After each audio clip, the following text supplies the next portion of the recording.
of the land to the Jewish people. This eventually was expressed after Herzl's death in the Balfour Declaration, when the British government said that they believed in the idea of the establishment of Jewish homeland.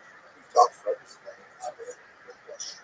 Now, while Zionism was arguably the most popular of the various political expressions that were happening at this time, when Jews all over the world began, like many other explore political expression, it was certainly not universally approved by all Jews. There are many, many objections to Zionism, and there are three main groups of Jews who legitimately objected to Zionism at the time. The first were the ultra-Orthodox. This is based on a reading of the Talmud that essentially argues that Jews, having been exiled from the land of Israel, having lost their sovereignty specifically way back in the ancient period, they were not allowed to go back to the land of Israel and establish a sovereign nation with a flag, with an army, with passports, with currency, all those things, until the arrival of the Messiah. And so there was a good core of ultra-Orthodox Jews in particular who felt that returning to the land of Israel and establishing a state there was inappropriate. Returning to the land of Israel, to live there, to pray there, to study there, very, very beautiful. But to establish a state, these ultra-Orthodox Jews said, no, that has to wait for the Messiah. Ultimately, this group was always a minority of the Jews overall. Again, various election results indicate how Jews felt about this position, but nevertheless, it was a theologically principled argument. Today, we have a situation where half of the world's Jews have already demonstrated their commitment to Zionism by actually living in the land of Israel, and so only a tiny fringe of that ultra-Orthodox objection still remains. You will see them showing up at pro-Palestinian rallies, and they have been doing it consistently for many, many years, not just since October 7th.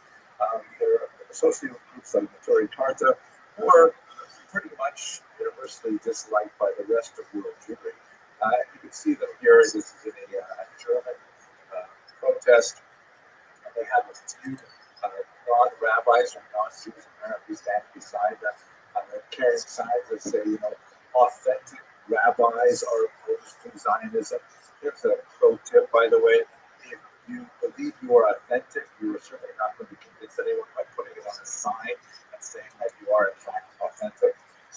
And it's especially difficult for most Jews to deal with this kind of thing because, as you can see, the other flags that are being represented here include, for example, Hezbollah, which is one of the most murderous terrorist organizations that is dedicated to the idea. As you can see on their flag, they've got like a gun on the flag. They want to destroy Israel and every Jew who lives there.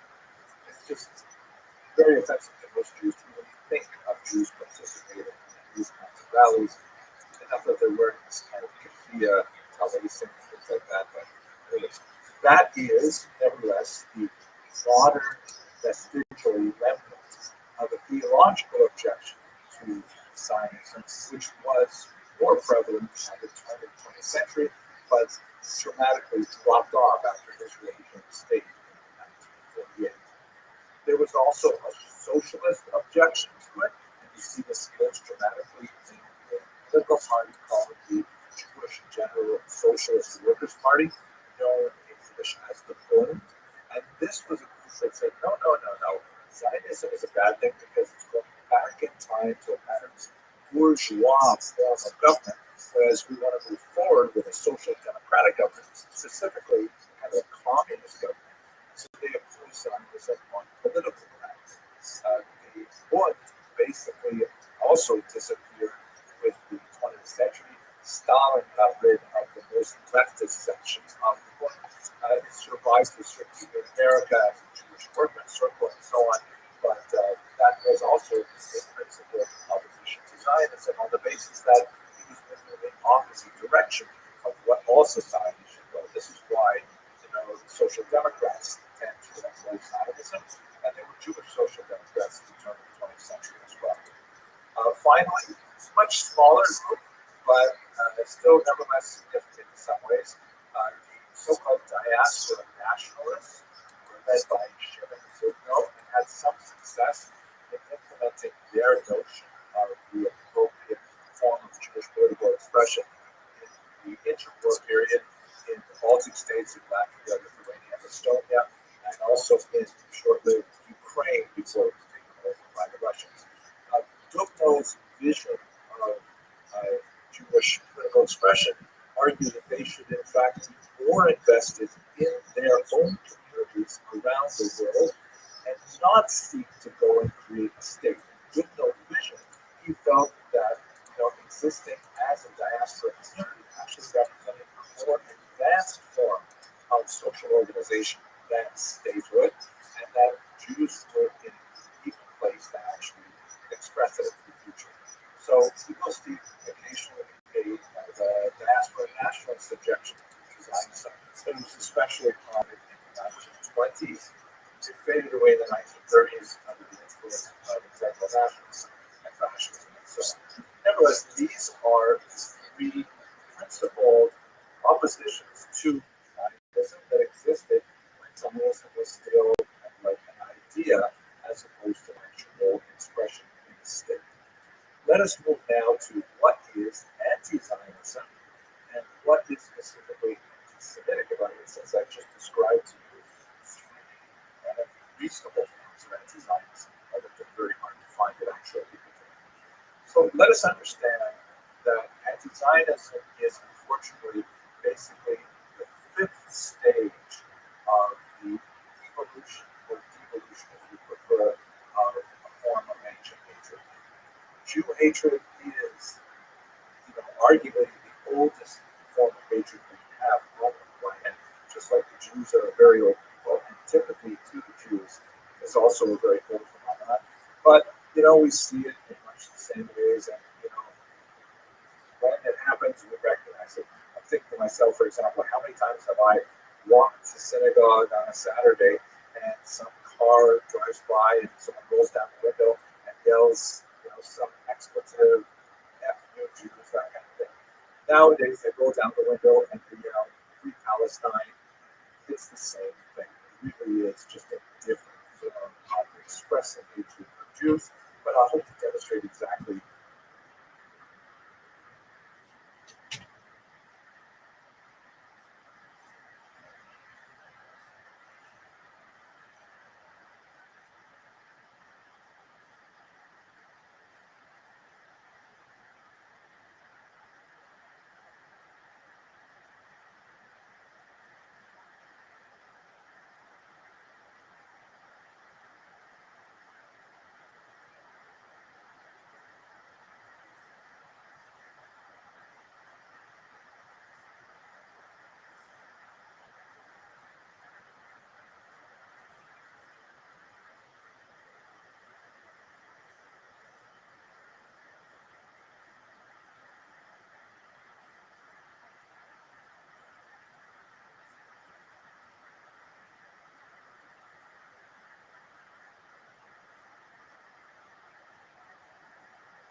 Mm.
Yo, what's going on, Tim?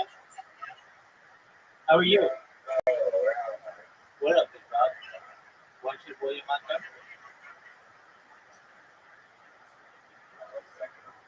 No, it's right here.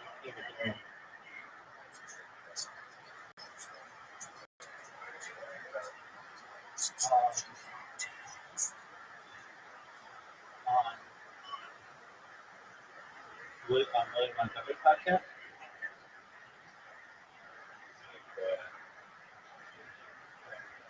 Oh, he's talking about Dr.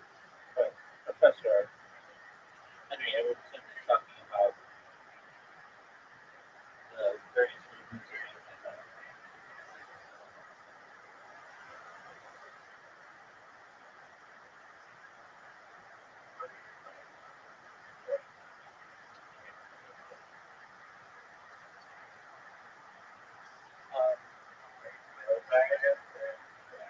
of Israel's attacking Palestinian Zionist getting personal.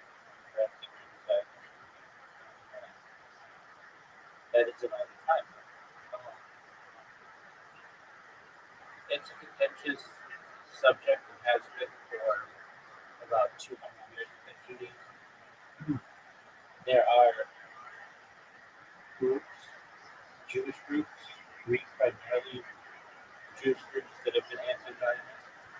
One is what, for lack of a better term, the ultra-Orthodox, the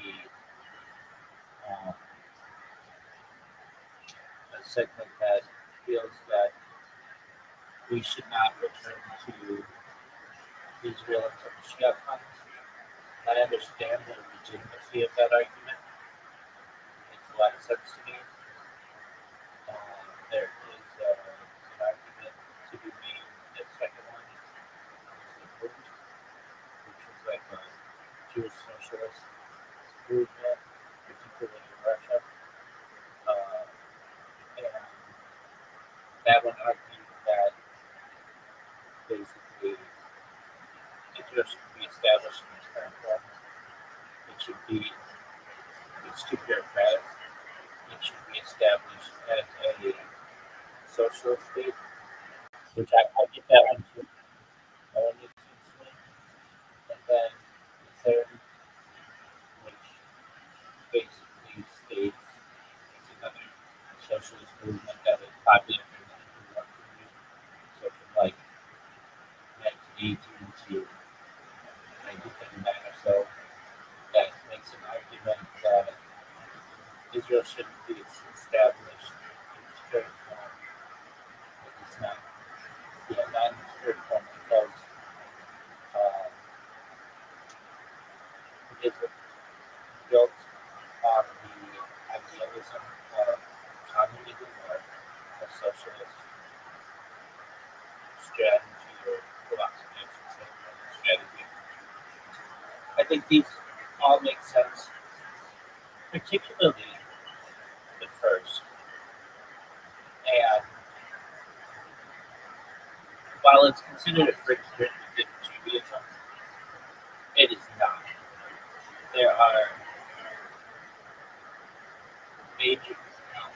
there are at least 10,000 people, particularly focused in New York, who feel this way. There's a segment of Judaism, and I know that that echoes in the diaspora. The idea, in that third one that I mentioned about a socialist future, um, I empathize with, but also one of the movements is focused on the diaspora and that Jews should be doing what they can within their own countries to be able to bring about Mashiach and perhaps um, one day have Israel.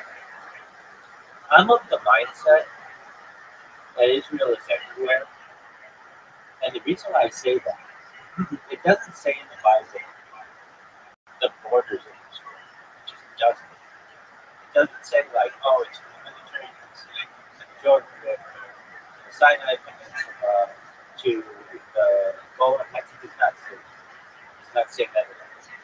It's very vague, and I'm, I'm someone who feels as if Israel eventually. Now, does that mean that everyone on earth gets slaughtered who's not Jewish? I think people should have the opportunity to become Jewish if they're not, if they wish. And there's a certain contingent of Judaism now that is very, um, it's very exclusionary, even to Jews. Israel can be very exclusionary even to Jews. Um, there are people, particularly in more, I don't even call them fringe movements, but like not mainstream centrist orthodoxy, who are not allowed birthright because they may not fit a certain political philosophy or religious philosophy. And then Israel allows people in that I don't think they should allow in. People who just go to like a Reform temple or whatever they want to call it, Reform synagogue, and they're there for like 6 weeks. And then they just did it because they're married to rich guys. But basically, there are ways to get rabbis and grand rabbis to be able to have a conversion that's really not seen as a kosher conversion. And so it's a very contentious, and controversial subject.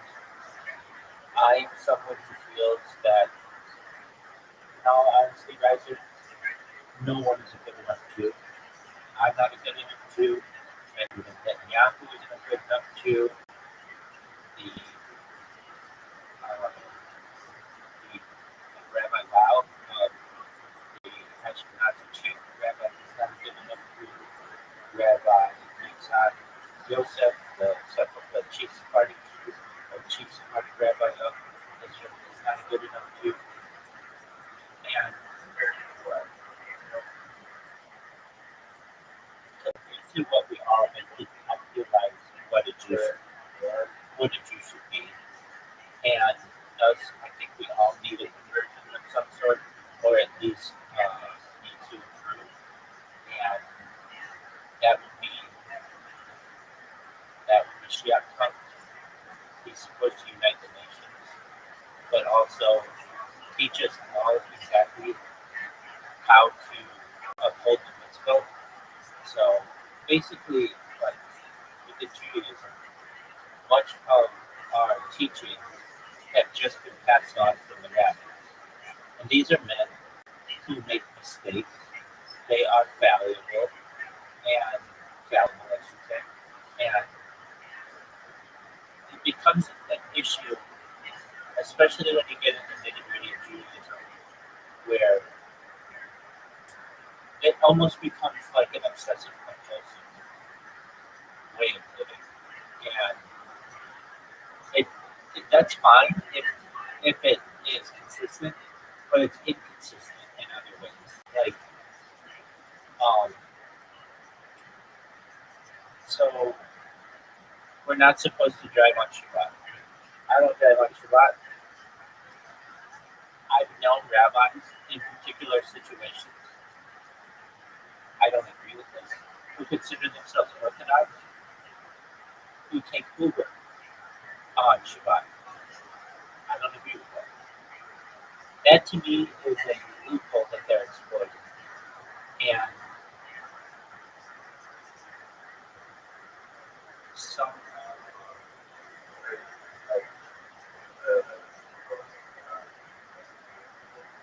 no, no, it's not that. It's not that. It has nothing to do with that. It has to do with combustion and the benefits of combustion. Basically, striking a match on Shabbat is prohibited. Now, on the flip side of that, isn't it? Yeah, it is.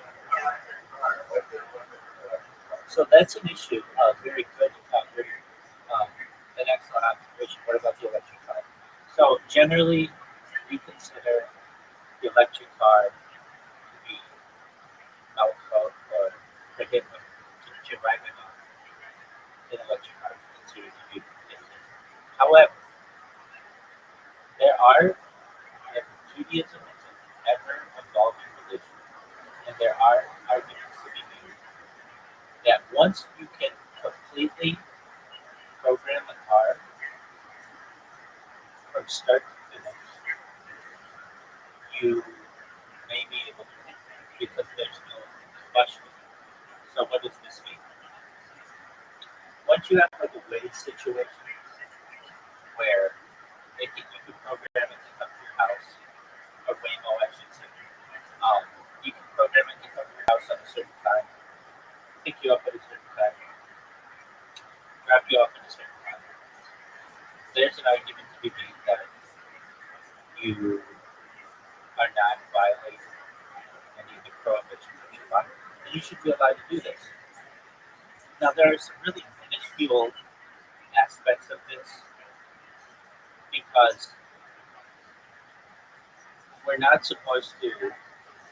Here's the thing: there's a segment of Judaism that says you're not supposed to interact with electronics on Shabbat due to that combustion.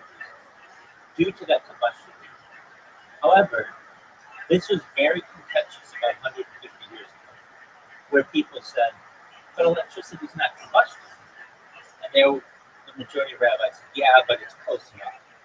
But when you really look at it, they're separate things. Fire and electricity are separate. In the Bible, it doesn't say you can't use electricity. So it's kind of been one of these things that, while people think that it's been something that we've done for 3,000 years, it was a guess of the rabbis 150 years ago when electricity was becoming more popular. Are you able to use it?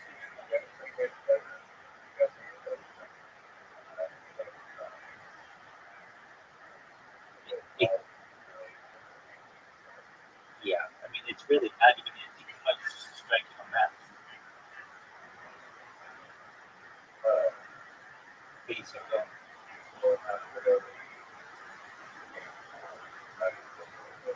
And that's the issue. That's the issue. But there's a bigger issue. I mean, there are all kinds of issues here. Really, I think you see it gets very obsessive compulsive.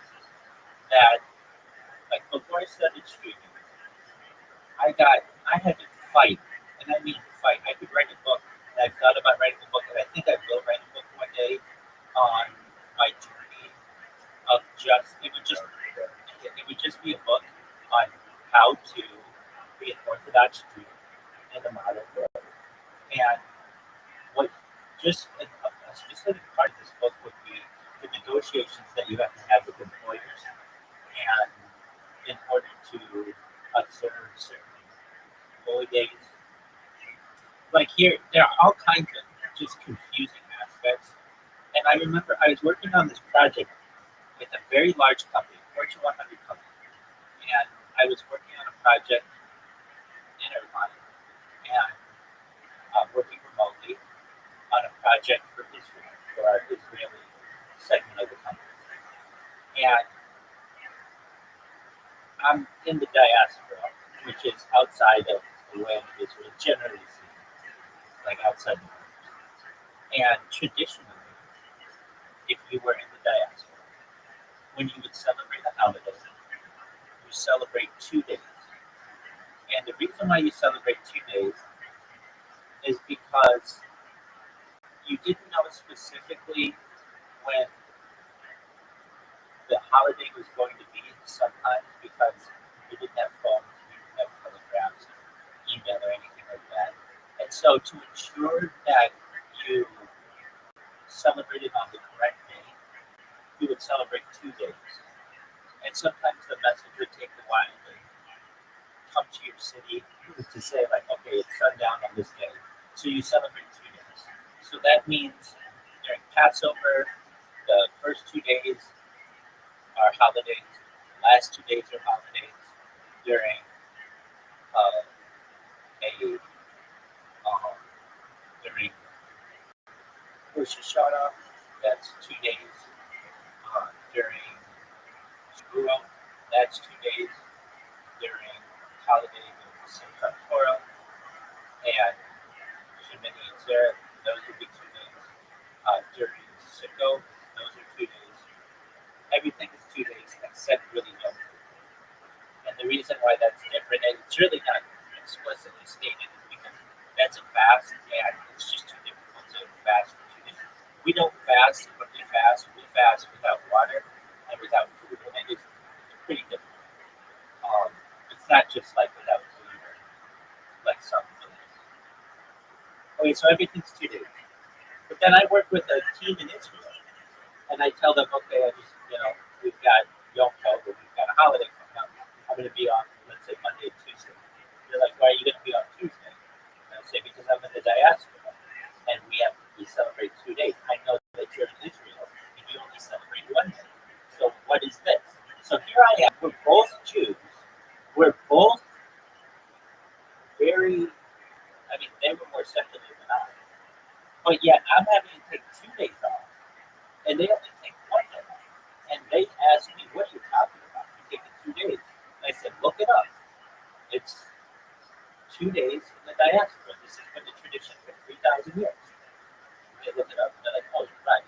We didn't recognize that diaspora celebrating the holiday for the state. And it's been that way for thousands of years.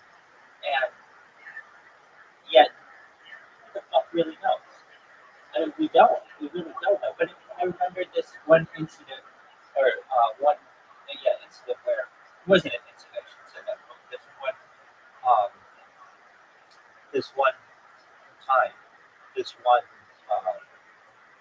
this one, this one experience that I had, where here I am thinking to myself, I'm working on an Israeli project with an Israeli team, and they're not able to advance the project because I'm going to be off, and I'm doing it for a mutual religion, and it's like I'm more religious than they are, and that's how it is in the diaspora. I just thought that this was and it doesn't happen very often, but it did, and so we had to delay the project by a day so that when I returned, we could continue, and we did, and it was very successful. It was one of my most successful projects we ever had. But essentially, we were transitioning the Israeli part of the company from Asia to Europe, and we were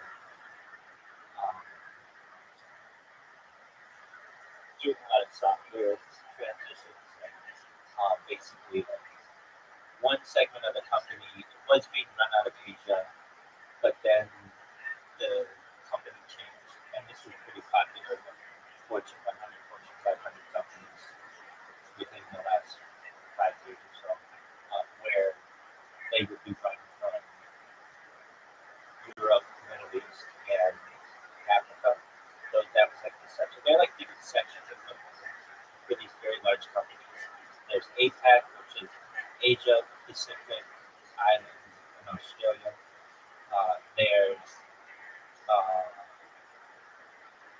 EMEA, which is Europe, Middle East, and Africa, and then there's North America, and there's South America. It's actually called what they call Latin American Organization, but basically it's South America. It also includes like Central America, but those are the global areas for like major companies on which they focus. There's like Asia, Pacific Islands, and Australia, Europe, Middle East, Africa, North America, and South America. Those are like the big four. So we were transitioning. It's, well, yeah, I mean it's a global company, so that's what that's what we did. And we were transitioning part of the business, specifically in Israel, from one of those to another, and we had to do it by the end of the fiscal year, which would have been like June 30th, 20.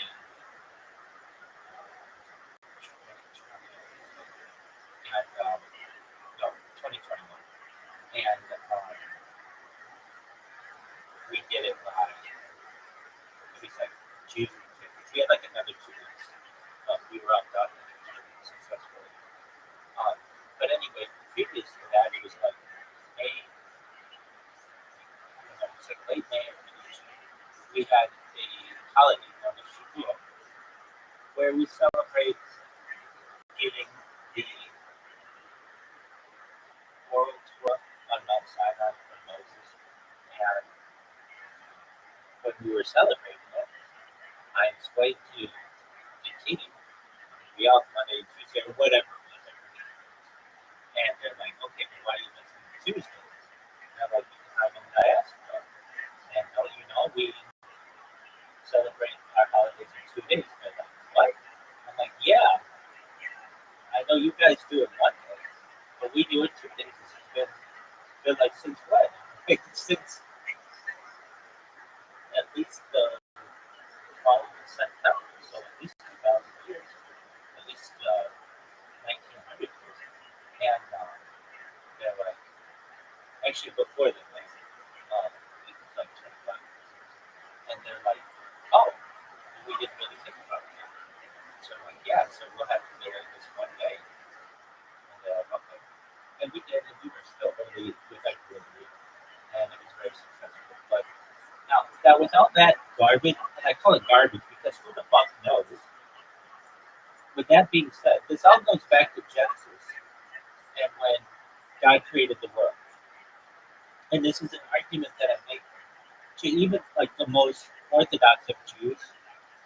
There are loopholes in the system, or anybody who's religious for that matter. For as good of a Jew as I am, I'm as good of a secular theorist as well. I see the world in both ways. So when someone says to me, well, okay, so I would say this: like when I was working and had a career, it was very important that I would take Fridays afternoons and leave a little early so that I could be home and at synagogue by Sunday. And issues arise, especially during the summer months, or well, actually, particularly the winter months, I should say. So from like October to May, where the sun, at least at my latitude in Southern California, it begins to set as early like in December, about December 22nd or so. The sun begins to set out 4:18 in the afternoon, which is very early. And you have to think, okay, I have to be home by then. I have to get changed, I have to shower, and then I have to walk to synagogue. So I was leaving work about 3 o'clock. That's what I that's those are the arrangements that I make. On Fridays I leave at 3, and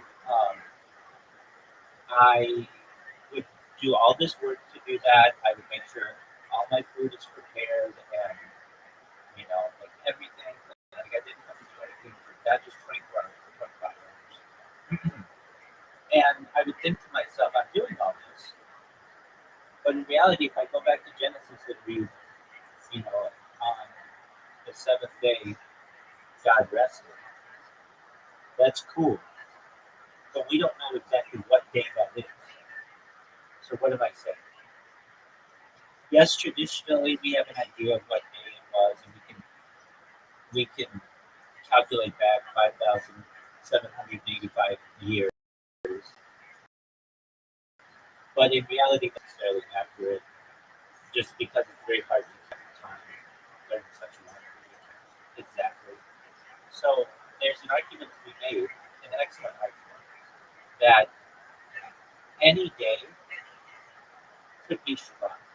Meaning, like today, it's like a Tuesday, but today could be Shabbat. And what do I mean? If when God created the world, if that's the story with which we're going, as an Orthodox Jew, okay, He could have created it on a Monday, on a Tuesday, on a Wednesday, on a Thursday, on a Friday, on a Saturday, or a Sunday. There are 7 days in the week, and we don't know exactly which day it was when He created the world. We don't know. It's not a perfect science. So just through tradition and such, we have fallen on agreed that like Friday night to Saturday, Friday to sundown to Saturday to sundown is Shabbat. But that means that there's only a 1 in 7 chance that we're correct on this assessment. 1 out of 7 is approximately 14%. So basically, there's a 14%, but that means there's a 6% chance that we're wrong, meaning a much higher percentage. So when thinking individually start to dissect the numbers, and even many people who are religious and they start to have these arguments with their rabbis, the rabbi says it's just something that they do out of tradition. And the people say, okay, well, that's fine. But doesn't it say that if we celebrate Shabbat on the wrong day, it's punishable offense by death? Yeah, that's true too. So aren't you taking a very big risk by just assuming that Shabbat is on a single day? There's only a 14% chance that you're right. And that's when a lot of people fall out of favor with religion and say, okay, that's fine. I see these traditions being done, but nobody really knows. And that's why many Jews are separate. I mean, not just because of that, but these are excellent arguments to be made. So with all that being said, I do the traditions to the best of my ability while still maintaining my common sense and a secular mindset to some extent. And I wait on Mashiach, our Messiah, to someday teach us the actual way. And until that day comes, we're all just doing the best that we can. Whether it's that team in Israel with which I was working, whether it's the chief rabbi, chief Ashkenazi rabbi of Israel, whether it's the chief Sephardic rabbi of Israel, whether it's the chief rabbi of Greece, whether it's all the rabbis of the United States, whatever it is. And that's just the Orthodox world. That does not get into the conservative world or the Reform world, which Kaiser, I can tell you that are for. I don't know really any conservative Jews. I know some who have become Orthodox, and maybe they could have grew up in conservative or perhaps Reform, but I just don't interact with those worlds. They're almost different religions to me. In fact, traditionally, I think if Judaism were seen under a different light, they may be considered different religions, but they're not. I mean, we all consider ourselves Jews, but like even within, even who they consider a Jew versus who we consider a Jew differs, and that causes a lot of contention. For instance, I can trace my mother's bloodline essentially back to the Bible. Someone in her family had a DNA test. It's for the National Geographic Genographic Project, which is something that happened in 2004. And I have an uncle who was a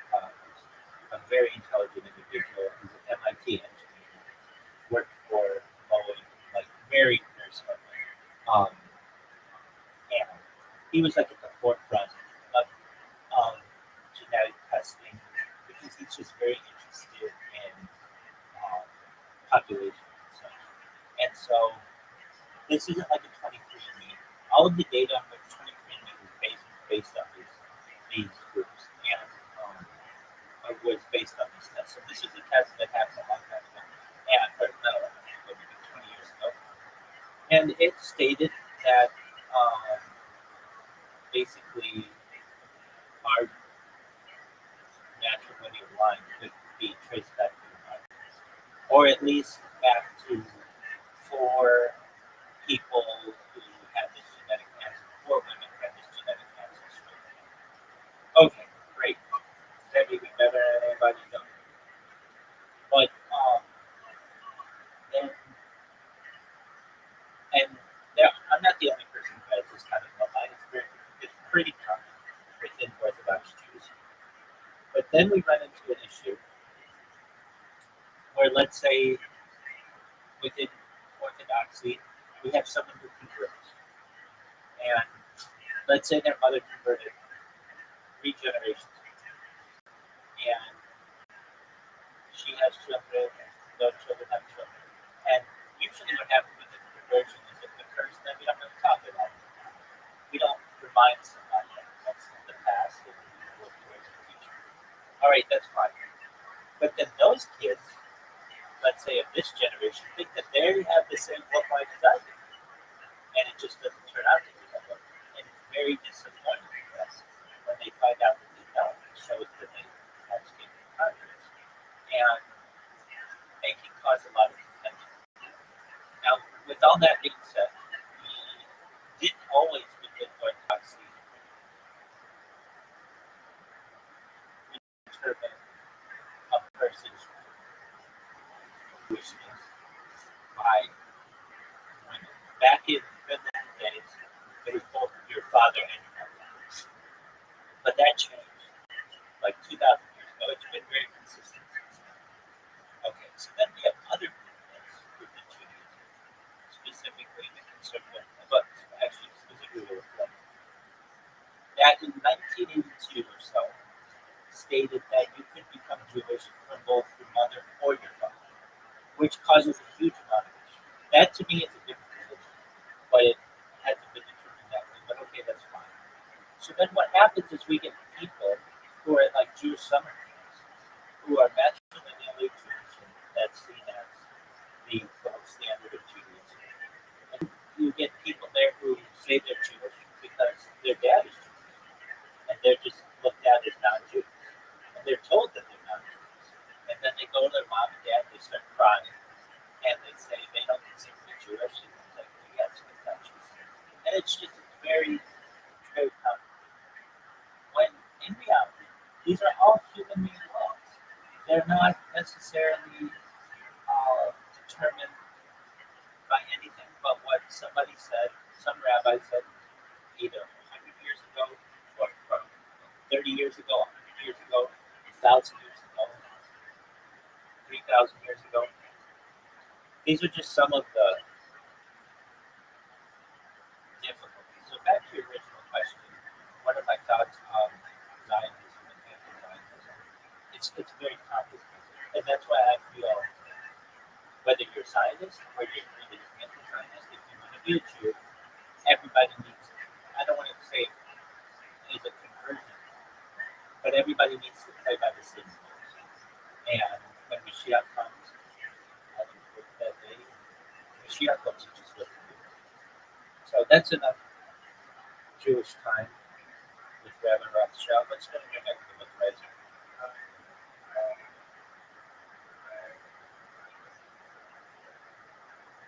Excellent.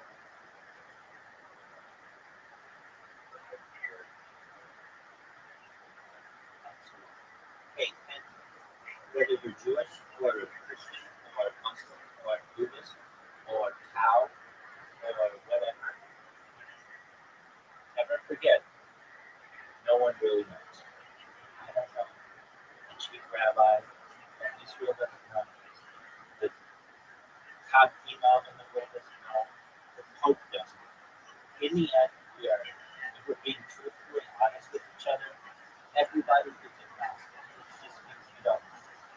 You don't know. You just do the best that you can under the carpet conduct, essentially, under the in the environment in which you are. But nobody really knows. So if anybody says to you, or anyone out there, you're watching, Why are you taking an Uber in an electric car? that's your part.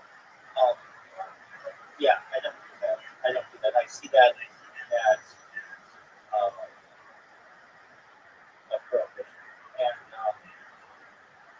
if you play by those rules. Now, there are other rules to say that Shabbat could be today or tomorrow or anything but Friday. So if that's the case, then it's fine for you to take an Uber. It's basically like a chess game, and it's like, all right, well, I got you a checkmate. However, I got you a checkmate because of this move. And then somebody's like, well, I got you a checkmate because of this. And it just basically comes down to nobody really knows. So that's it. What were your thoughts on William Montgomery's performance on the most recent Kill Tony? Why not? I thought you were a fan of William Montgomery's stand-up. Are you serious?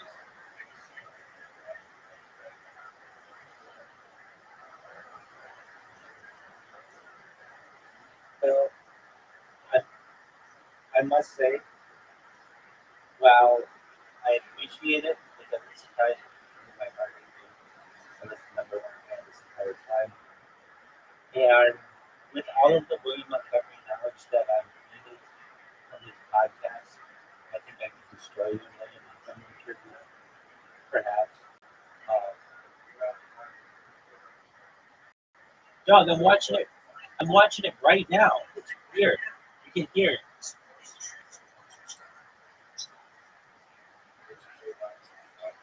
I'm watching the William Montgomery podcast.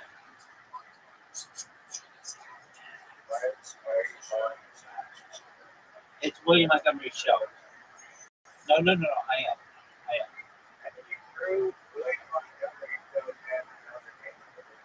I'm watching the William Montgomery show, but you asked, you're really watching the podcast? Yeah, I'm watching William Montgomery's podcast. It's the William Montgomery show.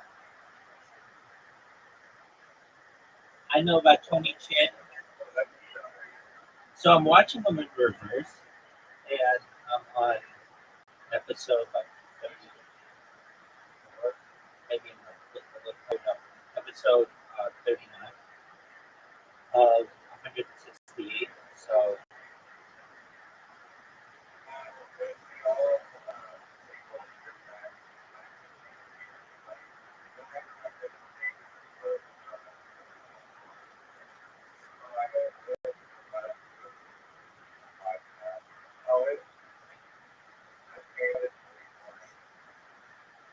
that's absolutely true.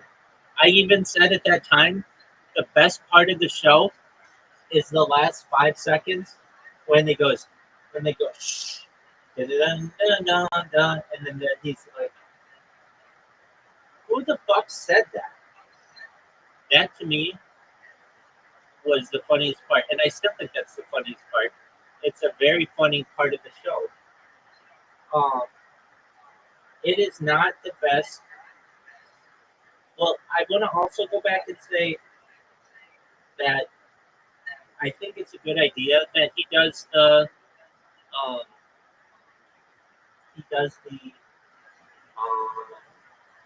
he has the people at the Record Austin podcast company or whatever do all of the editing for him because I don't think Grant. I think they did allow Grant to do it, or he does it now or something. But when they were just starting off, he was doing all the traveling um for stand-up comedy, and he just didn't have time to like talk about movies and stuff. So I get why they just made the happy part. And I recently learned that Casey Rocket is no longer doing comfort. Did you hear that?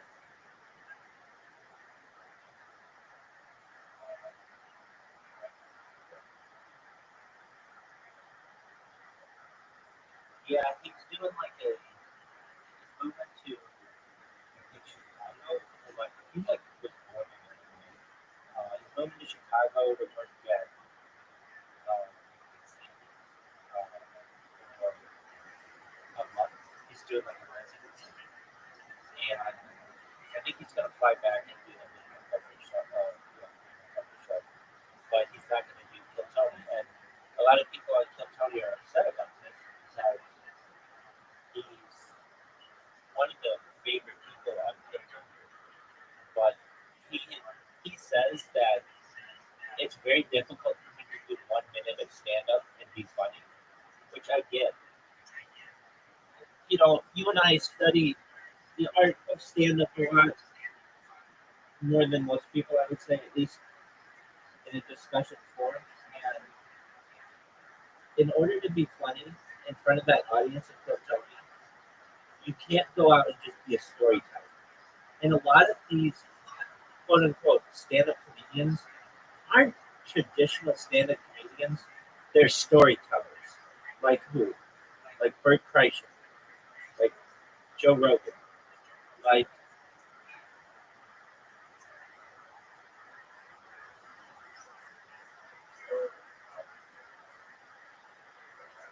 wait, that's fine, but their observational, their humor is through a story, which is different than if you ever saw traditional stand-up comedians who would have like one-liners.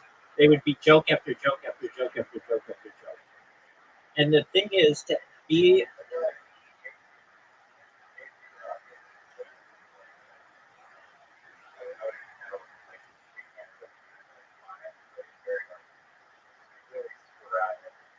very random. People,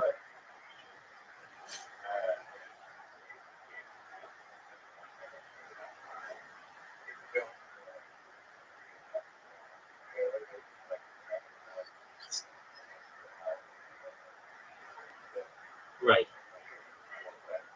right, and it just could be like a little riff, like a song.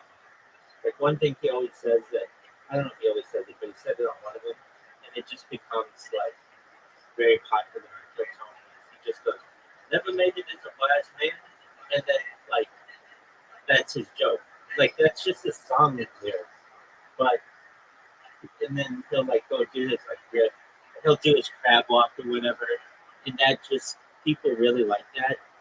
Um, but what ends up happening on Kill Tony is there's like that. There's a saying: you either die a hero or you live long enough to be a villain. And like, what am I saying? Basically, if he gets out while he's on top, people will really like him. But if he keeps staying there, like David Lucas got to the point where he like wore out his welcome. The fans didn't like him anymore. They don't think he's funny. They literally like they tell Tony somebody probably has him as one of the worst comedians that they've ever had. And the thing is about David Lucas is he's just not that creative. No, no, it's not that. It's not that. Because I don't consider myself racist and I'm not protected. I think that I could say as pretty neutral because I didn't like come in when he started either. As a neutral party, he just reuses his own joke. And he does do some joke theft, which, believe it or not, I'm okay with being a joke. And here's what I mean. Like the joke thief, the big joke thief event happened in 2006 or so. It could have been as late as 2008. Between Joe Rogan and Carlos Garcia. Do you know this story?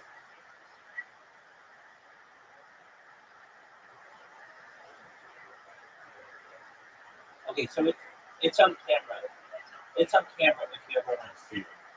Okay, so basically, okay, do you know what the Chappelle show was?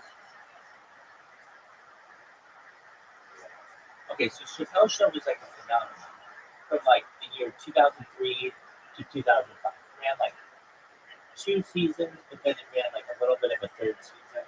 And then they basically said to Dave, we're going to give you like a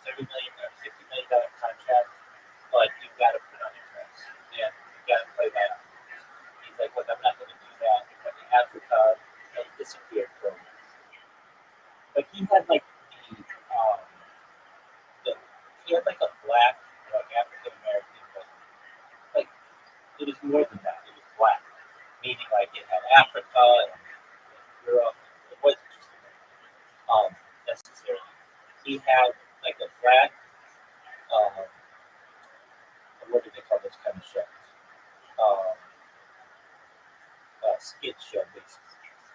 And Comedy Central thought, you know what, let's do this with someone of a Latinx background.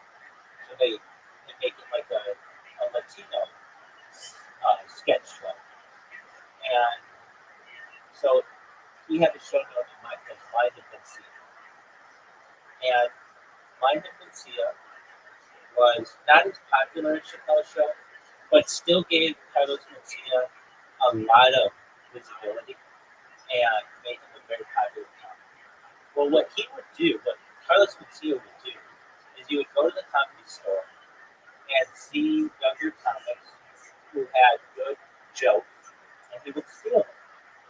And Joe Rogan got sick of this, and a lot of other comics did too, to the point where they would dim the lights when Carlos Mencia would come into the belly room and the main room to warn the comics that Carlos Mencia was there and not to do any new material because he's going to steal it.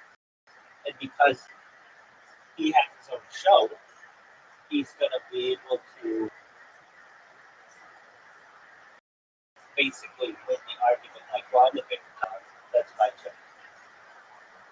Now, he's not the first guy to do this. One guy who was infamously jokey is Robin Williams, the actor and comedian.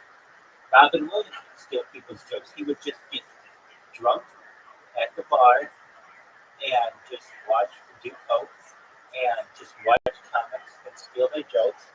And then the comics would approach him later saying, hey, you're doing my joke. And he would just get out his checkbook and say, okay, how much do I owe you for that joke? And he would just write him a check for the joke.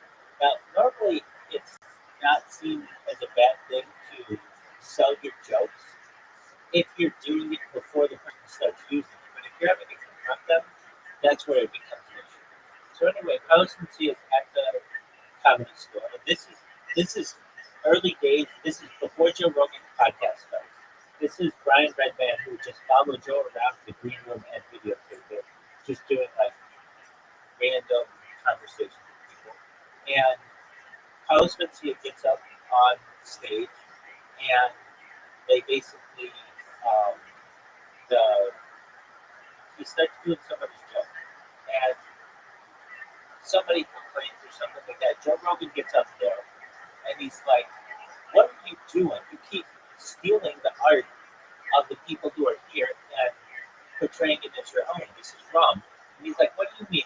What art am I stealing? Like, who the fuck are you? I have my own show. You're just like the Fear Factor guy." And Joe's like, "Fuck you, man. All our friends come here, or my friends come here, all the time, and they complain about you stealing their jokes." And Kevin Spacey's like, "What joke have I stolen?" And Joe Rogan's like, "You stole my friend Ari Shaffir's joke. That is basically like, all right, so the president wants to build a wall, right? This was like a long time, 25 years ago. The president wants to build a wall, right? Well, who do they think is going to build it?" And it's like this joke, ha ha ha, because like Latinx people when they build the wall. And if they don't build the wall, close to build it. And Carlos Mencia allegedly stole that joke. And Mencia's like, "Well, I don't understand. I don't remember stealing that joke, whatever." And then they go out to the front of the comedy store, and they have Ari Shaffir, like, did he steal his joke? He's like, "Yeah, he stole, like, I used to open for him, and he would steal my jokes." And a lot of other people had these complaints. All right, with that being said, I know I'm getting toward joke after joke after joke. So then Joe Rogan he was banned from the comedy store for like 5 years or so, like 8 years. And that's when he started the podcast. And he would do shows of other stand-up venues, but he wasn't allowed back in the store. And then his his show gets really big, and Carlos Mencia is seen as a hack who stole all these jokes, and then Joe Rogan is seen as the best, the person who won.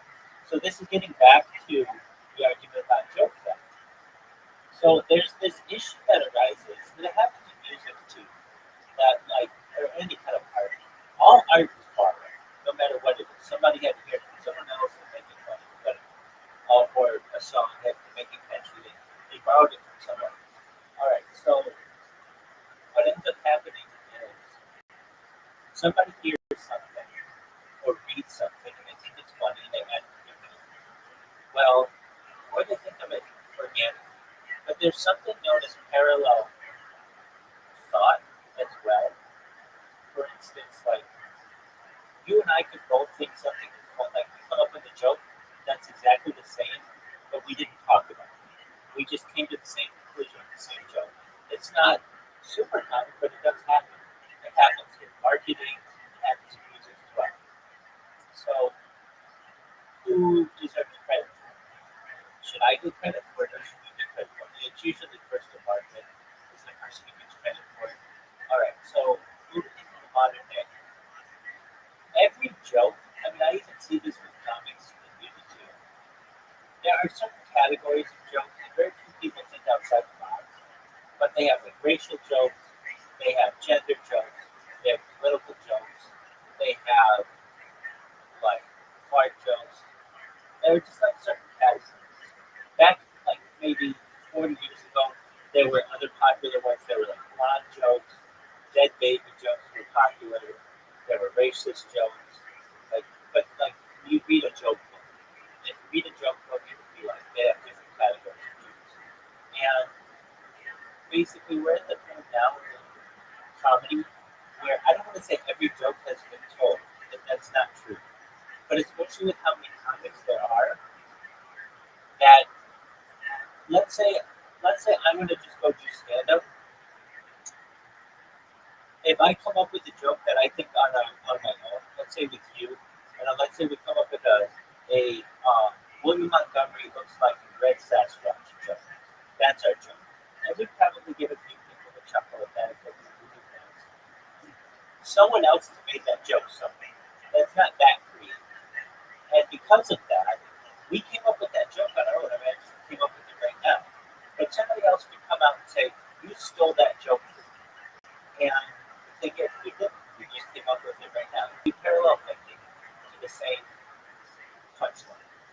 And so I'm at the point where, because all of the jokes have basically been told, maybe 100 years ago, it was true as well, but not everything had been reported. So it's very difficult to prove. But now we've been in like at least 50 years of stand-up comedy consistently being reported that all of the good jokes out there, or not every single, but many of the good ones have been recorded and um, they've been documented in some way that you can go back and say, well, this was Chris Rock's joke, or this was Dave Chappelle's joke, or this was Rodney Dangerfield's joke, or this was George Carlin's joke, whatever. And then what happens in comedy as well is people just slightly change a joke and make it their own. And is that a new joke, or is that just that's just a cool Louis C.K. joke, or that's a cool Dane Cook joke, or whatever. It's like it's just one person's opinion as to what they feel the comedy is who owns that comedy. So I'm at the point, and I think that this would be, I think it'd be fine to do, but I'm almost like I don't think joke theft should be a thing. If you can tell the joke better than I can, go ahead and tell it. Because even if it's my joke,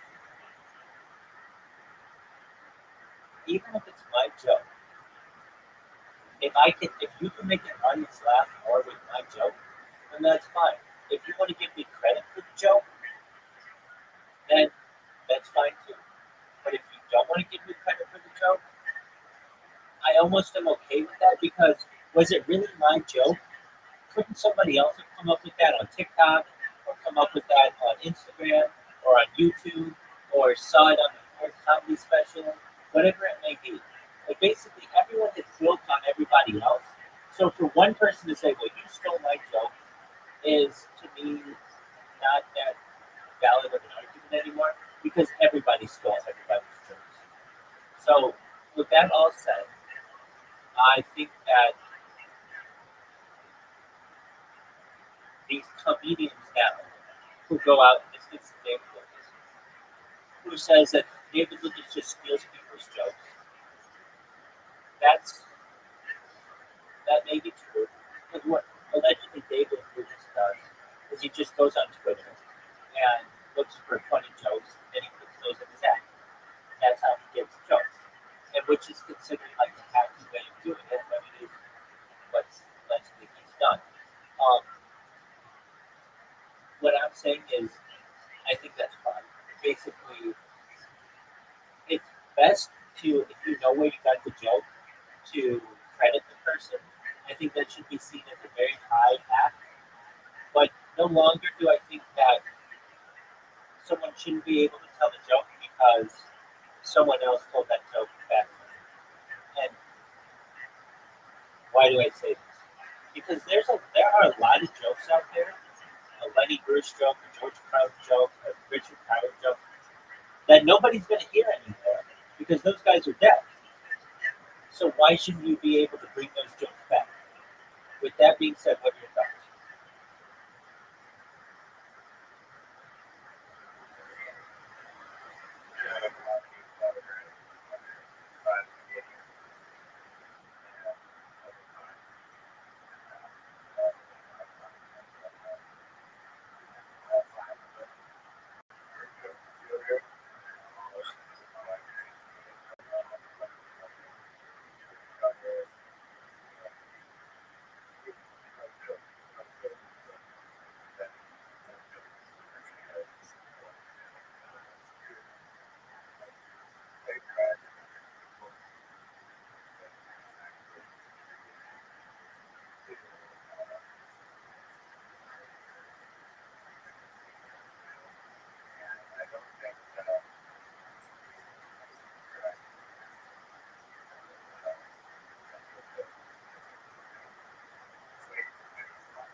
I get that.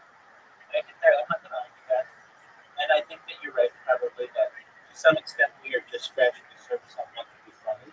However, if you use the argument that you can't tell that joke because someone else told a similar joke 25 years ago, well, then you can use that argument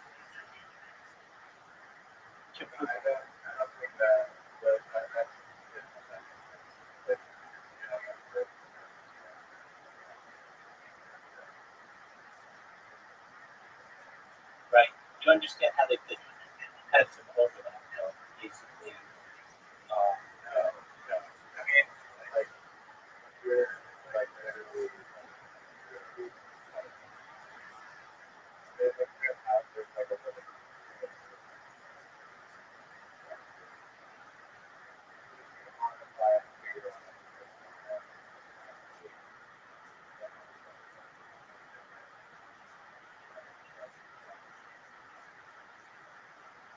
Are you okay with someone just saying,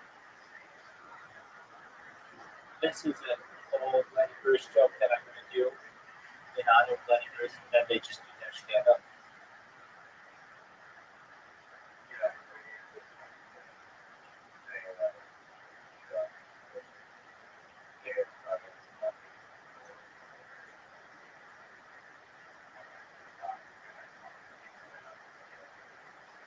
I don't know if you have to say the second part, but I'm going to agree with you. I think that kind of stand up, I don't understand why people don't do that kind of stand up. I don't understand why some, I've seen it done a little bit, but, okay, for instance, okay, there was this guy, like, Phil Tony, like, almost 2 months ago or so. His name is Timmy No Breaks. And he was very popular. I talked about it last time. And he did this whole like, no, from Jersey, eat pizza, and I like to, I like to have sex with a lot of chicks. You know what I'm saying, bro? Like that kind of that time, very much like Andrew Dice Clay. And when he got up there and he started doing it, Kill Tony or Tony Hinchcliffe was like, I usually hate when people do someone else's act, and here obviously Andrew Dice Clay's act. But you did a good job of it, whatever. Here's a big jump. And then Timmy No Breaks said, I don't write, throws the book into the audience, like he just rejected the book.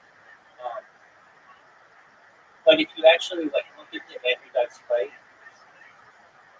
Dice Clay said that he didn't come up with that character, that it was just a riff on John Travolta and Sylvester Stallone. And he used to do a bunch of characters, and they were all okay. But when he would do that character, it killed. People loved it. So he just made that his act. So basically, like, even Andrew Dice Clay didn't come up with that originally. So for Tony Hinchcliffe to say that this Timmy No Breaks is just doing Andrew Dice Clay's act, isn't that kind of like, not really, he's stealing John Travolta and Sylvester Stallone's act from whatever. Basically, what happens is in a comic's mind, a certain joke gets associated with someone, and then that's like their joke forever. When in reality, they didn't necessarily come up with it. And um, so I think that it's great to. I think it would be great. I think that somebody should do other people's acts word for word, but just give them credit. And I think you could tour with that. I think you could be very popular with that. Like, hey, I'm going to do an old Dane Cook album. I really used to like this. Shout out to any Dane Cook fans out there. And here we go. It's 100%. 100%. They should have covered. Yeah. But like, there you go. So, cover. And then to say that that's brilliant. And then to say that that's brilliant. Yeah. I love it. Full circle. Because it's,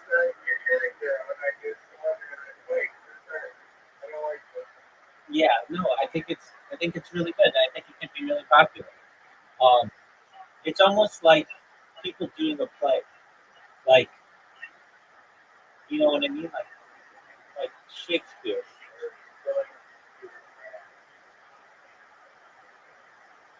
That could be, and you could add your own jokes to it, but it just could be the structure.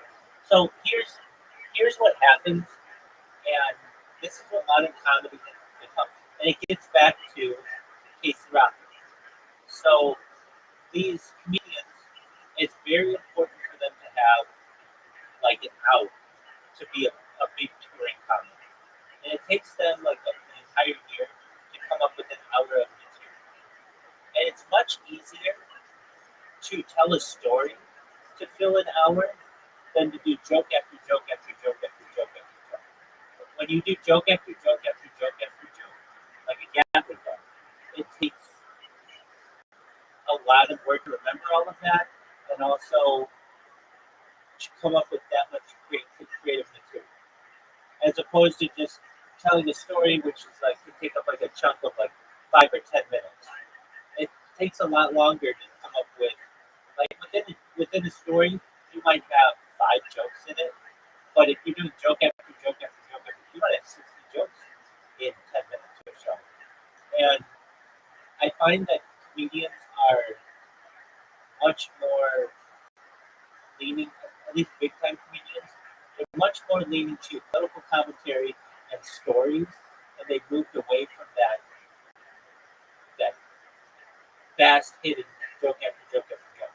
And with Casey Rocket, as he said, he's more of a storyteller. All of these comedians say that though. They all say I'm a storyteller. Joe Rogan says that. Bert Kreischer says that. Segura says that. Even Dave Chappelle is a storyteller. And what they do is they build you up for a really big punch. And that's cool. I don't find that many comedians anymore doing joke after joke after joke after joke. Rodney Dangerfield was great at it. Um, like the one-liner. Oh, yeah, exactly. He is rare that he does joke after joke after joke, and that's why his comedy set works really well for Kill Tony because he knows how it works. He's got 1 minute to make people laugh as much as possible. So instead of him going in and just telling some joke that could flop at the end, or telling some story that could flop at the end, he's going to tell you 3 to 5 jokes. Maybe 2 or 3 of them are going to land, and you're going to think he's a funny person. And because he has to do it so often, he writes them on a piece of paper, and people are okay with that. And then he tells the jokes. And I think that works much better. That type of joke delivery works much better than telling a long story. And what what he allegedly said was something like, I'm more of a storyteller. I can tell you a longer joke than just 1 minute. In order to make people laugh in 1 minute, he's got to do all that sticky shit that I'm going to crab walk. If never made it as a white man, and all that other shit. Or never made it as a white man, and all that other shit. And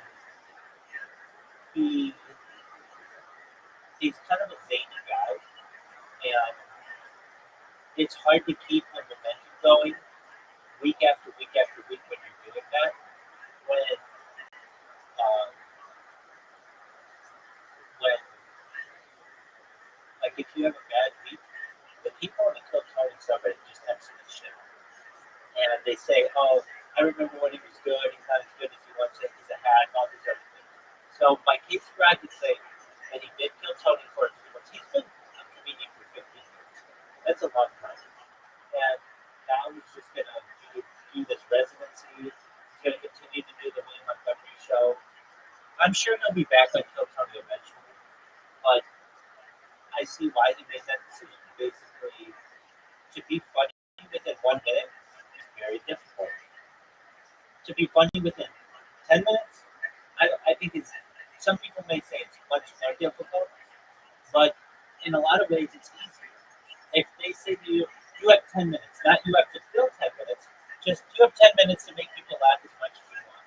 Okay, that's fine, because you don't have that cat or the bear at the end that is going to cut you off. And so I understand why Casey Rack was making the decision that he did. No, his stuff is usually longer than a minute. He has a story to tell. He wants to make you.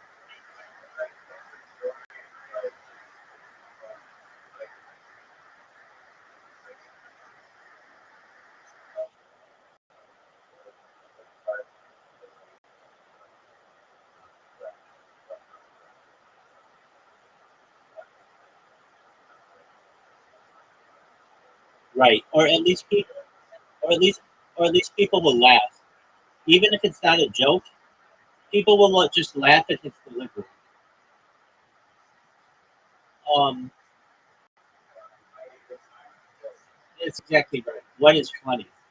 I mean, it's a very philosophical question.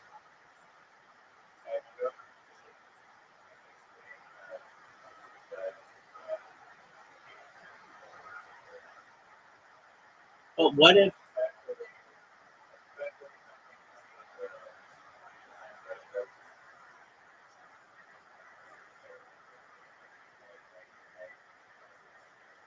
But what if they didn't mean to make it cause laughter and it makes somebody laugh?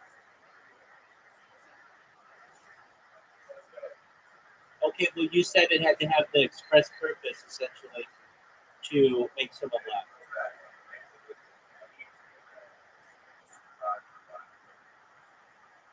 Oh, okay, I agree with that. You said, and you said something. We can go back on the tape, but it was anything that someone does to cause laughter, and I disagree with that. It should be just anything that causes laughter.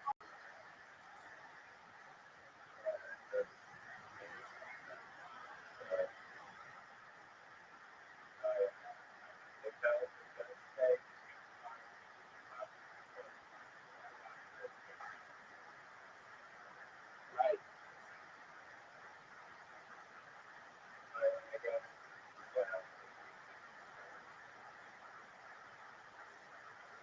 I think.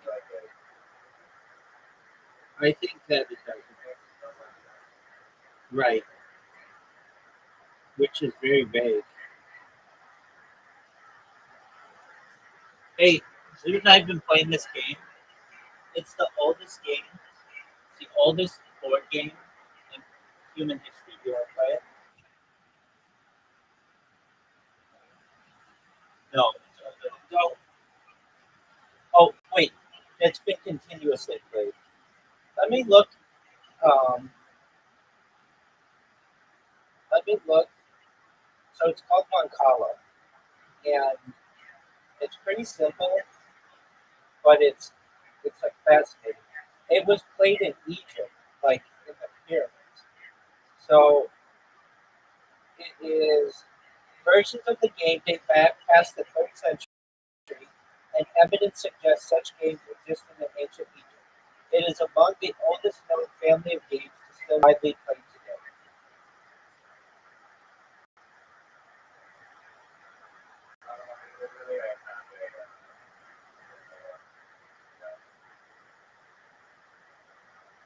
You do?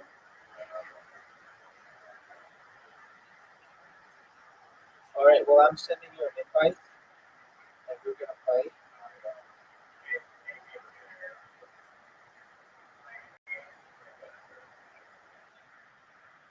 Okay.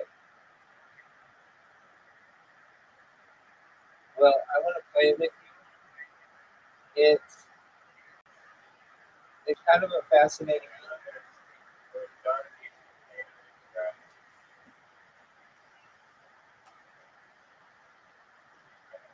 I get what you're saying.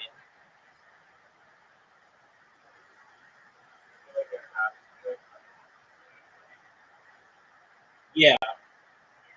Let's look it up.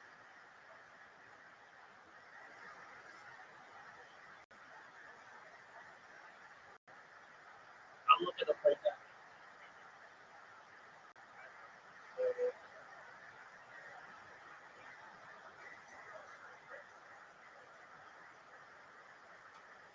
Yo, dog, is there some kind of like strategy that always wins in Moncala? Like there is basically in tic tac toe or other games like that. Yo, great question. So here's the deal with Moncala, specifically the most common version of the US alphabet Kava. Is there a perfect strategy like tic tac toe? Yes, kind of, but it's more complex. In 2000, it was proven. The person who goes first in standard Kala, 6 pits per side, 4 seats per pit, can always win if they play perfectly. Oh man, so there is like it is. So yeah, there is a perfect strategy, but it's a lot more complicated than tic tac toe. Most humans can't memorize it. Oh, so maybe they're not. Key to winning.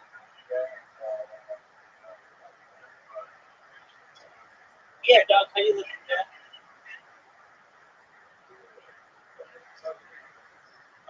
Because they have people who are 18 in there, not unless up to adults.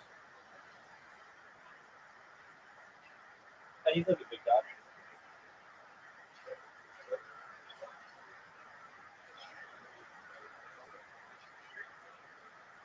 Jewish history lecture.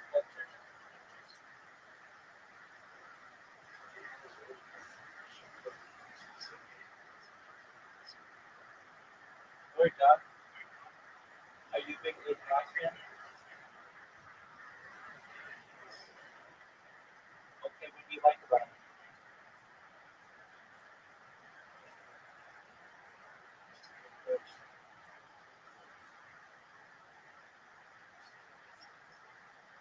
Okay, very well. What other streamers do you like?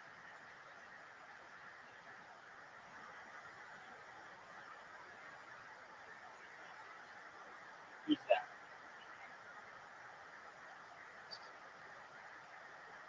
Okay,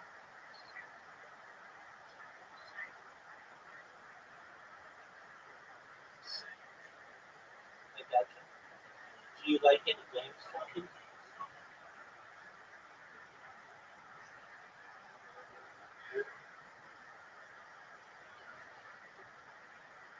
like the other virtual Halo Infinite? What one do you like?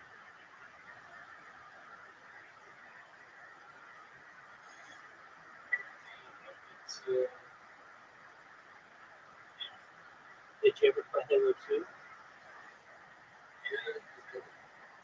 Word, dog. What's your favorite weapon?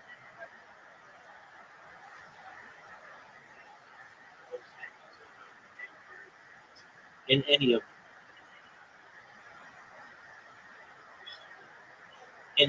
them. Word, dog.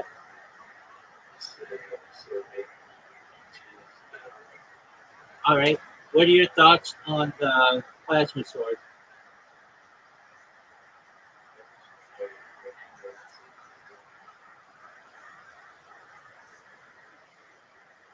Do you like it? Did you ever play Team Swords in Halo 2? Oh,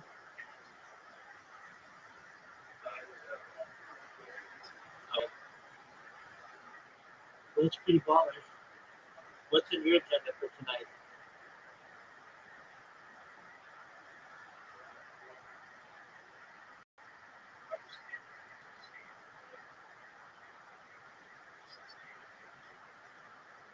Riser?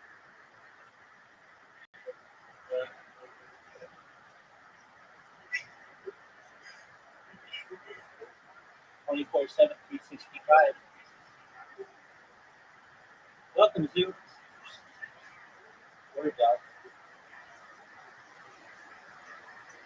Zoo, how's your day going?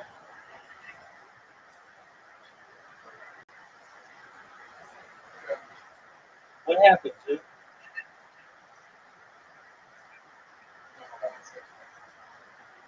What happened? Come talk to me about it. You're lonely. Okay, did you get on any dating websites? Why won't it help?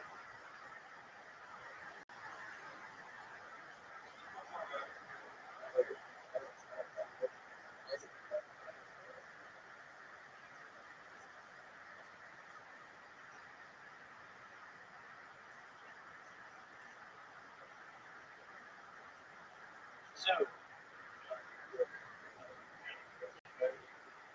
uh, I do know, but I don't let anybody chat in it because people spam it.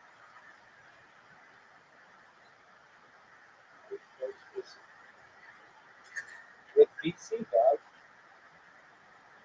Say anything you want in the VC.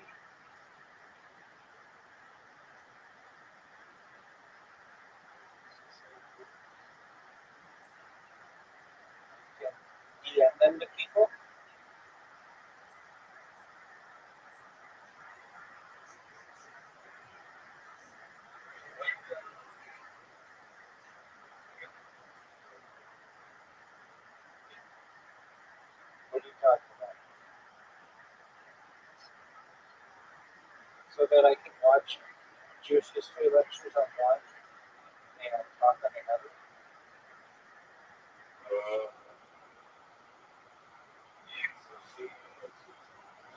Oh, God. 33 devices, son. Word.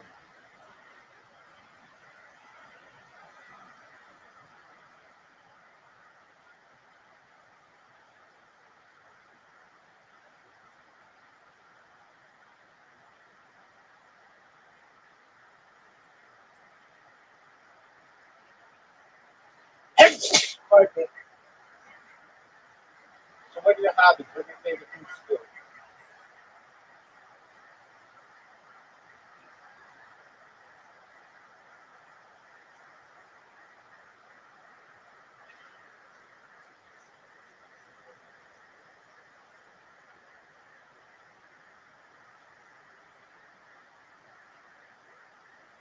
What are your favorite things to do?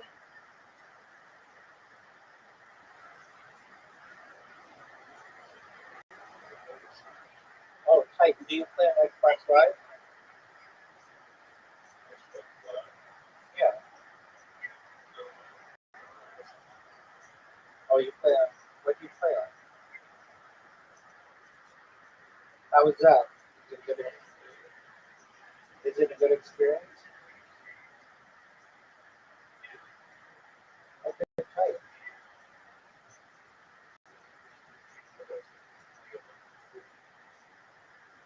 Very cool.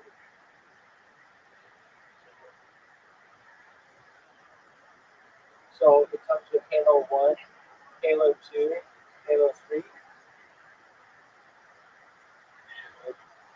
What ones are those? Okay, what Halos are there?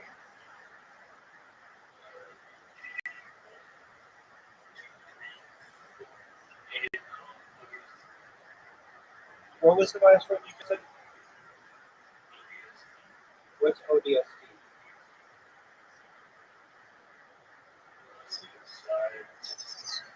Oh, okay. Just really like Halo 1 and 2. Well, they played a lot of Halo 2 though, online.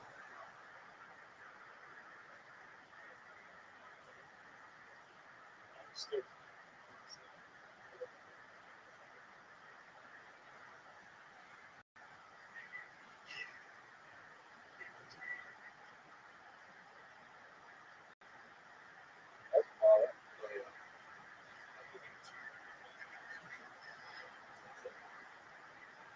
How'd it go? Why'd you lose?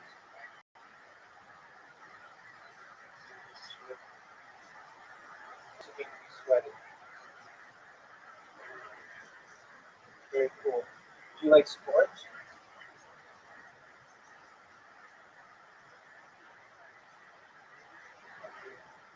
Why not?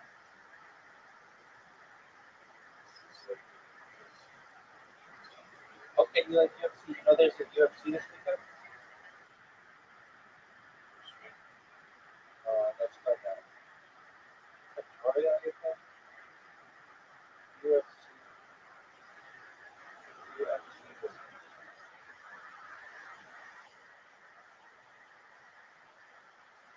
Alright. UFC. Korea. Korea. Um, so we've got UFC. It's going to be Holloway versus Korea in 3.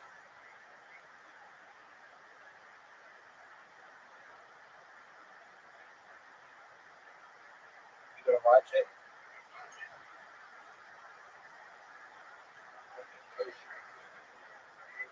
Word, dog.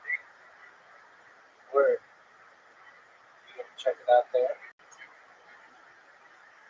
Yeah.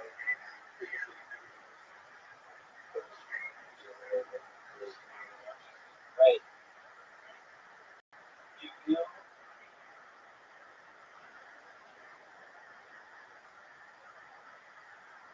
do you Ever buy them? Or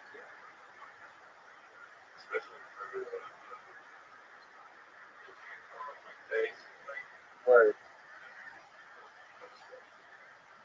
What were your thoughts?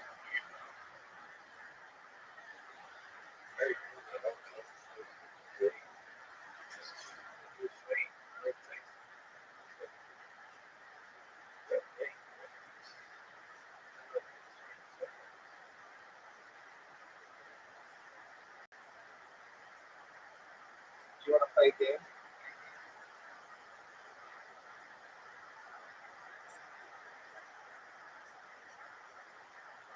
Do you want to play a game?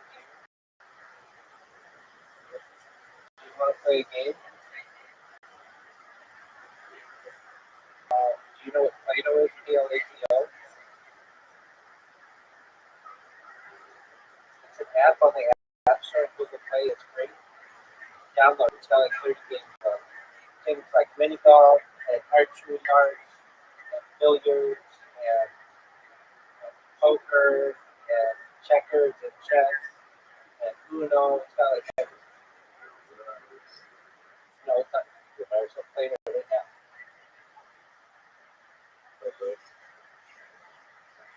Yep.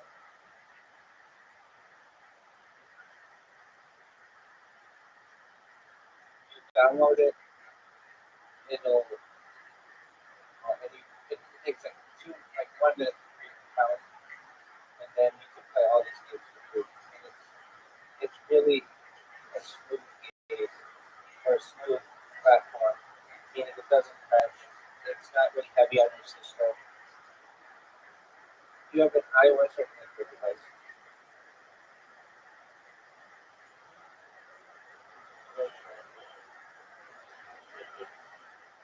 Okay, do you have an Android phone or a Windows phone?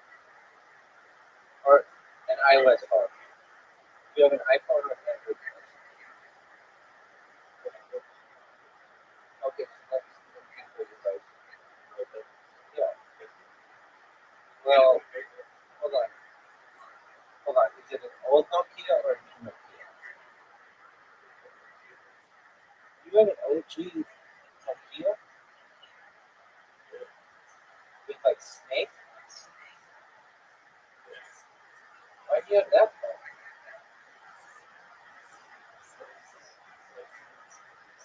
Yes, you decided I don't want an iPhone. I don't want an Android device. I want like a phone from 1998. How do you even get that phone to work?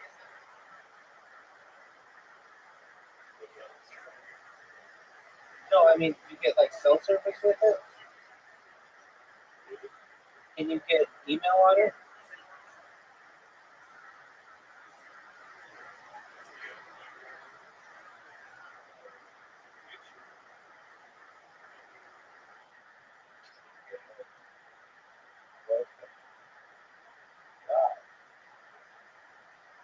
Why did you go with that? Not like an Android or an iPhone?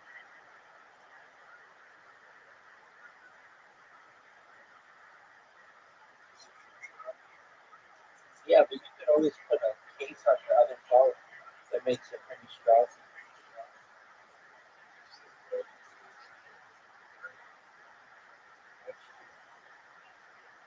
So why? How long have you had a Nokia? That's true. For how long have you had a Nokia?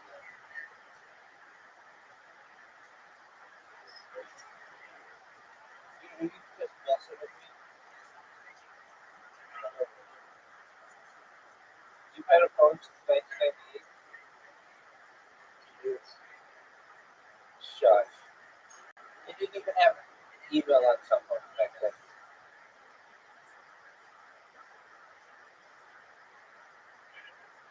They didn't have cameras on them.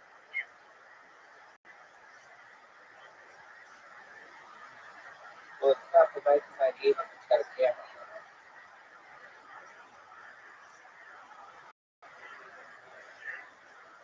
Like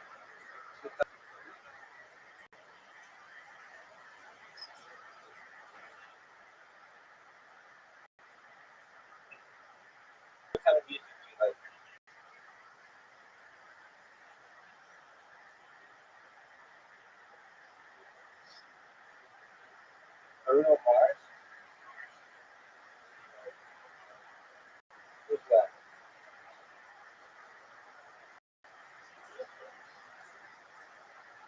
He from 1998?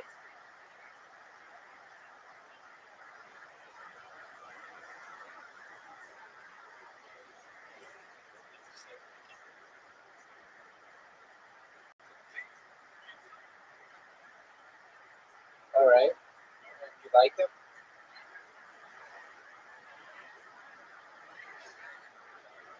Have you ever seen him in concert? Did he give you a shout out?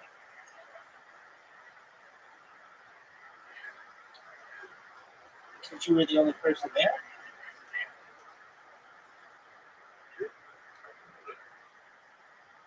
Because nobody's heard of this fool.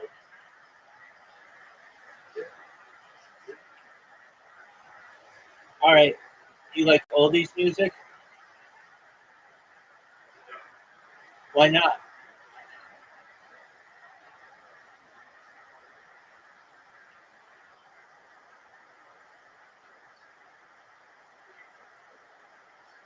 It's a great question.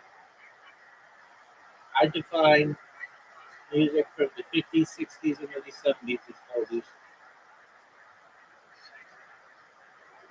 You heard me, son. 50s, 60s, and early 70s.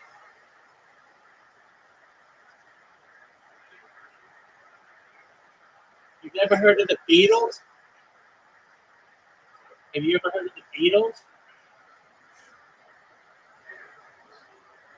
Why not?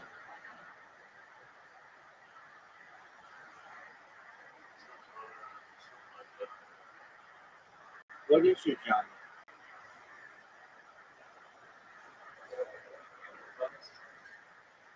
Is that what kind of music is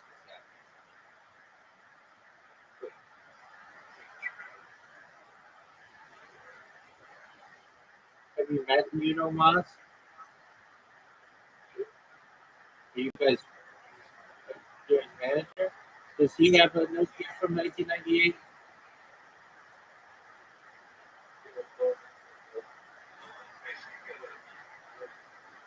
Oh, that's tight. Does he play Snake on it? Does he play Halo 1?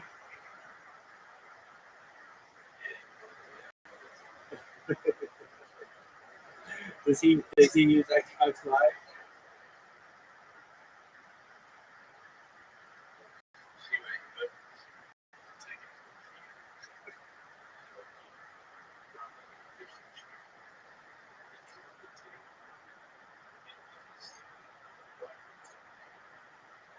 Oh, that's tight.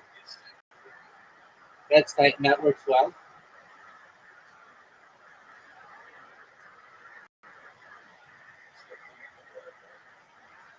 I got you.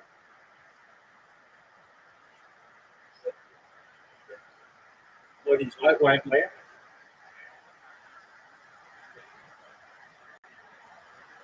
That's Jewish history lesson.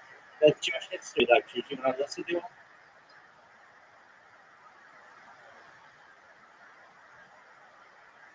Do you want to hear it?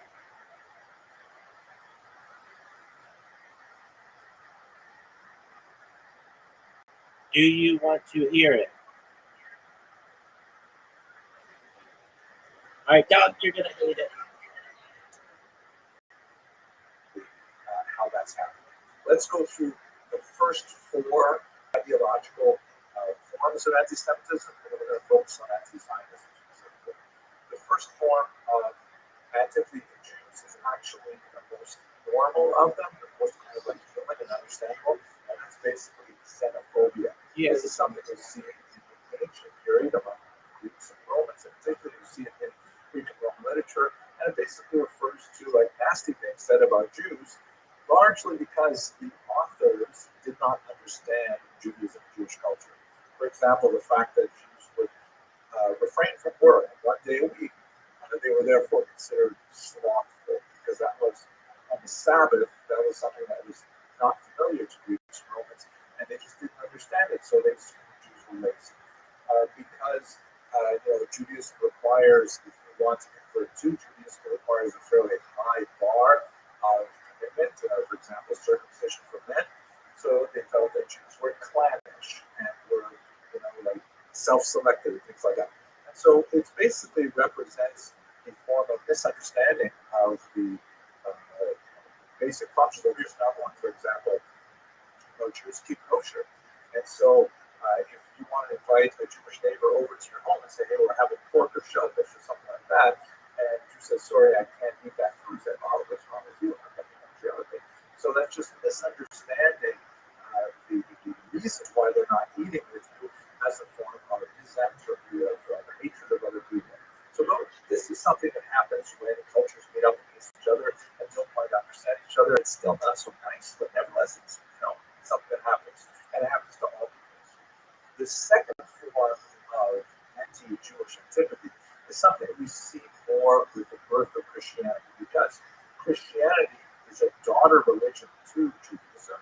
And as a result, there's a special mother-daughter relationship that Judaism would not have, for example, with Hinduism, or to a lesser degree with Islam, which is kind of like sort of a granddaughter religion. But the relationship of the mother and the daughter is especially important. In this context, this early form of Christian anti-Judaism is basically a theological debate. Who are the Jews as a chosen people? If they're the chosen people, what is the Christian people? What does God think of this relationship? Who is Jesus, and what does he think for the, we have the Jewish Bible planted at the beginning of the Christian Bible. How do we define our distinctions? That can sometimes express itself in antipathy to Jews, and that's something that was especially prevalent for, let's say, the first millennium after what they're called the era. The third period is when Jew hatred really goes off the rails, and criticisms are leveled at the Jews, which are just mind-boggling, bizarre, like this crazy idea that Jews must drink Christian blood in order to avoid some strange smell or various other nasty things. The idea that Jews must somehow ritually murder a child in order to fulfill some kind of bizarre ritual purpose. These are like weird ideas that in the 12th and 13th century in particular began to take hold of the European imagination. They connected especially when printing became popular and it was possible to disseminate these ideas cheaply and widely. And unfortunately, we're still dealing with this form of medieval Judaism as well. The fourth form, which unfortunately until recently I believe is likely the final form, but that was optimistic, is what we would call today modern anti-Semitism. This is when the actual term anti-Semitism was invented in the 1880s as an attempt to try and sort of couch these old antipathies in a modern sort of scientific term. And basically the content of modern anti-Semitism represents a departure from a religious alliance of anti-Jewish hatred. Yeah, because I spammed it. So now I just spammed it. One, that the Jews constitute I must betray now. Yeah. National identification, but now they have some kind of quasi-scientific I'm live on 22 different YouTube association of their very beings, their very bodies. And secondly, the idea of conspiracy. Yeah, if you want to find me on The way Twitter, this race works, I'm live all on connected. It's a grand, awful, diabolical plan to run into good. And that's basically where we were living from the 1880s to the Nazi period through the late 20th century until finally we come to this fifth form, anti-Zionism. What is this? How does it differ from the legitimate forms of objections that we talked about earlier, and why is it fundamentally different? Anti-Zionism is basically this position that ascribes a fundamental illegitimacy to the modern state of Israel, saying that unlike all other countries in the world, Israel somehow should not be allowed to exist. They based on fundamentally flawed, fatal flawed principles that means that it is something that must be eradicated completely, something that I have more social media than Canada or England or any other state. We won't say it about Israel. And secondly, anti-Zionism argues that all Jews, not just Israel, but all Jews around the world are somehow equally culpable for establishing this so-called illegitimate state, that they are so-called complicit in this crime of Israel's existence. And that's really what this anti-Semitism is all about. So what I'd like to do now is to walk you through examples and how we see just how inappropriate and illogical and fundamentally hateful this argument is, and how it distinguishes itself from the earlier forms of opposition to Zionism that we can understand based on legitimate grounds, whether or not we agree with it. Let's take, for example, as a litmus test, the International Holocaust Remembrance Alliance definition of anti-Semitism. It's not, for me, it's not my favorite form of defining anti-Semitism, but it happens to be something that is in the news because a lot of political debate is whether or not we should formally accept this definition, not this, but let's just use it as our litmus test. So if you look at where I pointed the arrow here, we should say clearly that criticism of Israel similar to that leveled against any other country cannot be regarded as anti-Semitic. I mean, if you were to say anyone who criticizes the government of Israel is anti-Semite, you would have to say half of the population of Israel is anti-Semitic because they have a very vigorous democracy. They have protests, they have arguments. It's actually a raucous kind of thing. The Israeli Knesset politics there's tremendous amounts of criticism of the government, the current government, previous governments, and I'm sure future governments. So there's certainly no boundary in this definition that says that criticizing the decisions of a given government or political orientation in Israel is off limits. There are, however, some things which go way beyond it, and that's what we're really focused on. So here, have a look at the second page, which sort of expands with lots of examples of the definition. Let's look at some of the detail and see why anti-Zionism really goes beyond the level of appropriate criticism of government and gets into anti-Semitism.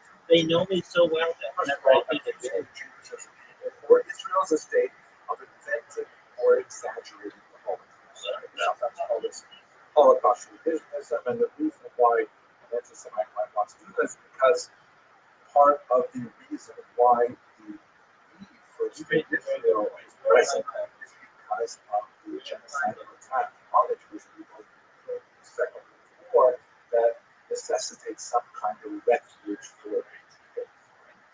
Accusing Jewish citizens of being more loyal to Israel or to the alleged priorities of Jews worldwide than to the interests of their own nations. This is also a very old criticism. It's the dual loyalty charge that is saying that it's not possible for a Jew to, let's say, for example, serve in the United States Armed Force because they're really more dedicated to Israel. I mean, if that is the case, again, you have to wipe out, you have to remove from its ranks a tremendous number of people in armed forces who come from other countries or have various, opinions for other countries. So we're going to set that in a second. Anti-Zionism means denying the Jewish people their right to self-determination, for example, by claiming that the existence of the state of Israel is a racist endeavor. All other countries seek to establish national homelands for their indigenous peoples. That is somehow okay. But for Jews to do that, not okay. We see it perhaps most starkly in the 1975 UN resolution that equated Zionism as a national movement of the Jewish people as a racist endeavor. There's no such UN resolution that says that French nationalism, American nationalism, Russian, Venezuelan nationalism, they are somehow racist, but Jewish nationalism is somehow racist. It's a fundamentally flawed argument. As you can see from this map that indicates the nations that sponsored it, primarily the Arab League, and those that were favorite, primarily those who are deeply beholden to some of the petroleum resources of the Arab League, that you get a really a sense of like where this is coming from, as well as those who objected to this particular resolution. Building on this idea of equating the Jewish national movement racism and not other national groups, applying double standards by requiring of it, i.e. Israel, a behavior not expected or demanded of any other democratic nation. They hold Israel to a different standard of what is acceptable. I've seen this especially today. I've seen this in actually a rather brilliant article that was just published yesterday by Zach Goldberg in Tablet. And basically what Mr. Goldberg did was he went and looked at some of the major media resources and he said, okay, how many times is the word genocide used in connection with, and then he identified half a dozen odd recognized massacres that may reach the level of genocide. I won't go into the details of separation between them. But as you can see, when you connect Israel to genocide, that's a phenomenally popular topic, far more than connecting, for example, the Cambodians to genocide or Rwandans to genocide, so on. When you say Israel and genocide in one sentence, you get a lot of hits. So therefore, that is suddenly become a tremendously popular thing in much of the space. And he points out here, I'm actually read a quote from that article, which is rather remarkable. He says, if Israel's war in Gaza qualifies as a genocide, it would constitute a striking historical outlier. Perhaps the first such case of genocide triggered by a mass terrorist attack involving the slaughter of civilians and the taking hostages. The first in which the genocider, quote unquote, permitted food, fuel, and humanitarian aid to flow into the territory of its purported victims. And potentially the only instance in which the perpetrators lacked any prior plan or ideological commitment to extermination. It may also be unique in that the targeted group's combatants have deliberately embedded themselves into civilian infrastructure and sought to increase civilian casualties for strategic and propaganda purposes. And it could be the only genocide that might possibly be halted on the spot, not by the genocider, but by the group claiming victim. Specifically, for Hamas to release the hostages and lay down its arms, Israel's military campaign, having achieved its core objectives, cease. I don't mean by this discussion to in any way diminish the horrific suffering of the civilian population in Gaza. It's a horrible thing, and my entire being rebels against it. But the bottom line is so much focus on Israel saying, stop trying to rescue your hostages. And hardly anyone saying, Hamas, let go of the hostages. You took civilian hostages, murdered many of them. You still have 20 of them. Why isn't the world screaming at Hamas, screaming at the Arab world that is in league with Hamas and saying, force them to release the hostages. The violence will cease. That's something that still bothers me. Next, using symbols and images associated with classical anti-Semitism, such as claims of Christ killing or blood libel to terrorize Jews or Israelis. Lots of examples of this, very offensive metaphors. So Israelis harming children, God forbid, these kinds of things. Drawing comparisons with contemporary Israel policy to Nazis. That happens everywhere, all the time. You see swastika on the Star of David flag, things like that. And finally, holding Jews collectively responsible for the actions of Israel. And that's why we're talking about this right now. This is something that we've seen for a long time with Israel and other things, such as the horrific massacres at the Tree of Life synagogue that occurred actually before October 7th. Of course, we see it today in terrifying murder of two Israeli staffers walking out of a museum in Washington, or the horrible attack on the peaceful protesters.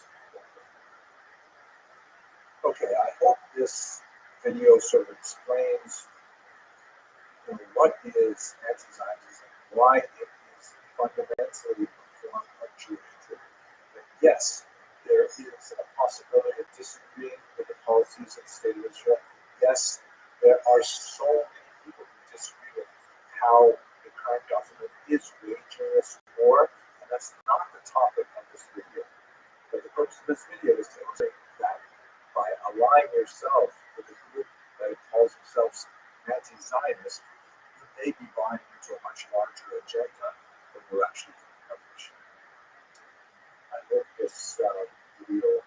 useful to look that we see that to the violence, return for hostages immediately to their families, and the cessation of all of the attacks and suffering place. Thank you very much.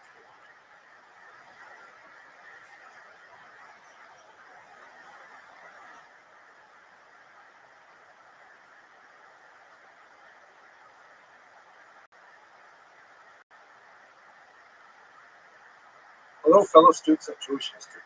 I've been conducting research for the upcoming Rome cruise, and I came across something yesterday that just blew my mind. That even though it's not dealing with the Rome material, it's in a very close by area, the region of Bordeaux and Bayonne, which we will be going to God willing next year.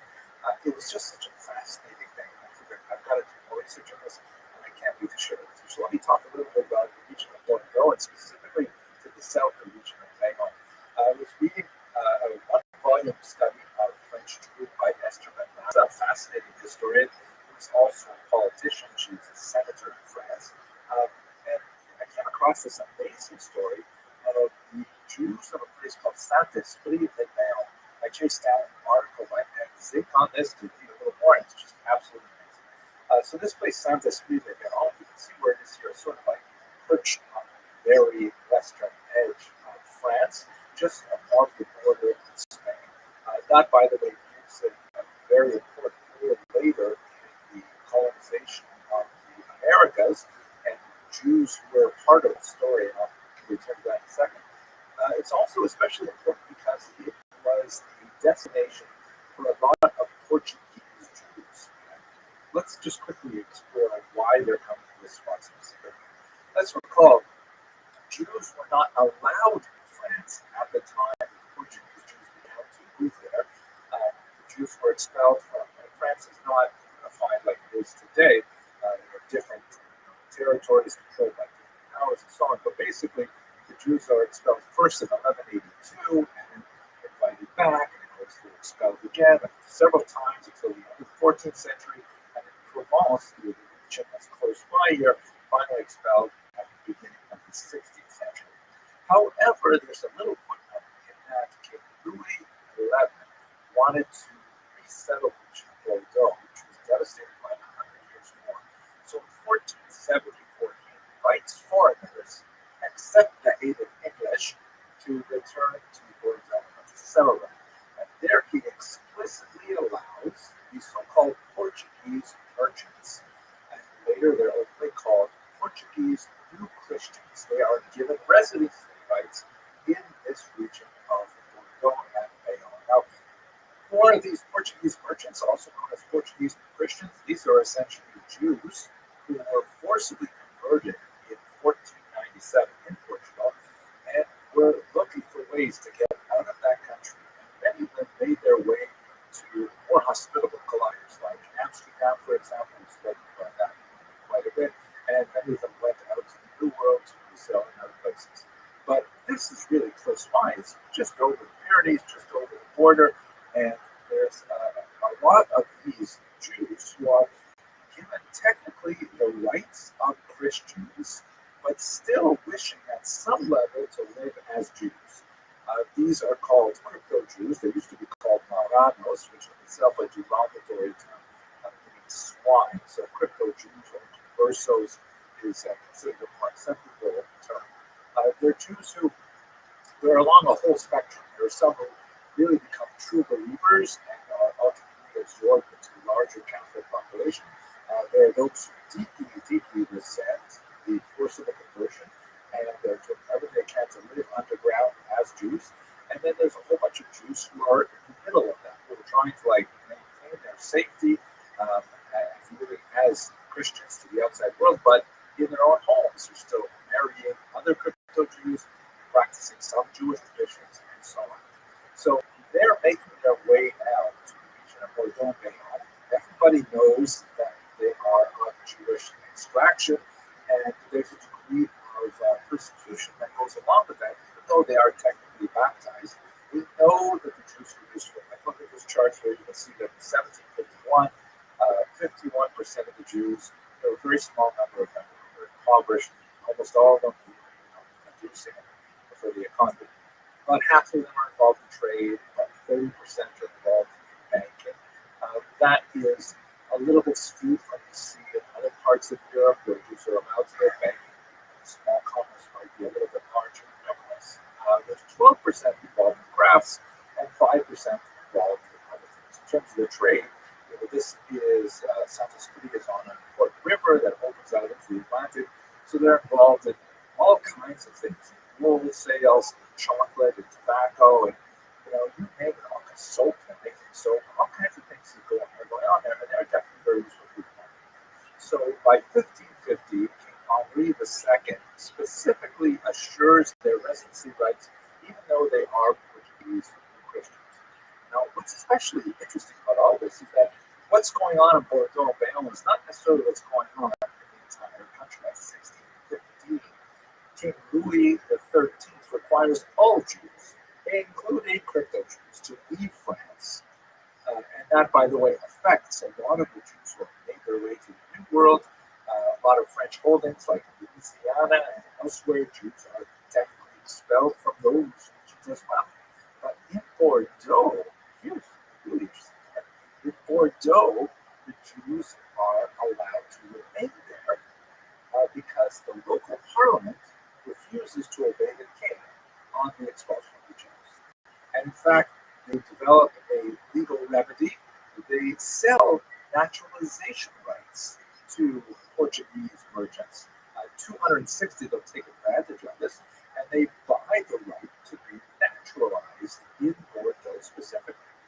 And essentially, they just sort of ignore the king on this regard. And by 1723, the people living there are open to refer to them as Jews, despite the fact that the legal ban on their settlement in French territory is still fully in place. It's absolutely amazing. The legal nomenclature of what we call them, Portuguese merchants or New Christians or Jews, reflects the reality that is developing on the ground in Bordeaux. Throughout the 17th century, all kinds of measures that are cataloged in an exhaustive manner by Hans that really went down to the local archives demonstrates that they are more and more openly determined to their Jewish practices. For example, birth rates seem to be pretty much stable, but the number of baptisms, especially baptisms of Portuguese families, declines.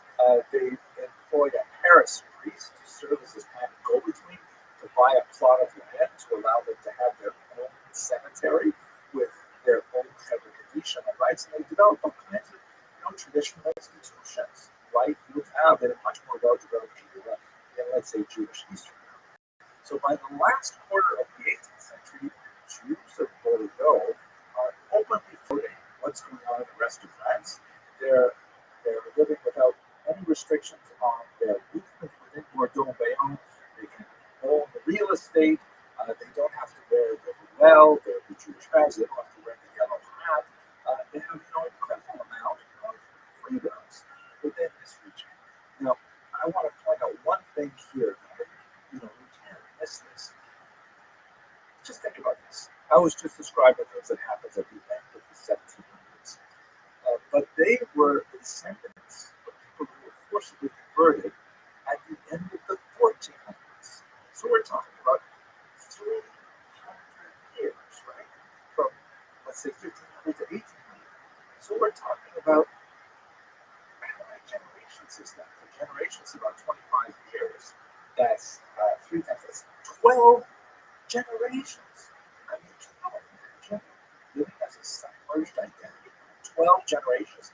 And if you want to say that the Jews were sort of coming out of the woodwork in 1800, well, it's been a good century of tolerance in Bordeaux and Bayonne. Much greater, I would put in the US than the famed Convivencia that you see in the south and Spain with Muslim. But that's still 100 years after that started. So if we go back 100 years, we're still talking about 8 generations. Can you imagine returning to your ancestral identity after 8 generations of living as a submerged individual? It really is mind-boggling. Here's the thing that Anne's really drives home her article on this topic. And maybe she's thinking of the darker history of the 20th century, when this kind of tolerance was sadly hardly in evidence. The fact is that national leaders, kings, and so on, make all kinds of pronouncements. They can make so-called political statements. They can ideological purpose, like saying, hey, France is going to be good around here, completely Catholic. Of course, France had a lot of difficulty with non-Catholic Christians as well. But it only really matters when it can be enforced on the ground. If there is a gap between these national leaders who are playing to all kinds of different agendas, and the people who actually live there, together with their Jewish neighbors, if there is a gap, if there's any daylight between those two positions, that's the moment in which you have real humanity express itself. The non-Jewish population of the Dome saw the Jews in the 17th and 18th century as essentially their neighbors. We know that they're linguistically very well adapted, that looking at forensic studies of rental agreements and purchase agreements and all kinds of contracts, that Jews were basically treated like every other citizen of Bordeaux. It was especially fascinating to see how these crypto Jews were able to emerge from their submerged identity and they find a welcome place in this corner of France. Wow, I can't wait to see it. Thank you very much for watching this video.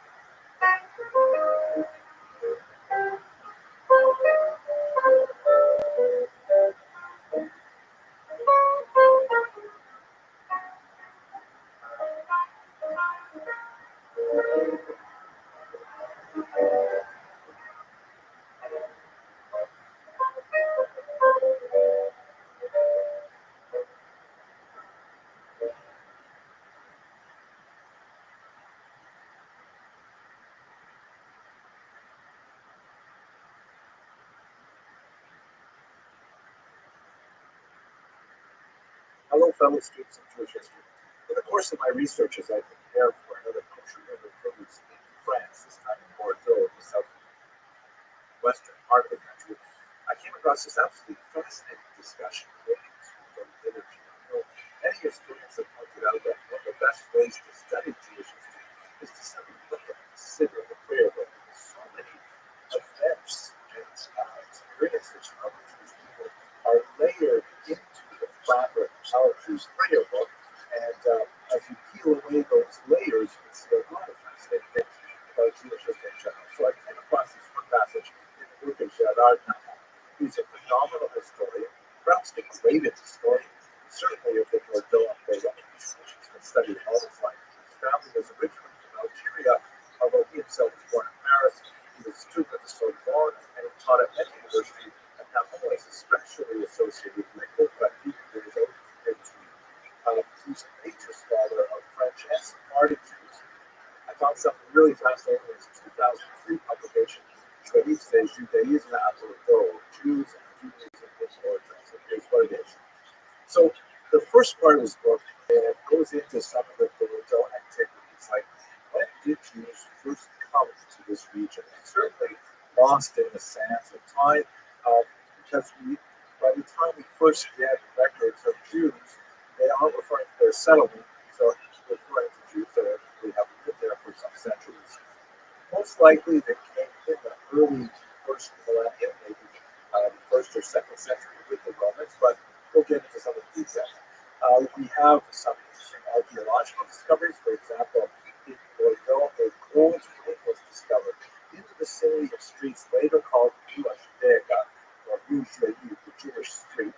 And if you look at this amazing ring here, it was first published by Camille in 1890, who presumes that it was an engagement ring of a woman named Esther. When you look closer at it, you can see that in fact it does have the name Esther, which is in fact also the equivalent of the name Esther. We know that from this remarkable first century epitaph that was set up for Claudia Esther, who's one of the slaves who was taken from Jerusalem in the first century to Rome, and it was put up by her husband. But looking more closely at this particular image, why would you think that this Esther is definitely a Jewish one? Well, it is obviously the representation of the menorah on both sides of the ring. You can see that's a classically Jewish symbol. The seventh branch menorah, in particular, really goes to the heart of Jewish symbology. You see it very, very early, and it's very popular in the first, second centuries. So Whereas Journal argued that it was an engagement ring. Now, Holmes says that's probably not the case. He says it probably belonged to a man named Asterius. I'm not sure how strong the argument is personally because why would they say Asterius, although the last three letters kind of indicates like a nominative case. It really shouldn't think itself. Unless it's a short form, but who knows? At any rate, everybody agrees it's from the 6th century, right? So we're talking about 500s. We know there were Jews already living there at this time. We also have a really fascinating document that goes back a couple hundred years earlier, and this one is really interesting. It is the document of the Pilgrim of Bordeaux, which is really fascinating. It goes back to the 333 or the 334, and it's regarded as one of the very earliest itineraries composed by a Christian pilgrim making his way to the Holy Land. In this case, from Bordeaux all the way over the northern Mediterranean and down into the land of Israel. And this has been studied for centuries and centuries as a work of history, of geography, of writing, and so on. But what's really interesting is that there's this Professor Klein who already published in the 1930s an article saying that, wait a second, are we sure that this pilgrim from Bordeaux was in fact Christian? Because when you look at the itinerary itself, he zips right through Galilee, where Jesus was active for 2.5 years. That's where most of this stuff happens. He doesn't talk at all about Nazareth or Capernaum or any of the important places in the Galilee. He goes straight down to Jerusalem and he talks about really important Jewish characters like Elisha and King Hiskiyahu and all kinds of people who are really important in the Tanakh and the Hebrew scriptures. But he only has 2 references to Jesus in the entire document. One of them seems to be entirely unpassing because he was going through Bethlehem. So Professor Klein suggested that this guy's actually maybe this guy's actually a Jewish pilgrim, but he left this very rare travel log, and that's how we have it today. It was a mistake to describe it as a Christian. Anyway, that's sort of an open-ended question. What I want to talk about today is the Hulachu prayer, which is well known, in particular to men when they pray the morning service. In the Orthodox world, typically women do not pray this section called Tachon, which are penitential prayers that are read immediately after the essential part of the prayers, the Mastrate or the Hashgash. And on Sunday through Friday, there's a short version. So according to Jewish tradition, since Mondays and Thursdays are the days when the Beit Din sits, that is the court of Jewish law sits, so this happens also in heaven, therefore it requires additional prayers to expiate our sins. So that's basically what this sacrament prayer is. And there's this longer section on Mondays and Thursdays called the Hulachu, which is the first 2 words of it, and He is merciful. God is merciful. So where does this prayer come from? So looking at some of the standard reference works, like the Rothschild Philos, there is a reference to some people who were once in danger, somehow connected with a boat, but not much discussion there. And they composed this prayer, and it was so beautiful that it was included in a regular liturgy. What Professor Gerard Nahum brings forth, however, is a 1407 manuscript from Troy, elsewhere in France, where a student of Rabbi Nachum named the Paralysio Steve reports actually the story that occurred much earlier. So we're definitely now talking in some realm of legend. This is something recorded in the 15th century, describing something that happened in the 1st century, but it happened in Bordeaux. So the story goes, as we've discussed previously on this channel, there's a legend that Vespasian, as part of his peak with the difficulty of putting down the Jewish rebels in the Great Roman Jewish War of the 1st century, he loads up 3 boats full of Jews. He removes the rudders, and he puts no skipper on them, and it just pushes them out into the Mediterranean. This is considerably less comfortable than what we enjoy in country river cruises all the time. At any rate, according to the legend, which is reported from the 12th century onward, these 3 boats went to largely southern France. One went to Arles, one went to Lyon, up the Rhone River, and one somehow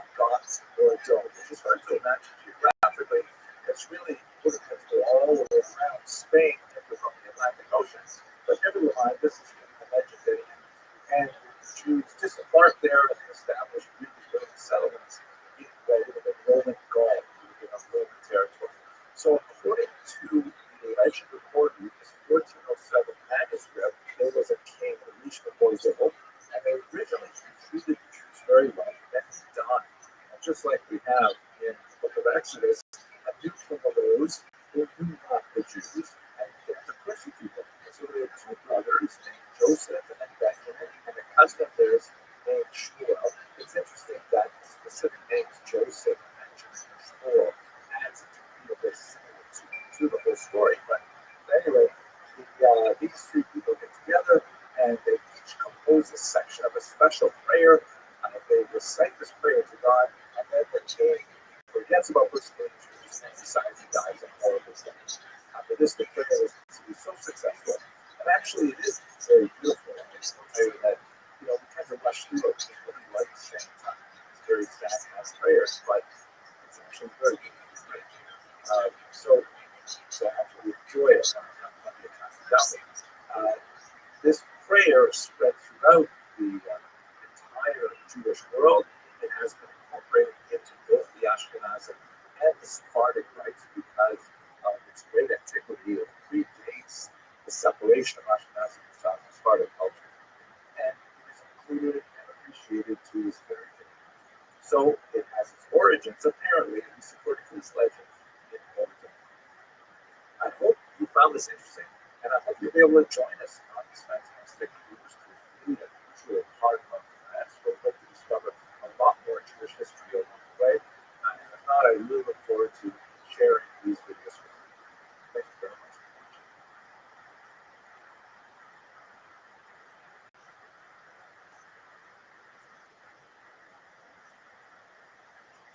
Hello, fellow students of Jewish history. A few weeks ago, we spoke about the Bordeaux itinerary, which is this fascinating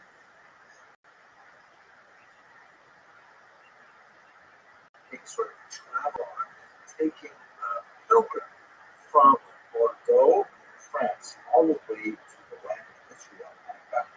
And I had come across this article that suggested that perhaps this Bordeaux pilgrim from the year 333, 334 was possibly Jewish.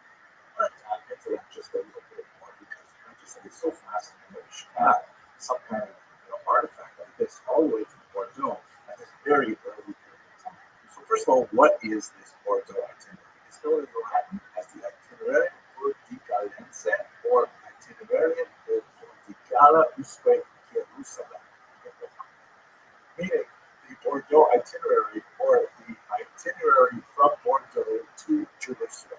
And basically, it's really boring. It's a text of a few pages that basically describes, really, really dull information, but important if you're traveling, of how far it is to go from stop A to stop B. You've got to break this into a lot of stops because you're going to be doing a lot of overnights a donkey or a horse or on foot.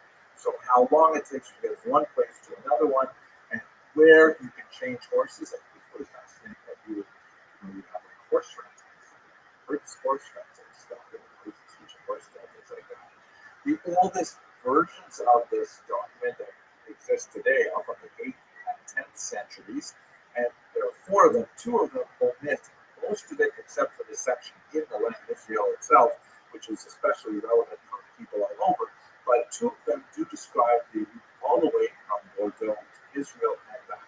Here you can see a map representing the Bordeaux itinerary, both there and back, and there are several stops along the way of important places. Now, the text itself, however, looks something like this: like, change at Stomatae, leaks 7, change at Senone, leaks 9, city of Astates, leaks 8. Most of it's pretty boring until you get to the land of Israel, which is a lot more detailed information about what to see in connection with the Bible and things like that. So that's basically what this really early pilgrimage account is, and it has lots of fascinating things associated with it. Now, there are a lot of questions for scholars. For example, are the actual sites as they are described, meaning can we link the sites described in the Bordeaux itinerary to the events actually described in the Bible? Or were these places kind of like made up, especially in the 4th century, because that was the time when there was a huge kind of like quote-unquote rediscovery of Christian holy sites, which scholars affirm to one degree or another. There's a lot more, fascination with Helena, for example, from Constantinople coming, saying that cross and things like that. So perhaps these sites aren't actually representing actual historical occasions. And it's also some really interesting literary discussions of, is there a subtle and versus Judaism tradition here? Is this fitting into church father writings around the same time, perhaps criticizing Judaism by the contrast of various holy sites? These are all great questions. But we're going to look at one set of questions in particular, which was advanced by this tremendous scholar named Shmuel Klein, who was born in Hungary. He moved to Israel in 1929, where he's one of the first faculty members of the Hebrew University of Jerusalem. He had a rabbinic background. He had served as a rabbi, he served as a chaplain, and so on. But his real love was historical geography, and especially the historical geography of the Holy Land. His PhD dissertation was defended in 1909, and it was on topographic and historical material in the poetry of the 7th century liturgical poet Kalia. Absolutely fascinating. And he wrote a list of articles as long as my arm describing various historical and topographical aspects of land Israel, huge influence on later geographic studies. Now, Professor Klein opined that, maybe we should take this itinerary at face value. For example, he says, why is there so little material in the itinerary on the Galilee region in Galilee? I mean, that was Jesus' main area of activity. Why is there no reference in the itinerary to Nazareth, Capernaum, Magdala, and Cana, sites that are so prominent in Christian scriptures? Why does the pilgrim spend this huge trip making his way around Israel and then just skip over all those things, just go straight to the coast and then spend time in Jerusalem? One question. Second one, why are there so many references to Hebrew scriptures, especially events that occurred to particular kings, as described in the Book of Kings or the Book of Chronicles, and like lots of things which are fascinating in Jewish history, but they're not really that closely followed in Christian history. Some scholars preceding Klein, and he quotes them in his article on this topic, suggest that perhaps it was a Jewish Christian or a Christian Jew, maybe someone who was part of that generation who was of Jewish ethnicity but was practicing Christianity. And there's something to be said for that argument, but it's really quite late for that. We're already in the 4th century, and the split between Judaism and Christianity was pretty profound by the time we get to the 4th century. And then finally, perhaps most fascinating, there's lots of references in this text, not to the Old Testament, Hebrew scriptures, but to the Jewish legend. Both materials that are discussed in rabbinic literature, but a lot of material that appears to be like local popular lore that is not exactly agada with the technical sense of things contained in the rabbinic text, but nevertheless a tradition handed down in the Jewish community. Is it not possible, asked Professor Klein, that pilgrim is actually Jewish? Now, a spoiler alert, he says no. He says, I don't think so. I don't think the author of this particular text was Jewish. First of all, the text has lots of Christian references to Jesus as Savior, which would definitely be not okay for a Jew. Perhaps the pilgrim was writing for a particular audience and included those things in there for the audience. Possible, not especially convincing, but possible. Perhaps it was added by later copyists, also possible, but if they're going to add stuff, they could have added so much more stuff. Why really add a few constantly references? What Professor Klein argues, and many scholars believe the same, that it was not actually written by a Bordeaux pilgrim. It was rather written by someone living in Bordeaux, cobbling together reports from other people who had made this journey. And he argues that the author of the itinerary actually collected information from Jews in the region of Bordeaux. They had made this itinerary and he pulled material from them. Jews in Lyon in particular, which is fascinating because we do know that there are Jews in the region already from the first century, but we have only tiny little scattered references. If Professor Klein's thesis is correct, then there's a lot of detailed information available to the author of Raspberry because there's significant Jewish populations in Bordeaux and Lyon at this time. We know from rabbinic literature that there are a couple of interesting figures. For example, there's someone called Rabbi Galia, man of Gallia, that is, of course, a Roman prince. That's mentioned in the preceptor. Rabbi Yuda in Gallia, Rabbi Yuda from Gallia, and he's mentioned in Sikta the Rav Kahana. These are all very old texts, which suggest that, yeah, in fact, there are, some kind of quasi-rabbinic populations there that so much so that they can produce at least these two figures who are cited in very, very ancient texts. So this is actually Professor Klein's contribution, and this is really quite convincing, that the pilgrim who wrote this text did not actually make the journey himself, herself, but most likely cobbled it together from lots of other sources, including from at least one Jewish source who traveled to this region from Bordeaux. I think that's absolutely fascinating. Thank you very much for watching this short video. I'm so glad that there are other people who find this stuff so interesting.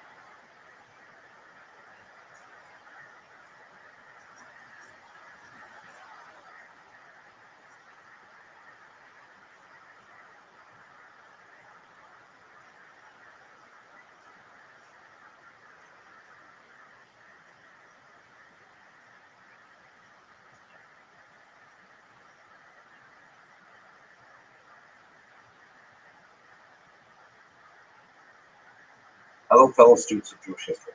I'm so grateful to have had another opportunity to visit the Douro River Valley with Kosher River Cruises. It's so fascinating to see evidence of crypto-Jewish communities living in that area over 500 years since the Inquisition. But we're going to move on now because in November, God willing, we're going to move to another location. We're going to go visit the area of Bordeaux, which is in southwest France.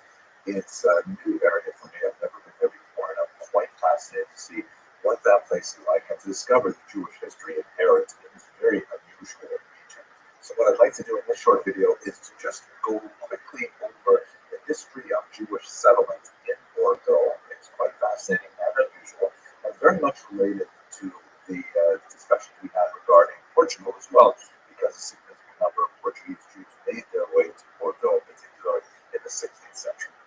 To start with, have a look at this map here. Here's where Bordeaux is. You can see it's on a waterway that opens to the Atlantic Ocean. And like many segments of Jewish civilization, it is an important mercantile site. Of course, the entire region is suffused with wine culture, and I'm going to have to learn a lot more about that before I go there to understand the role of Jews in the history of wine. But for today, let's just look at settlement.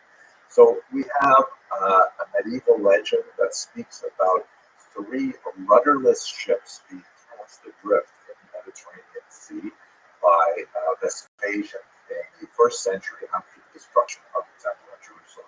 These rudderless ships wandered throughout the Mediterranean and landed at the city of Arles, located at the mouth of the Rhone River, and made their way upstream to Lyon, a bit further on that same river, and then another one went somehow all the way around, I guess, the Strait of Gibraltar to land in Bordeaux. And this is the legendary origins of the Jewish communities of these 3 very important cities. But if we move past this fascinating legend and look at the archaeological evidence and the literary evidence, we do have a fascinating signet ring that looks at a ring that appears to have menorahs on it and the name Aster, which could be an abbreviation of the Latin name Asterios, not especially Jewish, or Esther, which of course is very Jewish, and that dates from the 4th century. In the late 500s, we have a literary report of a Jew in Bordeaux who got into trouble because apparently he ridiculed a priest's belief that a particular saint would cure him of an illness. We don't know the specifics of that that particular story, but it does have certain ring of truth in some ways. And then we also have much more evidence by the time we get up to the 9th century, much of it coming from anti-Jewish sources, but nevertheless pointing to a fairly well-developed community for the 9th century in Bordeaux. By the 11th century, you already geography of a place called Mont Judaïque, which means like the mountain of the Jews or the Jewish mountain. That's outside the city walls. There's a Jewish cemetery in place. There's a Jewish street, and a port is called Porte de Jeux, which was known earlier by the name Porta Judea, clearly meaning the port of the Jews. So certainly by the 11th century, this is around the time of Rothschild, this is around the time just before the Crusades and so on, you actually have a very significant Jewish population living there. Where they came from exactly is clear. But we do begin to see clear migrations from other regions afterwards. And this is largely because France went through kind of like this paroxysm of desire to expel Jews from its environs at several points during the High Middle Ages. The first of them was in 1182, which did not actually affect the Jews of Bordeaux because during this time, specifically from 1154 to 1453, Bordeaux was not under French control, it was under English control. And even though this part of England was located on the continent, it was nevertheless impervious to the demands of the French kings. I think it's also interesting to observe that the 300 odd years that Bordeaux had independence from France, not being attached to England, may have contributed to a certain cultural orientation that we certainly see more of as we move into the early modern period, of being willing to defy central authorities, specifically with regards to the treatment of their Jewish populations. So, if we go back to our expulsion situation, the Jews of Bordeaux were not affected by the expulsion of 1182, but they did get exposed to 3 rapid expulsions in swift succession in 1284, 1305, and 1310. And as you might wonder, wait a minute, how could you expel a population in 1284 and then expel them again in 1305? Did they get invited back? That certainly happened in other parts of Europe. And then expel them again 5 years later, 1310? I mean, it doesn't make sense. In the case of Bordeaux, it seems that the expulsions were not actually implemented. There were orders of expulsions, but they were really just tools to extort bribes from the Jewish community to allow them to remain in place. This is another illustration of what one of my students once called the fee or flee strategy of Jewish survival, that when confronted with various threats, including expulsions, the Jewish communities could elect to simply bribe the parties, the nobility or the kings demanding their expulsion and remain in place, or they could simply say, well, it's too dangerous or the price is too high, and they could flee. So it seemed that the fee strategy was at the turn of the 14th century in Bordeaux. In 1320, however, the Jews of Bordeaux suffered horribly from attacks by a group called the Pasteurs. These are the shepherds. It's a populist movement, very similar to the Crusades, which of course began in 1096, so this is like a century after the continued for some time. It was originally an anti-Muslim movement, the idea of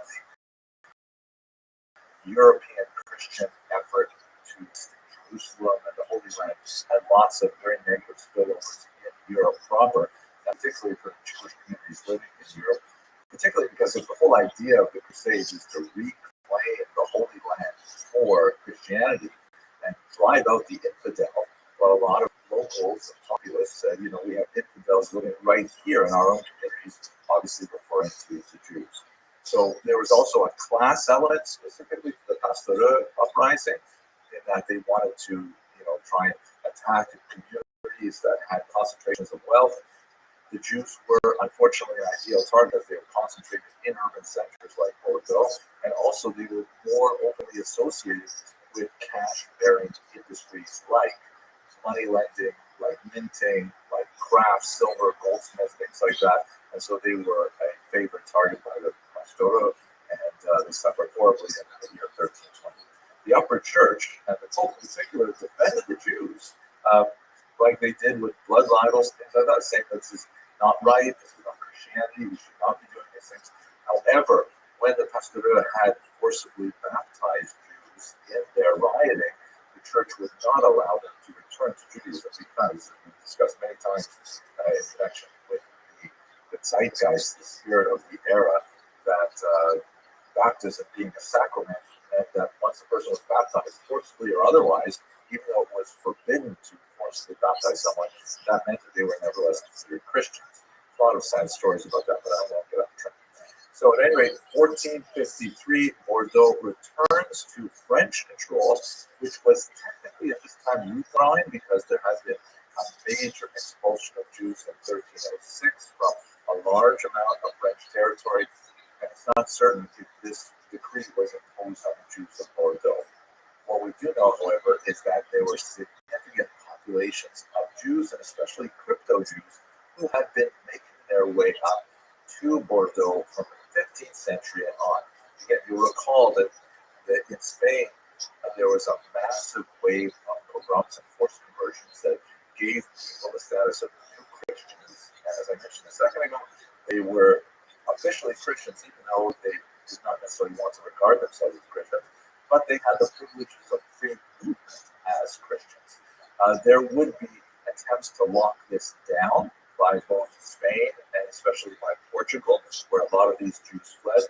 But in the 15th, 16th, and 17th centuries, there was periods of time when this was relaxed. And a lot of these nominal Christians, these so-called new Christians or conversos, sometimes called Moranos, which is a derogatory term, they made their way out of the Iberian Peninsula and looked to other places to live.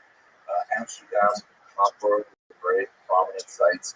The New World, Brazil in particular, and also just across the Pyrenees, the region of Bordeaux. And we begin to see an unusual sort of cultural combination of these new Christians moving into Bordeaux, identifying as Portuguese, later as the Portuguese nation, and ultimately as Jews.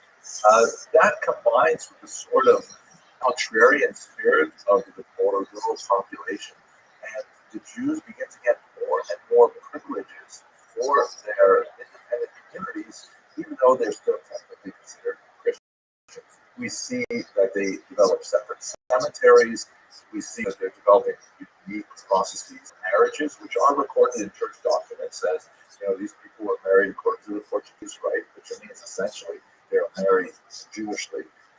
And by 1723, we just totally give up on even bothering to call themselves Portuguese, even though technically Jews are not allowed to live in France. They are openly living as Jews in Bordeaux specifically. At this time, we also begin to see Jews migrating from Papal states, where there were also holdouts of Jews that were not initially affected by the expulsion of 1306. Increasing pressure we placed on the Jews of Avignon and Constantinople, which are regions that are controlled directly by the French rather than the French community. And so Jews begin to over to Bordeaux as well. And over the course of the 18th century, you have two distinct communities living in Bordeaux, the Portuguese Jews and the Avignon and Constantinople Jews. They're not exactly Ashkenazic, they have their own Provençal, but you have these two communities living together, and they begin to really establish significant communities which were technically illegal. They set up yeshivot, right, schools. They set up Bikkur Cholim, which are like Jewish welfare associations, especially for the sick. They set up all kinds of charitable organizations for the community.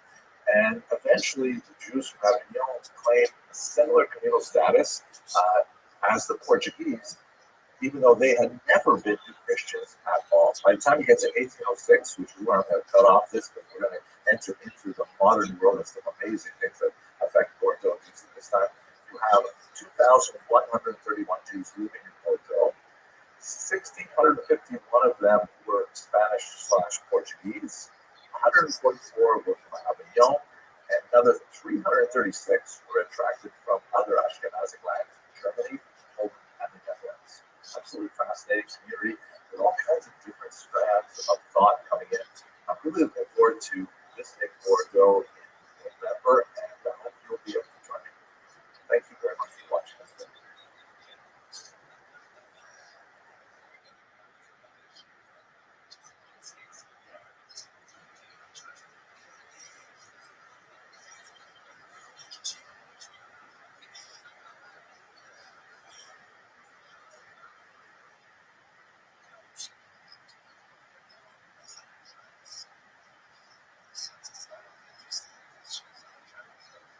Hello, fellow students of Jewish history.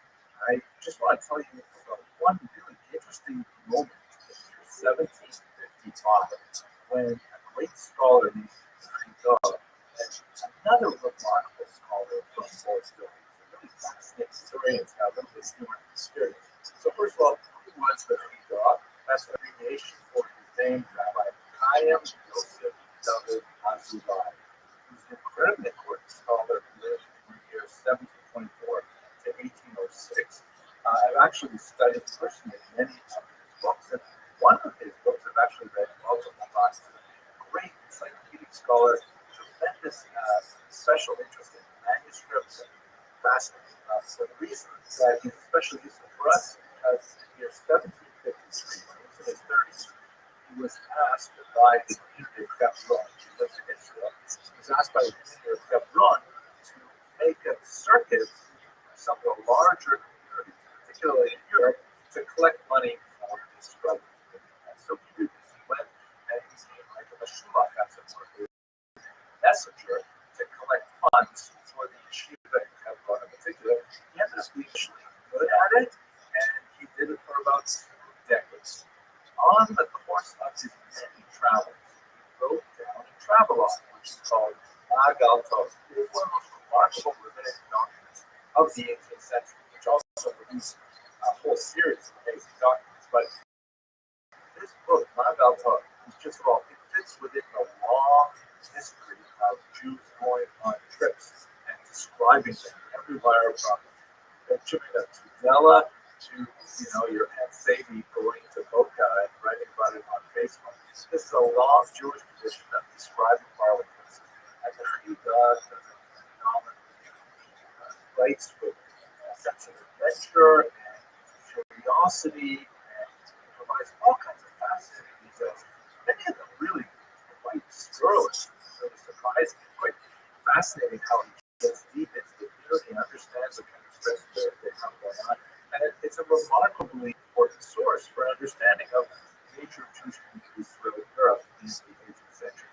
He also has a brilliant, amazing sense of humor, which you would never know from reading standard rabbinic books. But Comic Alpha just really comes up on.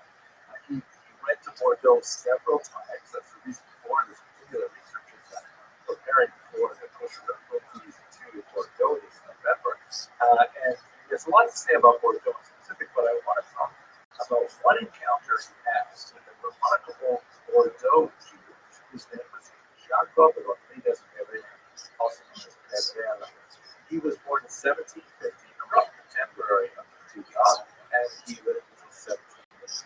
His story is, like many Bordelais Jews, he came from Spanish Portuguese roots, especially after his father died. His mother picked up and fled to Portugal, and he ended up in Bordeaux, where they readopted to Jacob. At this time, he was 6 years old.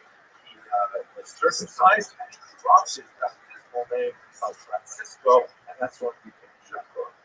He had brilliant creative mind. In many ways, a lot like the Chudah, although obviously without all of the rabbinic background, he didn't have the advantage of that kind of training. But he invented all kinds of fascinating things. He's considered one of the fathers of modern computing because in the 1700s he invented an ability to calculate mechanical calculus. He met people from Tahiti, where he traveled to Azote, recall his sport, and so he wrote a dictionary of the language of Tahiti. And he was an engineering design a method to allow sailing ships to dramatically increase their speed on transatlantic voyages.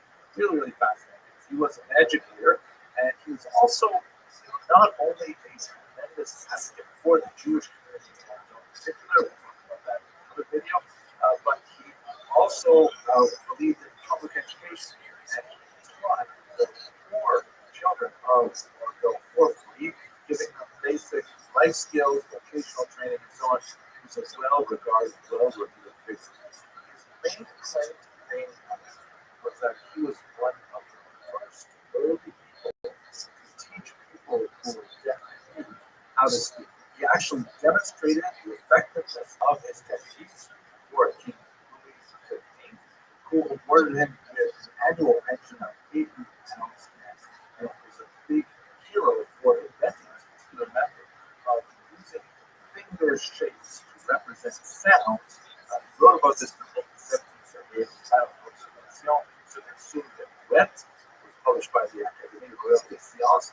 observations on those who are deaf. Absolutely fascinating.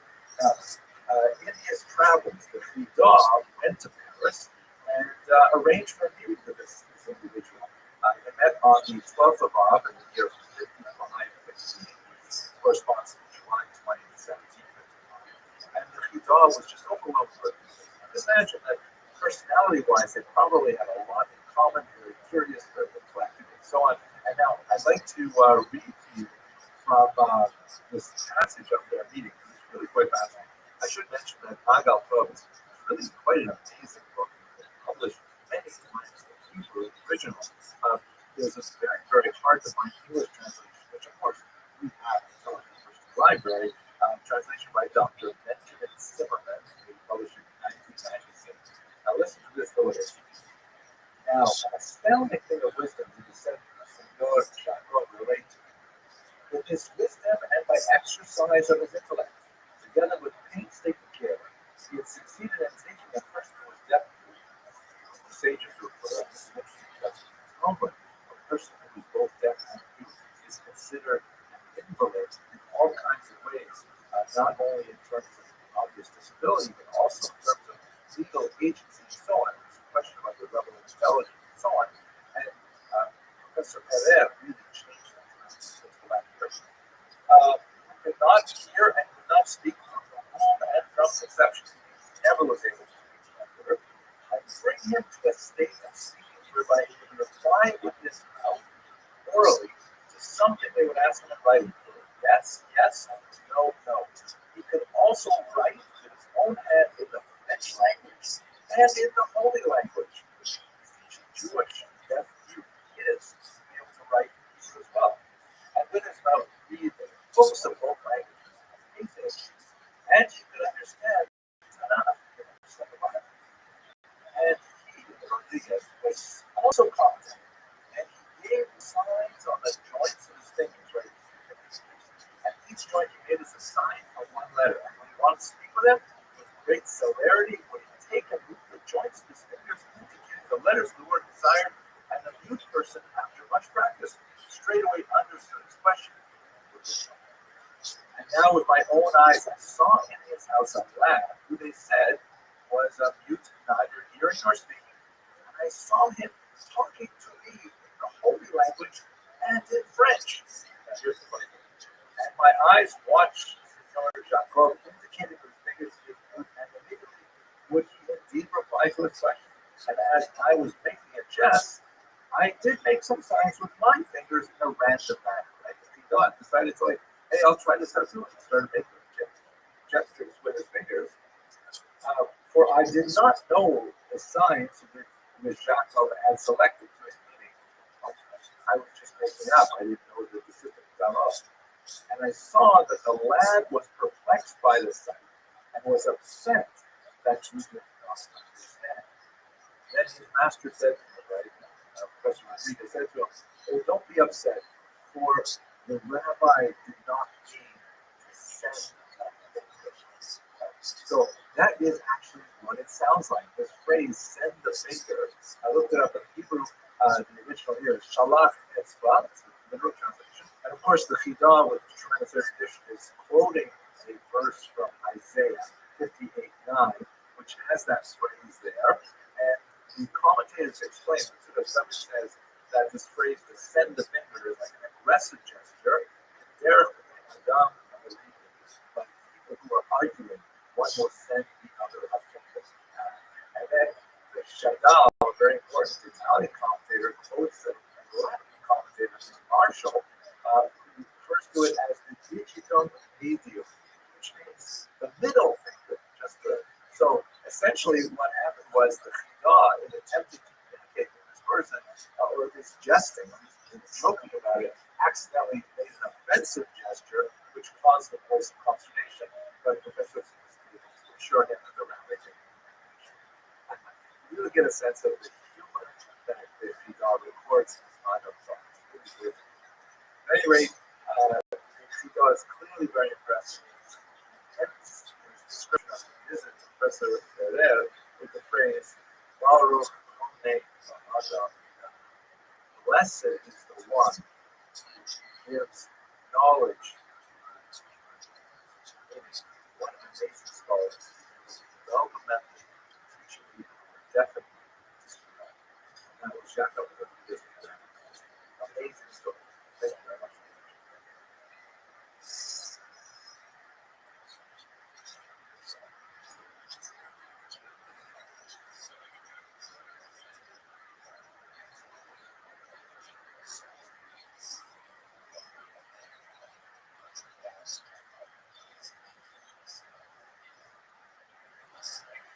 Hello, fellow students of Jewish history. I'm really interested in looking at the figure of Abraham Rothschild, a very important activist who was from Bordeaux and wanted to do the transformation of French Jewry from medieval period to the modern period. And it's actually, it's not a slow process at all. We'll talk about it in videos in the past about how, after the French Revolution, there was this dramatic change from the medieval environment that had essentially a corporate structure into a modern environment in which Jews were citizens of France. And what exactly that means? Well, that also didn't happen automatically.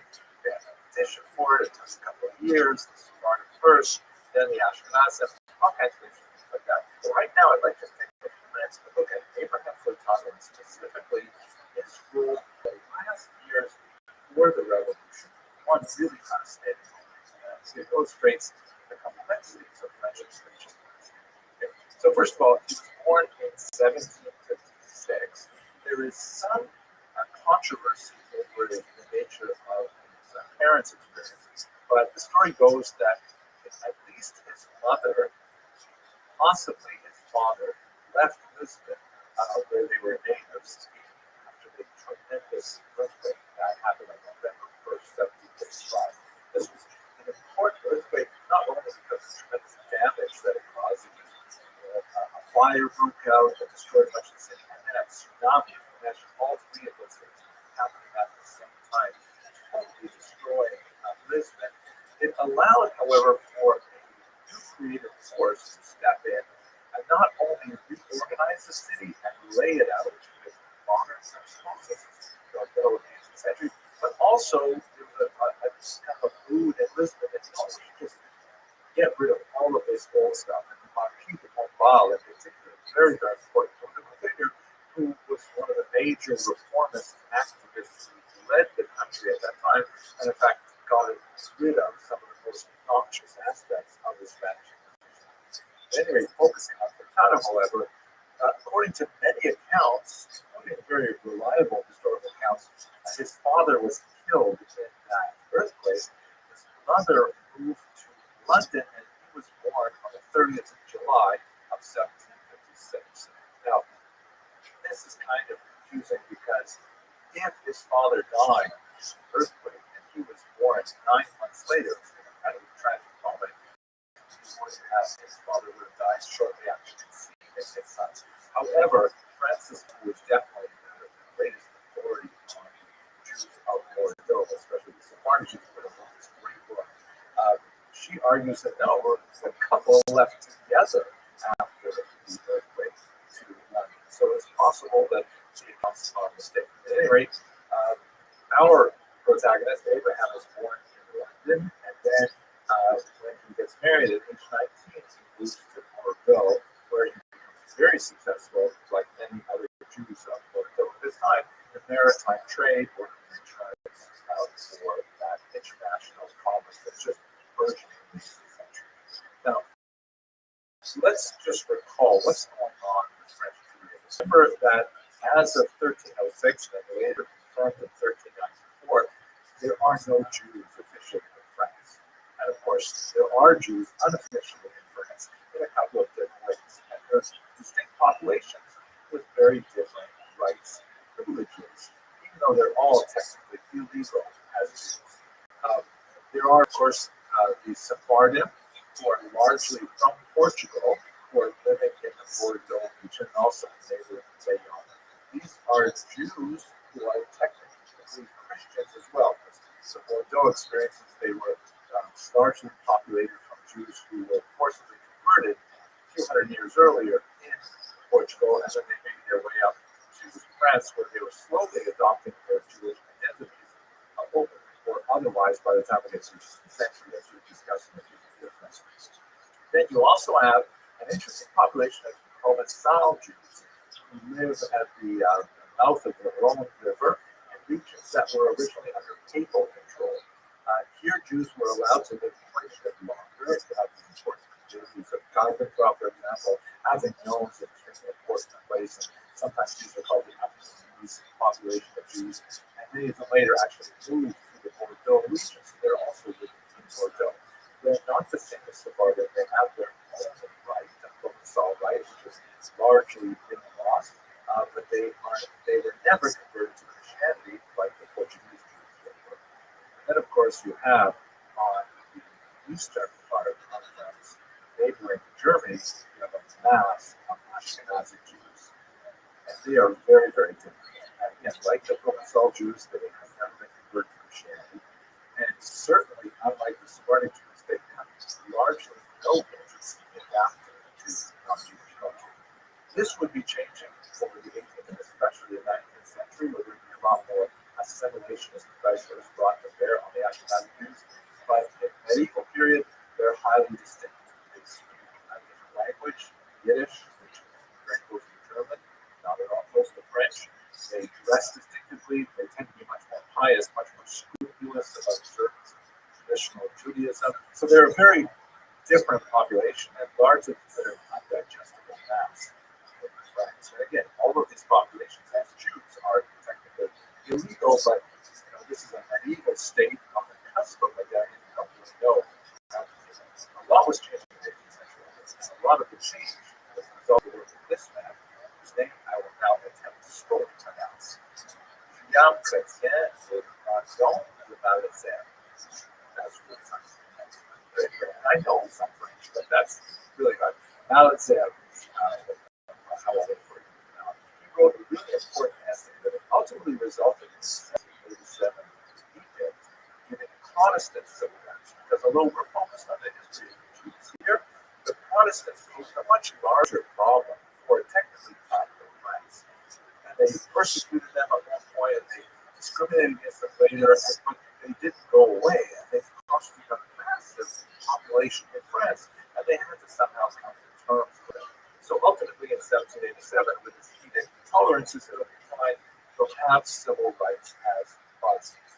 France will still be technically a Catholic country. This is before the Revolution, but we're going to stop, like, for example, not register marriage. When you get married, okay, that marriage, even though you're not getting married in a Catholic church. So this essay, this edict that came out in 1787, caused the Jews to say, hey, what about us? Should we be emancipated too? So it turned out that the state responded, no, we weren't thinking about Jews, although Malesherbes himself may have actually been Jews. But this sparked a whole feverish activity in the last years before the Revolution, trying to figure out what should be the position of the Jews, or more specifically, what should be the position of the various Jewish communities against the revolt. And this is where Abraham Furtado is thinking. He's a successful man, he's very articulate, he's wealthy. He became one of the most important representatives of the Portuguese nation in Bordeaux. The Portuguese nation is kind of like the term they use to describe the Jewish population there. They call themselves the nation. So in 1788, he and another man named Rothschild went to Paris to argue for the rights of the Portuguese Jews. They met with Malesherbes, and they explained, how they felt that they should have the same kind of rights. Now, let us recall that because they were technically Christian, because they had been converted, even though they were identifying as Jews, they still had this Christian driver's license, as it were. They could go anywhere they wanted. They could attend universities, things like that. But they basically wanted to make sure that all Jews would get an increase in rights if Malesherbes' project would be advanced. They did not, however, have the imagination to think of all Jews equal with all French citizens. They would be subjects, but they didn't quite think that far. They wanted to make sure that the Sephardic population specifically was protected that seems to happen in other populations. Now, we can read this in a couple of different ways. It does seem, as Marino appeared to argue, that the Portuguese, who enjoyed already a much higher status, wanted to preserve that distinction. And they didn't want like chaos to erupt where they lost any special privileges, but they definitely did approve of this general direction that has their principles. What they did was they hired a historian, Rabbi, who wrote a 150-page memorandum defending essentially the uniqueness of Safari. One page here from in which they Furtado and Lopez Jackson like a little commentary on top of it says a Portuguese Jew is English in England and French in France, or German Jew is German and because of his customs from which he deviates there. Right? So essentially, when it says a Portuguese Jew, it's a Sephardic Jew. Sephardic, he says, are able to adapt to the civilizations in which they live. They culturally mold themselves to the cultures in which they live. But not the Ashkenazi Jews. Thus, one can look at the English and the Germans as brothers who, although sharing the same mother, have nevertheless developed characteristics which are absolutely different. They come out of it. When it says English and Germans as brothers, the same mother, the brothers are very different. They say we are not like those Ashkenazi. That's essentially what they're saying. So we're getting a sense of some of the scenes of the internal Jewish community at this moment of great change. Now, what ended up happening was the Alistair was won over to their cause and said, yeah, it's a good idea. We should move forward in this. We know from other things that he wrote that, he wasn't necessarily such a forward thinker. He did believe that the route that the Jews would essentially have to follow was conversion and assimilation to the larger French bloc politics. But all of this was rendered huge by the French Revolution that would break out just a much more radical solution would be proposed. And that's something that we've talked about in previous lectures, and we'll definitely talk about this. Okay, fascinating stuff. I hope you heard this in this video. Yeah. Thank you very much.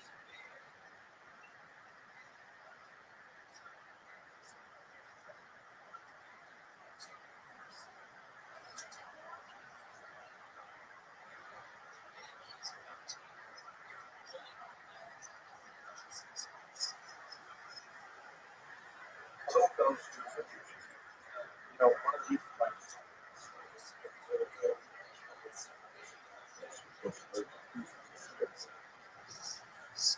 because on the right here in the heart of the changes that affected the Jewish community of Europe and brought them to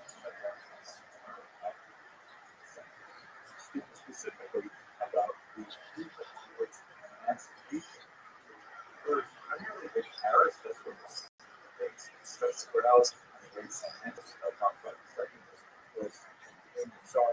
But the transition from modern state, including medieval state, to a modern state is so essential for the development of modern Jewry all around the world. In many ways, American Jews, Canadian Jews, Australian Jews, we all have to look back to what happened in Paris and in Bordeaux. Decades that traversed the turn of the 19th century. And how we get to where we are now. So let's just think about this for a second. What do we mean by this emancipation, this change in the day? The term emancipation is kind of a weird term that was decided on, towards the end of the 19th, early 20th century by Jewish historians and such describes the shift from modernity to modernity. It's not precisely the right term. It's a term that was borrowed primarily from the American context, with the emancipation of the slaves in America, which of course happened in the 1860s in the context of the American Civil War. The Jews of Europe were not enslaved, but they clearly were of a much lower status. They had all kinds of legal disabilities, residence restrictions, lots of institutions were closed to them, universities, and so on. really the only way to get ahead was to leave the ultimate and to convert to Christianity because in the modern era, these states did not really have a conception of a secular identity possible for all citizens in that term is also states. So the transition from this kind of like legally disabled status to equal status with other citizens, there's really seen generally, and it happened on a very sharp date, 1789, with the French Revolution, as we should discuss. Now, the reason why it's not precisely seen as emancipation is because they were enslaved. Within limits, they had freedom. They could not move anywhere they wanted. They had as many children as they wanted, laws and so on, all kinds of special restrictions on them, but nevertheless, within those contexts, they did have freedom. But this is not the case, obviously, with the African American slaves in America, who were enslaved in many ways far worse than they have been in ancient times. It's not even like a comparable type of emancipation, which happens right around the same time, the emancipation of the serfs of the Russian Empire. Like the African Americans, the serfs of Russia were also emancipated and very large, reasonable, and things like that, but they were not given any resources to actually take advantage of that emancipation. So a lot of the things that were actually the supports in the modern times, like the fact that they did have certain privileges on land, those things all disappeared, and now all of a sudden they were expected to pay rent for it.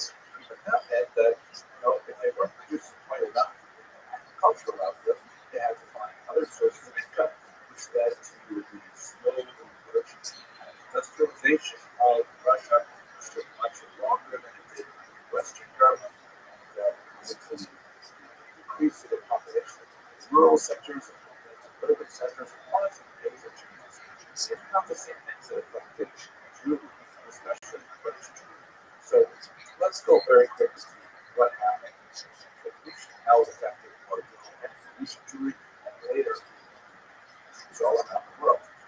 If we look at this key document here, this is the Declaration of the Rights of Man and Citizen that was passed by the National Assembly in August of 1789, after the French Revolution. And this is like a really important document in the history of the world.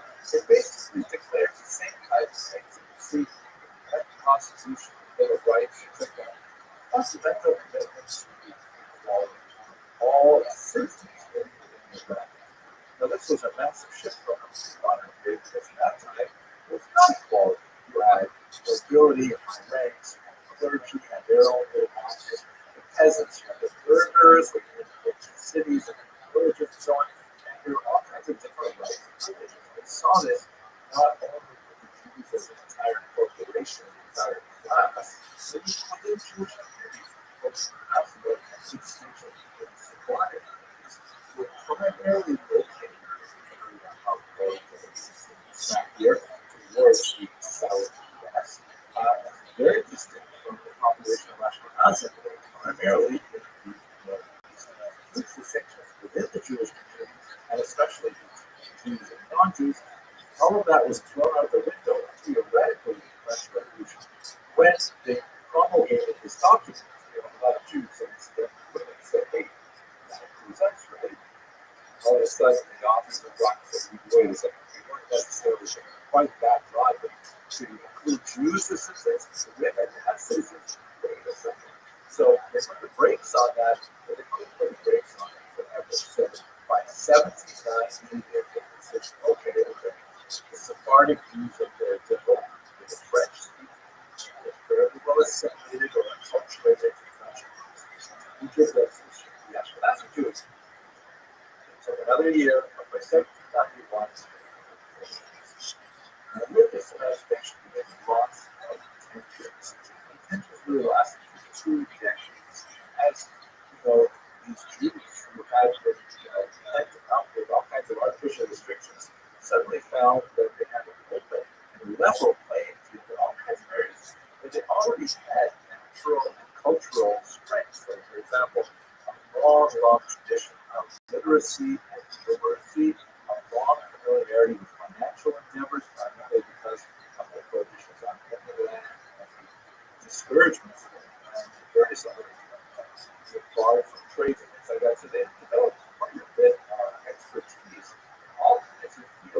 especially useful to the modern local economies. And this provoked a lot of backlash from local populations who said, wait a second, the Jews aren't taking over. So by the 1800s, this level of complaint from the non-Jewish residents who felt that, especially in the Ashkenazi class, they were being taken advantage of by Jews, were now equal citizens, which was something deeply resented. They actually went to Napoleon. So Napoleon, I got to bring this up. Napoleon was characteristically large way of thinking. Said, okay, fine. Have you got a representative body of Jews that we can consult? What do they think about this experiment? And it was advised by this thing called the Sanhedrin, but it hasn't passed since the fine. Let's bring up the Sanhedrin. So he assembled massively enthusiastic Jews from all over Napoleon Europe to come together in Paris to answer a few questions that Napoleon had for the Jews. And he posed it to the Sanhedrin saying, okay, you guys matter body of Jews. Obviously, Jews themselves had this interest in authorities, I would say. But they did have a very important figure at its head, the respected Talmudic scholar Rabbi a year. He was given this amazing to serve as the president. I never seen anyone quite like this. I just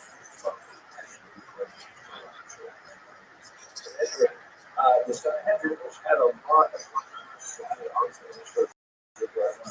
detail about it, but ultimately the Assembly of Notables, which was the predecessor of the proper, had 12 questions posed to it. These are the, first of all, two Jews believe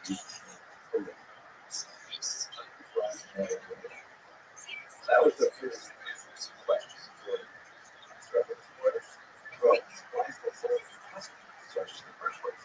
I think the reason probably because he wanted to try to assess what the Jews sort of reflect on just how prepared are Jews to accommodate themselves to such reality. Now, Jewish tradition, of course, I've ever showed every Bible that the woman would have. You know that Abraham had 2 wives, and Jacob had 4 wives, and so on. And they wonder, like, what we today is accepted no because since the year 2000, more or less, the Jewish of Europe, the Ashkenazi had almost banned polygamy. It disappeared for like 8 or 9 years by that time. Polygamy was still practiced in after the Jews. That's not at all the so they could simply say, we promise no, and he has a Christian divorce. Of course, the Catholic Church it's divorce. Something called probably interest, but it wants to know how Jews to say divorce. He asked about Jews married and non-Jews. That was probably another question that he said that the most difficulty answers. And they basically kind of fudged the answer and said, well, you know, wow, look at the documents already. I'm trying to really distract the Napoleon's representatives from the answer, which is that basically these are bits of information. But if it happens, usually it doesn't really have a lot of tools to prevent it. And of course, this is important to Napoleon because he's thinking, okay, how long am I going to have this problem? How long am I going to have this cyclical mass? So, living in France, don't necessarily regard themselves as so then he goes to the harder question. The harder question is for strangers, essentially what they do, what kind of answer you want. They say, of course, you consider Western knowledge. Is there a double standard? Some kind of question is, oh, no. Jews born in France, consider this their country. Will they defend it? Will they obey it? It's especially important because the Ashkenazi Jews live right up against Germany. They're not more Ashkenazi Jews as well. What would happen if France went to war with Germany? They did it with some regularity. So would French Jews side with France or Ashkenazi Jews with Germany?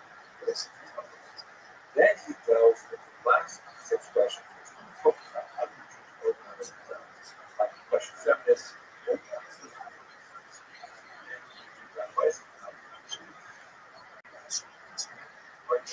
Now to a very wants to know how I myself up to have state within state, where Jews have their own system, as it's subject to their laws, correspond to the rabbis.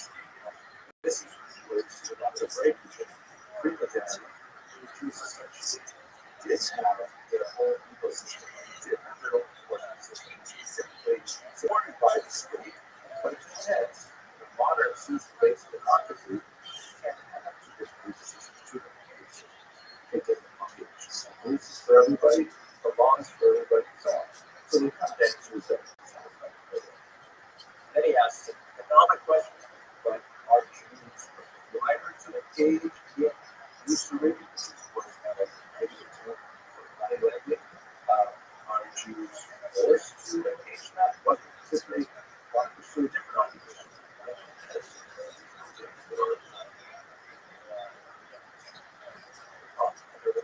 And of course, the answer is yes. So, all that occupations, as long as there's no various adaptations. One of all these questions was, wanted to know, are you prepared to become French citizens and take on for yourselves the goods of quality? Or do you want to try to take some distinctiveness within our society that will be accepted for good? That's essentially just it. The Jews of these some of the questions were posed, they essentially yes, we want equality, we will figure out how to deal with the ways in which such particulars does not fit with universalism. We want those decisions were essentially related to the fact that modern Jewry for the now, it's really interesting to try and think back on what was the thinking of the Jews to give these answers. Did they give the right answers? Did they the enthusiasm with Napoleon's work was so significant, they were so disappointed by some of the things they had later, which imposed certain restrictions on them.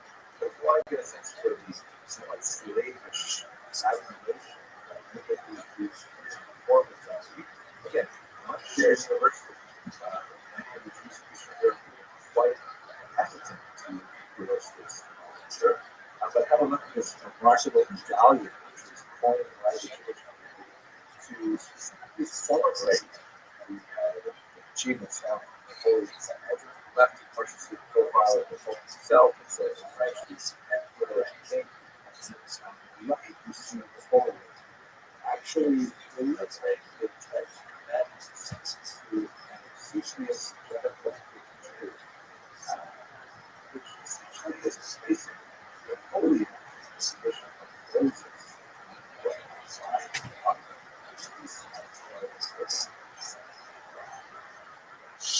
That's a quick talk on this. There's so much more to say about it, but I don't want to take much of your time. I really appreciate you watching, and I hope somebody will be able to join us on screens. And if not, I'm really looking forward to sharing some of the things I see while I'm there. Thank you very much for listening.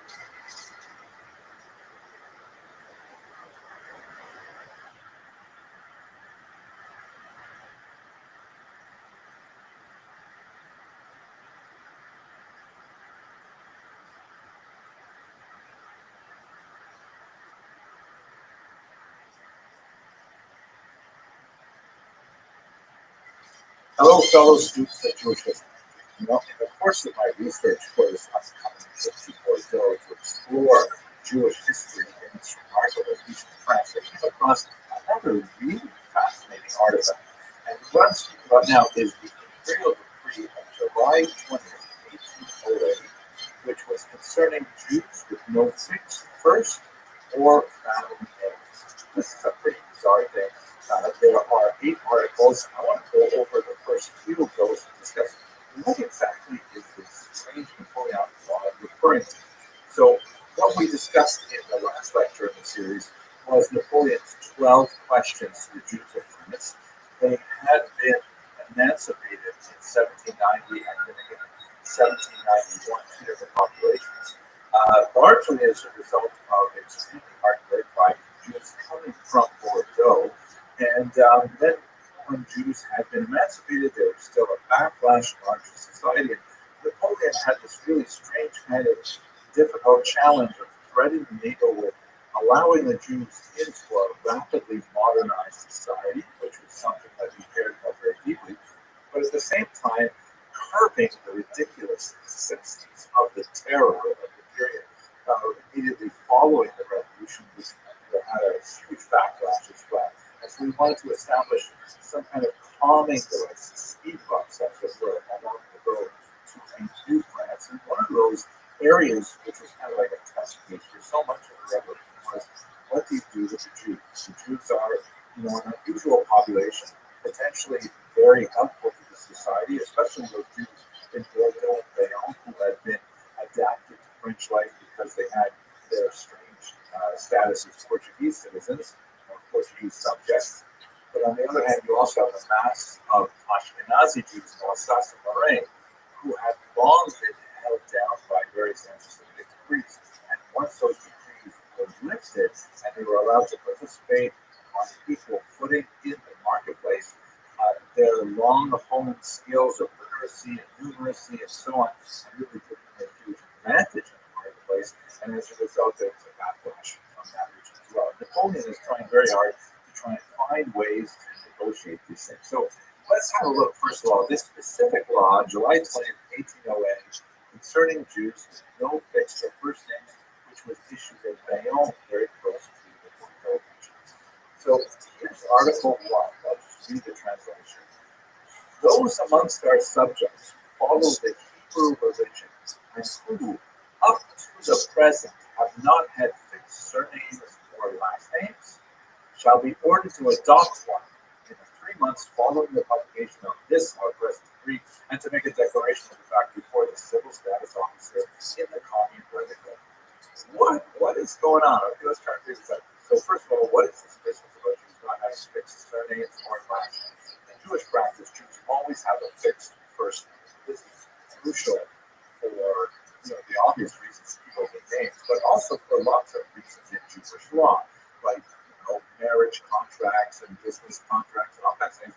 You have to know who exactly this contract is dealing with. And so the idea of a fixed first name, to be sure, is ancient in practice. The surname is a little more complicated, however. Jews historically used to have always a patronymic and a matronymic, meaning they would be named son of or daughter of their father for a whole host of reasons, specifically contractual agreements. They would always be, let's say, Reuven, the son of Levi, marries Leah, the daughter of Shimon. And he would always be the patronymic used in that case, that Olivia be the daughter of her father. In other cases, particularly in certain ritual situations, like for example, praying for the mercy or healing of a person who's sick, then you use the matronymic. So you would say, may Reuven, the son of Leah, have a Polish Shalema in recovery, that kind of thing. And so, generally speaking, that you need to use the patronymic for most legal purposes, but matronymic for other purposes. And those are not surnames, but they were universal and fixed. However, the idea of a family name that every member of that family, every generation would possess, that is only applied sporadically in Jewish history, and it depends on region, it depends on political culture.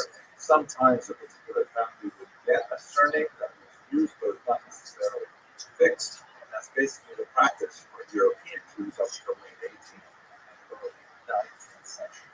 So what Jews would use for surnames were much more casual. Like, for example, if a person came from a particular village to a different place, let's say a person came from, Paris and moved to Bordeaux, they might call him Reuven Paris, because he's the Reuven who came from Paris. You might also have a surname that's based on, a profession of a father or grandfather or something else. Reuven Schuster, Reuven the shoemaker, for example. So and these things, of course, can change because there's no real reason to fix kill Napoleon. So Napoleon wanted to put an end to that. He said, okay, that's it. All Jews have to have a fixed surname. All Jews have to have a fixed first name, which is already had, and they've got to declare these within 3 months. This also applied Article 2 to non-French Jews who came to live in the empire. There's a lot of interesting things about what does that mean about immigration rules and how does this show up, and see how porous the borders are, but let's leave that aside because I want to concentrate on this.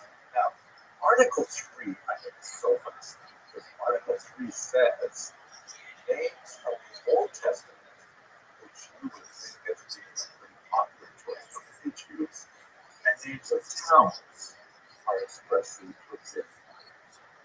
The names forbidden are those authorized by the law of the 11 Now, this article I'm talking about.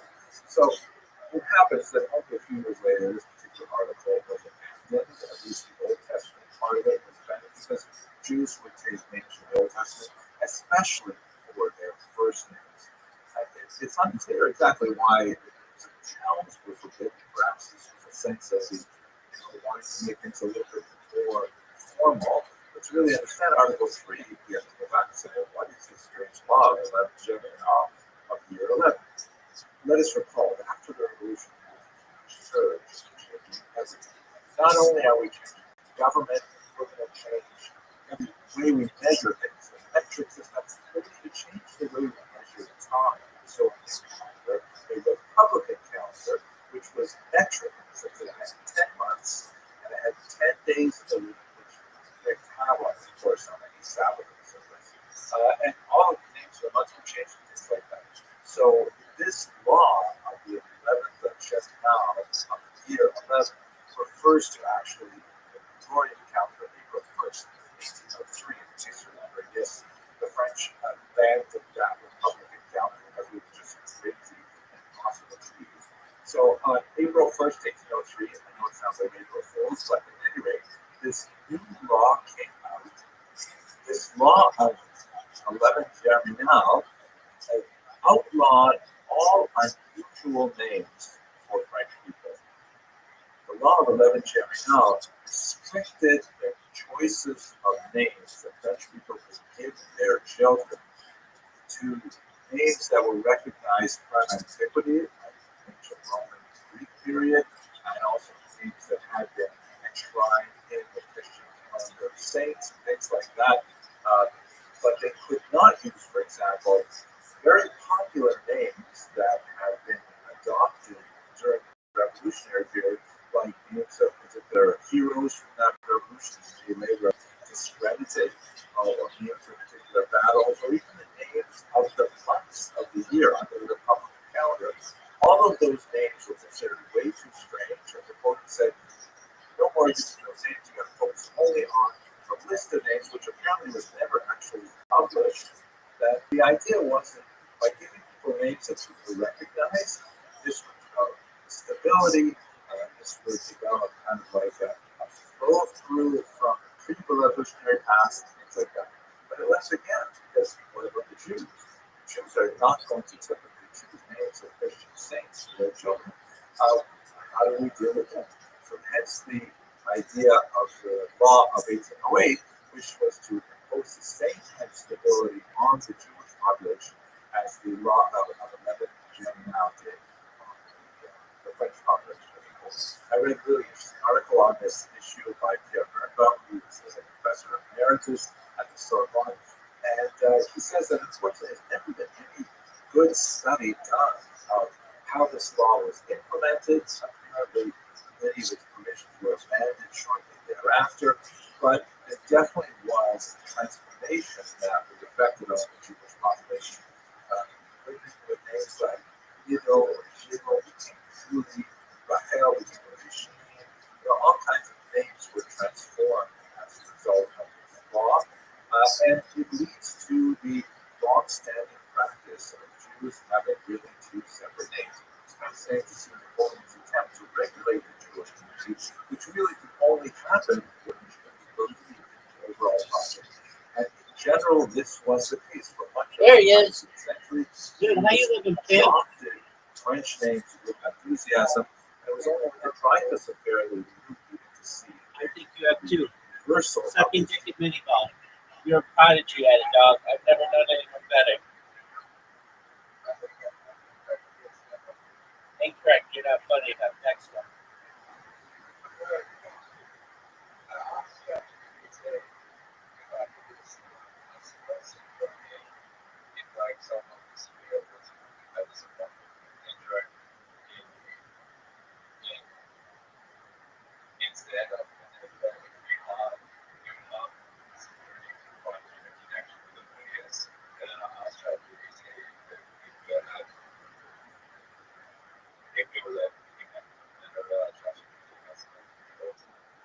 Okay, you want my opinion?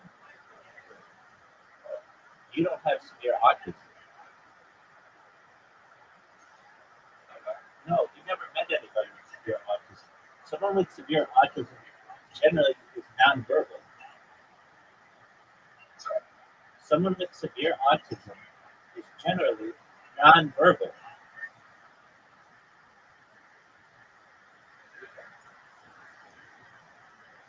It does, because of gender. But you're not even close to that.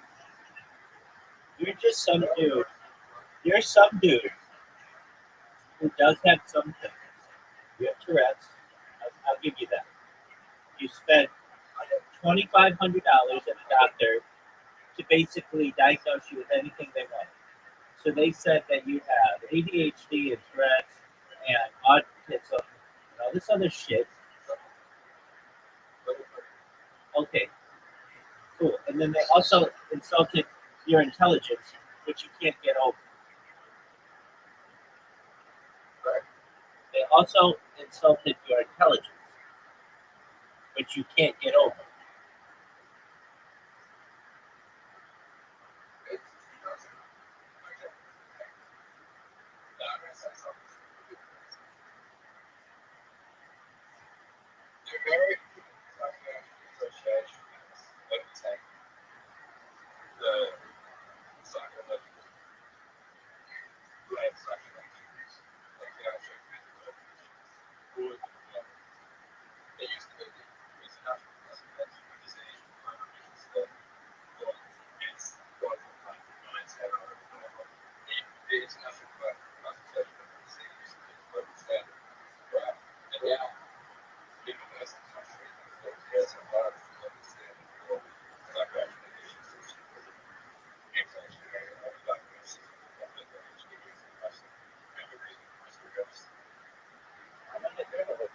Did you know that you have an invitation?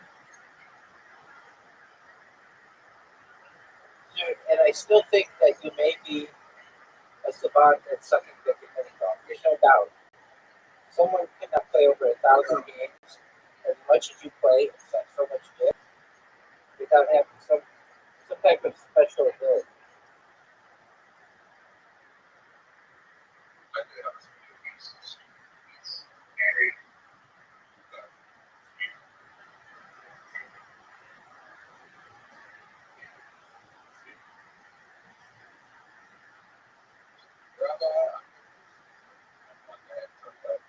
You're gonna bomb so hard it's gonna make your head spin. Tell me a joke.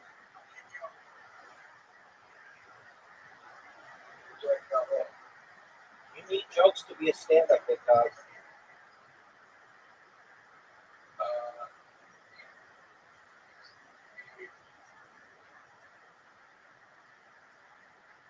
wait,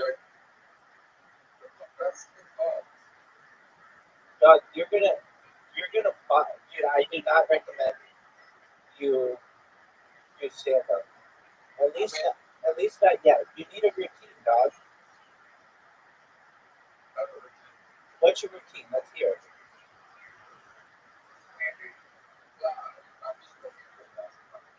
Yeah, dude, and you're gonna bomb so hard, it's gonna cause you massive embarrassment. And it's gonna be very depressing for you.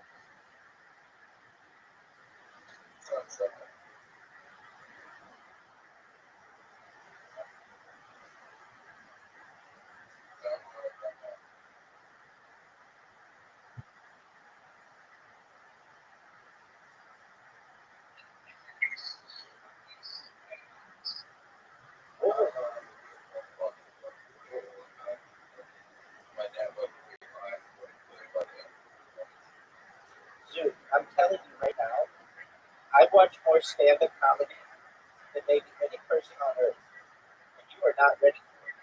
I'm not saying that you couldn't do it, but you need a routine and you need to practice it.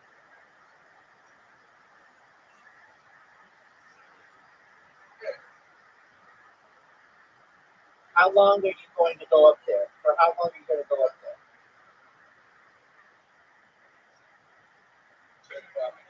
Dude, that is so difficult to do without any routine.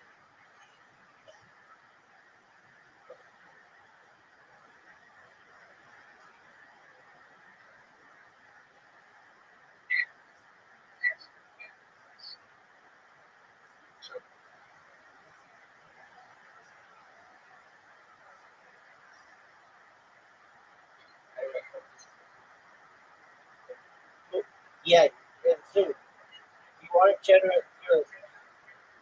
You're not like naturally incredibly funny that you can just go up there. So we'll do a pretend.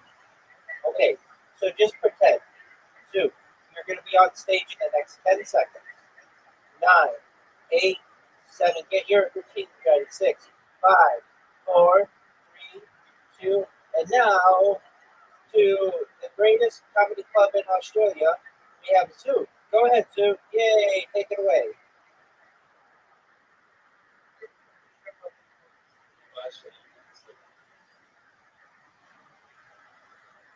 Sue, go ahead. You're on stage. What are you going to say?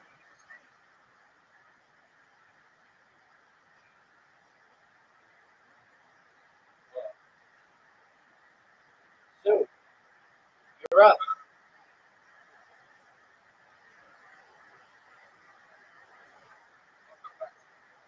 No. You can't do that. Sue, you're going to do that on stage, and you're going to be really embarrassed, and people are going to boo you, and then you're never going to want to do it again.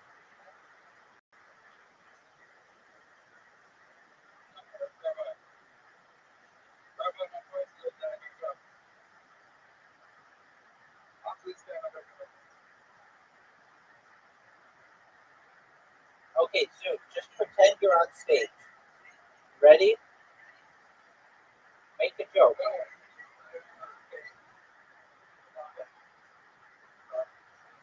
Sue, you're going to do so badly, you're going to cry. It's going to destroy you.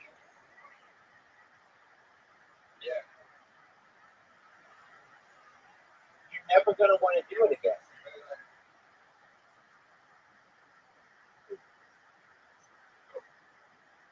Sue, what's your joke? Tell me one joke.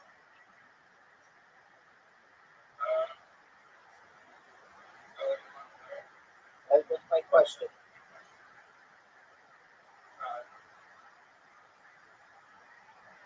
Or what's your joke?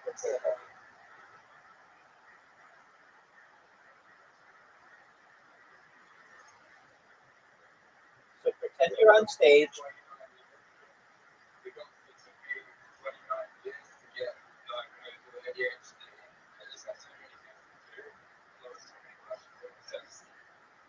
Where's the joke?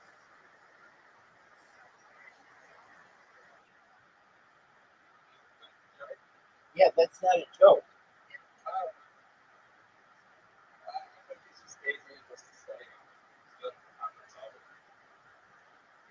Dude, but you're not. No, are you ready to play Moncala? All right, come back when your phone is charged. Come back when your phone is charged. He's fucking.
There she is.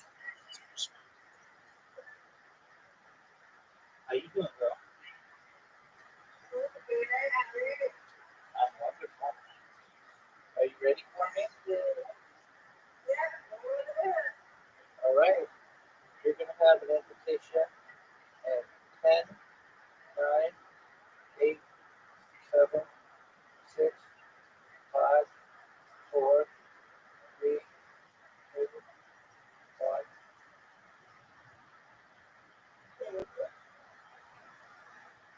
That was Aquarius. I set the all-time record yesterday. And your time. You're going to start it tonight. Nice strike. Look at us. Look at us.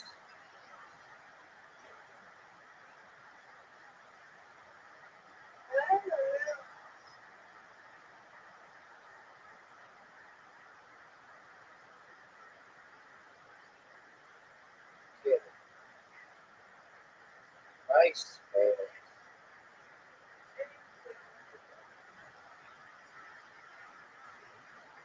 Now what I wanted to do.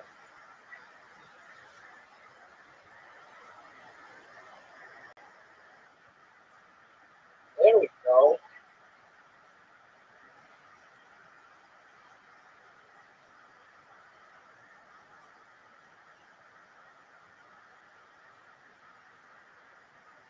Oh, girl.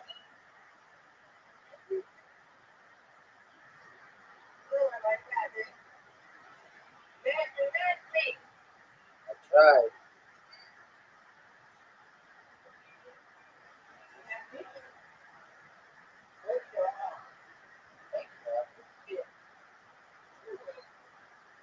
Get another strike.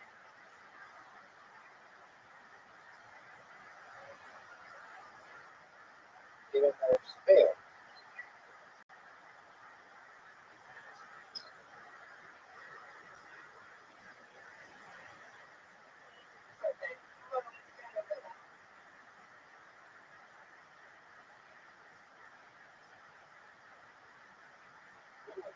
Oh, that's what I'm talking about.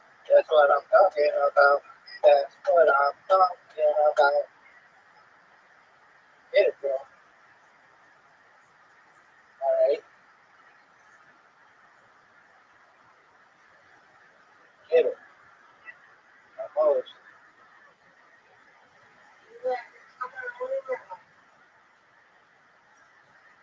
Whoa. Whoa. Get it.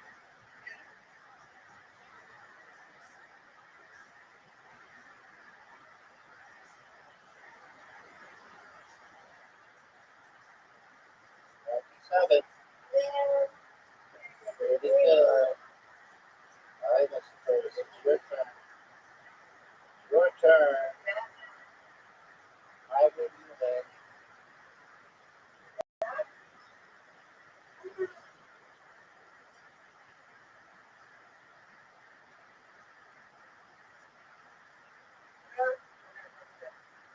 That's still really good.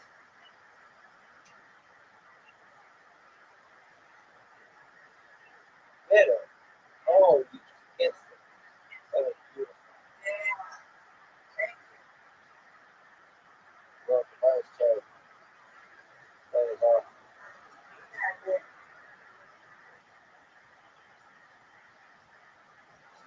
Oh,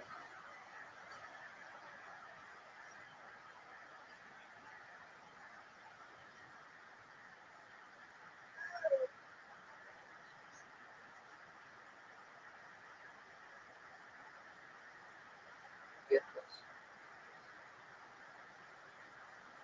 Miss Aquarius, good job. That was great. Okay. That's what I'm talking about. That's what I'm talking about.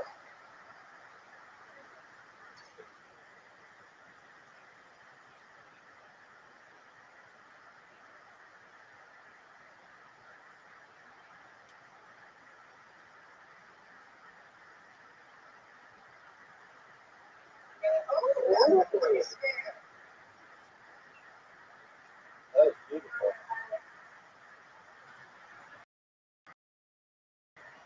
Oh, that's what I'm talking about.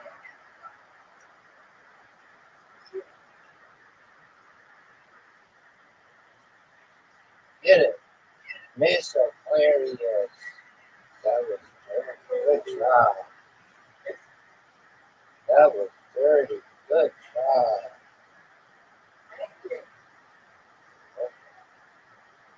Get it. Look at it. Look at that shot. Get it, girl. Get it, girl. Ooh, on fire. This girl is on fire.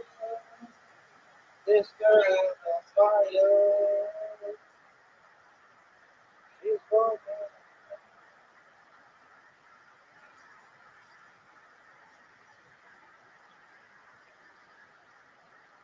98. Miss Aquarius is 98. No one's touching that. No one's touching that yet. Look at you, girl. I would do it. Good job. That was really great. We both had really good games, really high games. Excellent work, man. Absolutely. Take care. It's my dreams. I look forward to playing with you tomorrow, Gabriel. Take care. Sounds like a plan.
was emancipation really a success? I hope you found this fascinating as I did.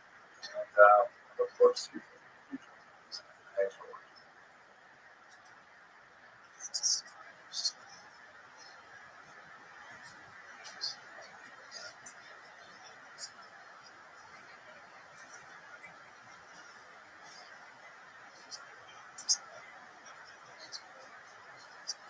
Hello, fellow students of Jewish history. As you know, Kosher River Cruises is going to Bordeaux this fall. Really excited to see this place. Has such an interesting role in Jewish history. But of course, a good part of what we'll be doing there is learning about French wine, specifically the wine of the region of Bordeaux. So I figured I got to learn a little bit about it myself. I'm not a wine connoisseur, but here's something about the history of Jews and wine, and then we'll look a little bit at Bordeaux specifically. First of all, we should be aware that wine is an important part of Jewish ritual. In fact, I had my first taste of wine when I was only 8 days old as part of the traditional initiation rite into Judaism. I don't remember it very well, but I'm sure I enjoyed the wine very much, as I can judge from my own sons. There's not an extensive history of Jews as wine producers in the ancient world. It's not unheard of. We actually know a little bit more about Jews as beer distillers. Oh, look, drinks now.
Was in Babylonia.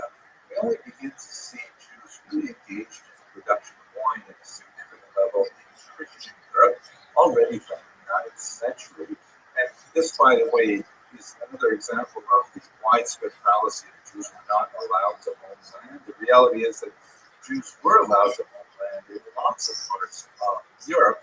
The only challenge is that, especially after the Crusades, the blood libel, and the host desecration, which is like 11th, 12th, 13th century onwards, owning land actually became a very poor investment because if you were expelled from your region as a result of anti-Semitic activity, then you would lose your investments. So Jews started to invest far less in land by the time you get to the high Middle Ages. But before that, you have lots of Jewish vineyards. And it's also interesting because they apparently were such popular producers of it that they would sell their wine to non-Jews as well. In fact, there's significant evidence that Jews were making wine that was very popular, not only for Christians, but for the church as well. This is something that Agobard of Lyon complained about in around 825, and Pope Pius III was complaining about it still in the early 13th century, saying that churches are using specifically Jewish-made wines for communion. I guess it must have been especially tasty. Jews were also producing wine in Muslim countries where this would be forbidden to Muslims, so apparently they had enough Muslim customers to keep their businesses open, and they did not have to rely entirely on Jewish consumers.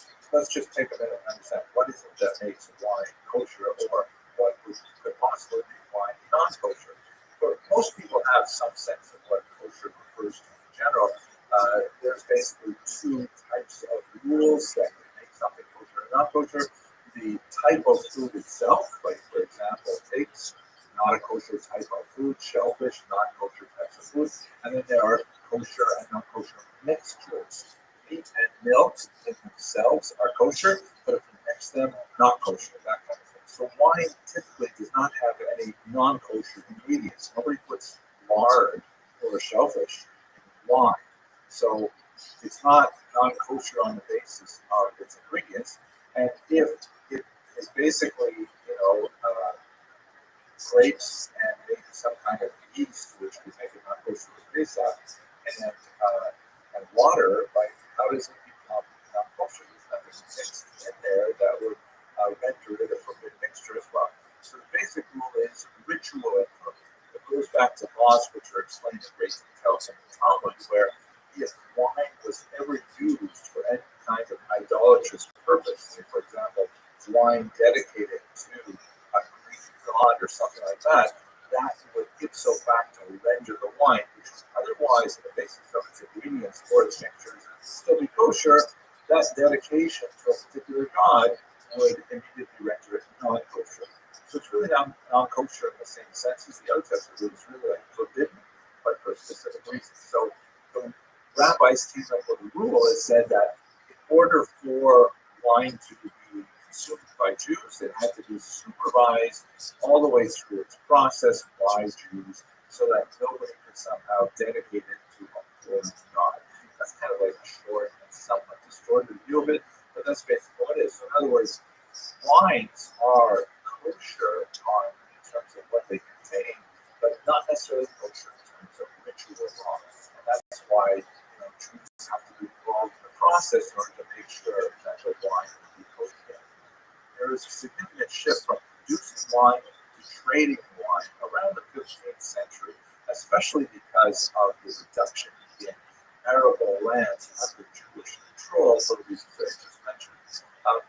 In Central and Eastern Europe, there's a lot more Jews at this point involved in distilling, but primarily distilling beer and spirits. This is related to the unusual economic structure of Eastern Europe, where Jews were frequently given a right called propenatsia, which is called a privilege, where noblemen would give Jews the monopoly of producing alcohol in exchange for a very heavy tax or tariff on the sale of alcohol. So as a result, you've got a significant number of Jews involved in the alcohol trade in Eastern Europe. In 1765, there was a survey of Jews in Poland that revealed that about 15% of the Jewish economy was derived from the alcohol trade specifically. But that's not so much in wine as it is in beer and alcohol. Now, if you look at Bordeaux, there's definitely a lot of Jews who were settled in the region from the 15th century and onward, but there's not a tremendous number of specifically kosher wines being produced. In fact, the first mass-produced kosher wines released for general circulation was when the Barons of Edinburgh mentioned the Rothschild established the Chateau Clara. They, in 1988, released the first kosher wine to the rest of Europe. But this area of Bordeaux, which you realize is like one of the most fantastic wine producing regions of the world. In fact, even though I'm not an expert, I recognize many of the strains of wine that come from there. Merlot, Cabernet Sauvignon, Sauvignon Blanc, these are all Bordeaux vintages. So I'm not sure if I'm using that word, but still, since 1988, the rest of the world has developed a significant taste for kosher wine that comes from Bordeaux. And so as a result, we have exploded. Okay, that's a very quick overview of Jews and wine up to at least the 1980s. I'm hoping to report back more once I try tasting some of these wines myself. Thank you very much for watching.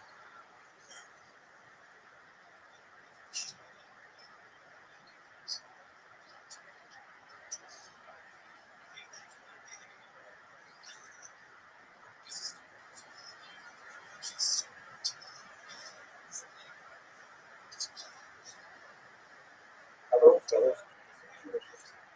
One of the most fascinating aspects of the history of Jews in Bordeaux is its influence on modern Jewish communities. And today I'd like to look at something that we don't even have time today, but first, shout out some recent book, Jews and Judaism in Bordeaux, which is a fantastic section. Specifically, the role that Bordeaux Jews face, I don't really get how else is there. Such one of the most important and longest lasting, I believe, the first international Jewish organization defending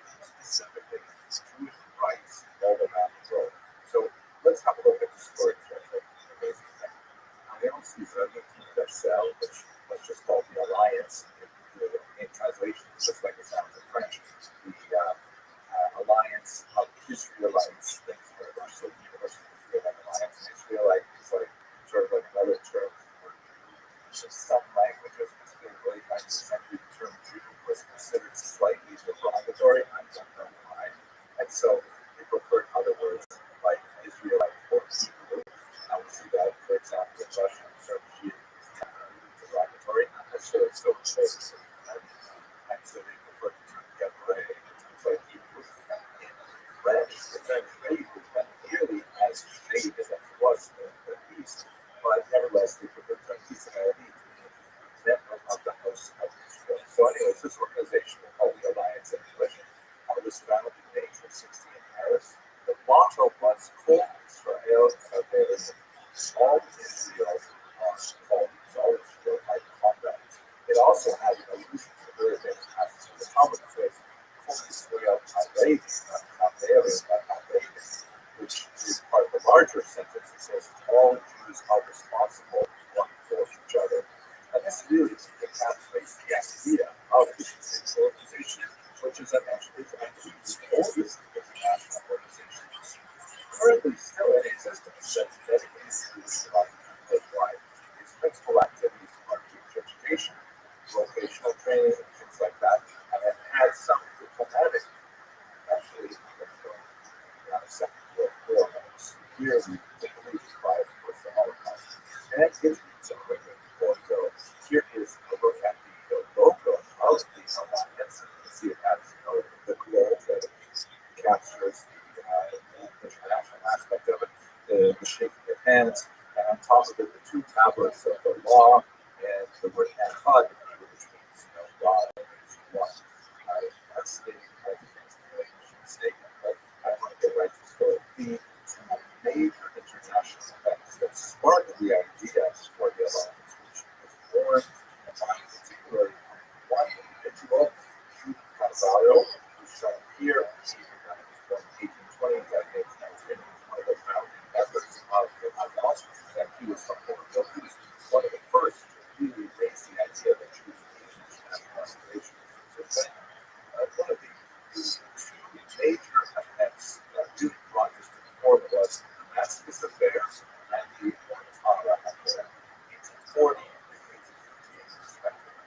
The Damascus Affair was this typical story where in Damascus, Catholic Congress and his Muslim servant disappeared in February 1840.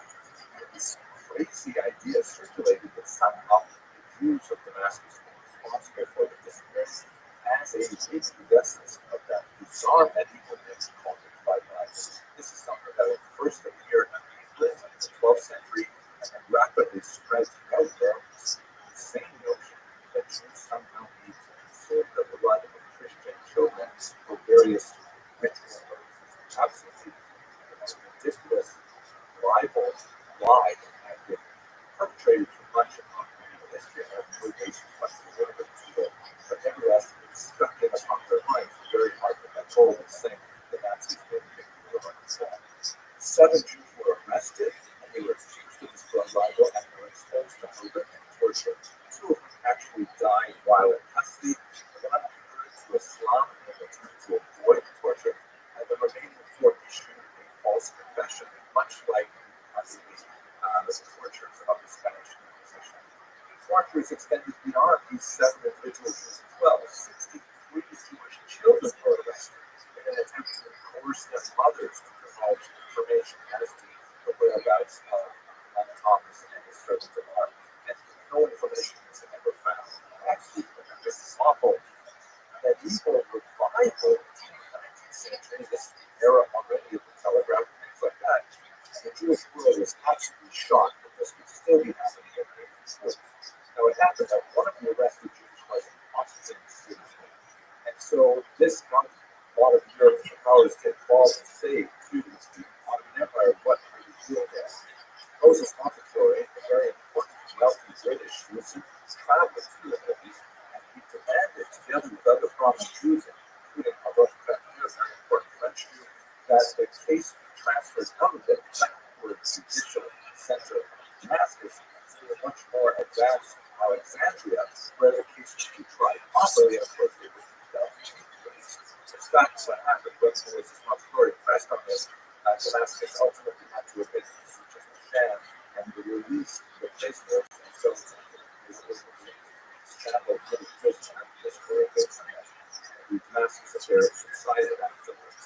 But it's a tremendous example of horrific wrong that was executed on a helpless Jewish community, and only through the exertion of international effort, particularly from wealthier, more powerful nations that had Jewish populations like France and England, was the British saw. So this was kind of a major inspiration for the idea that maybe Jews should establish some kind of organization that could themselves with more effectively and systematically. However, the revolutionary era of 1848 slowed the progress towards this goal that many years later, another major, absolutely horrific event, very similar in some ways, led to the moment that the alliance to the terrible story of kidnapping of Rothschild. Basically, what happened was, for most of the part of Daniel's things at this time, there was a young child and daughter of a Jewish child. The Mortana family employed him, which kept being served and when the child of Gaza was about 2 years old, he was very, very ill after some kind of scarlet fever, and Polisi worried for the eternal life of the unbaptized child, and so she secretly took him to be baptized without letting her employers know that the child was now actually part of the church, albeit unbaptized. Now, later on, when he was about 6 years old, Lucy happened to mention that she had had the child baptized secretly, and the Vatican got very involved, and they actually came and they kidnapped the child from his family. This is in 1858, secretly quite late, and the churches were like following the evil doctrine that once a child has been baptized, he becomes a Christian. Even if this happened against the will of the child and the will of the parents and so on, the church insisted on taking their control. Here's a horrific painting of that event that is often that is controversy of the horror of the family must experience. So Pope Pius IX was unmoved by any kind of protest by the family, and he took young Edgardo from Bologna to Rome. And despite the protests worldwide, including North at this time, and including the prodigious efforts of Mrs. Montefiore, the hero of the Damascus affair, Pius IX refused to release the child back to his family. Comprehensible tragedy. The Edgardo ended up growing up as the specifically dedicated his life afterwards to proselytizing among the Jews, and only as a result was he finally reunited with his family, as you can see here on the right, with his mother and his brothers and the family. That was it.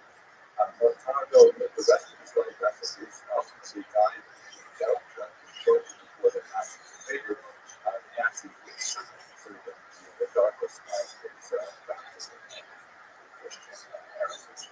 Nevertheless, this example of the incredible power wielded by the church and the helplessness of the Jews led specifically to the foundation of the alliance. A gathering was held in Paris in 1860. Paris, of course, the capital of France, the logical place for the alliance to be founded, and it was the principal center of activity. Of the 6 founding members, 2 of them were from Bordeaux. This probably Rabbi, who is shown here. He was the elder statesman. He was the first one to be able to express the idea that she created. And also, Rabbi who was the rabbinic figure. He studied at the seminary, and that's very, very prominent, particularly last in a lot of the key statements of the alliance of this early period. The 6 charter members, including Carvalho and Astrup, developed 3 main goals for the alliance. 3 goals that basically they expected to make their existence, right? First, everywhere for emancipation and moral progress of the Jews in that place. Two, to offer effective assistance to Jews suffering from anti-Semitism. Three, to encourage all publications calculated to promote the sense of a strong publication-oriented activity. Then you'll see also the formation of a central library in Cyprus. Rabbi was especially active for a century and a half in the Middle East, North Africa, and areas where France was much more in general.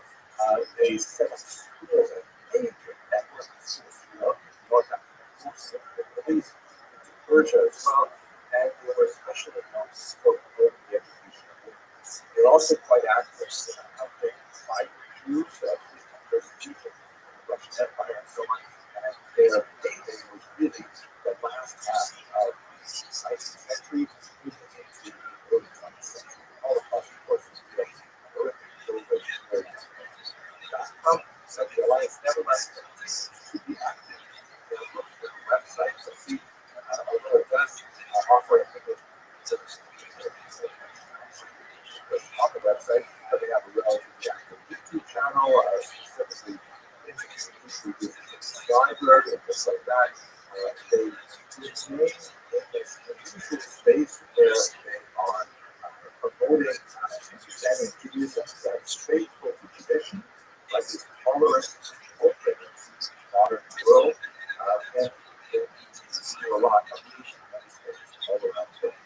And at its core, two things, though Valor particularly the other states, often the idea of their lives.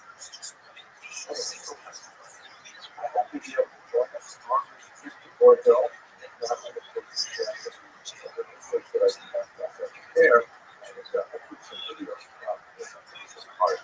So, thank you very much.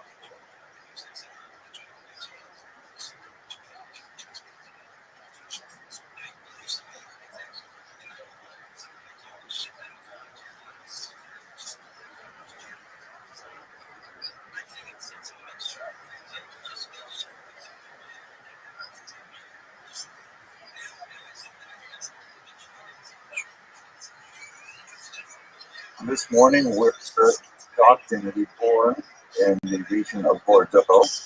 Beautiful, much more rural area than the city of Bordeaux, which we left last night. And we're going to be visiting a vineyard in this region of Saint-Emilion. This is the beautiful river as it enters into the Gironde estuary. And you can see the city or it's really a town of Libourne. It's a rush hour now, morning rush hour, so you can see quite a few trucks and cars and things on the road.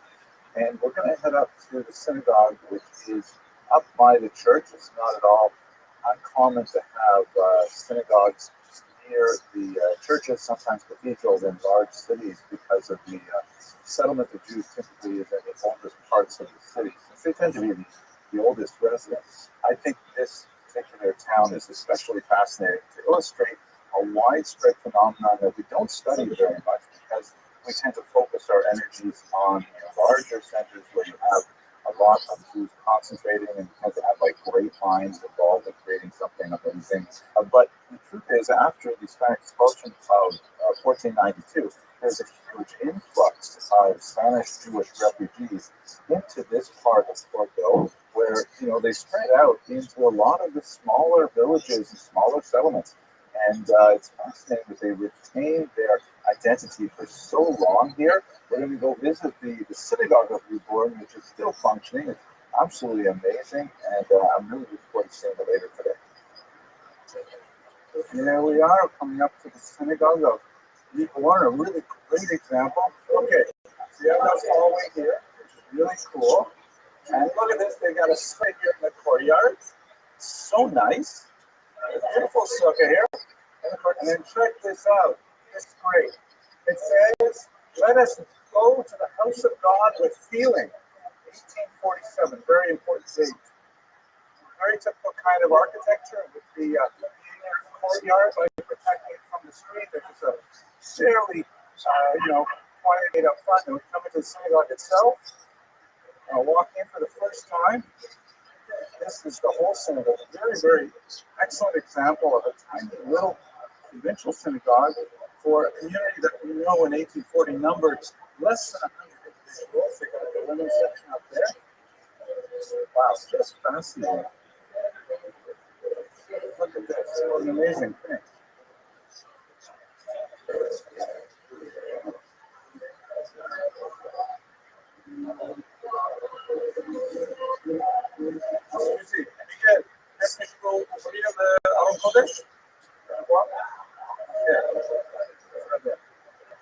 And now we're going to look inside too.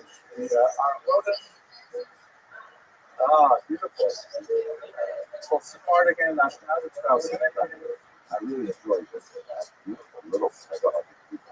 It's just such a great illustration of what it must have been like to live in a small community like that in the 18th century. It's important to note that the synagogue actually existed much earlier to that, but in a private home, and finally they were able to build that modest little structure that lasted for centuries. What a wonderful little visit.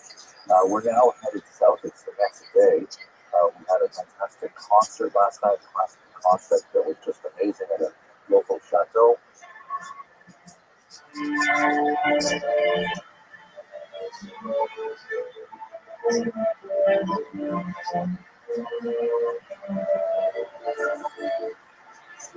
Now we are headed to Bordeaux. We're going to see the synagogue that contrasts tremendously with that tiny little sort of like French steeple. Now we're going to see the grand synagogue, a phenomenal expression of the cultural might and power of the Jews of Bordeaux. I hope you found this video useful, and thank you very much for watching.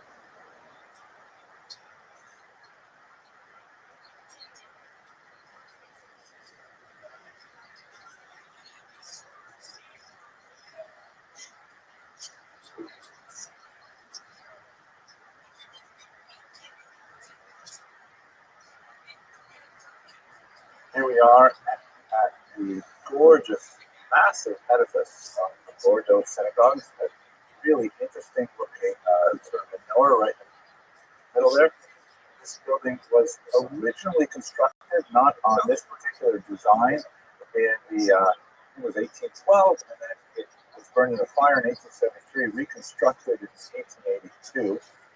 And then, unfortunately, during World War II, was used to intern the Jews by the Nazis before they were deported to the death camps. And then after the war, it was renovated and rededicated. And with the great influx in the 1960s of Jews from North Africa, it was repopulated as well. I'm so grateful to be here with Kosher Recruiters and Rabbi Moshe Tayeb from this amazing Bordeaux synagogue.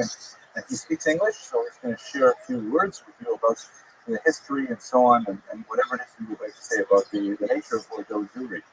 I'm pleased to serve the group because it's never to today at Bordeaux, and we should answer this book with a code. We try to explain the history and the particularities of the Jewish community of Bordeaux. Yes, if you would like to say one thing to 100,000 followers of Jews around the world watching your videos, what would you like to say to that?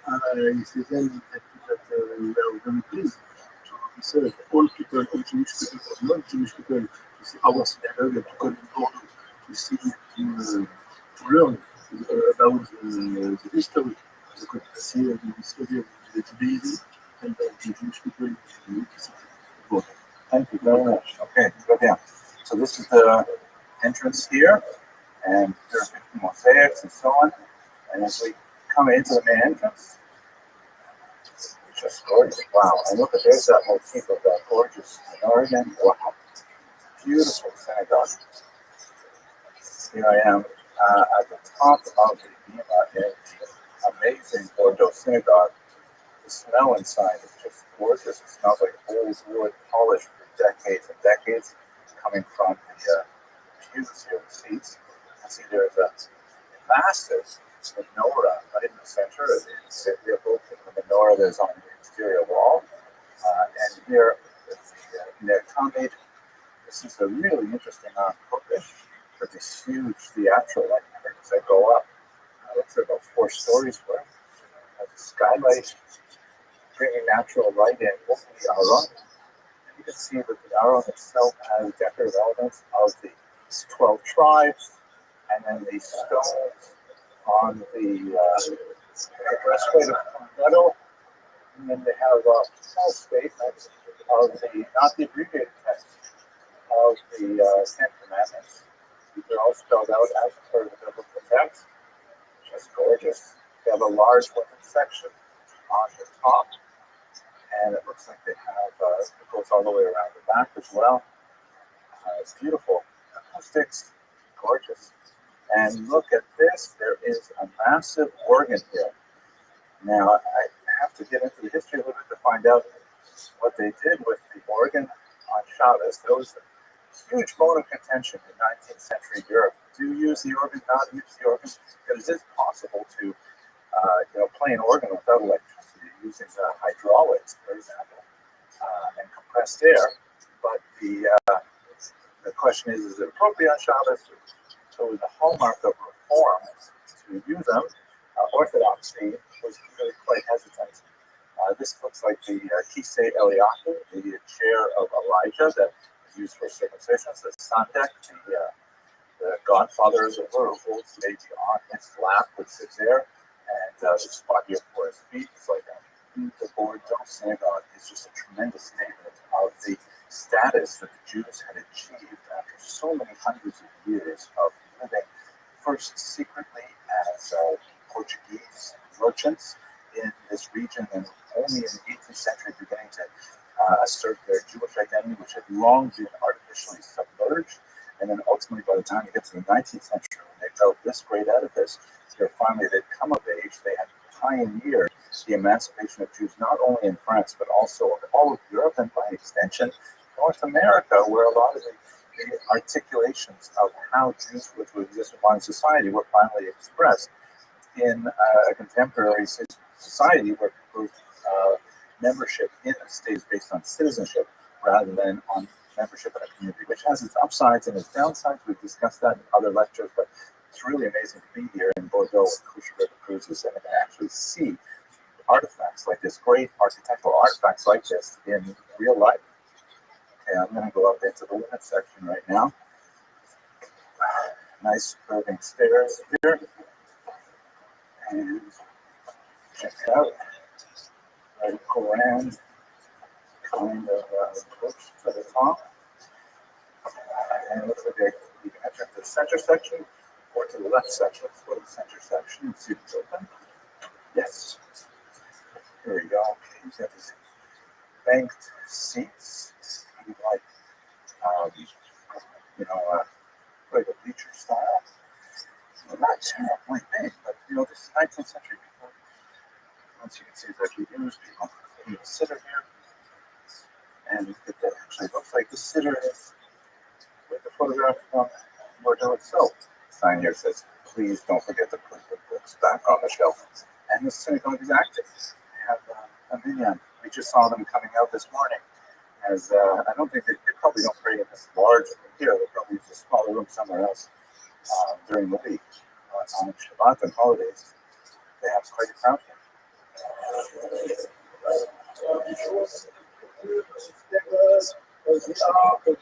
That's beautiful. Here is the law that Moses gave to the children of Israel.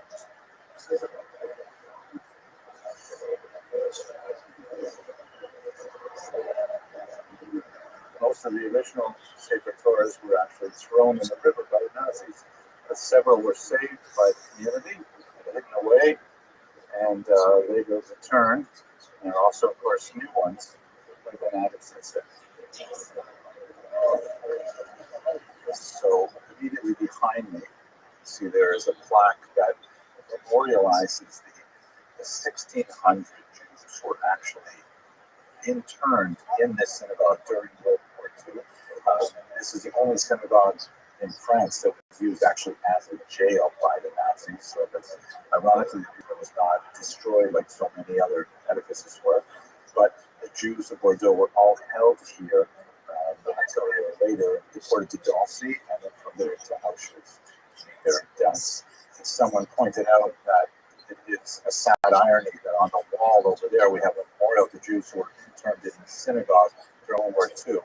And on the front doors here, we have photographs of some of the hostages who are still being held in Gaza as I record this video.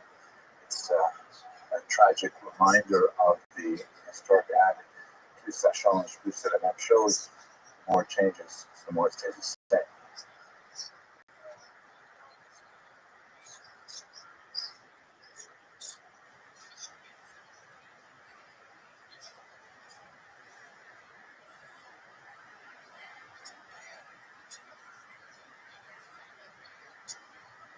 Hello, fellow students of history.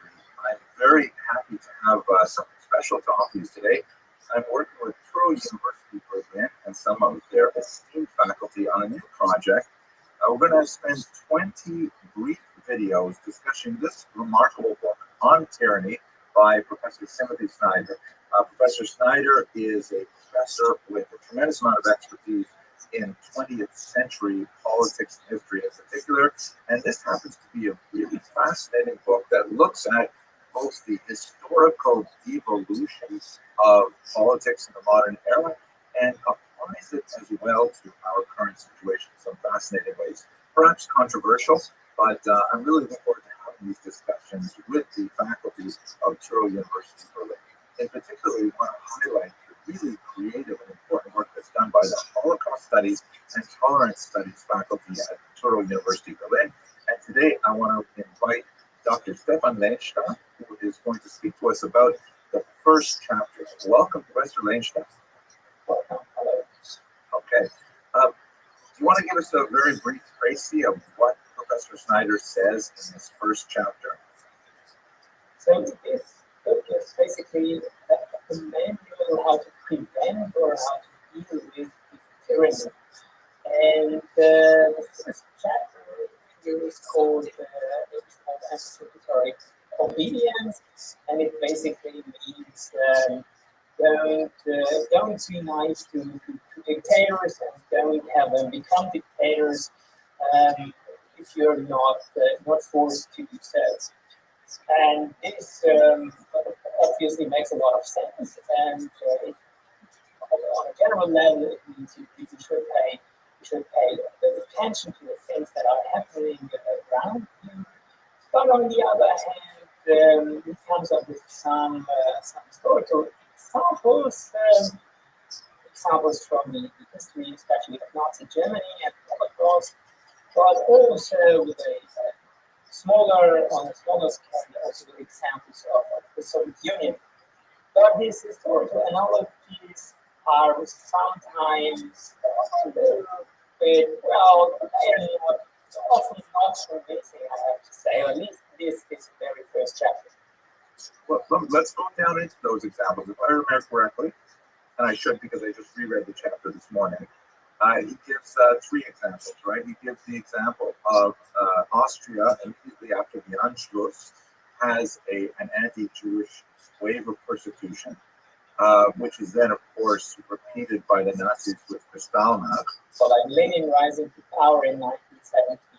Germany invading with Operation Barbarossa, invading the Soviet Union, and then you have that kind of spontaneous wave, like, for example, in the city of Rabbi, the attacks on Jews before the Nazis even, imposed these things. And I think that's his idea of anticipatory obedience, that it's as if people try to figure out what the new boss wants, and they step forward to provide it even before the boss asks for it. So what do you make of those examples, and why do you feel that they're not appropriate? I think it's worth talking about several of those examples. I think Snyder's first idea or first point is that Soviets coming to power in 1917, and kind of also compares, well, he's not comparing it, but he also mentions Nazis coming to power in 1933. And I think, how those two came to power is completely different. I mean, in Russia, there was a real revolution. There was really a parliament before the revolution. There was some sort of semi-democratic authoritarian regime. And the thing is, how I mean, why would that be anticipatory obedience? I mean, who actually obeyed? There was a lot of, I mean, there was a civil war, right? I mean, like whether they were fighting for a just cause, especially the White Russians, that were fighting for Tsarism and which were often extreme anti-Semites. It's a different question, but they were certainly not obeying to any decisions. On the other hand, when you think about Germany in 1933, I mean, Hitler came to power by a democratic election, and you might not like his program. Sure, it's for good reason not to like his program, but it's kind of, I mean, arguing from hindsight, I would say that as a democratic election, you can be against it. Like, you must, you're not required to like the results, and many politicians and many judges actually didn't like it, and they tried to disobey, but in a way, it's a democratic government, so what would be the alternative? Like going for a coup d'etat, or like how might that actually work? We should not forget that very soon there was an immense pressure on the streets. Like there were all sorts of the brown shirts, the Nazi brown shirts, the SA in particular was going out and just beating up everyone who was real or supposed opponent, and the beating up Jews and so on. And people tried actually to get point with police, and the police said, well, listen, we can't help you. Don't help you. If they did, they were stopped by the government. So again, well, there was disobedience, but on the other hand, was it anti-statutory? I don't know. Yeah, you would be well advised not to elect Hesse for sure, but this is kind of another question, I would say. Maybe the problem is in the terminology, because I really like what Spencer Snyder has to offer you. Maybe it's not that we're looking at anticipatory obedience, because, you know, I'm not a sociologist, but I would guess that most people just want to keep their heads down, stay out of trouble, and take care of their families and so on. But there is a certain group of people who will engage in anticipatory innovation. Meaning they will say, oh, so we've got a new boss in charge. What does that new boss want from me? How can I meet that need and therefore advance my own cause? And I think that's the especially dangerous aspect of that. We see that, for example, in Vichy France, that even before the Nazis implemented a deportation order for Jews, they were rushing to collect the Jews in order to ship them off. And I think in terms of the Soviet Union, you see that with things like Stakhanovism, you know, the whole idea of like trying to prove to the great leaders that we are going above and beyond what you would ask for. So that, I think, is a real human phenomenon, very frightening in my mind. I just agree with this. This is a good argument. They actually have extensive research on this when it comes to national socialism, and Kershaw is the most prominent scholars of Nazi Germany. He coined working towards the Führer. And this is basically it. This example is basically civil servants which are, well, trying to guess what might be expected of them, and to deliver results, though they are not yet required to provide those results. And it's always actually is that because they're actually pushing for a career like opportunism, but it's just because they suppose, well, that's kind of their self-understanding, like being a good servant to the state, and hey, we have a new government, so we try to work for that government. And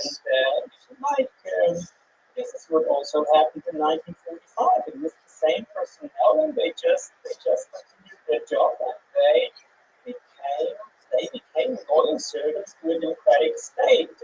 Maybe not Democrats by heart, but by understanding. And they actually, and this is how Western Germany in the end became a successful and a stable democracy. It's because your personnel, despite them not being persecuted for their crimes and so on, but these people are actually continuing their loyal service to the state, even if it's regardless of whether it's a democratic state or whether it's a dictatorial and totalitarian state. So this is a fascinating thing. Yeah, I agree. Let me switch a little bit to the contemporary period. I mean, one of the things I like about this book as well is that it inspires me to think about today. And I have young undergraduates who are sort of exploring their emerging adulthood. Many of them have just got the franchise, able to vote for the first time, and able to engage in civil society. And I think that Professor Snyder offers us some sort of cautionary message here. What would you say that cautionary message is for average citizens in Western democracies today? What is very obvious is that you should always reflect what you're actually requested, or maybe not even requested, but what you're going to do. So think about whether it's really like that, what you're doing is actually, let's say, it's good for the people, it's maybe a bit pathetic, but for them it's not, it doesn't do any harm. And this is something is really needs critical thinking. I think this is something that our students really are interested. I mean, many of our graduates, they then move on to work at memorials and they become educators, but not teachers, but educators like for grown-ups. And they are interested in this kind of stuff, and that's kind of their motivation. How can we get people to critically reflect what they are actually doing and thinking how they are behaving? I'm really glad you specifically mentioned that because I wanted to get an opportunity to promote the amazing work that you do at Torah University Berlin. Do you want to just take a second in our conclusion to say something about why your program is so unique and so valuable?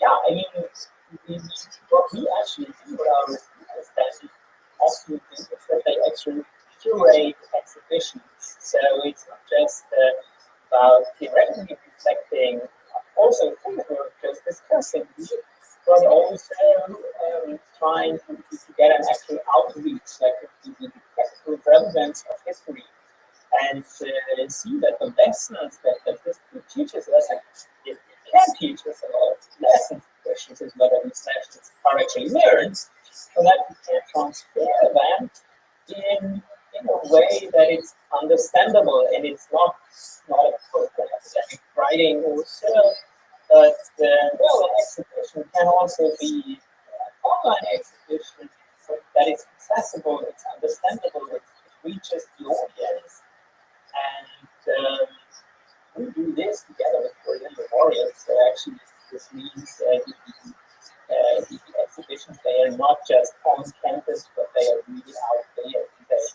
They actually, I mean, some of them are prevalent. I had an exhibition that was by my students. It was actually shown by the United Nations in New York. So a huge success. That's fascinating. I hope that we'll have an opportunity over the course of these 20 short videos to speak maybe with some of your students. And of course, I'm looking forward to speaking with some of the other faculty at Torah University Berlin. With that, I just want to give a quick thanks to Dr. Manstadt for participating in this conversation. And I hope all of you will join us for the next few discussions that we have on Timothy Steiner's remarkable book on tyranny. Thank you very much for watching. Thanks for having me.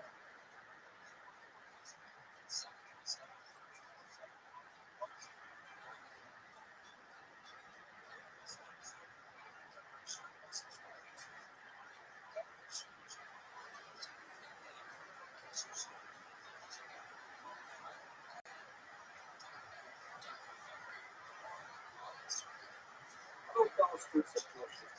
One of the things that I find most fantastic about our shared text is the fact that Jewish history is so awesome and broad. So much so that in the ancient periods, Jewish history was considered ancient back then. The great Jewish historian Josephus, for example, who left us with a remarkable account of the First Roman Jewish War. He actually titled a multi-volume work Jewish Antiquities, because that was a selling point that people in ancient Europe knew that Judaism was so old as a culture and civilization. And so in this short video, I'd like to just give you a sense of how awesome Jewish history is. Now, this is part of a new series I'm starting.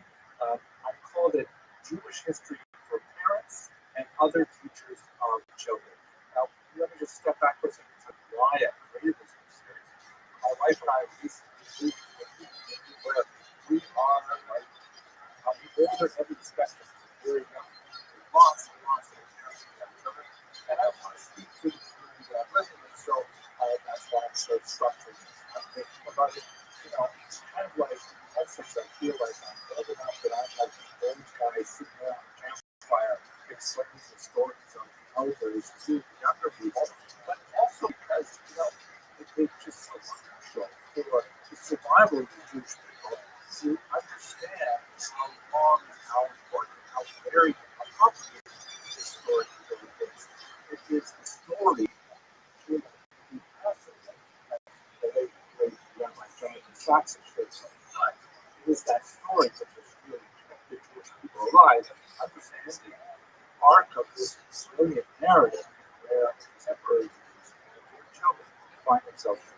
And I think it's important to speak to parents and other teachers and children because, it's a little bit like when you take a flight and they explain to you, before takeoff that it's like depressurization of the cabin, oxygen master will drop down.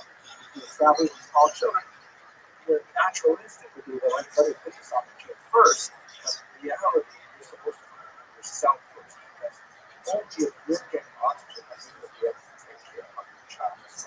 This is also echoed, by the way, in the thought of Maimonides, who, if you have a look at this citation here from this remarkable Mishnah Torah, in the Laws of Torah study of the Torah, he says, if a parent and a child need to learn, and there's only enough money for one of them, you might say, well, okay, so the kids are going to learn everything for the kid. The reality of halacha, the law is, you're supposed to teach yourself. You're supposed to learn yourself. And only when you have some money that you're able to share with your children. That's the idea of the series. There are, by the way, exceptions to this rule. But that's basically the idea that we're trying to achieve. I want to speak to a generation of parents and teachers in the hopes that you will receive the information you need to do your jobs well. Stepping back even a little further to realize that this is just another way of packaging Jewish history. Right? So happy that you enjoy listening to me talk about Jewish history. So, okay, let's talk about it this way. It's the same materials. You don't have to be a parent or a teacher of young children to participate, but I hope you find it useful. Okay, let's go to our questions. How approximately long is Jewish history? So, okay, we have to start from the beginning and figure out when does Jewish history really begin. So, the earliest date of Jewish history, and there is a certain amount of variation here because the Bible rarely gives us a clear date. There are traditions that was codified in the first century was Halakha on how to count the years. But basically, around the year 1750, before the Common Era, this important trip of Abraham the patriarch and his wife Sarah from their home Ur, which was the Sumerian Empire. Now look at this map here. You can see that basically he's down in sort of southern Iraq, and he makes this kind of roundabout route to get to the land of Israel, and then he lives into Egypt for a while and goes back into Israel. That's considered the origins of the Jewish people. Now, it's shrouded in history largely because of the source we have for these events, and for the first 500 years of Jewish history really is the Bible itself. And from a historical point of view, although the Bible has phenomenal historical data, it is problematic in the sense that normally historians like to find stuff from outside of history that validates the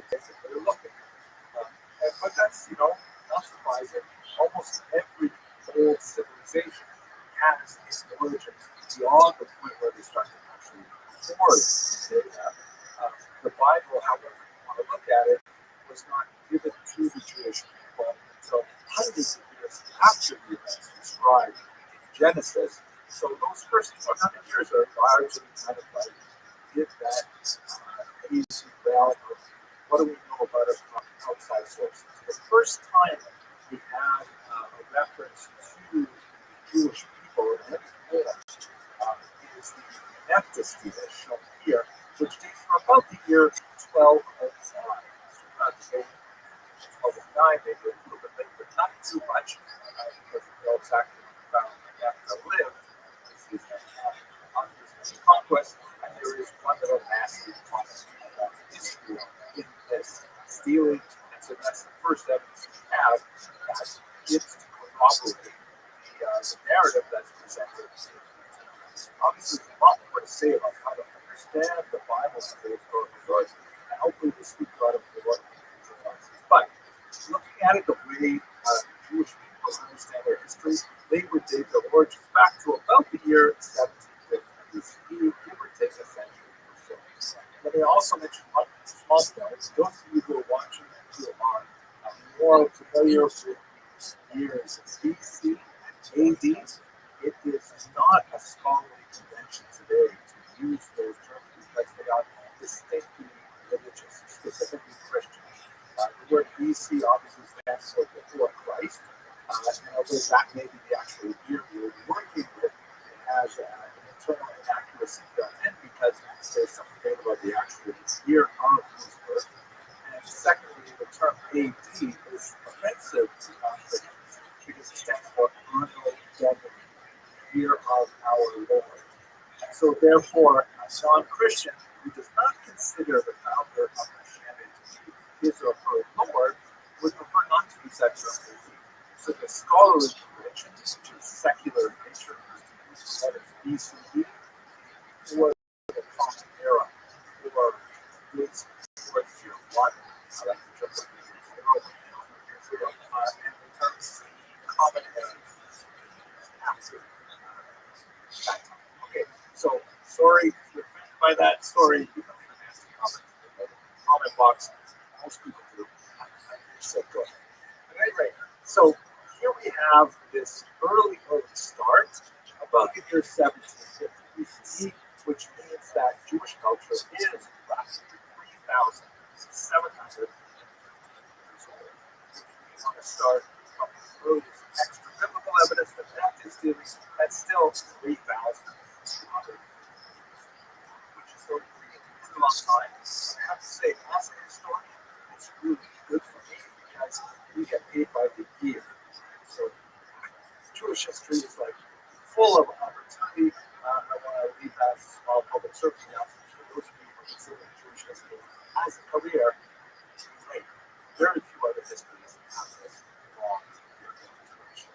How does that compare to other ancient civilizations? Well, you should note that if we're talking about contiguous civilizations, civilizations that survive antiquity and medieval period, not the longer periods, the long period, is not the oldest civilization, but it's pretty close. I'm going to look at this chart here, which basically measures how long various civilizations lasted. Now, this is basically a back of the envelope calculation. Again, we're working with self-reported numbers, like we talked about with the Jewish civilization, but also with Chinese civilization, which has the same kind of concept. It appears that the Jewish civilization is pretty much the second oldest continuous civilization in existence. The Chinese is older. A lot of people make jokes about how this meant that the Jews would have something to eat when they began civilizing, right? There is, of course, very old civilization. Civilization, Assyria, and so on. The Egyptian civilization is super old. Robert, all these are very old civilizations, but only the Chinese one is constantly extant. So Jews and the Chinese have a lot in common. They have been sort of neighbors in time for over 3,000 years. But the Chinese have, I have to say, huge advantage here. Look at this chart here. Compares the number of Chinese people alive today to the number of Jewish people alive. It's pretty easy to say, oh yeah, we've got to continue civilization stretching back almost 4,000 years. Well, yeah, God like billions of count for it. The Jews are talking about somewhere around 60 billion people, a tiny fraction of the Chinese. If you look at this chart, you see that Chinese people are actually just about 20% of the world's population, 1/5 of the world's population. Jews don't even make a single percent, 0.5%. So that, it is a remarkable thing that the Jewish civilization lasted so long with such a tiny population. And that number, by the way, never exceeds 2% of the world population of the world. Jewish people seem to hang on through all kinds of very, very difficult circumstances. And essentially, their culture, generation after generation, it is really. How are you? Another factor besides the number of people is the fact that unlike Jewish No, people, I haven't been big yet. How are you? Yep, I'm watching the William Montgomery show. How are you? Construction of the temple was set by the Romans. Jews were exiled. No, I don't think I slept any of it.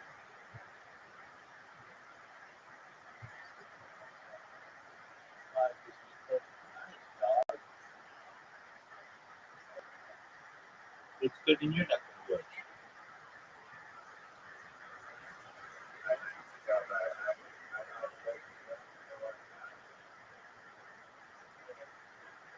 Baby, you're not disturbing shit. What's good in your neck of the woods, son?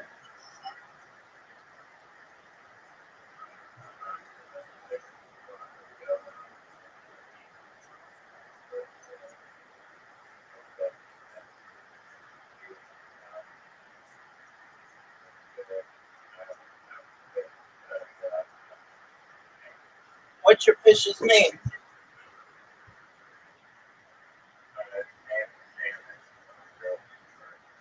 Hi. I hear that your iPhone or your iPad is starting to lose its connectivity with its charger. Is that correct? Yes or no?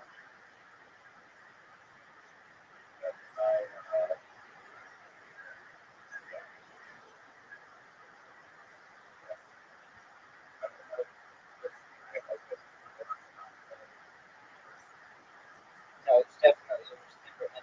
Do you ever clean it out?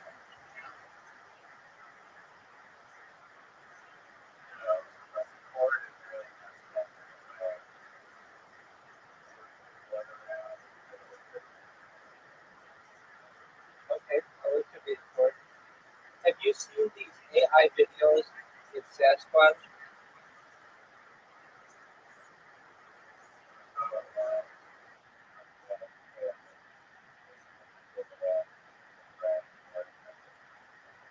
They're hilarious.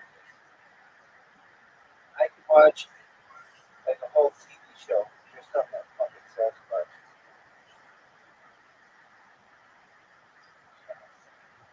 Um, uh, yeah, on Reddit they have just AI. There's like a whole series of it, and he just does like funny shit. Like, where did I find? You know, I know he was in Las Vegas. He was gambling, and then he met some chick. She like movie him or something, and he awoke next morning, couldn't find any of his shit. There's something like that, and it's just so funny because it's pretty realistic, and the voice they use is pretty funny. Yo, dog, have you seen these suction cup things that allow you to climb up walls?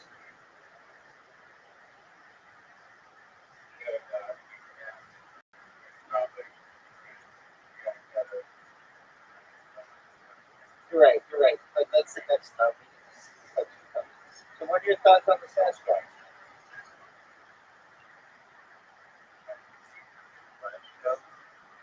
Is it about lesbians?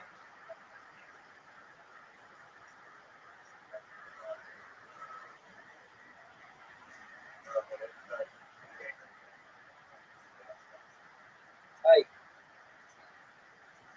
No, I haven't.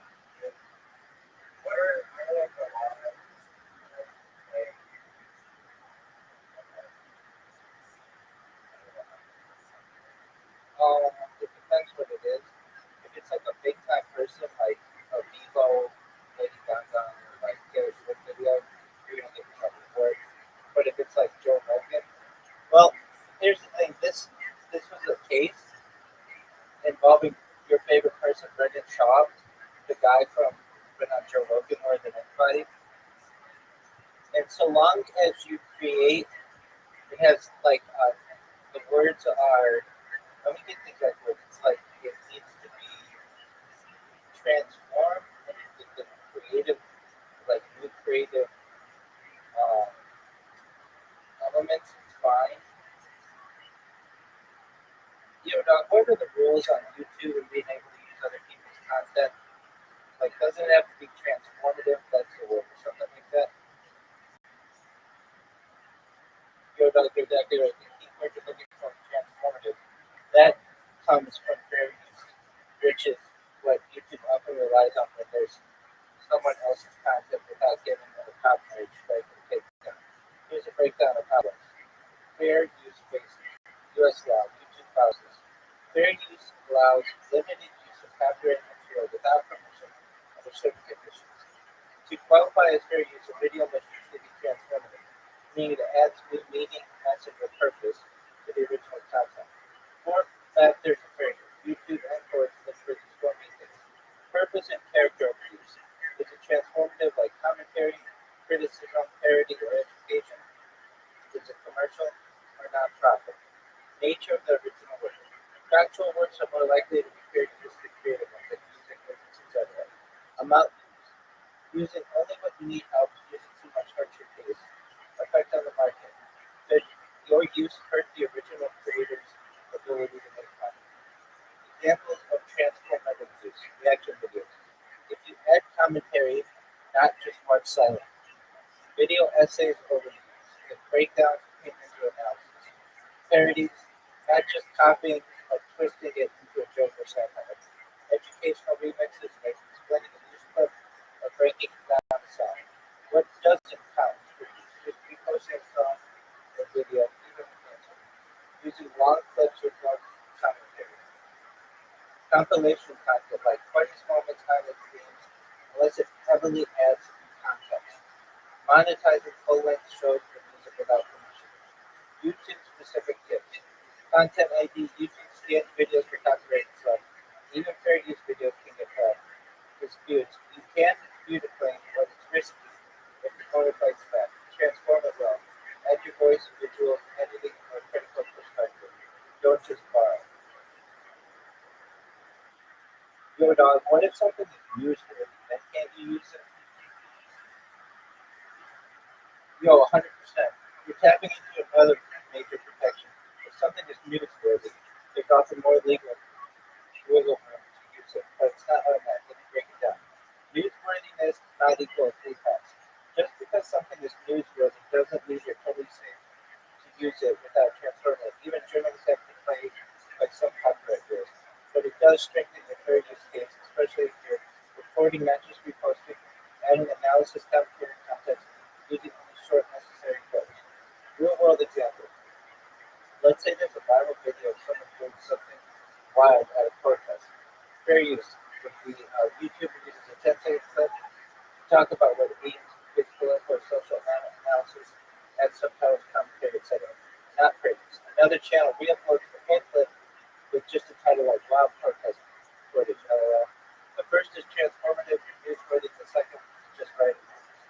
Journalistic fair use works best when you cite the source, you don't use more than necessary, you don't hurt the original creator's life. For instance, you are not stealing their entire, you're not stealing their entire bonus. Public interest is not equal fair use. Even if it's in public interest, like footage of placement, this kind of elite celebrity stuff, you still need to use it responsibly, add your own voice or context, be aware the copyright ruling can still challenge.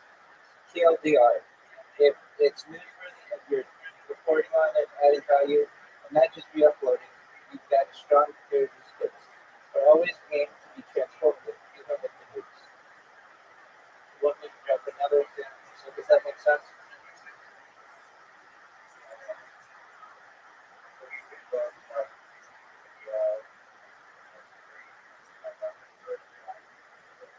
Yeah, I mean, it helps our case.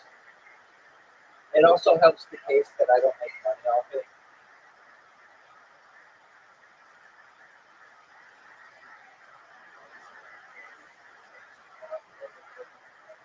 No, if I ever monetize, I'm gonna give all that money away.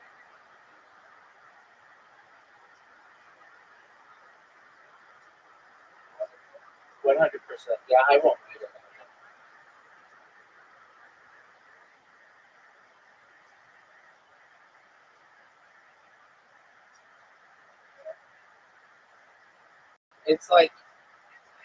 It's like Joe Rogan. He has a Spotify deal. He doesn't need any of the money that he gets from YouTube. He takes it, but it's like he doesn't. That.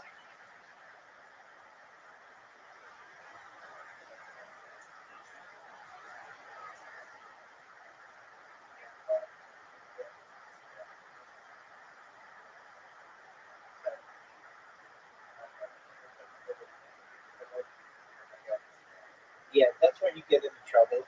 So even though I don't make money off this, if we play copyrighted content that has that content ID that's easily identifiable, I get a copyright strike.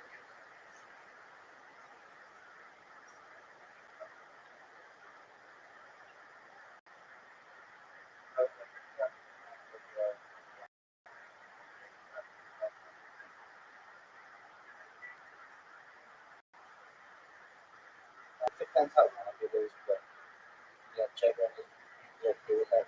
We have another thing to talk about after the suction cup. Can I tease it? Or is it the big Wes? No, what is it?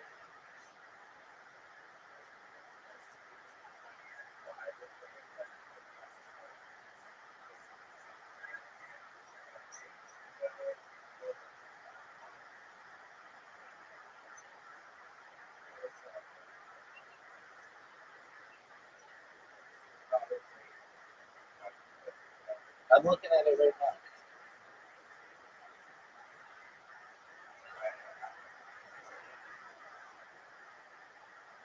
Is it as funny as Family Guy?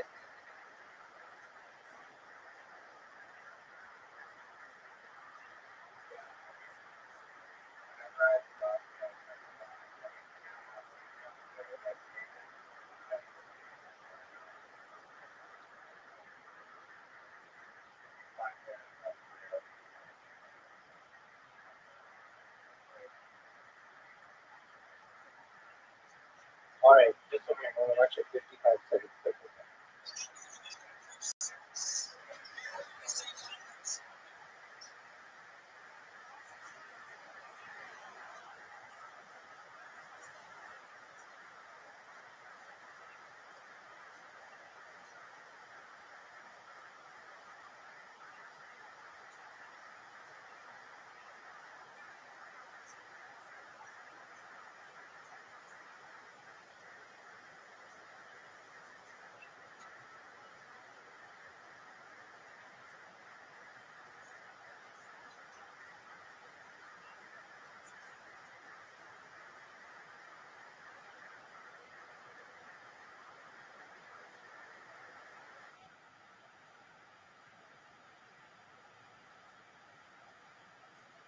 That was a bad idea. Let's ask him this last question.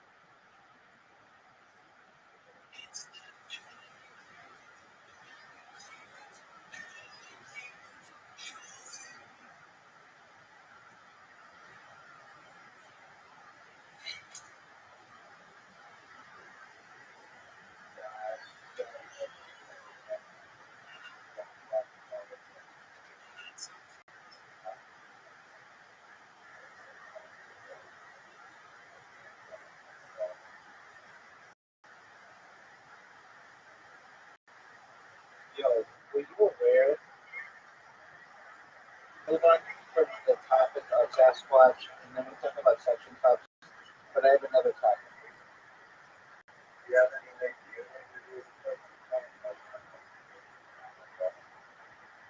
No, well, yeah, like what would you climb up first? Would you climb up and build it?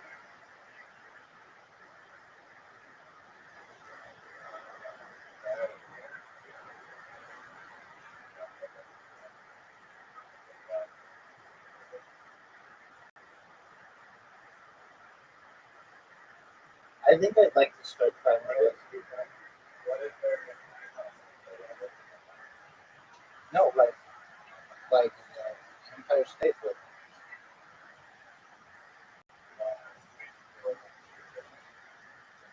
Well, yeah.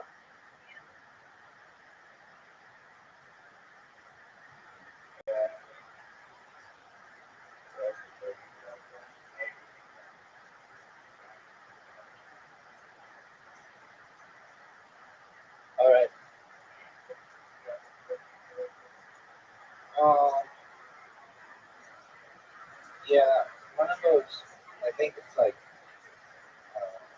those one of those billionaire war buildings. Park Avenue. Which is, but I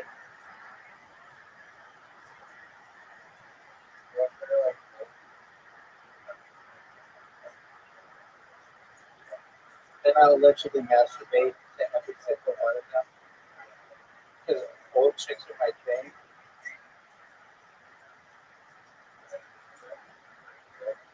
Free guilt, yeah, man. So long as they consent to it. All right. So, are you ready for another topic?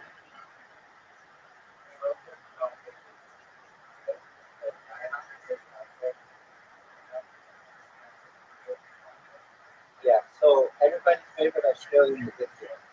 They're really struggling. I wish I could help them. They struggle with their own personal issues, and they came in here. They want to be exceptional in something, and they're like, "Rabbi, what are you exceptional at?" And I really am. I'm better at live streaming than perhaps anyone else on earth, and it's just about consistency. Yeah, and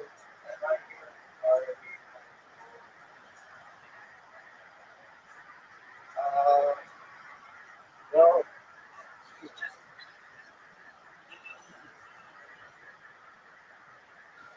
like he told you a little bit about what was going on, but like basically he wants to be a savant in something. Now I'm not saying I'm a savant at live streaming. All it takes is just consistency and being able to press buttons. But he wants to be a savant in something. And so he keeps like saying, I tell him, Doug, you're a savant at something. He's like, what? I'm like sucking dick at mini golf. He's like, what? Uh, so he really wants to be good at something. And I'm like, all right, well, what is it? Like, what do you want to be really good? Like, I don't know. Like, okay, well, like, do you do you think what do you want to do? So, I don't know. So he comes back a few days or hours later, whatever, and he's like, I've got it. I know what I'm going to be. I know what I'm at with Chuck Savant. I'm like, okay, what is that? He's like, stand up comedy. I'm like, you? He's like, yeah. And I'm like, I'm not saying you can't be really funny, but I've never found you to be like actually hilarious. So do you have a joke you can tell? And he's like, no, I'm just going to wing it. On Monday, I'm going to just do stand up comedy. I'm like, dude, I watch more stand up comedy than perhaps anyone on earth. I mean, like, I'm watching a stand up comedian's podcast right now. I watch Kill Tony. I've watched every Kill Tony. I'm like into old school stand up, retro stand up. I watch comedy specials of all the greats. All of them, when every single one of them will tell you, every single one, without exception, is it takes practice. You can't just go up there and kill the first time without ever having done it before without any material. He's like, I'm just going to do it. I'm like, dude, that doesn't make any sense that you would do something like that. He's like, I'm just going to do it. I'm like, all right, well,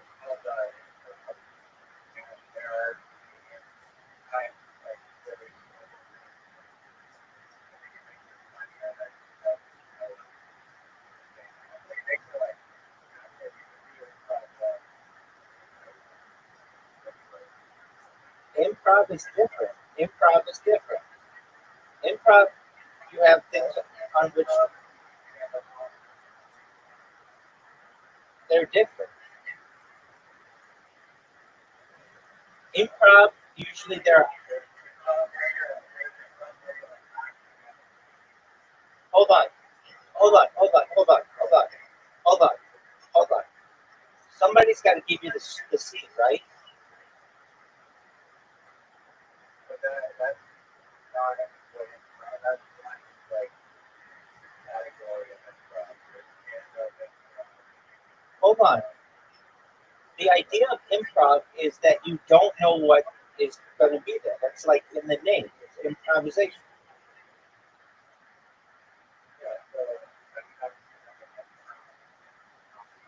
I've seen many of them. I've had friends in them.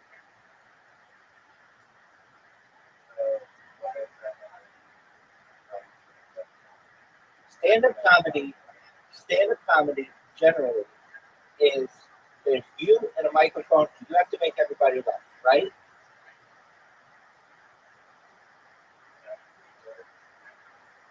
That's true. Generally, it's always okay.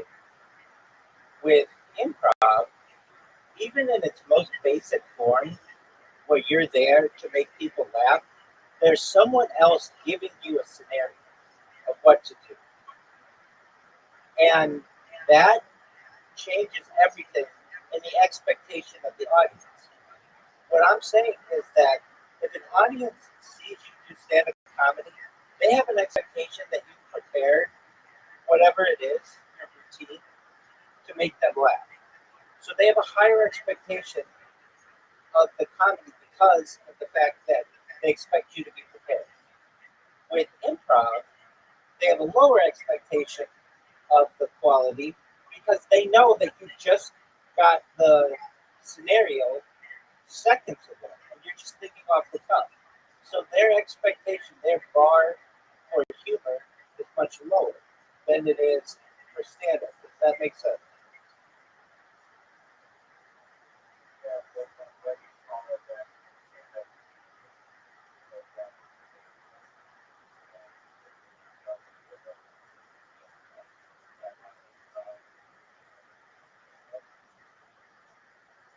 Um, it's not really improv. Improv kind of has rules to it. Like one of the rules is you can't say no to something. You just have to go with it. Yeah, I mean, like there, like that's true. All of it is under. What are the basic rules to improv?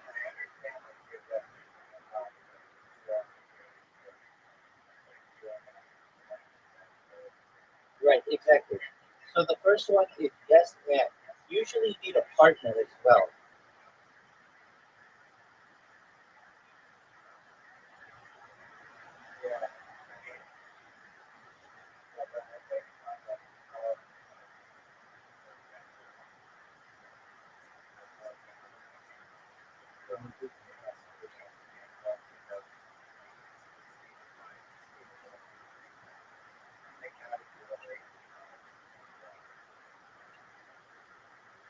Dog. The way that Zoot's going to do it, he has to have 2 to 5 minutes prepared, and he just goes up without anything prepared, and he's just going to do that. That's not going to be funny, and I told him that's going to hurt your self-esteem because people are just going to shit on you. I told him, just tell me a joke, and he's like, I don't have it prepared. I'm like, so you don't know any jokes? He's like, right. I'm like, you're not going to be funny. He said, I'm going to just go up there and tell people that the R word, when he said the R word. I'm like, but you're not the R word. You're a pretty normal person. You may have some minor issues like Tourette's or whatever, but you're not R word.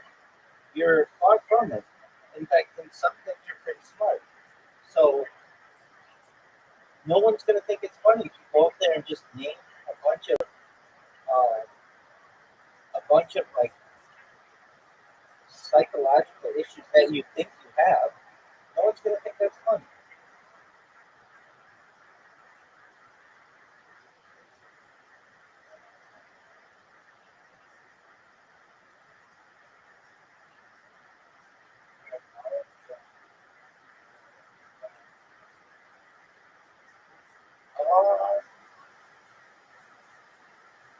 here's the thing.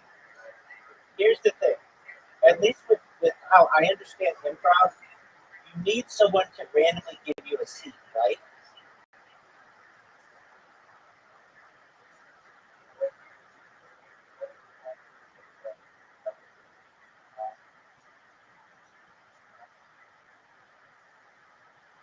Then it's just stand up. But the second that somebody gives them a situation, then it becomes improv.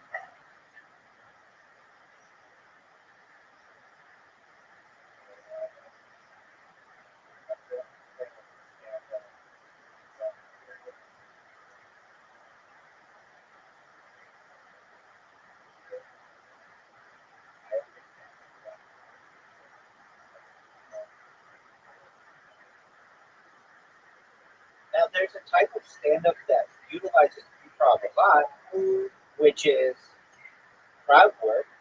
And if Zoom was like, I'm just going to go up there for 2 minutes and do crowd work, at least he would know what crowd work is. And I'd be like, okay, you can do that. You can make that successful.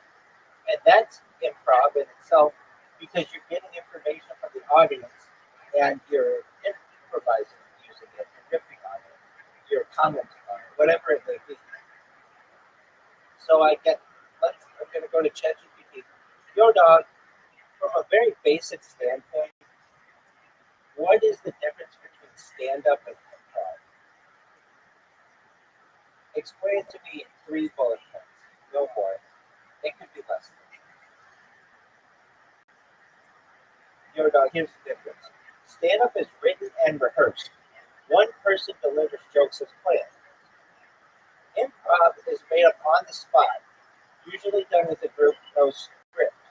Stand-up equals joke telling. Improv equals scene play. I'm in agreement with that. Are you in agreement with that?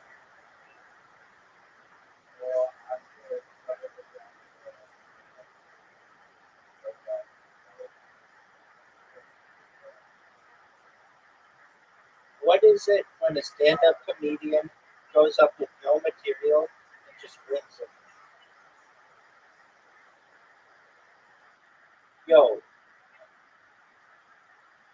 a stand-up comedian who goes up there with no material and wings it, it's usually called improvised stand-up or riffing. Depending on how they do it, it might also be called crowd work, when they talk to the audience and react off the cuff or going off script, or they just speak spontaneously, or freestyle comedy, less common term than some music. It's not quite full improv theater, but it is using improv skills in a stand-up context. Comedians like to keep things fresh and challenge themselves. But Zoom didn't say, I'm going to do crowd work. He said, I'm just going to go up there and wig it, which to me is, yeah, it's a bold choice. Whether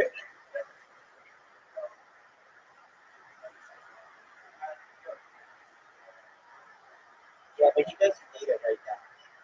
I mean, it'd be one thing if he was just writing on Cloud Nine, kicking ass and kicking ass, but I don't know. I want him.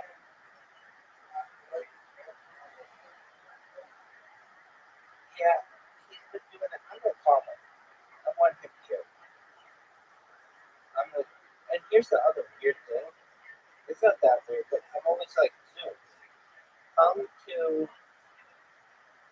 come to.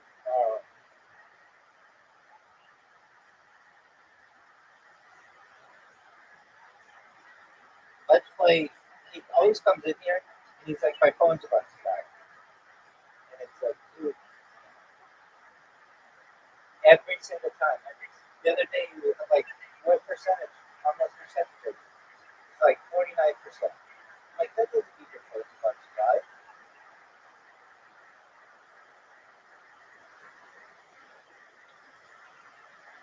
I'm requesting him. Anyway, I wish he. I truthfully think that he could do. I truthfully think he could just stand up really well.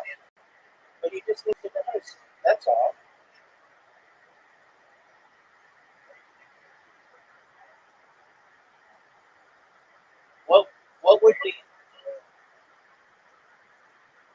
Have you ever heard my podcast?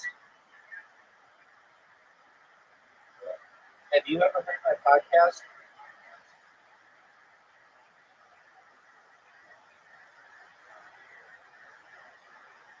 Yeah.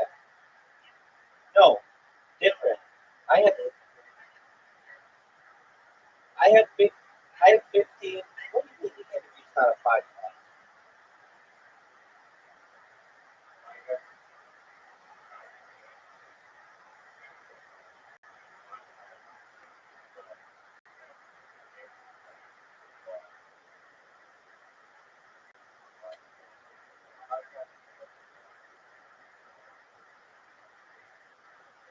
That's one kind.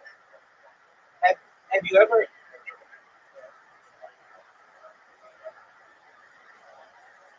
Have you ever seen my podcast on Spotify?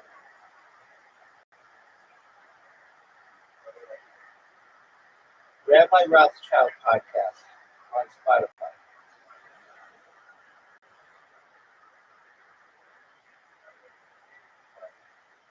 Their podcasts are free.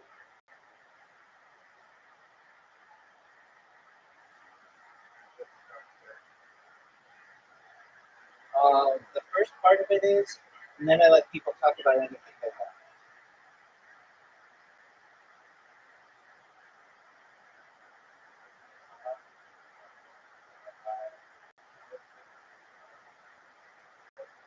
No, you have to look under podcasts.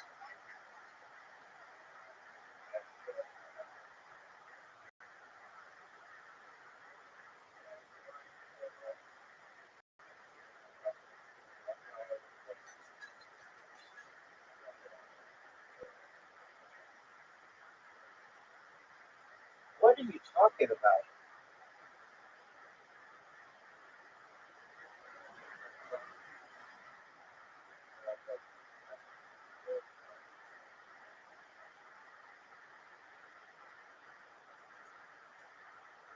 I don't know if that's a real thing.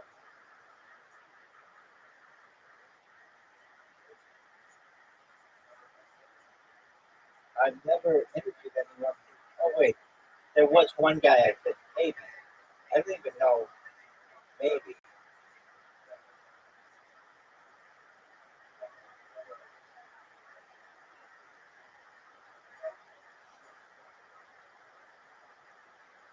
Oh wait. No. That's different. That was me being interviewed.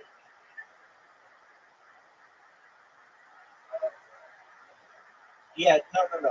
You're right. There was that guy. Yeah. But I didn't interview anybody in a wheelchair to my knowledge. I interviewed kick streamers.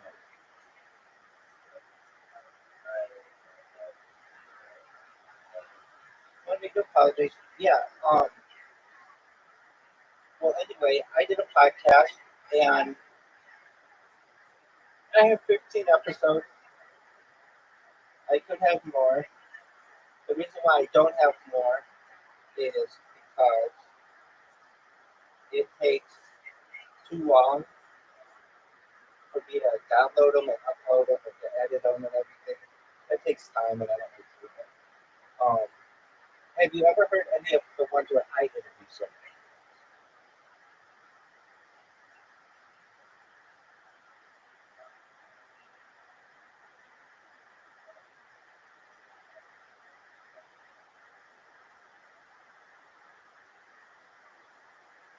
Was that no?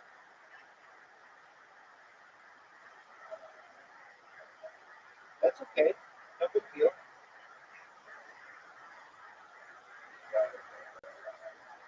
Um, the earlier ones I think are good.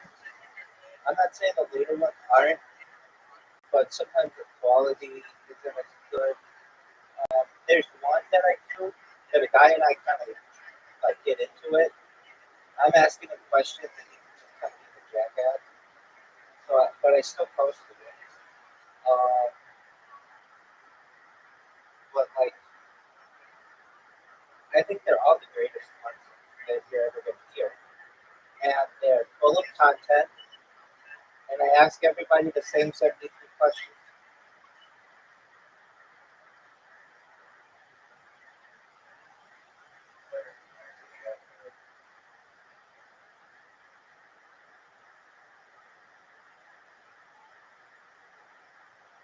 very well. Are you ready?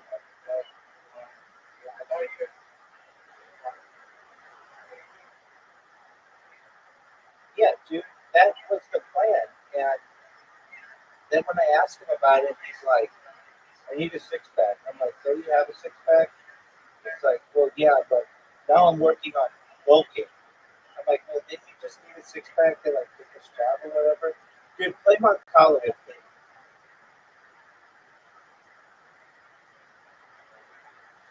I'm gonna teach you. It's not hard. I'm about to I'm about to send you an invitation.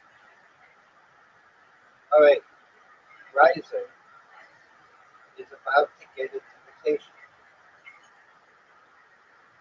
You have an invitation.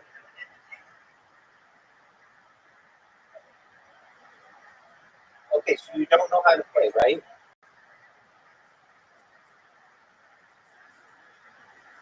Okay, so basically, whenever you go first, you want to click the third one above, and then there's like a secret to it, and then like a third one that allows you to capture it. Basically, if you capture everything with a single stone on the other side, so it's your turn now. That's perfect. That's great. Now do the one, two down, like the second one from the top that has three. I just told you incorrectly. Apologies. It wouldn't have changed it. Oh, would have. It would have. Yeah, so we'll get it so that you get something. Um, okay, so I get to go here. All right.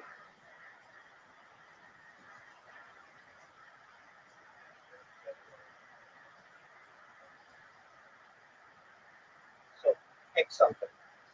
We'll the next game we'll go through and I'll read that instruction. All right. So I'll get it so that you can. Okay. Just hit it. There you go. Perfect. Okay. Now, do you see your brownstone? Press the brownstone, and you'll get some points. There you go. So you just captured three. This is the oldest family of games in the world. Excellent.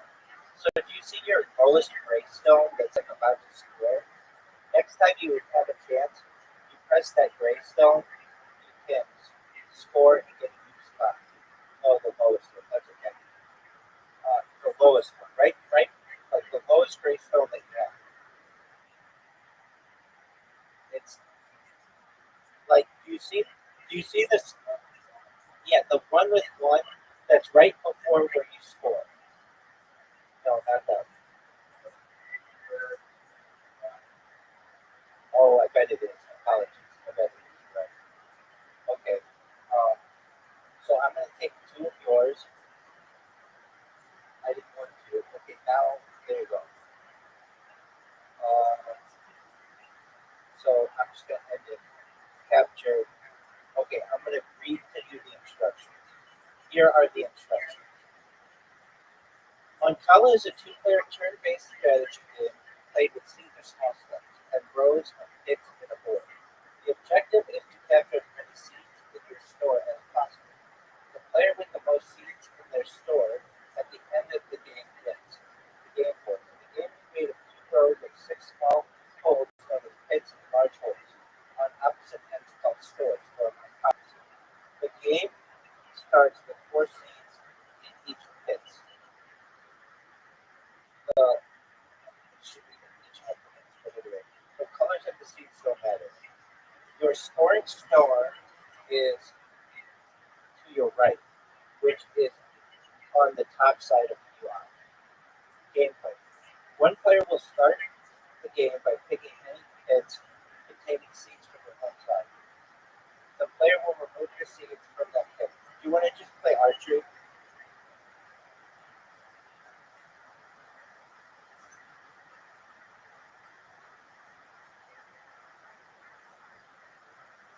Okay, well, just play Aren't You With Me once. Because I don't know why you haven't beat me. And no, I want to play you. I want to play you, and I'm going to play right now. So, Riser, you have an invitation. You can make your dog dinner or whatever you get.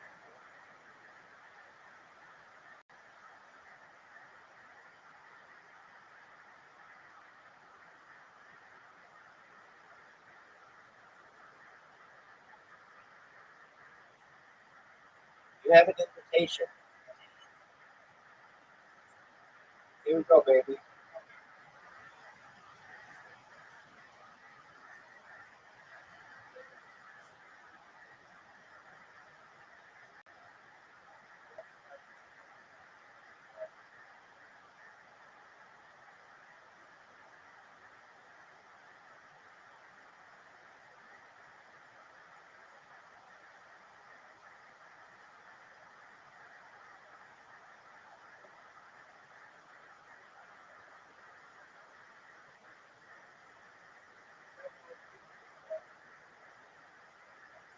Oh, dude, you beat me a lot. In fact, at one point, you were definitely, I feel better than I was at this game. But um, you're not as good at this one than you are at the other one, where you have as much time to shoot as many as you do. Dude, we tied.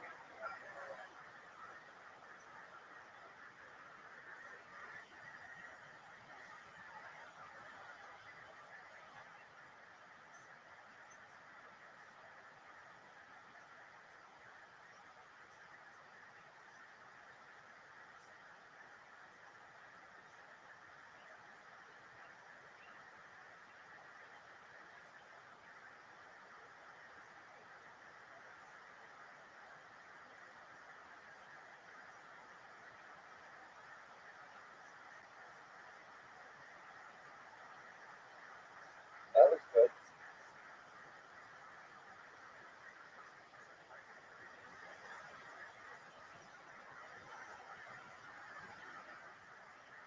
Not as good.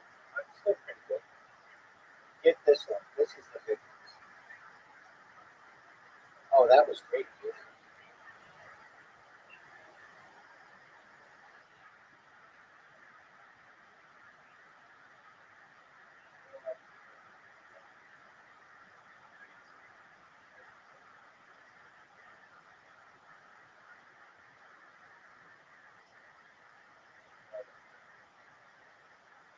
Not mess it up, dude.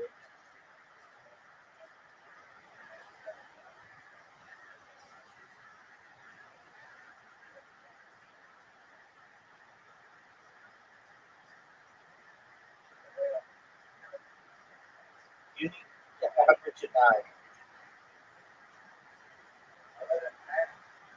9. Okay,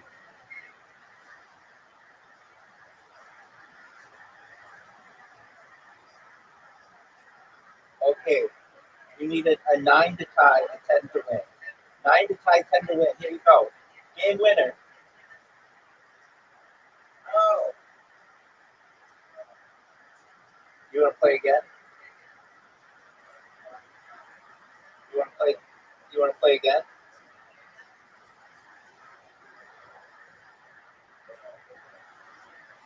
All right, well, go do what you need to do, and then come back when you're ready.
Are you gonna stand here while you make dinner?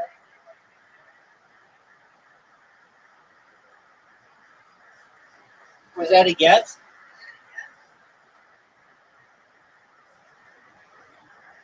Yo, pimp.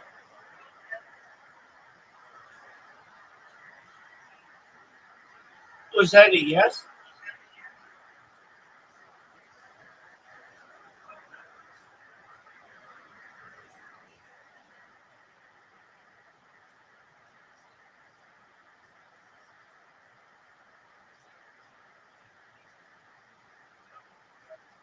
Are you gonna stay here while you make dinner?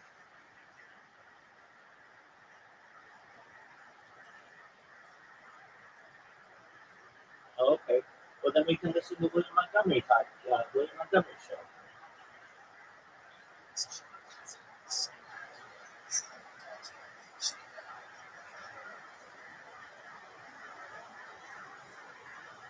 How much time do you need?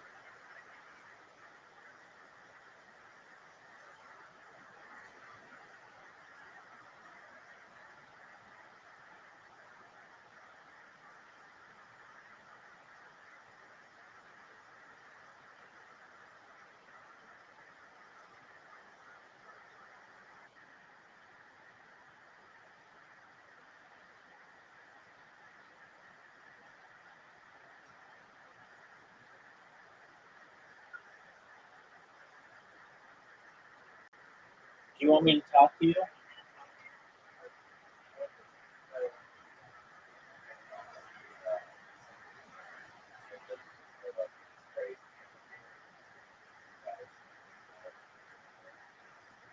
A 2-in-1 microwave air dryer combo, air fryer,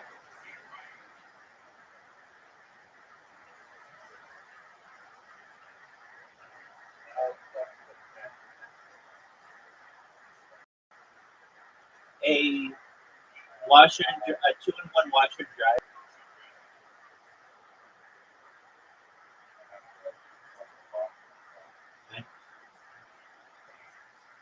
I know that. I know that. I know that. What is it, traveling?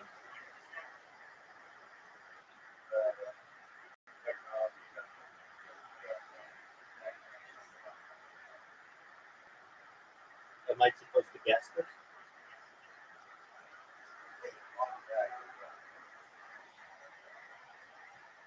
Am I on the right? Oh, it has to do with traveling.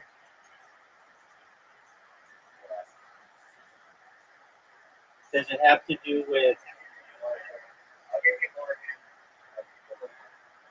Does it have to do with helicopters?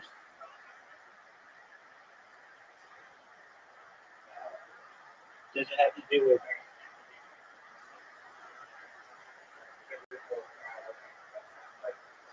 That's what helicopters do. Does it have to do with driverless cars?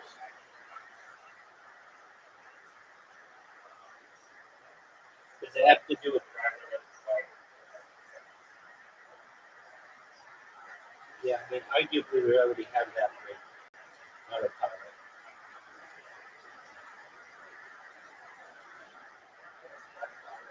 Does it have to do with bullet trains? Does it have to bullet trains?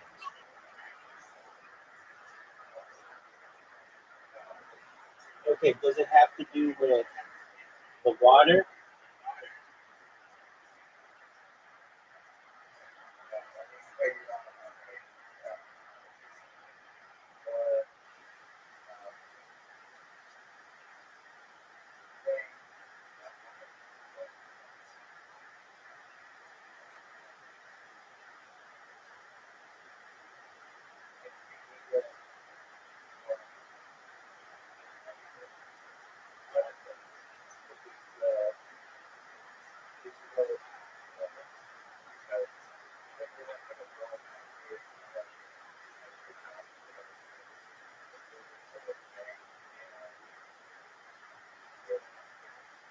Yeah, I'm in agreement with you on that one.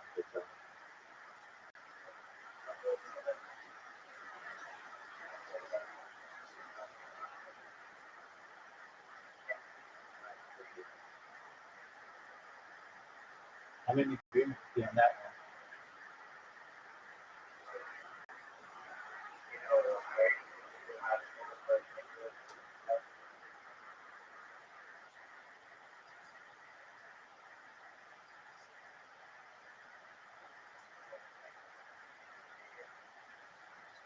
Why doesn't the digital passport exist?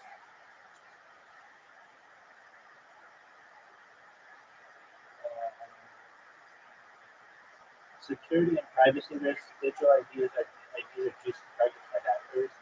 If someone steals your phone or hacks the server, it's way easier to forge and misuse than a physical passport.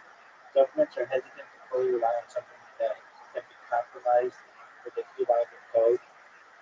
Every system has their own passport system and requirements. Every country has their own passport system and requirements. There's no single international agreement or infrastructure to support a universal digital passport. The International Civil Aviation Organization is trying to push standards for its slow moving.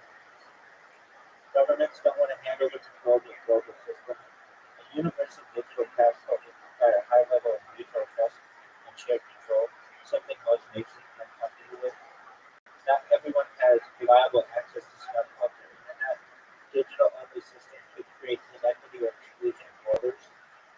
Some countries are testing e-passports, biometric passports, and digital ID apps. Apple and Google are even working with some U.S. states and airports to use your phone as an ID. But we're still in the early stages. Does that answer your question?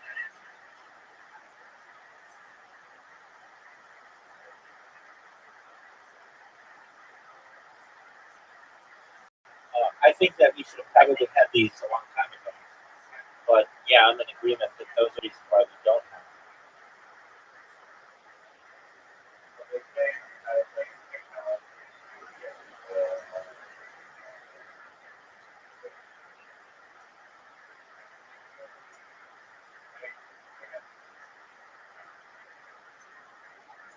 Well,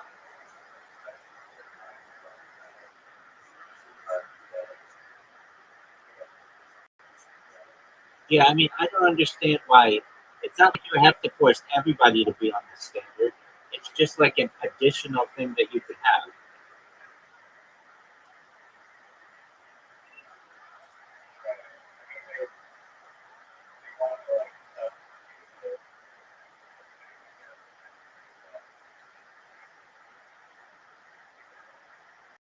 Right, exactly. I'm in agreement with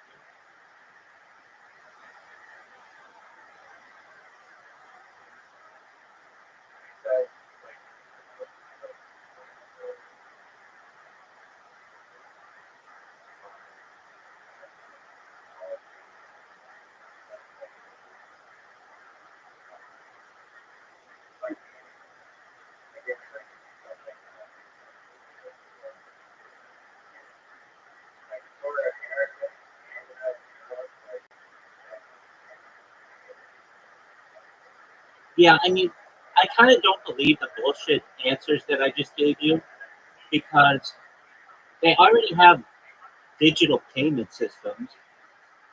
So if they already have digital payment systems, why can't they have digital identification systems?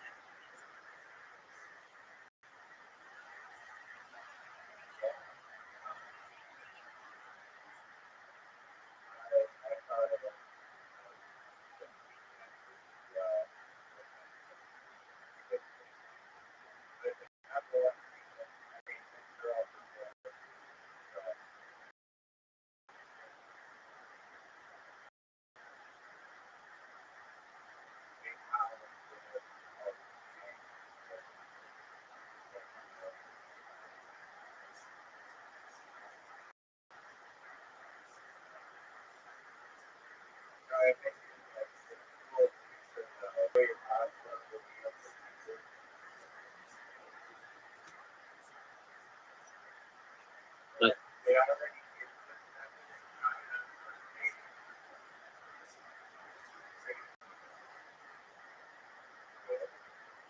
well, I've seen something on your phone.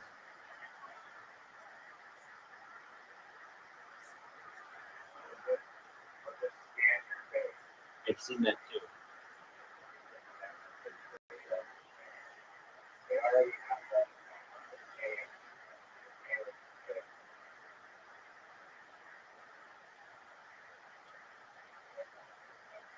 there can be a lot of issues with that.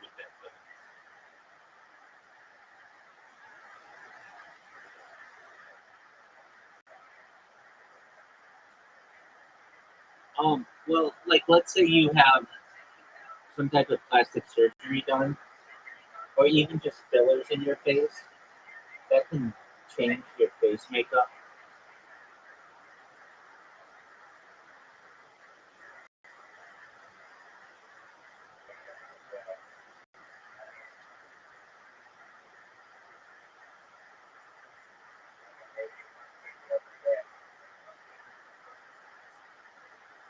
I mean, that's a thought, but even still, like if you see the difference between some women when they have their makeup on versus when they don't.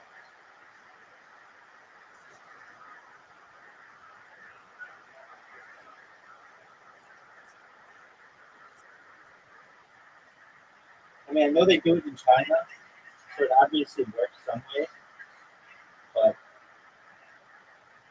um, there's a very good way to do it that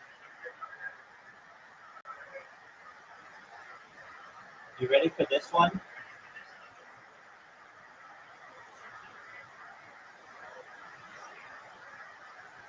Are you ready for this one, son?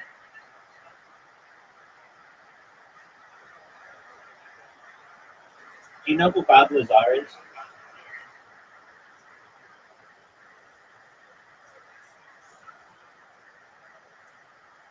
It has to do with identification. Do you know who Bob Lazar is?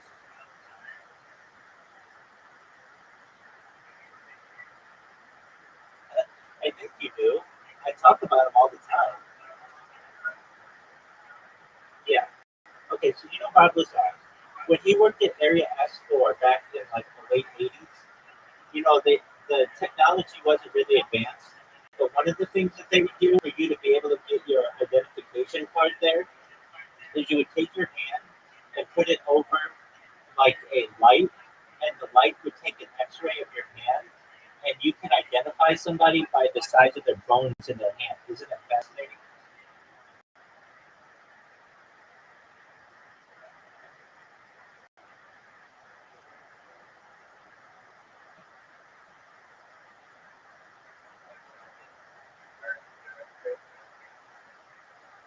Like enough of them.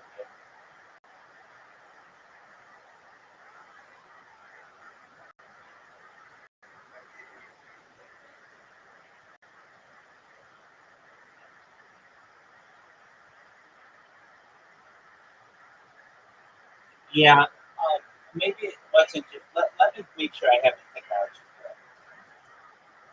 Yo, dog, what kind of technology was used for Bob Lazar to be a passport to get a card? Did they do an X-ray on him, or was it some kind of other ray that allowed them to measure the bones? Talk to me like Joey Diaz, please. Yo, listen to me, cocksucker. This ain't no regular ID badge and bullshit, barcode bullshit, okay? We're talking about deep black ops, Area 51 type shit. Joey Diaz style strapping. So Bob was he's a wild motherfucker who says he worked at S4 near Area 51 back in the 80s. He talked about this thing they used for identification. It wasn't fingerprints again, nah. It was some sci-fi retina thing. It wasn't some sci-fi retina thing either. It was a goddamn phone reading device. Here's what the fat man breaks it down. They use this device that scans the bones in your hand. Specifically, it measures the lengths of the bones in your fingers and some space between the joints. Everybody's bone layout is different, like a fingerprint, but on the inside, real creepy shit. Lazar said you put your hand on this flat panel, and there was this little light sensor underneath. Some people say it was using backlighted X-rays or low-level infrared to see the skin and map the bones. They called it a hand scan, and for years people thought he was full of it. But here's the kicker. Years later, a picture surfaced of this exact device he described. A real military-grade unit used in the 1970s and 80s. Some weird pegs and lights. No one had even heard of it until Rizal mentioned it. That's when people started going, wait a minute, maybe this guy ain't blowing smoke. So yeah, dog, not a palm print, not a chip in your arm, no retina laser show, just a good old-fashioned bone reading light machine that made sure you were who you were before you stepped in the belly of the alien tech beast. You feel me? You want pics of that, what that scanner looks like now that it's unlocked? See.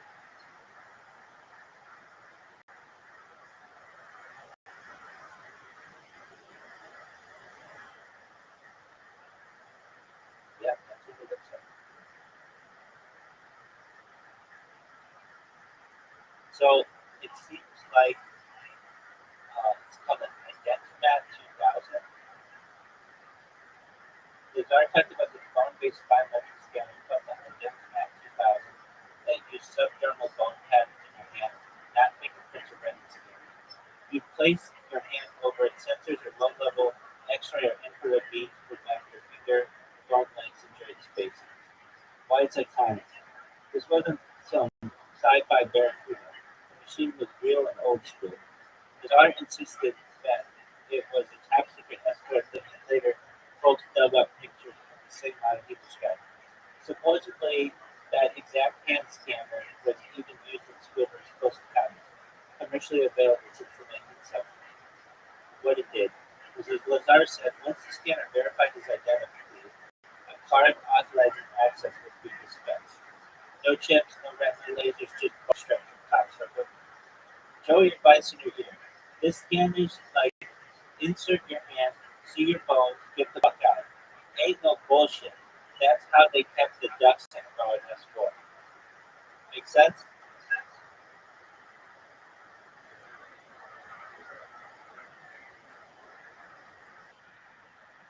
Uh, I've looked this up. A gait, they can identify you by your gait.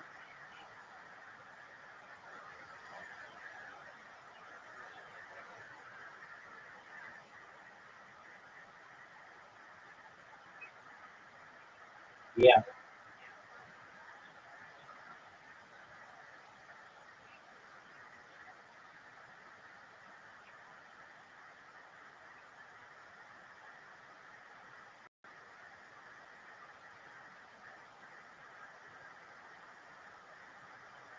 Could they test your hair, you ask? Yeah, but that would be more like DNA testing.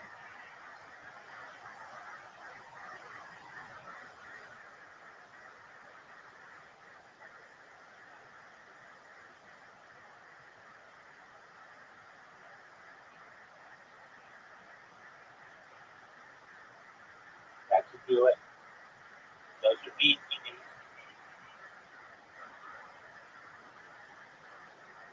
Who's your favorite Canadian musical artist of all time? Biggest Canadian music artist of all time.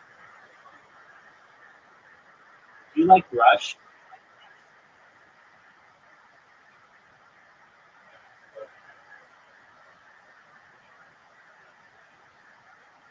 Do you like Celine Dion? No one knows who that is. Yo, no, give me a list of 50. Is that a girl?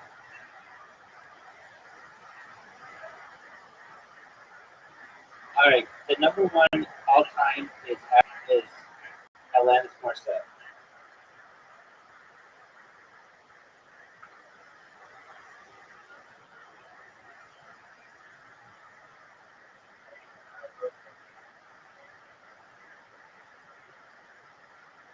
Yeah. Why don't they have them?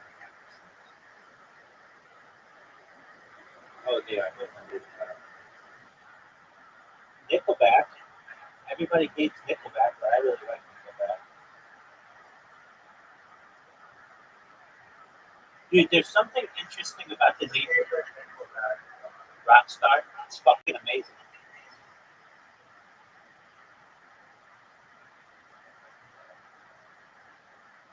I also like their song "The Day Nobody Died." I look forward to that day someday.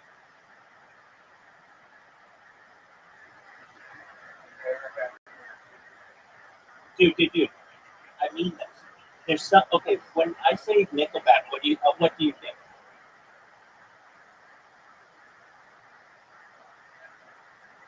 Right. Exactly. But what else? What is that? Wait, exactly. Exactly. What does that name mean?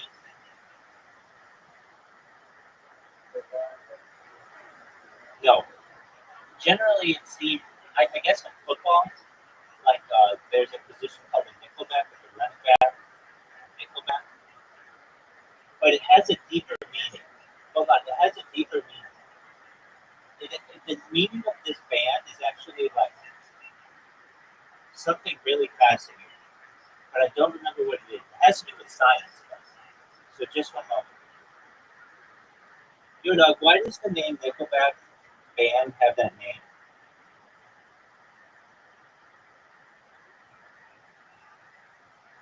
It comes from the phrase "Here's your Nickelback." Oh, it was catchy, Canadian, and weird. What does it mean? Just that? Okay, so you're right. What position is a Nickelback in sports?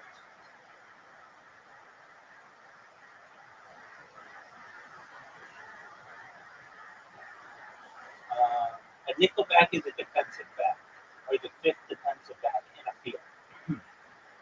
Okay, but um, so that's why I thought it was called that, but it's called Here's your Nickelback. Okay, fine.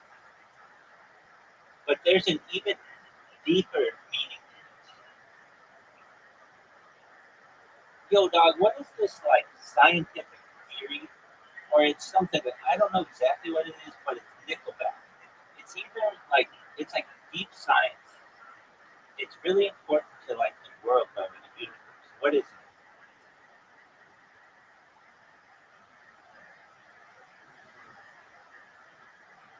Yeah, Nickelback isotopes for nickel physics. Um,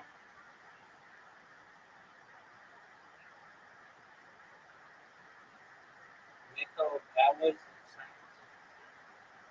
No,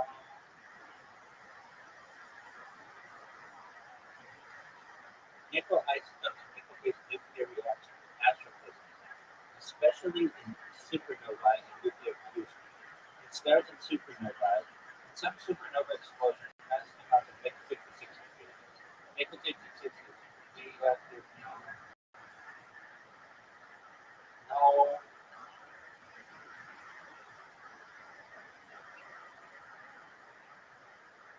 What are the different definitions of nickel?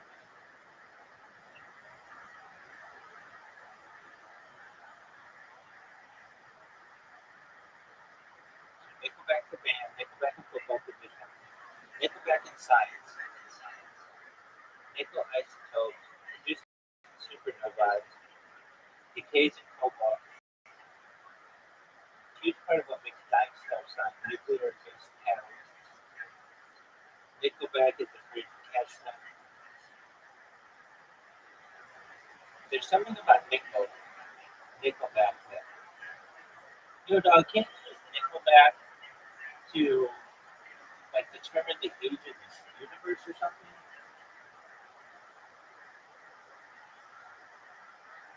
Um, We're probably talking about nickel 56. And yeah, this bad boy is actually used to understand how stars die, how supernova evolve, and how the universe unfolds. The radioisotope of nickel created in huge amounts during supernova explosions, like when a massive star dies as it hits what it blows its dust up into space.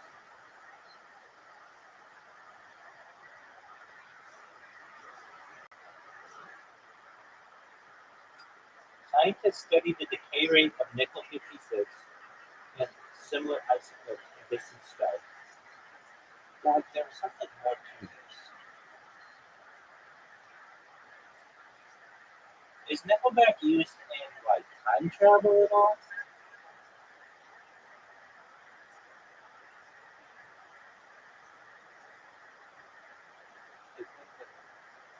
Not directly.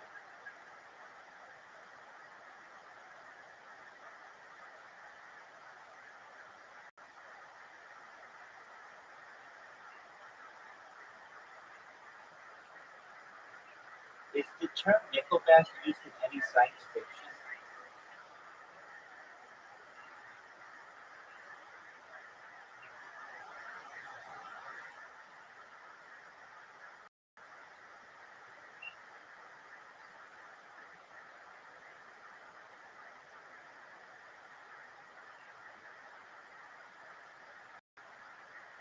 know, there's something to this that it's not telling me. The term Nickelback, I looked this up like earlier this year or last year.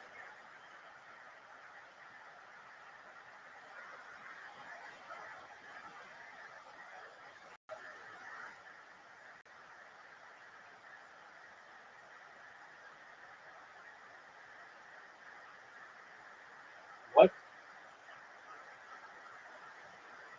are the definitions of Nickelback?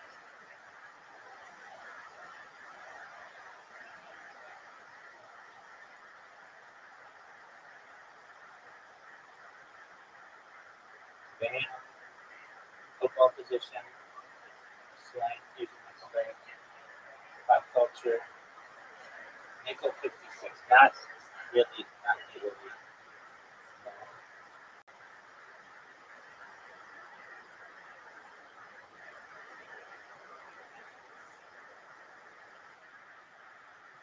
Oh, there was something that I read. It was really advanced, and it was like Nickelback had to do with it, like the band, and it was no, it was some kind of scientific thing. I don't know.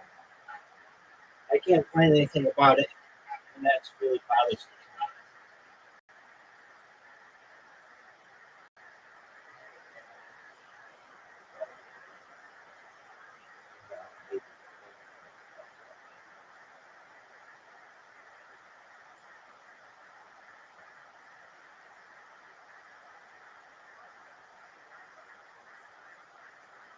Dude, there's this lady on Blue Sky. She's such a bitch. Her name is Lady B Middlemaster Neal, and she reports all of my accounts. Fortunately, she is not awake 24 hours a day. But this fucking bitch, and I say that with a capital F and a capital B, needs to stop reporting my fucking account. If you ever see this, you stupid bitch, I'm never mean to anybody on this, but I'm mean to you, you fucking bitch.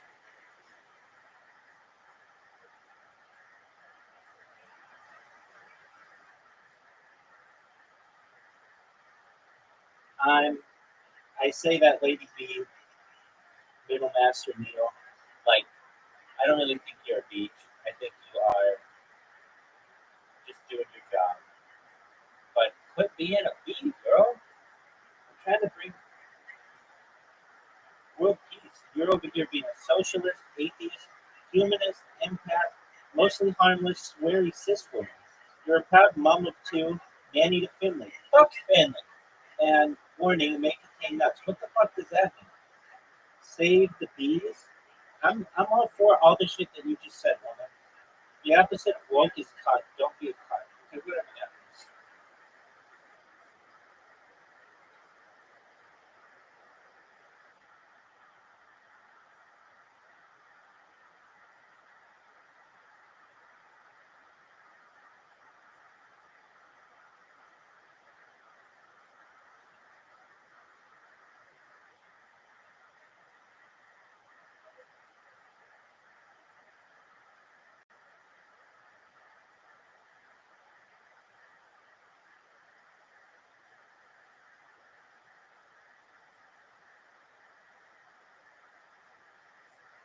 No way this fucking makes sense. It is 25 minutes ago.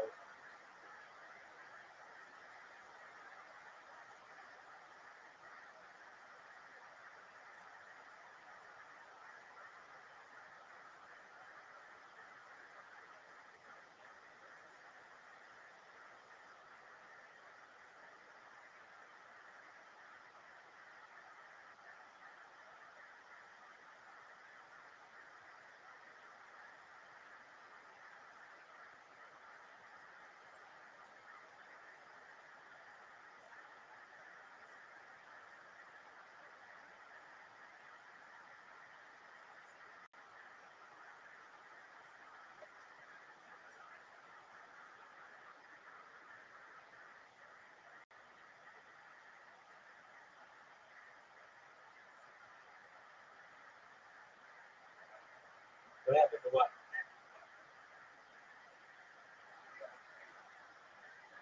This woman who has made it her duty to be like the Paw Patrol of Blue Sky just goes around and reports me whenever I have an account. Then once she reports me, it gets banned right away, which is cool. I have over 1,100 accounts that are ready to be used, so it's not like it causes me too much despair. And I'm making them at any given time. But it's just like, mind your own business. But once you push the record button, basically it goes to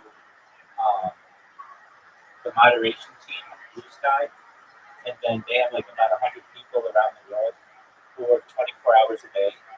And anybody who gets put in that queue, they review why they were banned or why they were reported that ban the people.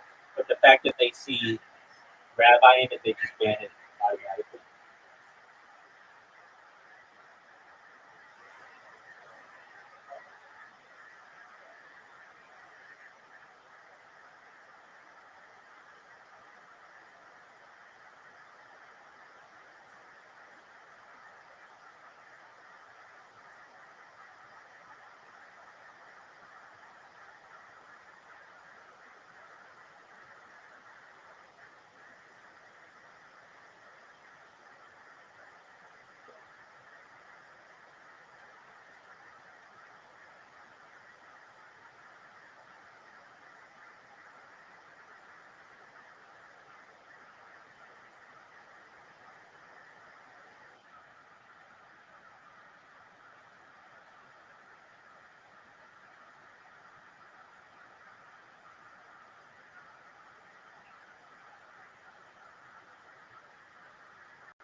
How much more time do you need?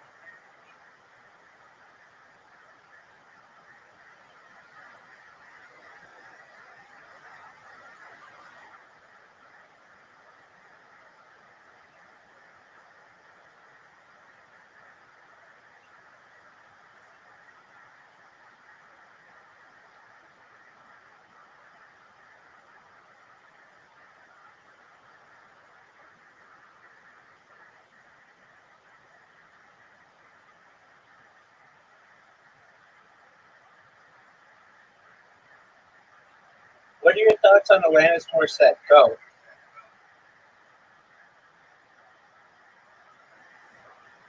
You don't know who Alanis Morissette is?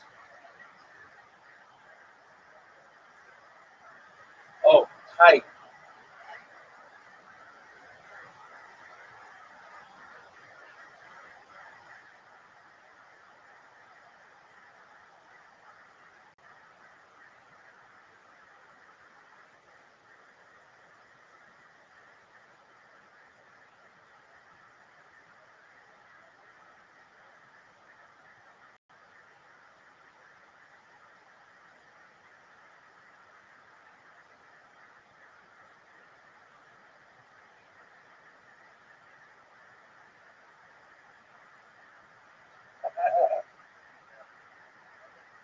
What'd you say?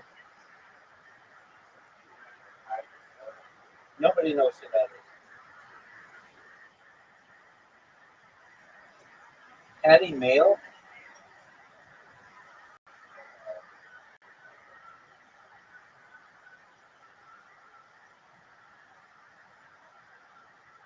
Oh, Patty Mayonnaise. Yeah. I know Patty. She's not Canadian, is she?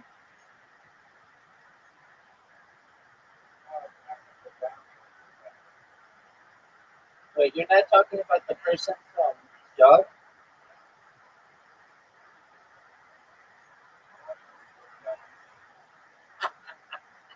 Yeah, they do. It's a television show about a kid.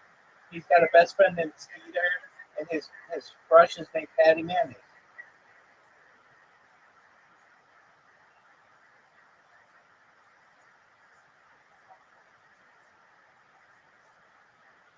Dude, it was on. It is. It was on Nickelodeon, and it was also on Disney. Okay, who the fuck is Patty Mayo? Welcome. How you living, Pim? What's up, ILY? Can you hear me? Fuck you, ILY. I didn't want to talk to you in the first place.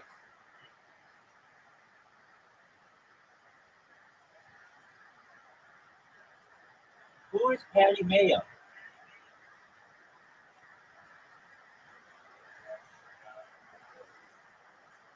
On what? On YouTube?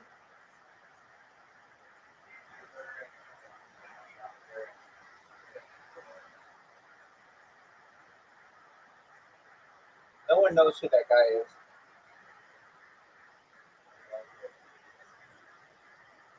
All right.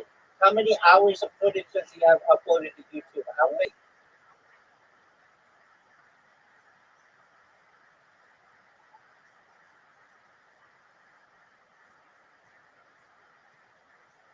Does he have 3.5 years?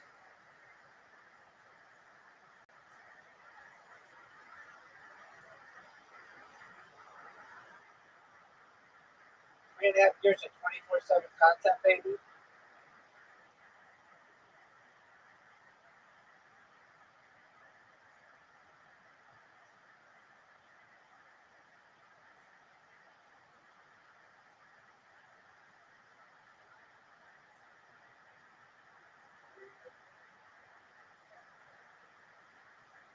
Like lemonade stands?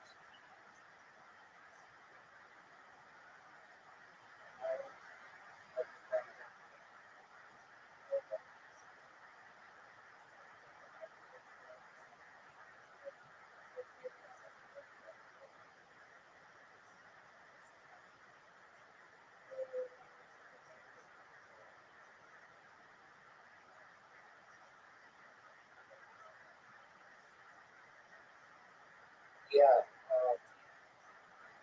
I mean, normally like zoning doesn't allow for that, right? Yeah.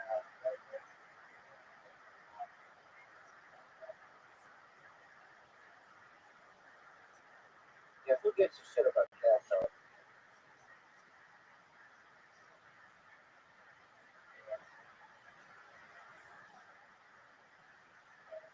That's like a British thing. That they need to get rid of those laws. Those fucking what are they called?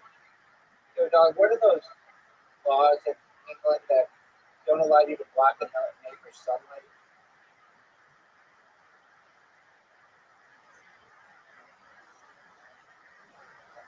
No, they're called the right to light.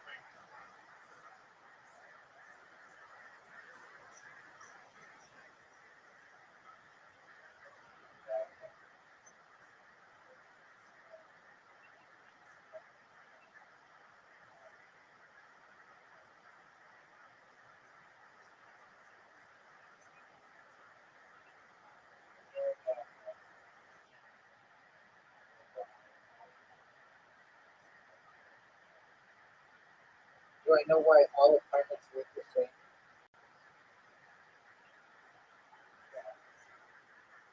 Many times they don't all look the same. Many times it's because it's the cheapest way to have something look based on like a certain architect's plans.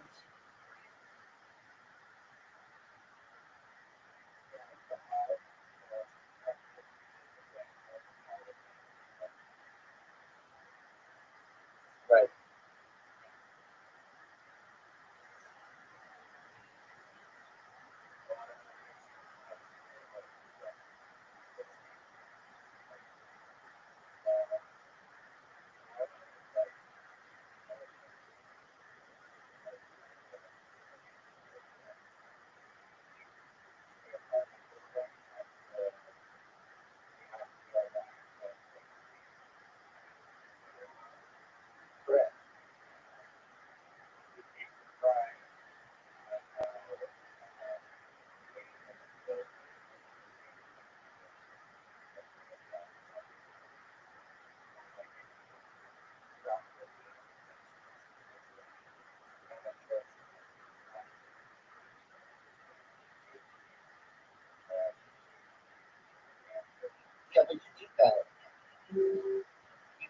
law because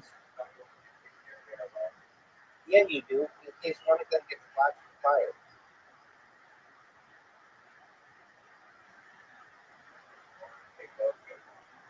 the odds of that are far less.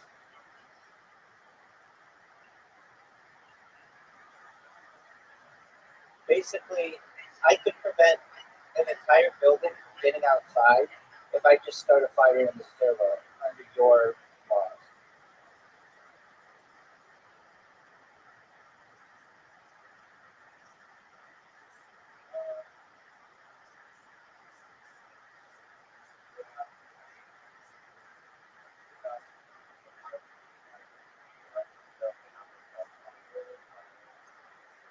Right,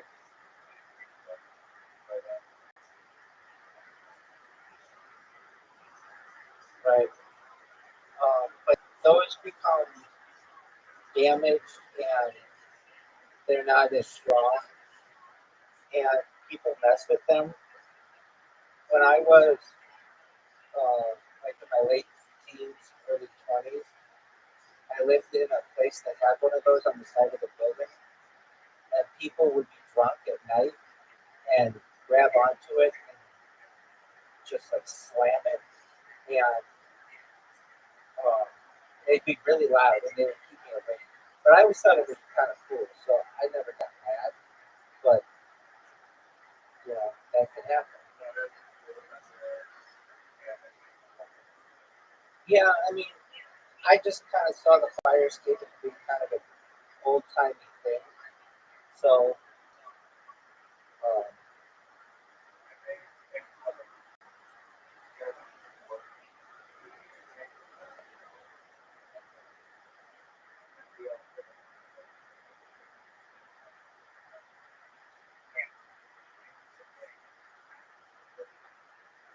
no, so I don't know if you can imagine this, I'm sure you can, but imagine like a seesaw, and okay, so imagine a seesaw that would go up when the fire escape was not in use, so that people couldn't climb up it and like do damage or whatever. But what people would do when they were drunk is they would like get on their front shoulders and grab it and pull down so that they could go.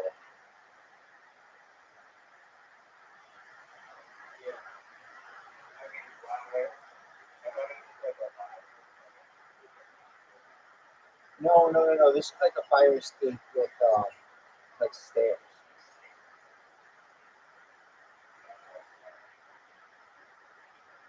Like, haven't you seen the fire escape on the outside of a building in like New York City?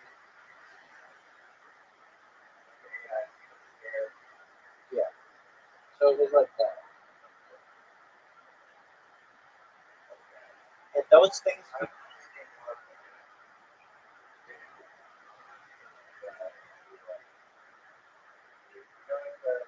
I know exactly what you're saying. I know exactly what you're saying. So let's come up with a better idea. Like, imagine a fire escape that, I mean, I guess,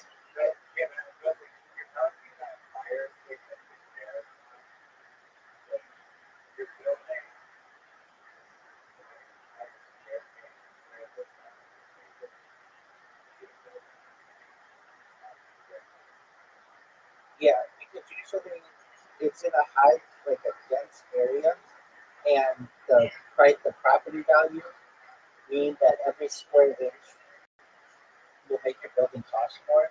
So instead of having an actual stairwell, you just build it on the side of the um, building, and then people can walk under it. And people can walk under it. They don't. I mean, these are like an old building, so usually they don't do them anymore. But like the building I was in was like it was like a national historic building, and so like they couldn't just like do all kinds of changes to it without destroying like the original intent of the building. So one of the things that they had was these old timey uh, fires.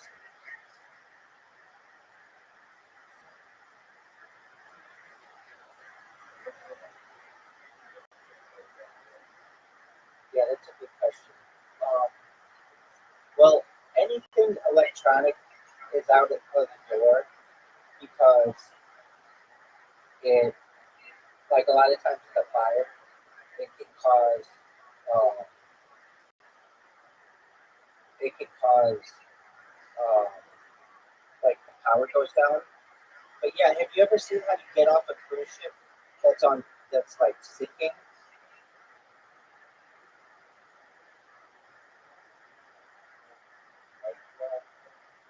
Well, yeah, I mean they have life raft boats, but the way you get into a life raft boat is there's this thing that like would stick out of the window or off of the side of the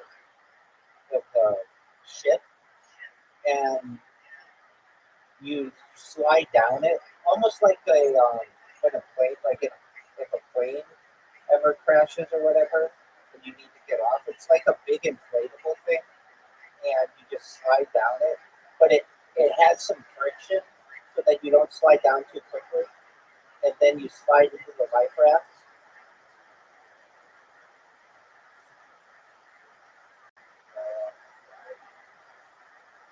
No, I mean you couldn't do it for like a building that's like 100 stories tall, or you could do it for a building that's like 10 stories tall. Well, maybe not 10, but like 5.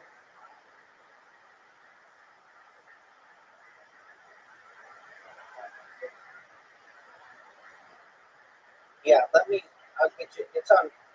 I saw it on Reddit. It's really cool.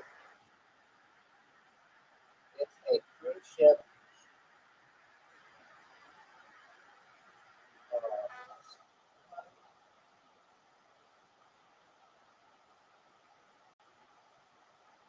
yeah.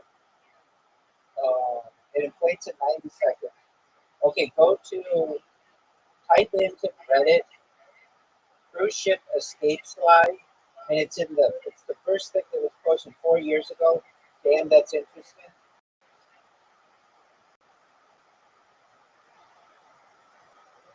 It inflates in 90 seconds, and people board a raft.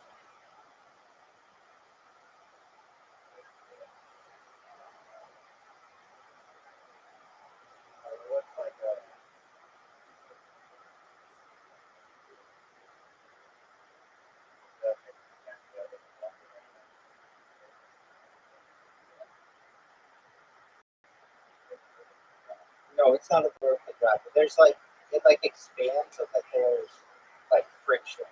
So it's like you're going out of a bird canal.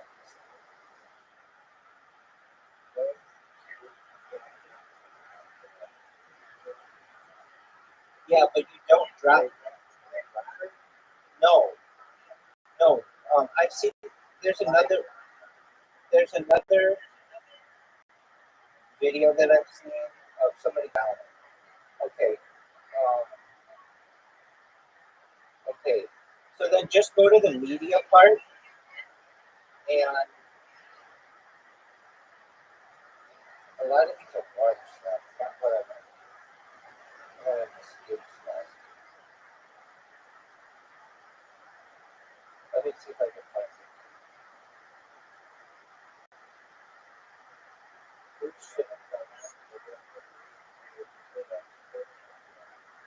Yeah, it's not that bad. It is a vertical drop, but imagine it's like inflated on the inside so that you go down it, but you go down slowly.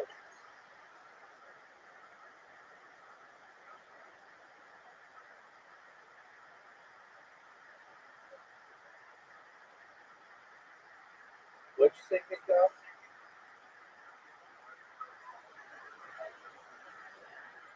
I mean, unless you were really, really fast.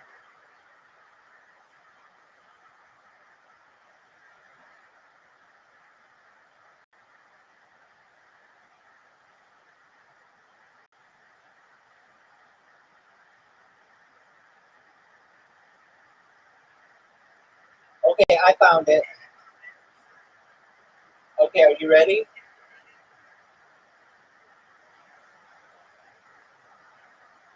Okay, type in how a cruise ship is evacuated.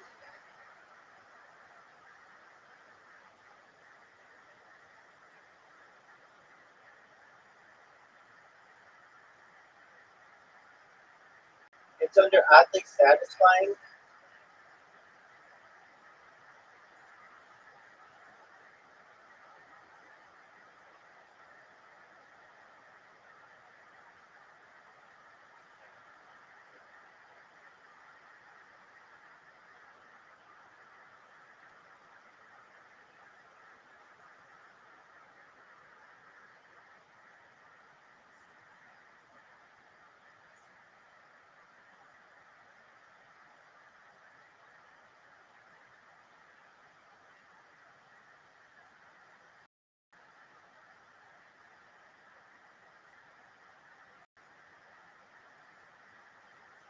So they actually take, yeah, but do you see how you put your hands on the side to slow yourself down?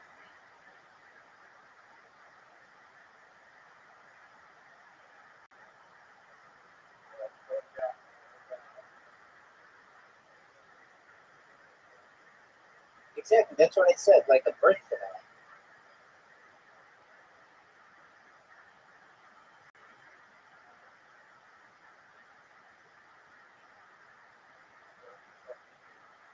No, there's moving air there. The issue would be if you went too slowly and somebody came in right behind you. But that's why there's a little light inside of it that tells you when to go.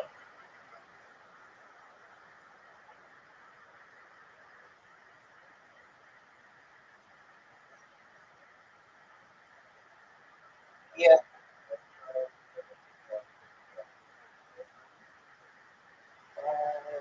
I mean, yeah, it's the one that I'm seeing is, yeah, you see,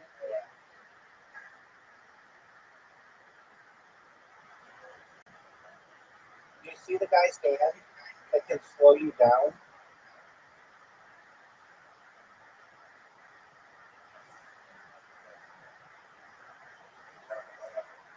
Right. So imagine that, but it doesn't have to be straight down like in a cruise ship. It could be at an angle on a building.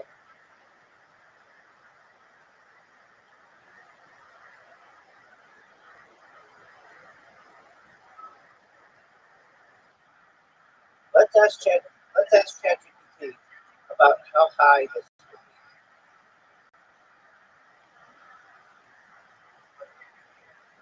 be. Yo, dog. Imagine I was building a building, like a really big building, like one of those buildings a billionaires own, but I didn't have enough money for a fire escape, and I want to have like a cruise ship evacuation tube. How high can those cruise ship evacuation tubes go without hurting? Like, could it go all the way to the top, or does it have to stay at like 5 floors high? How could that go?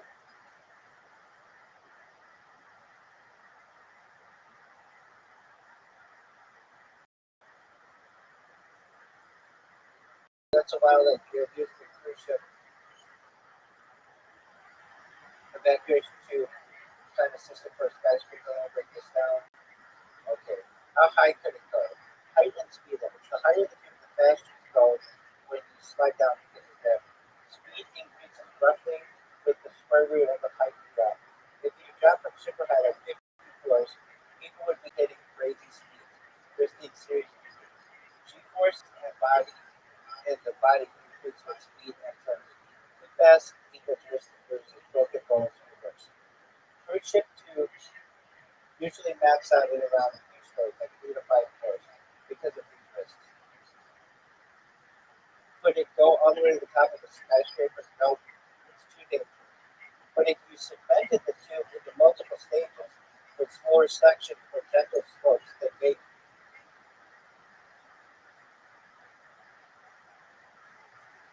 Another idea is to use air-resistant water mist to slow people down. Or build a staircase-style tube with multiple exits every 5 floors, where people could stop, wait, and then continue down. So that's the idea. You can have one that expands, but it just every 5 floors you hit like a big trampoline, then you go down to the next one.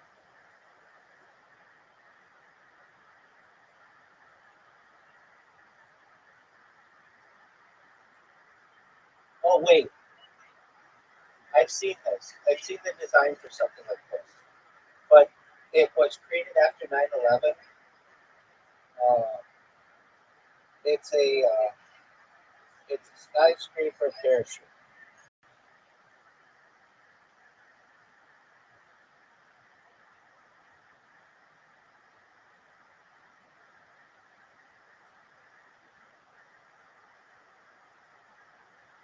Type in skyscraper. Type in skyscraper parachute into Reddit.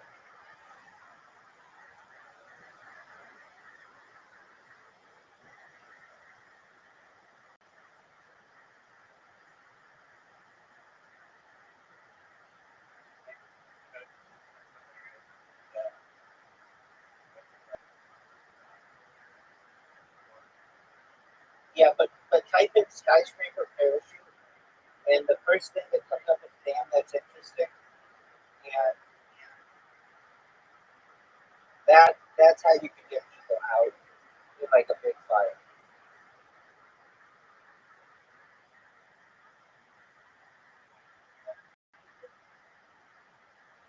No, it's the first thing under it was posted 2 years ago. It says after witnessing the choice between having to choose between burning to death or jumping to the death during, just type it. It's the first post under relevance.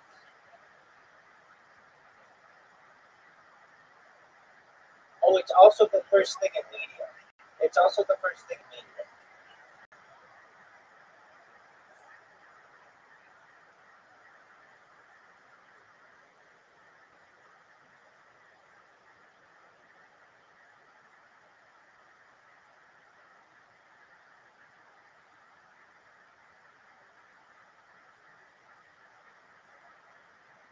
Yes.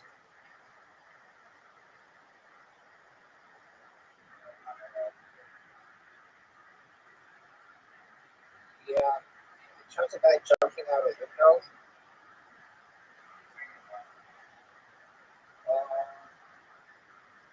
No, this one has 12, but 12,000.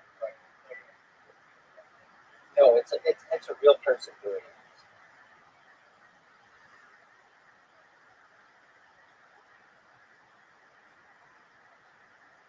Type in type in after witnessing the horrors of people.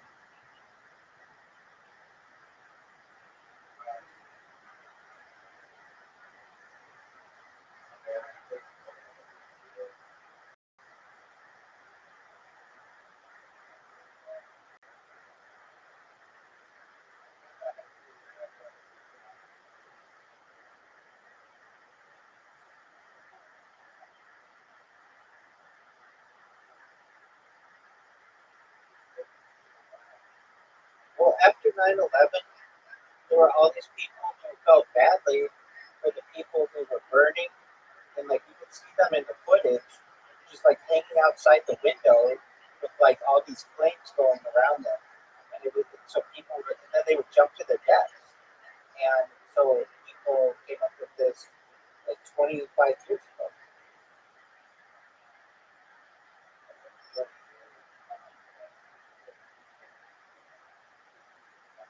Yes, it does. And I'm sure you could make a better version of it, like I don't know, smaller, more compact, probably with like more parachutes,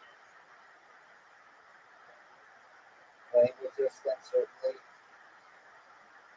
Maybe have a USB charger inside of it.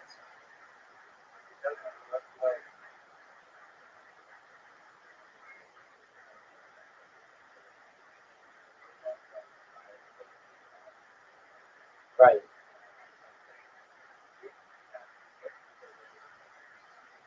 It expands. You just stick your cushion out of the window and it expands the cushion out.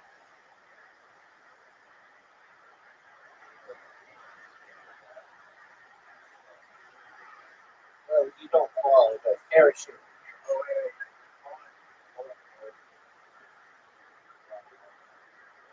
Exactly.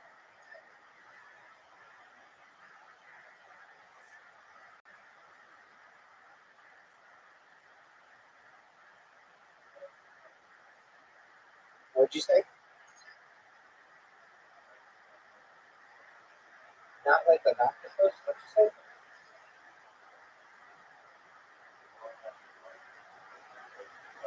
Oh, it could be because it's archived or something. I don't know. It shouldn't be the case, but I don't know. But then you see the guy land. He's really safe.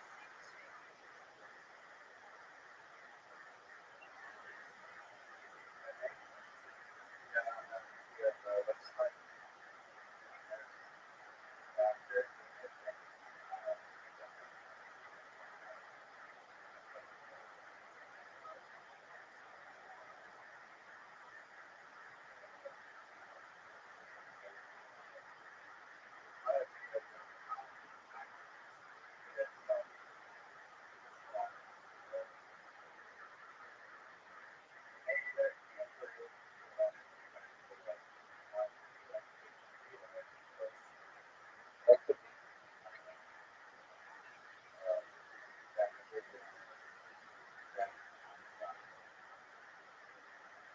I've got a way to be able to say, well, hold on, I'll cut you off.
What was that one?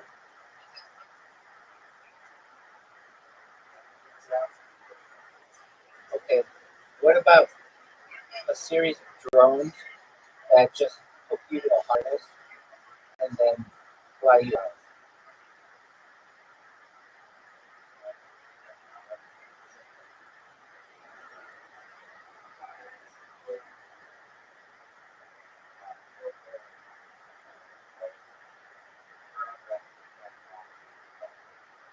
Yeah, definitely. Yeah.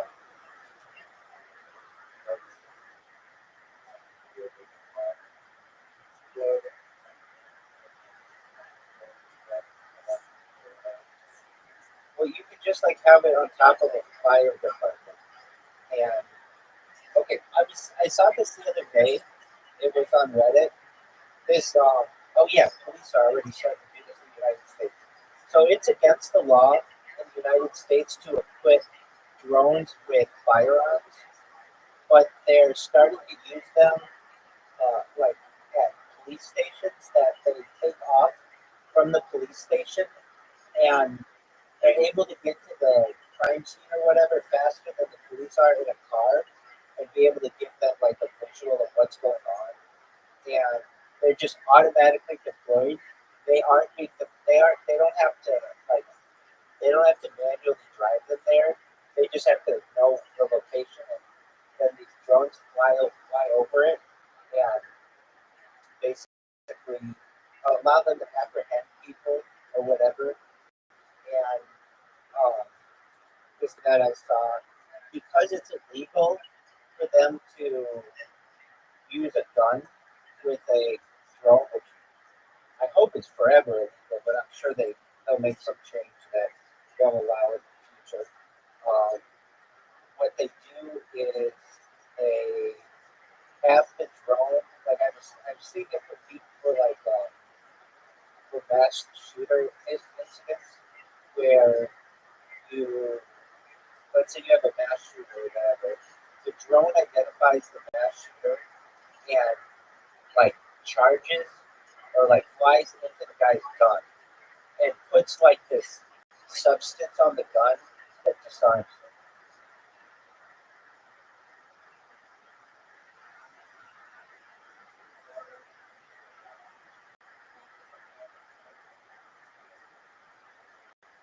Yeah, I think that's illegal in the United States. So,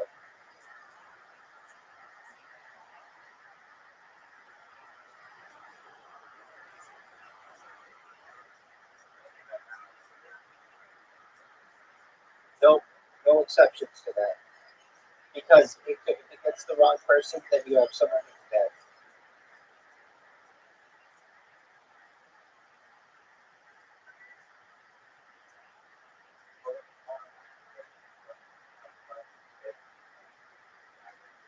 I'll believe it when I see it. Hey, I just had someone who wants me to officiate their wedding.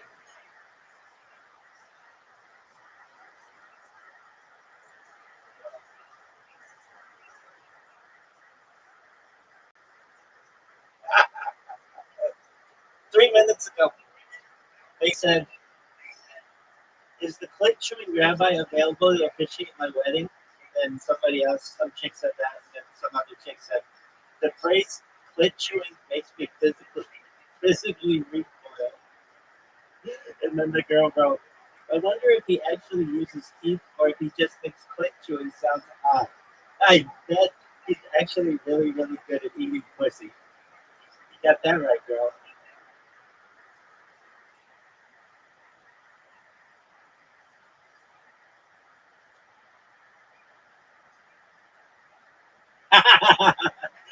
eight minutes ago, she made a screenshot of what I write, and she wrote, "This guy is basically an artist."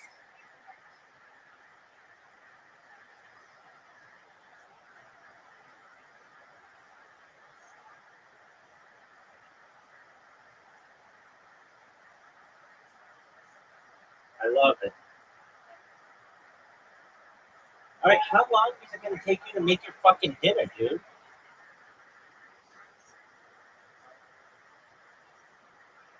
All right, I'll be right back. I'm going to use the restroom. Here's William Montgomery.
Can you hear me?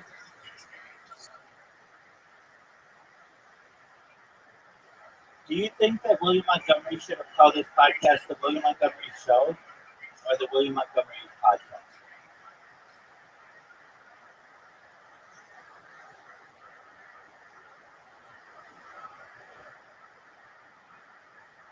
And why is that?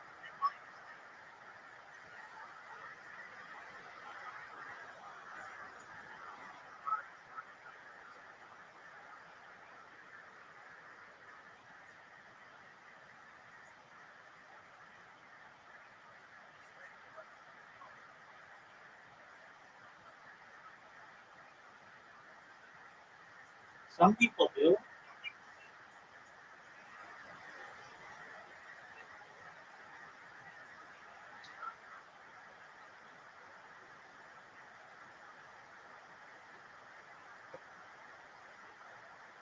You, Doug, you sound like you're 1,000 miles away.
Hold on a second.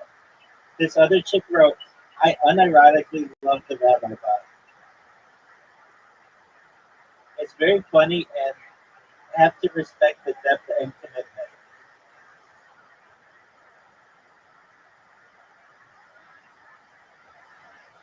That's tight. Okay, you want to play table soccer?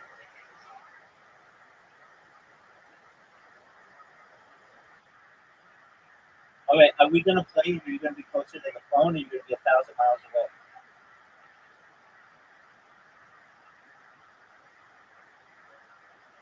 Yeah, you need to be closer to the phone.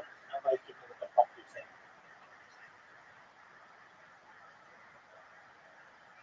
That's true. There you go. You sound way better now. Okay, do you want to play tactical or active, dog?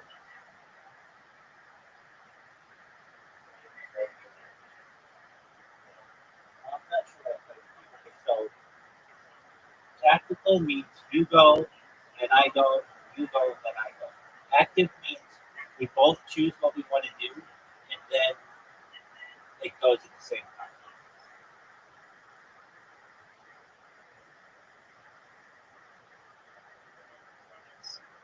We're going to do active because I think it allows us to do more. Okay, we're going to play 5 goals to win, one per person, one. And the amount of passes limit is going to be 3. Yeah.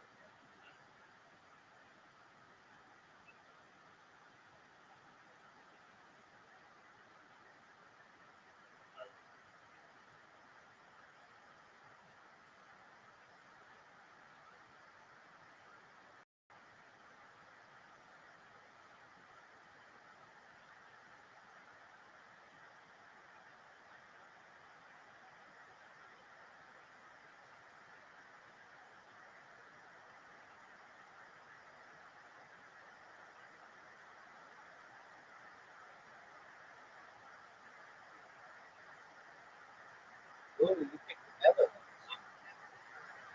Do you know what color the Netherlands are? Do you know what the color the Netherlands jerseys are?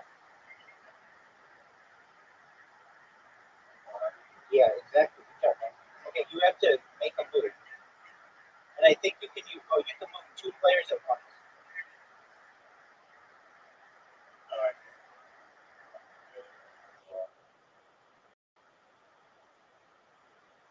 There you go. And you can move players at once. Like,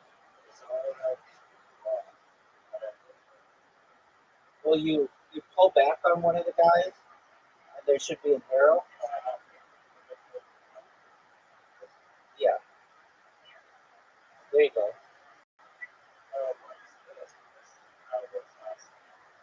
This is active.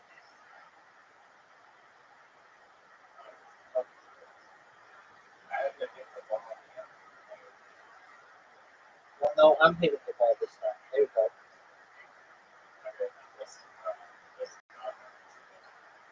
Okay, well, we can play the other way next time. So you can take the ball with. There you go.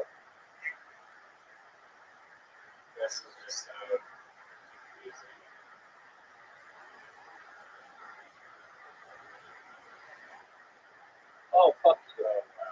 That's the first goal you've ever had. Really? I thought it beat you 5-0. Okay.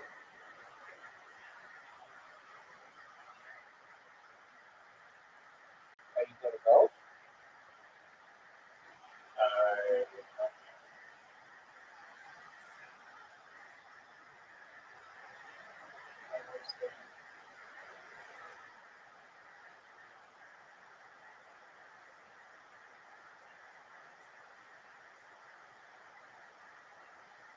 Oh, good.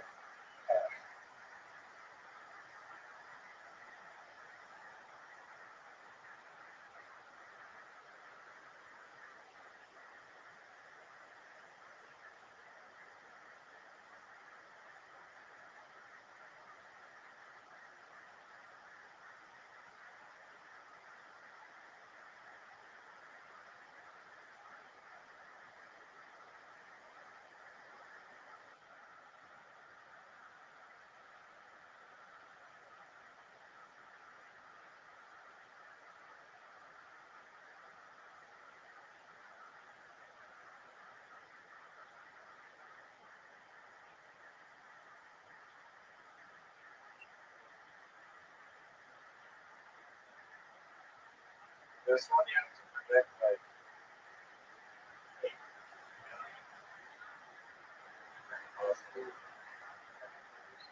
Right, I like it.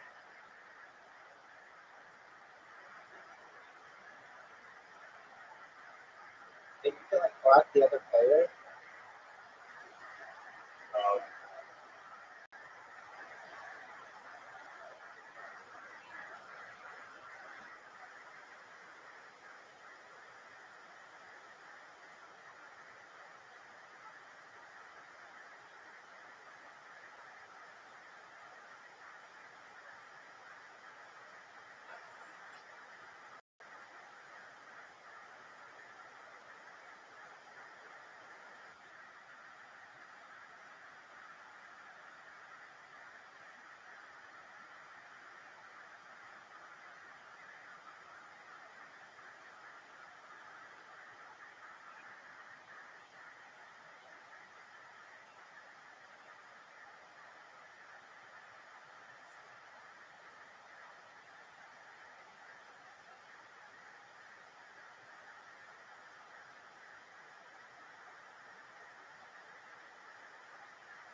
I think this is the superior way to play.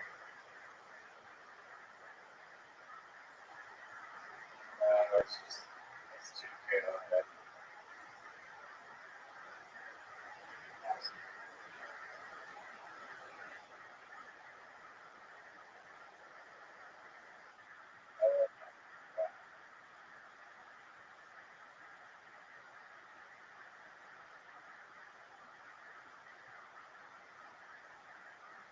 Yeah, this is a superior way to play. No. For sure. For sure it's not. Fuck you, dude.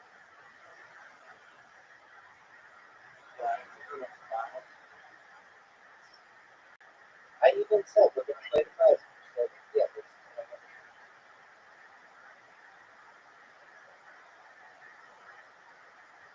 Oh,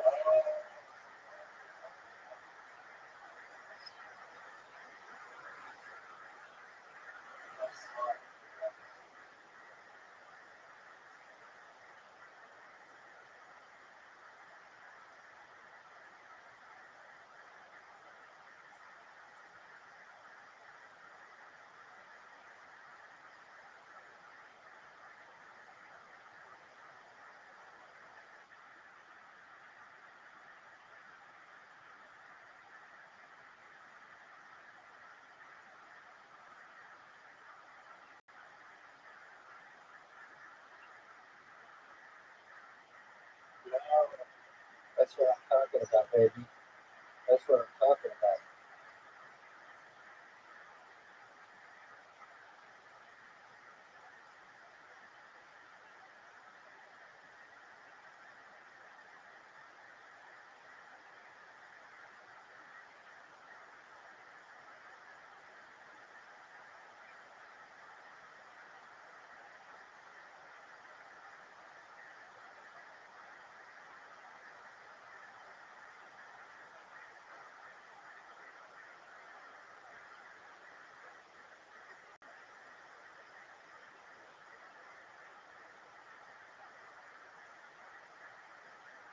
Oh, that's what I'm talking about.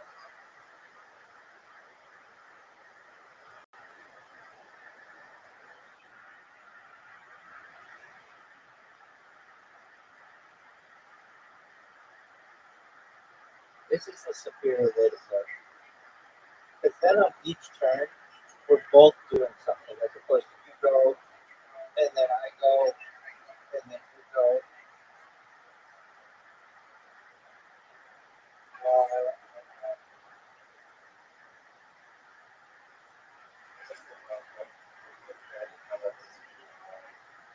I didn't either until I ran and played against somebody.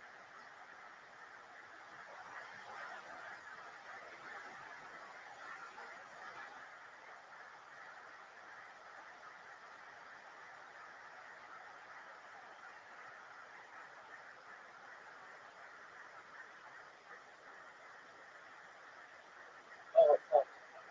That was great.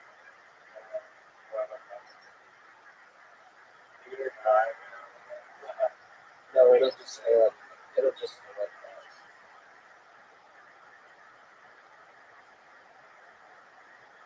Oh, yeah, no.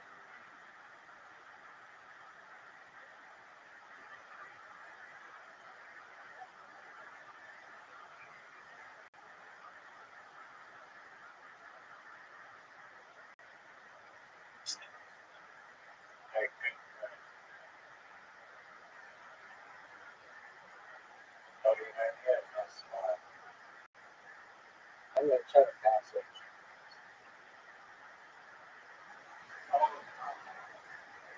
Oh, this sucks.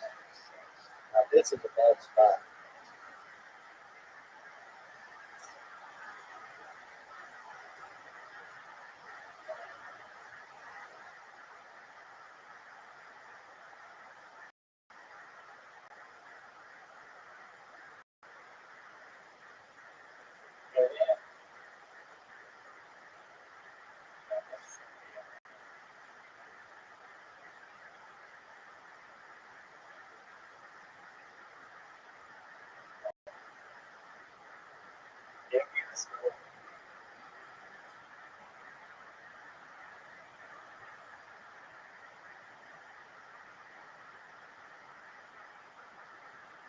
This is the situation. Oh. Okay, you ready to play the other way?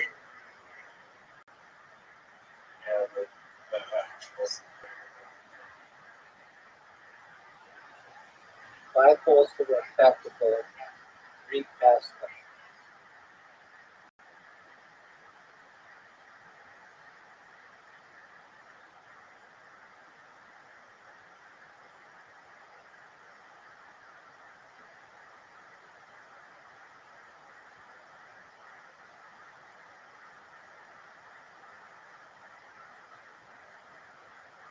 Do you know what the dragon attack is?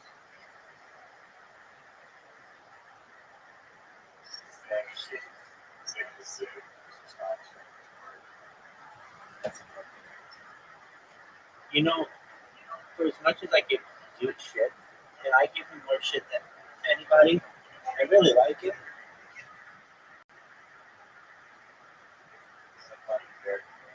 Exactly. He always comes in here like Kramer on Seinfeld with something like, I got it. Like, what is it that you got? I'm going to be a savant at stand-up comedy. I asked ChatGPT. ChatGPT told me I was going to be a savant at comedy. I'm like, okay, what's your first joke? He's like, I don't need jokes. It's like, okay, so you're just going to go up there? Yeah, I'll figure it out. Do you see why this is an inferior way of playing? No. It's so slow.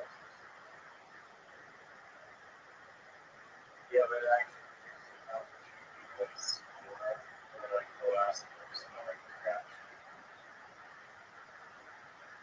Like it's already hard.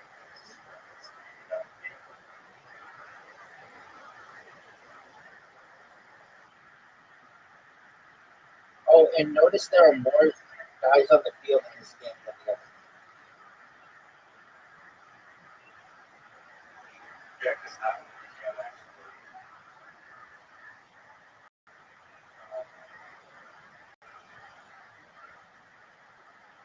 pass.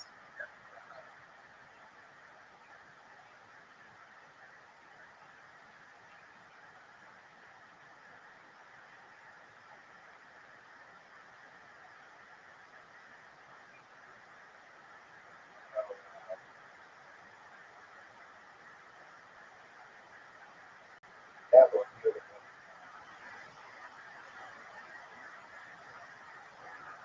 That might have been. You can't just take a shot on goal.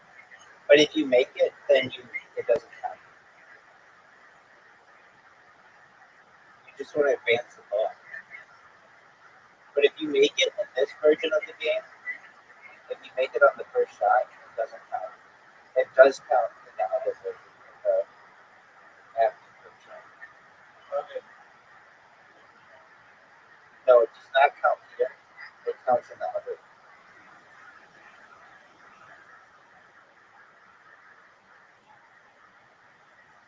I should have gotten to it.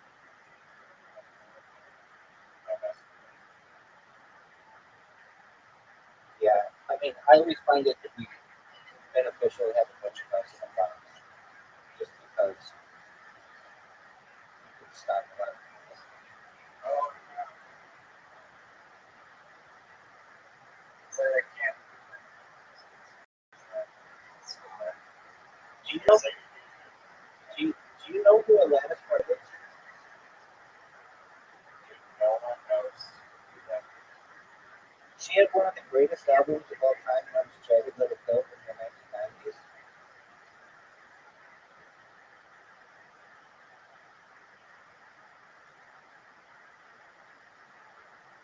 Haven't you ever heard the song? It has the song Ironic on it. And isn't it ironic? Don't you think? It's like rain on your wedding day. It's a free ride when you've already paid. It's the vibes that you just didn't take.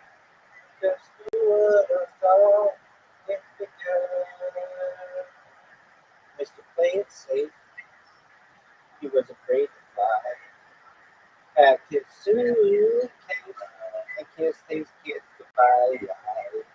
waited this whole damn time to take that flight, and then the plane crashed. It isn't this nice. It isn't in Arizona, don't you think? A little too ironic. I guess it is. Okay, do you want to play the shit version, the one that you suck at, or do you want to play the one that you're pretty good?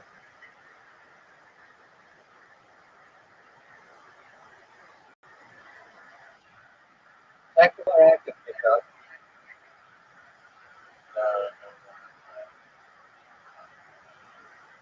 Okay, do you want to play archery?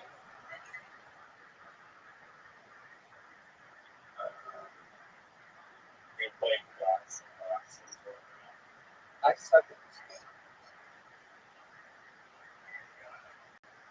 You want to play literati? You want to play basketball? That would be fun.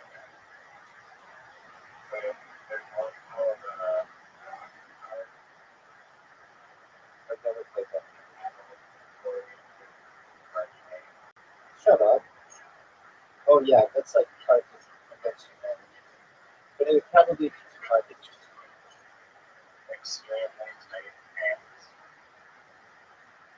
Alright, haven't you ever played Cards Against Humanity? Oh, okay, so there's like a card, there's like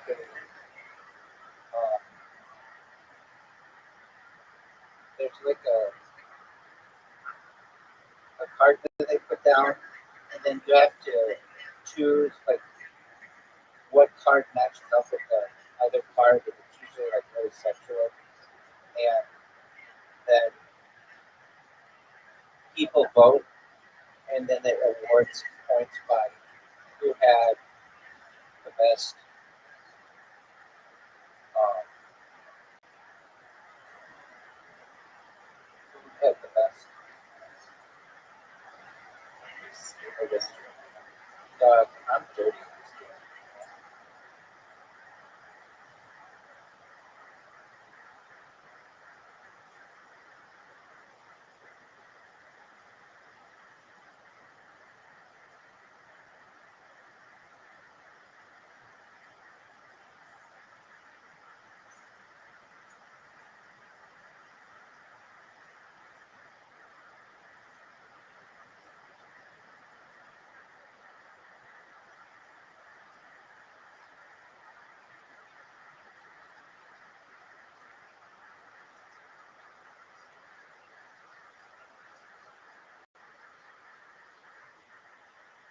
Still,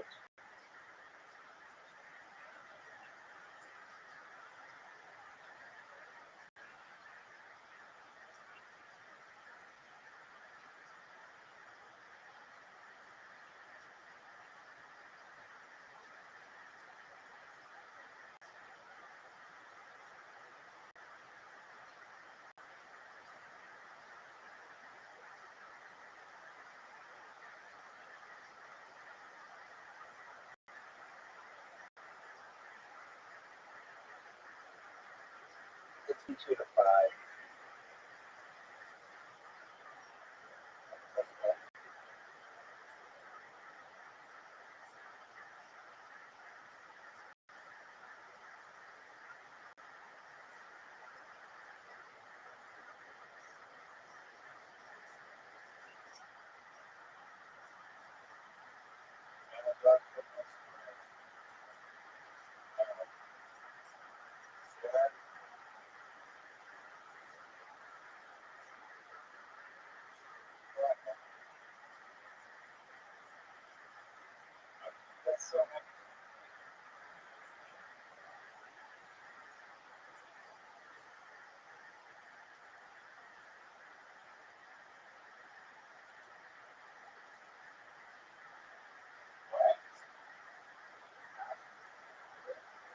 No, it's AHS. Ash is ASH.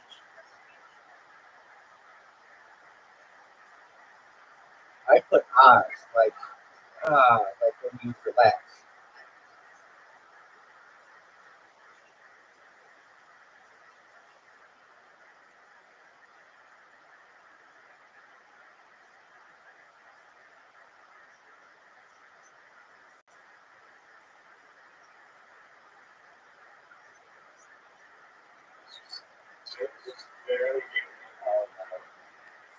Yeah, that's where you want to swap out your motors.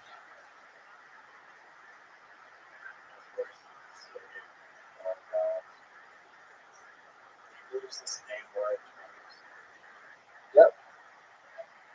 You have the letters to do it.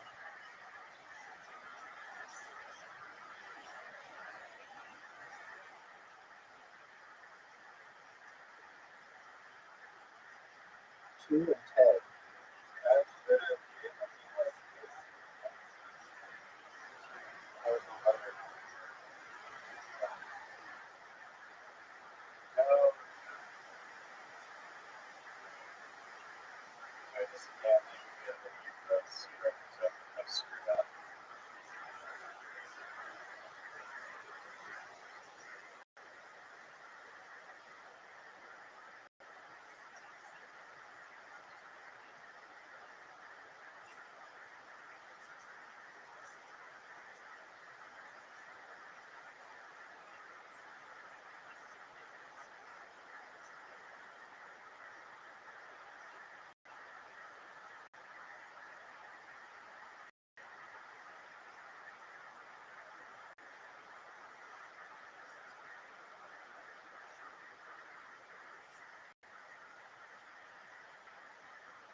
That was really good too.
You know what coast to coast data is?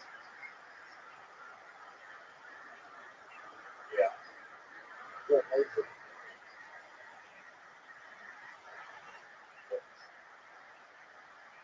Did you know what it was before me? So,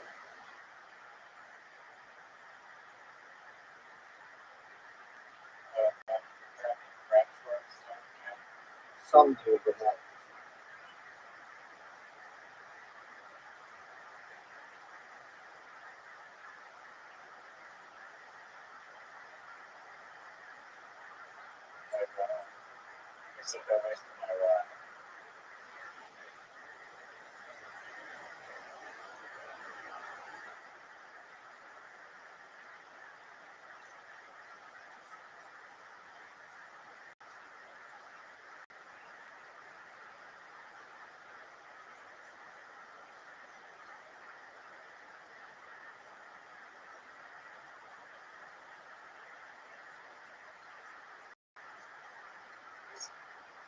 Where's the Tampa Gate?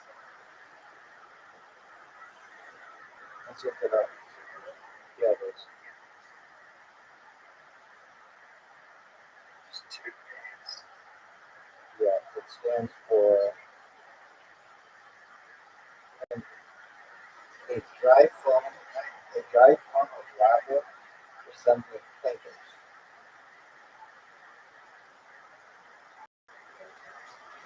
Whatever the fuck that.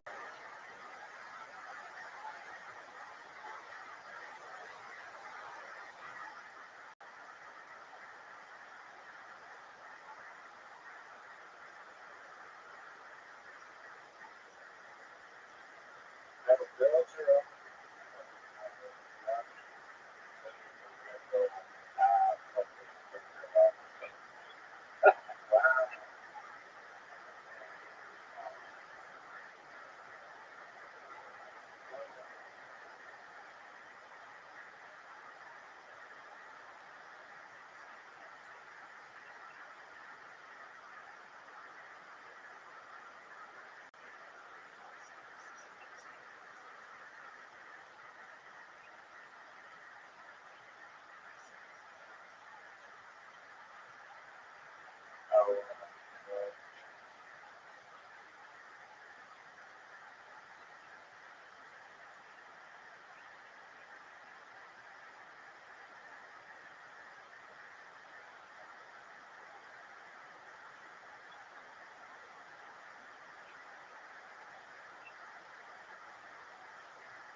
Your goal is to at least get half of what my score is.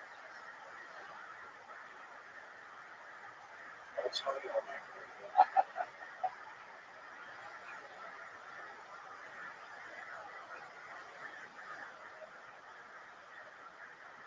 really.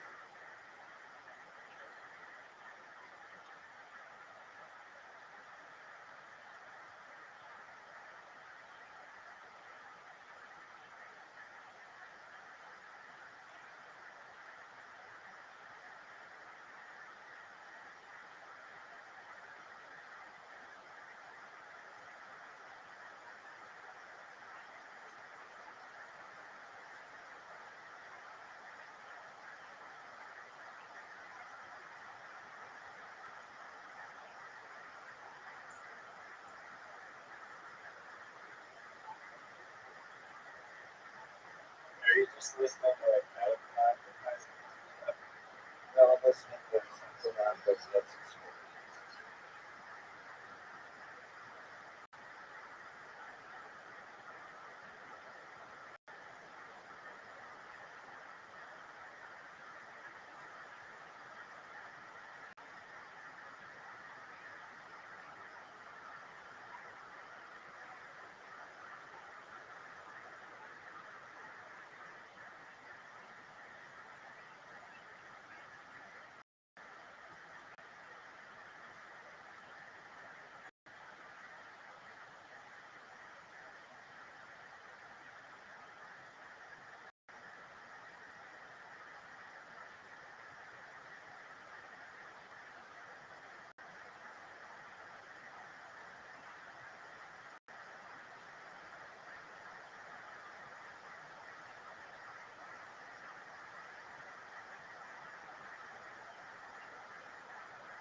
Well, then just swap it out.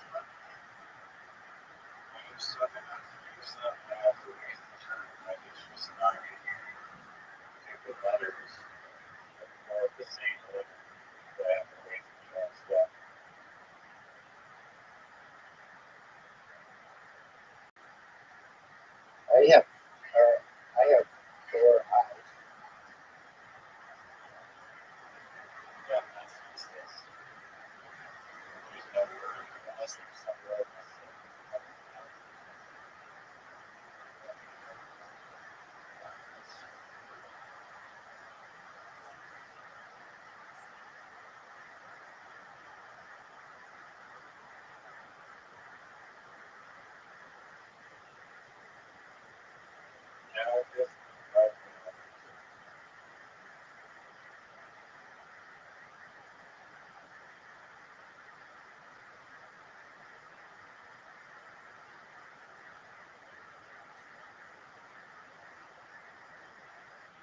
Oh,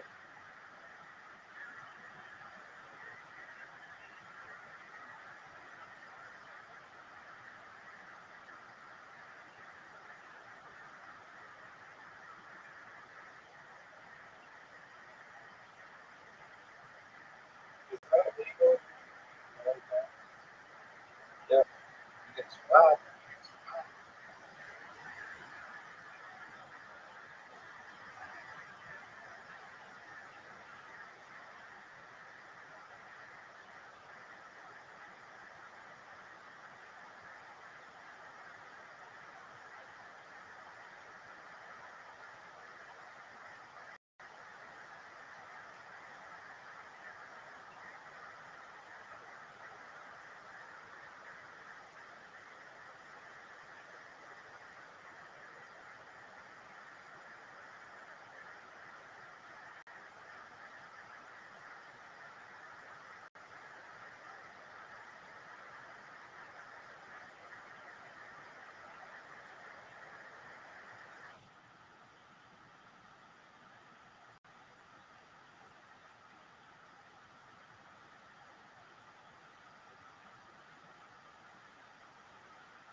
Like that sometimes.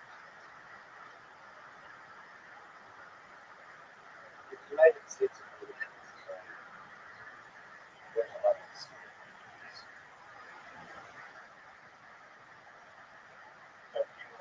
United States. Yeah.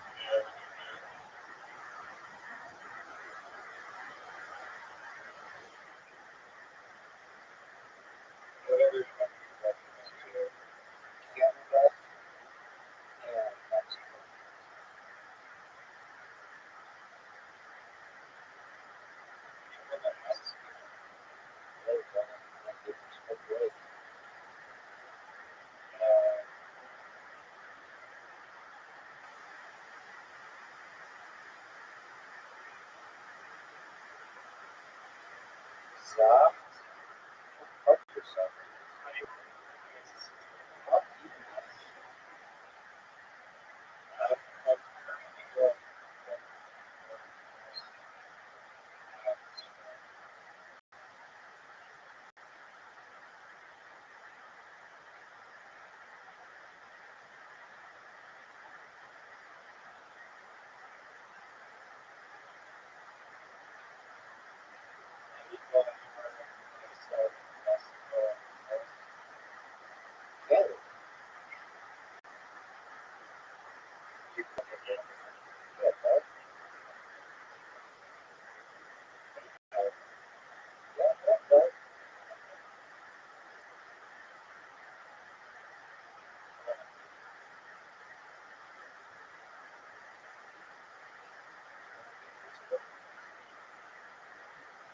I've been to the thrift store.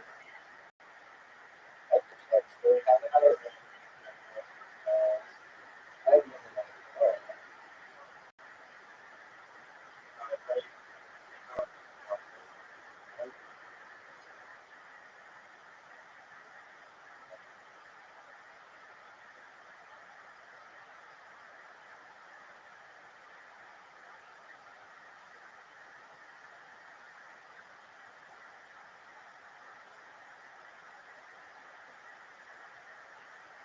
I have a friend who I went to visit, and I was like 19, or no, I was 20, he was 19, or something like that, and we went there, and it was fucking bad, and people were like all out in the streets. It was a lot of fun. When we were with a friend of ours, I think I told the story, we got stabbed. Did I tell you this?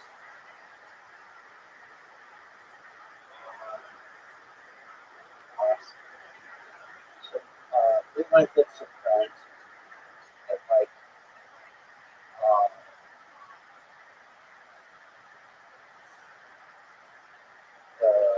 I traveled to go see my friends, and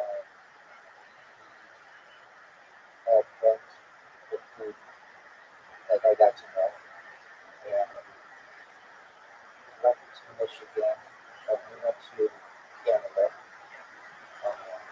and then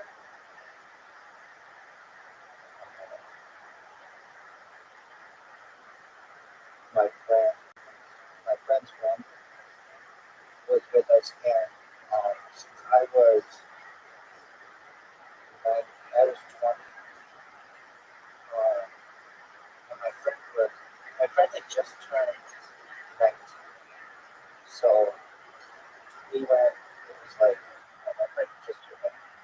The thing is, we were going to drink, and we did, and we were to smoke weed, but we didn't want to bring it across the international border because that you can get a lot of trouble for doing that. So we waited until we got together to Windsor, and we were staying at the nice hotel in Windsor, and we packed it with my friends. And one of them was like, "All right, I'm gonna go get meat." And I'm like, "All right." I'm like, "Do you know where to get meat?" He's like, "No, I just like usually just find somebody and they'll sell it to me." I'm like, "Okay, cool." And you know, he came back like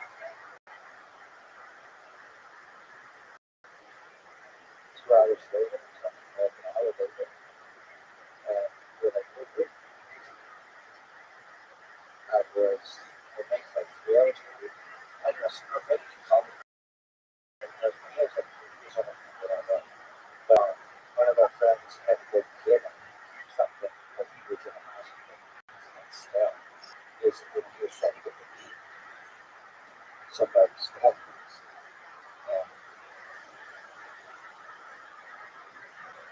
we were like, who the fuck stabbed somebody? Like,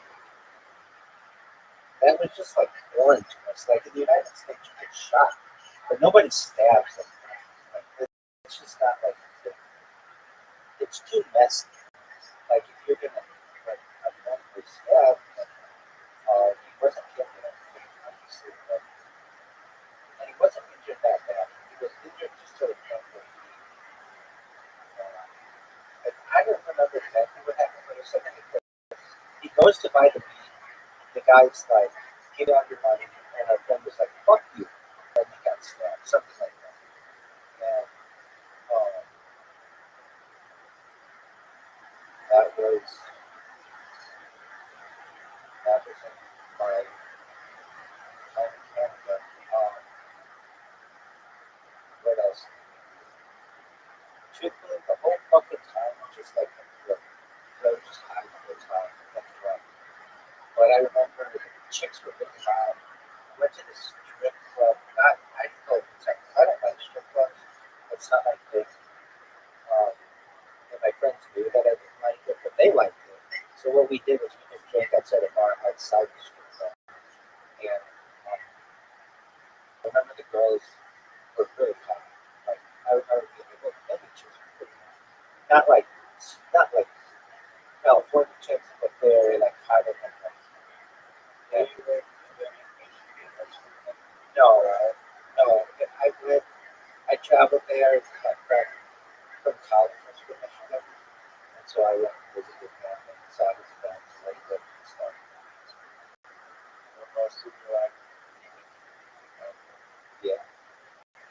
Yeah, and then my friend, we, like after that situation happened, um, we, whenever we like, I don't think I ever.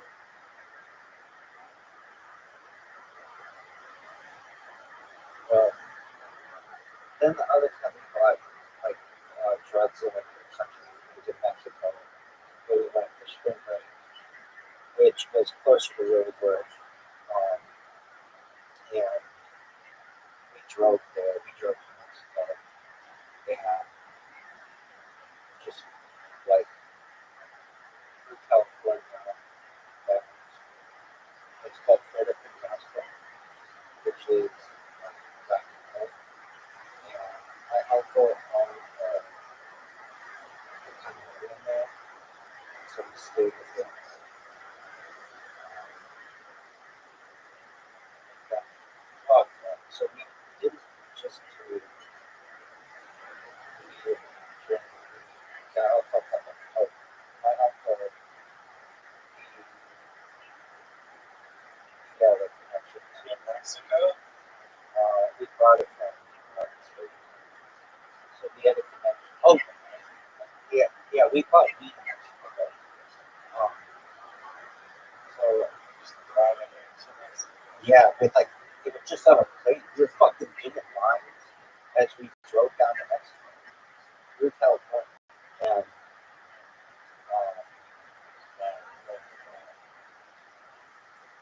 well, it's a lot easier to bring drugs into Mexico, or at least it was then, than it is now.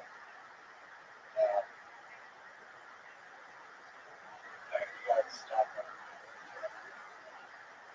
yeah, they were.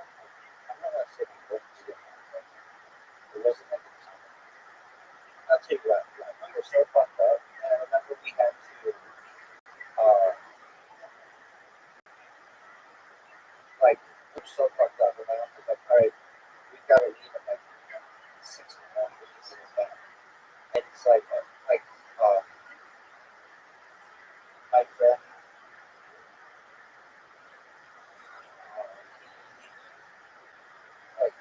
my friends were all very fucked up, and I was too. And I just started cooking all fucking. They all fell asleep and left me with the cooking, and I was like, oh, fuck you, good job. Um, fuck yeah, I'm gonna play archery. Yeah, absolutely. It was great cooking.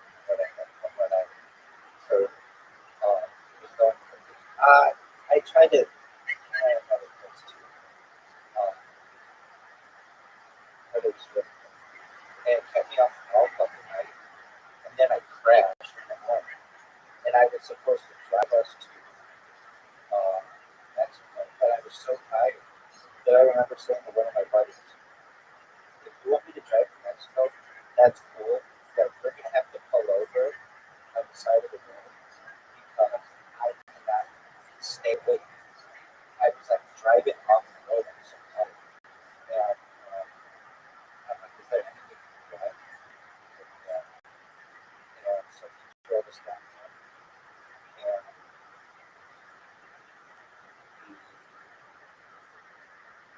we got all fucked up with these things. I just didn't feel fucked up. Not to the point where I could control myself or anything like that, but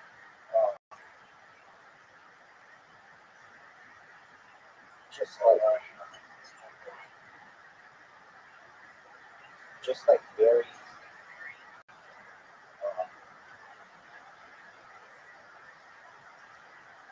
I had a lot get in. I went to you deserve it. I have friends who just party a lot.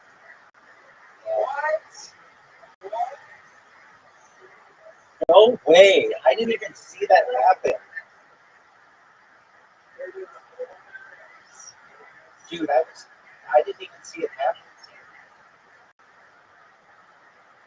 That was the most that was the most fortunate thing we've ever seen. So what happened? My ball hit a tree or something and it bounced back and went in.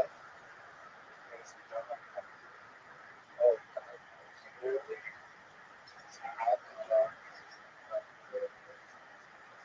Did it hit the wall or anything? No.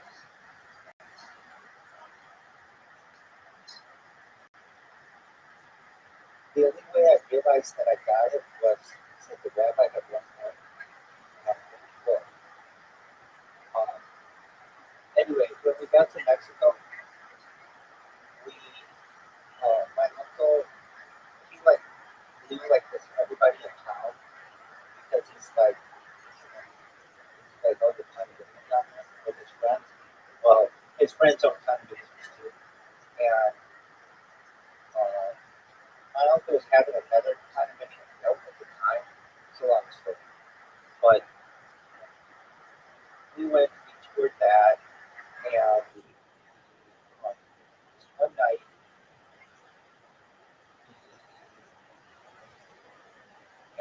we toured this tequila factory after hours. We went to dinner and toured this tequila factory, and I got really fucked up. I was really drunk. And, but not drunk enough, surprisingly, to like not have my wits about me. And my friends really wanted to go to a Mexican strip club, and I did not. Again, I'm like not like I have a lot of respect for them. Even though I come here and I'm like I even post all on the show, I have a lot of respect for them. I have respect for those women because I knew like, hey, we're in another country, basically like colonizers, and I don't want to take advantage of these guys. And my friends were like, dude, come on, we're only on spring break once, like, come on, let's do this. And we um,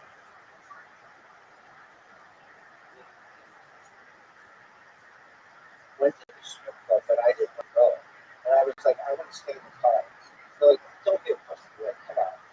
Like, and I'm like, I don't want to take advantage of these girls. I don't feel right about it.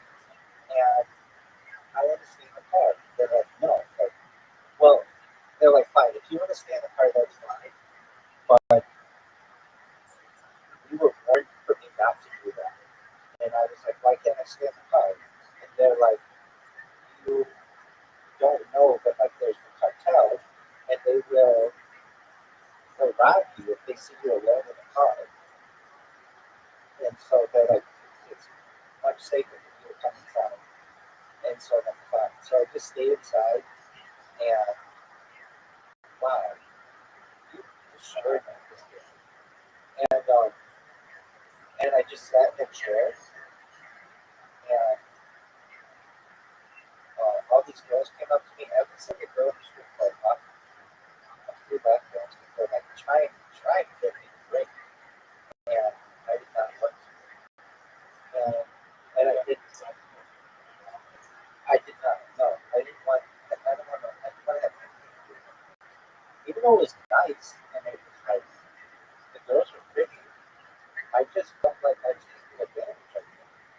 And to me, it's very exciting for me to go out and pick up women, but not. Um, but I like the chase. Like to me, the chase is very exciting to me. And when a girl is just like giving it up, I'm not saying that that's like a bad thing, but I don't know. I just felt like it went. It was you would that if I didn't have the most fortunate shot of my life that I didn't even get to see. Um, so then we um, went to the strip club. I did not touch anyone. I did not want to. And then we got back to the condominium, and everybody went going to bed. And yeah, so I my, my friends who did that, they like, I don't know what back there, but then two of them. So I went to bed because I was just like so fucked up about this computer. But my friends were I didn't notice that they got a hooker and from the strip club, and apparently she was just like absolutely terrible. And they like either fucked her or got blown in the back. And but I remember waking up the next day at like 6 p.m. and like really late. And he finally was waiting. And what happened? And I kind of remember that like the strip club. I remember like I just remember it really fucked up. And I mean I remember what happened. But and then my friends were like, yeah, and hooked up with the strip. Anyway, I remember we got weed. You could get weed there from like any taxi driver, which is really tight. And uh, just I remember being a little worried about getting drugs there because like the last time I was in a foreign country and we tried to get drugs, my friend got stabbed. And like you don't think of Canada as being a dangerous place at all. The only thing you ever hear about Canada is like it's really people are really polite and really nice. But we had like we had the opposite of like what you would expect. You would expect Canada to be really nice, and if you got drugs, everybody would be really cool. And Mexico, with the cartel and everything, they would be the ones who would stab you and fuck you up if you got drugs. It was the complete opposite. Canada, my friend gets stabbed when he tries to get drugs. Mexico, you could get drugs anywhere.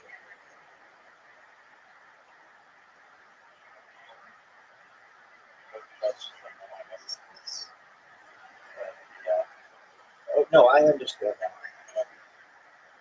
And while I don't know a lot of Canadian people, I do know a few, and they've all been really pretty nice. But um, I know it was just an exception. But you would think like it was just an exceptional case. But that's what happened. Yeah, those are the times I was in a foreign country, and I remember wanting to get back to the United States. It's not like immediately, but being like, we don't have the same rights here and everybody's trying to take advantage of us.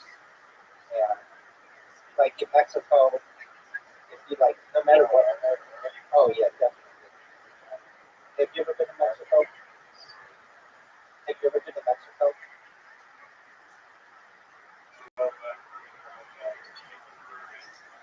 Yeah. Well, I mean, when I went, it was like 20 years ago.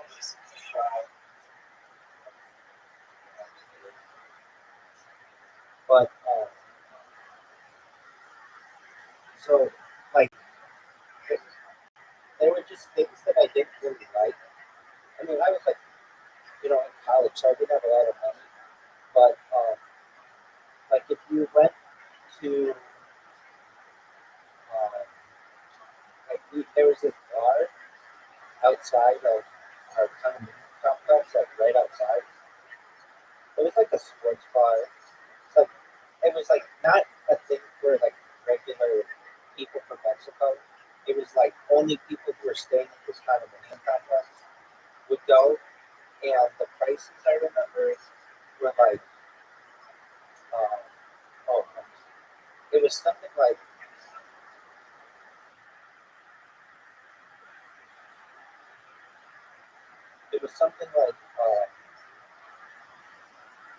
let's say it would say like a beer was like 1 peso or something like that, or a beer was like what? Okay, how do I want to say it? The exchange rate was kind of messed up. So at the time it was like 14 pesos to every dollar, or something like that. Maybe it was like 140 or 1400 or something like that. But it was like 14 to 1.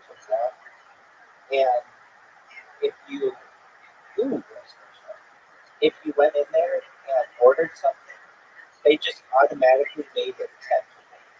So they would just take advantage just because it was easier to do the math. So like if you ordered on the menu, it would be like a beer would be like uh, let's say like 100 pesos or something like that, or 10 pesos, like 100 pesos. It would, I think it was I could one. Wow. If it was 100 pesos, uh, they would charge you like $10. When in reality, it should have been like a little less. It should have been like $7 or something like that. But they just figured everybody who's going to be here is like a white person from the United States, so we take advantage of it. Um, there was another thing that I found interesting, which was none of the people from the city there would visit the condominium complex. Like, the condominium complex was almost kind of like a fortress. So they had walls in case like the cartel came down, and they had like armed security. And I just remember thinking like, hey, that's a good important place to go. Like people could like take costumes and stuff. It was safer than that. I don't know if I would go to Mexico now. Um, yeah. You have an invitation if you want it.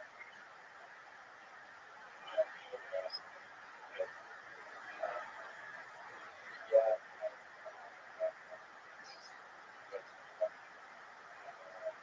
Play me in archery. Archery.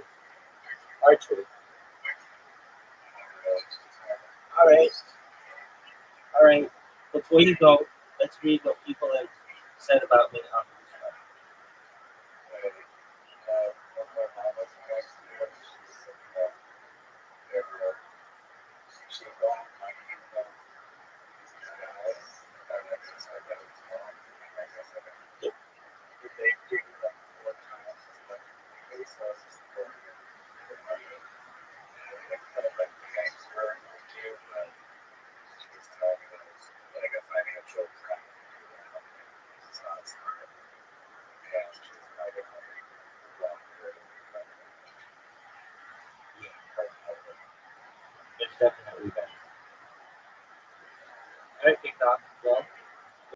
or should I get all the rest that you need and be ready to keep me on tomorrow, okay? So,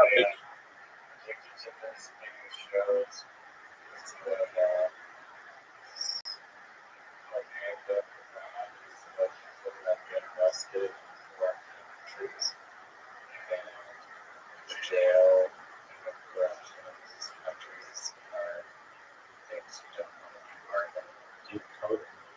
That's always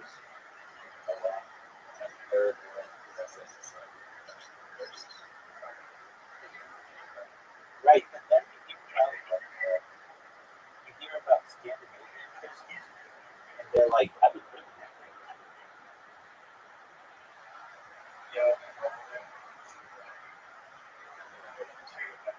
yeah, I know. They're like, we have this communal room, and we have this kitchen, we got a nice view, and then we've got our individual bunks that have televisions and like soccer jerseys, and it's just like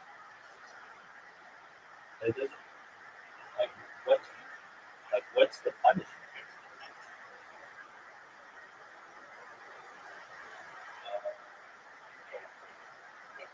Yeah, but I mean, yeah, that's again, like if you were gay, yeah, no, is that they don't get internet?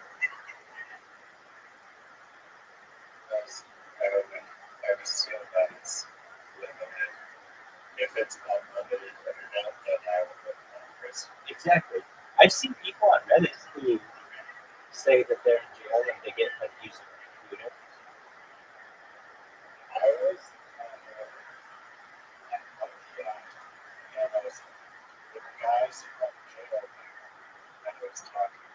That's absolutely hilarious.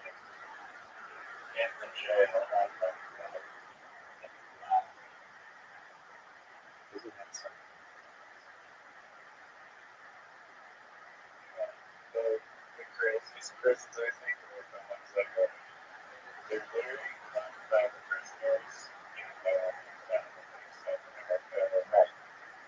Right. Brazil, Colombia, right.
Right. Like I've always felt that like of any place that should have cameras everywhere, it should be a prison. Like 100% everywhere. And it's like, nope, this was an area that didn't have cameras in the Pennsylvania. And it's like, well, what the fuck? Like, if you can't remain safe in prison, then can you remain safe? Did you ever see Narcos with Pablo Escobar's his the prison that he built for himself?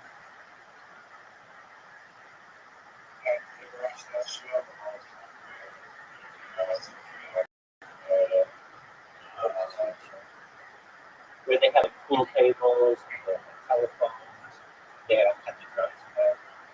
And then the other one that I find, or go ahead.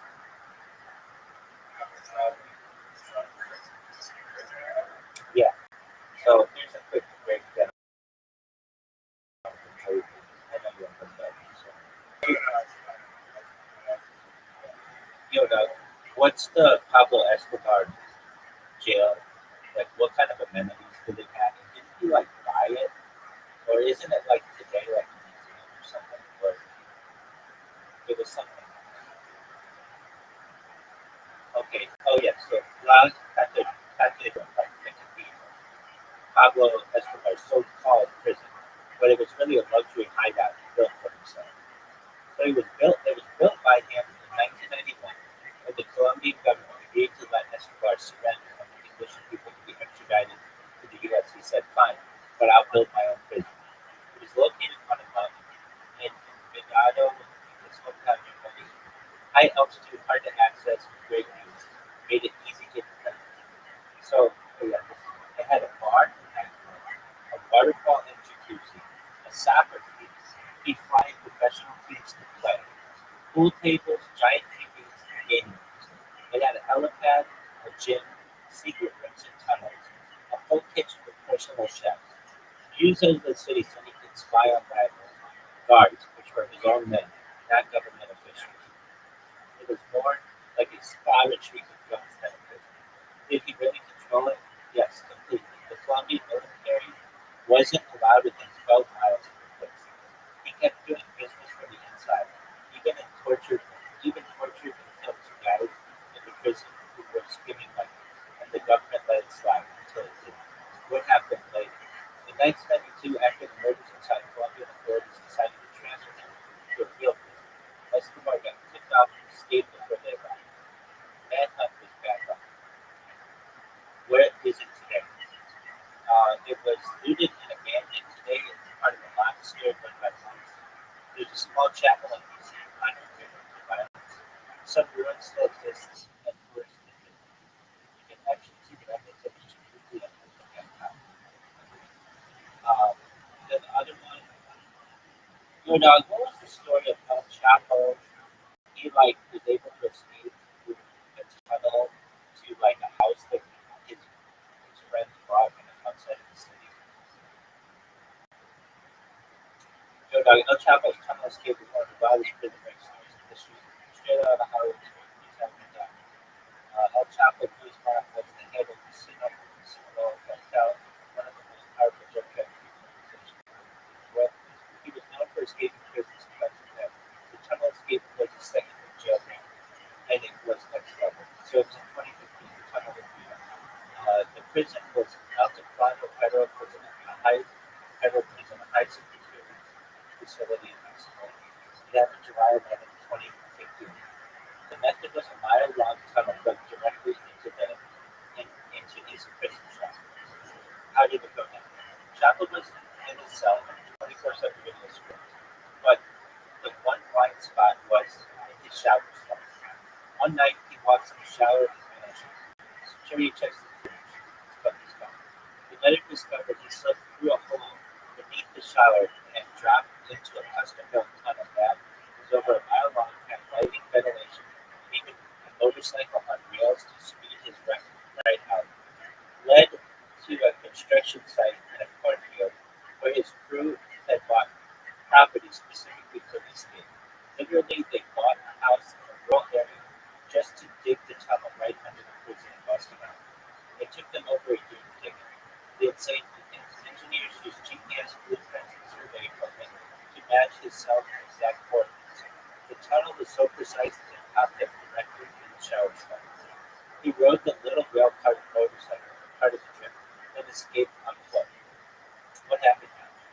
He was on the run for 6 months.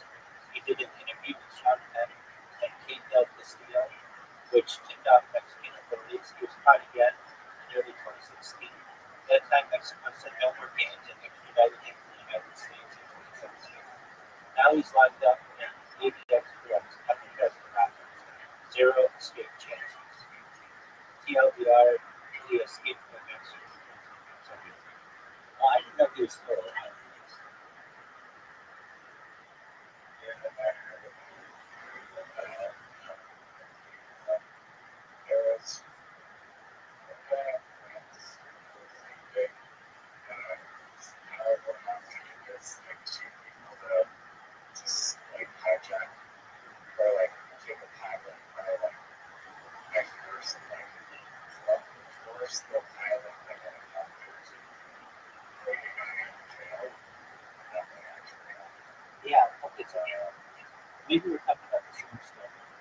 Is this the one where a guy's wife learned how to be a pilot just to get him over? This is not the guy's wife. This is some of his henchmen on like the outside. Came into the helicopter and guns and like you're flying with right now. Okay. Yo, what's up with that rider that learned how to become a helicopter pilot to bust her husband out of jail? Yo, dog, you're talking about one of the most legendary ride or die jailbreak stories of all time. Nadia Litzman style. Nah, you're thinking of Natasha Bogart. Wait, nope, you're talking about Natasha de Crombrody. No, wait, the real one is Syria Al-Kuwari. No, the actual tweet and the helicopter jailbreak story is Natasha Bogart. Nah, just kidding. Yeah, the real one. Why does it keep saying nah? The real one, Natalie Nadd second. But the most famous one is actually Nora Memoria, the concert, hold up, the baddest in love. Pascal Payet escaped, female pilot connection. There are actually a few cases, but the OT helicopter jailbreak about the woman learning to fly to break out her man. That's likely linked to the French gangster. That's why we say the French helicopter pilot. Where these types of escapes were an actual development. Closest match to what we described. 2001 friends. A woman named Natasha, sometimes referred to as a girlfriend from Chicago, trained to secret as a helicopter pilot. The mission must be man out of prison with the child. But the even wilder and more documented case is the Rabbi the 2018 helicopter escape. Who? Radio Fade, a French gangster and American prison escape. This is the one that I'm doing. Inspired by Keith and Robert De Niro high school career criminal Aaron Carrado and escaped. That's what happened. In 2018, Khalid escaped from the French prison via helicopter being landed in the prison guard. The pilot hijacked the cockpit by his armed accomplices, including allegedly a woman who helped coordinate. They cut through doors with anchor grinders and snapped Khalid in under 10 minutes. The helicopter landed in a field nearby where they switched vehicles to him. Was there a woman who tried to fly into rumor that in earlier attempts near Atlantic States, the female accomplice had considered learning to fly without coordinating the plan? That one was unproven according to French authorities were investigating women forced to fly who may have not coordinated their procedures. So, I guess this one in 2001, a woman named Natasha did. But like, okay, tell me about that. Yo, tell me about the one in 2001. Tell me everything you know about it. Not just her name's Natasha. All the other stuff.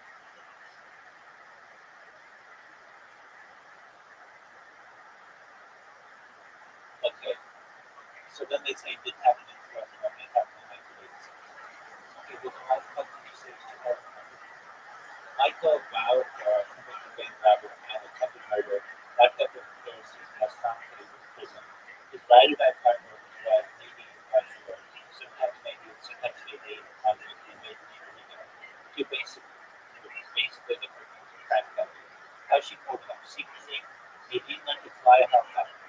She took lessons under a fake identity and flight school near NC, starting around 1903.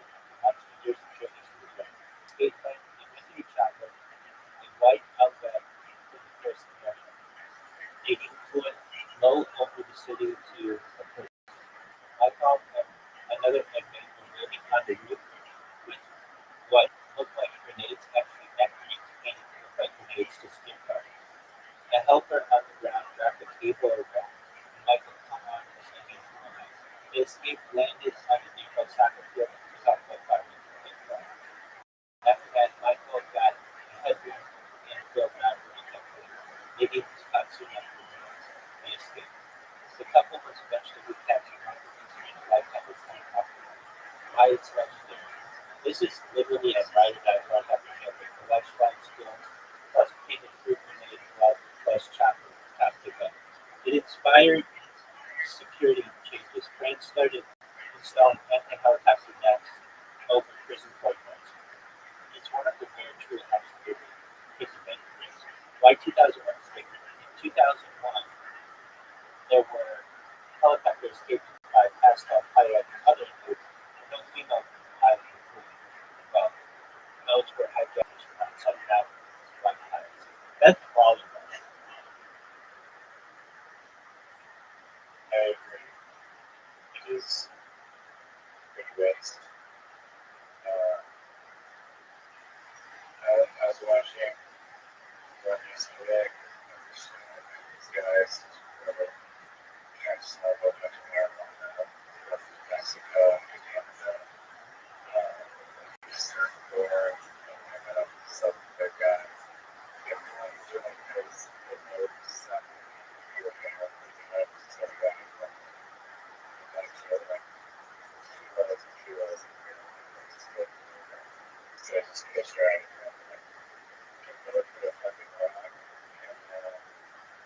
and sank the boat. I just went to shore and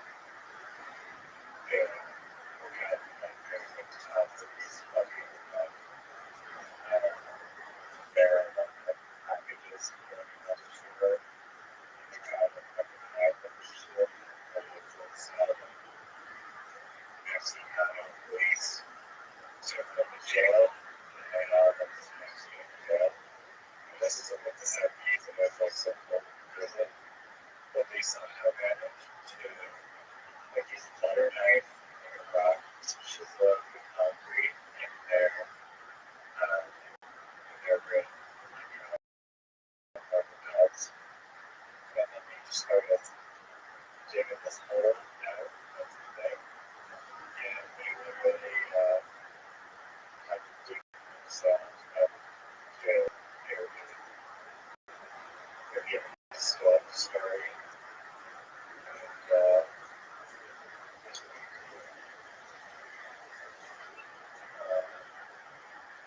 one guy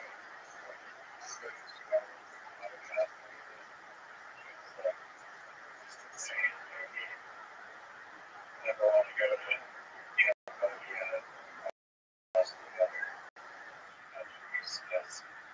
this guy is supposed to be there for like 14 days.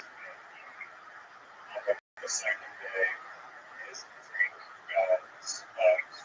His possibly someone's trying to get out.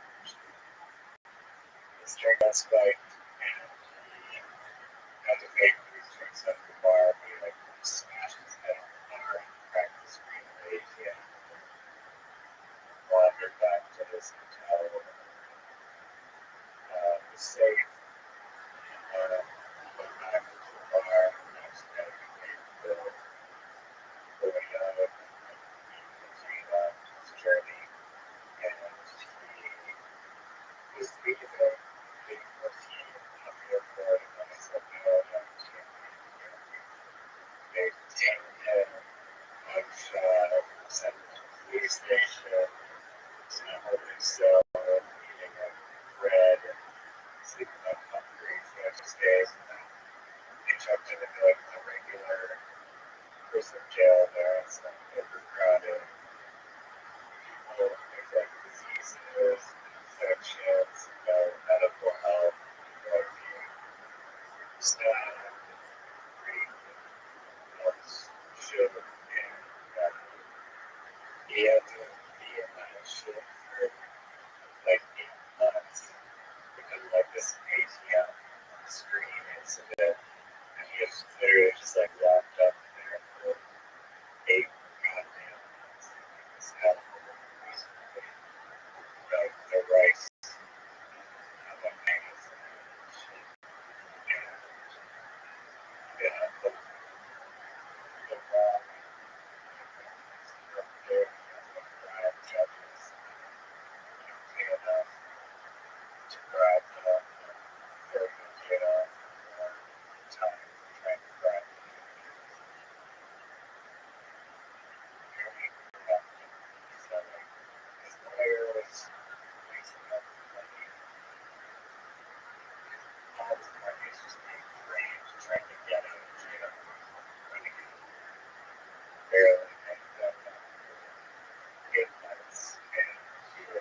yeah, maybe not a lot of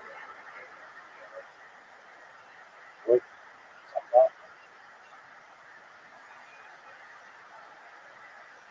yeah, or any, yeah, or else you just don't or unless it's right. Yeah, but I would take that Norway, especially if you got what do they call it?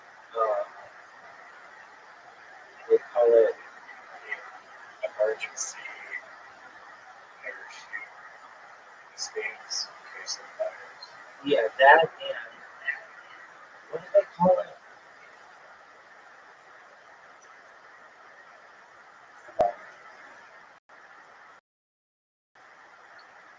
Yeah, what do you call that? There's to have sex with your partner. Conjugal physics.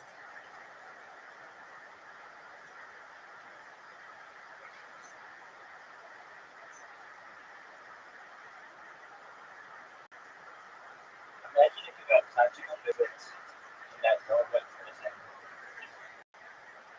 and you were with a bunch of cool people. I feel like we all do it. Actually, I think they have video games in there. I'm not kidding. Like, I think they have big TV. Food is amazing. Yeah. I remember like watching the sunset and I was like, I have a fucking view. What do you think of the just both populations in prison? Or sorry, not both genders, or all genders, about Um, same prison. yeah, so I think that Would that be more dangerous? Do they do it because it's more dangerous? Or because they don't want to they don't people are suffering. Oh, but you're saying,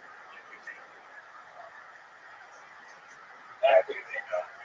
and I believe Is it that just because they don't want to keep it? yeah, and it's a great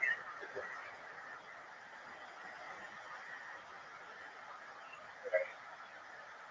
But they're cool. yeah, it's exciting.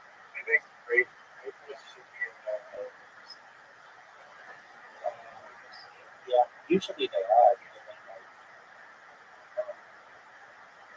yeah, they're not in their own prison, but they're in their own section because they're seen as target.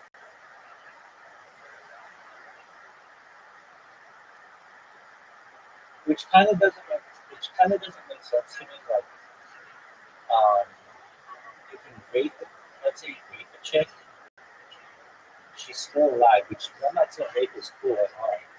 Against rape.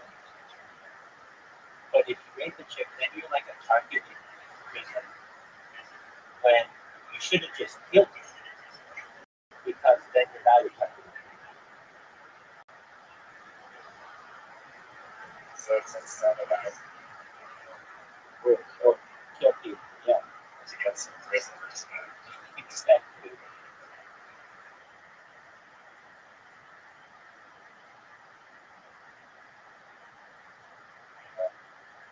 I mean, I heard this thing just like, there's instances where like, hey, kill someone. I don't know if the penalty's less or whatever, less than a job. Penalties and less, and you get like 25 years for stopping people, but the people that are out most Right. they don't care. It's like, yeah, right now, Right. literally, like, it's very fast. Exactly. If it stabs, that's what it does. Exactly. Yep, there's people apparently that just get shuffled around. Like their gangs, and like they literally just people that they just shuffle them around. And like, there's some crazy murderers. I've done the good reason. They also get paid money to kill people. That's people that want to kill themselves again. Right. I I love those stories of escape stories. I mean, the issue is like those people laugh and they're like on the run, like with that on their conscience, all the time. Got to be hard, sleep and stuff. But they're free, so it's got to be better than being gone. You can't disguise yourself. I think I It's your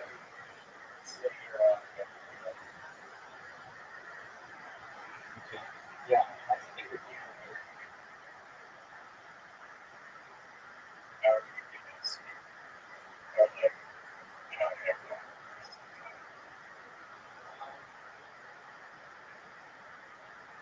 well, probably like avoiding traveling internationally. Um, probably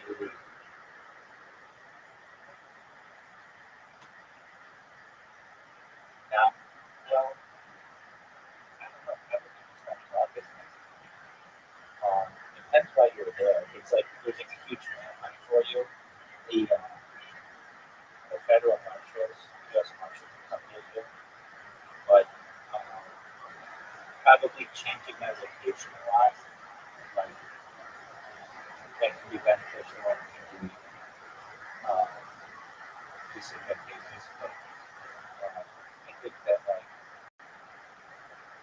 like the people who I've seen in those kind of movies are Rather than countries, like money and transaction.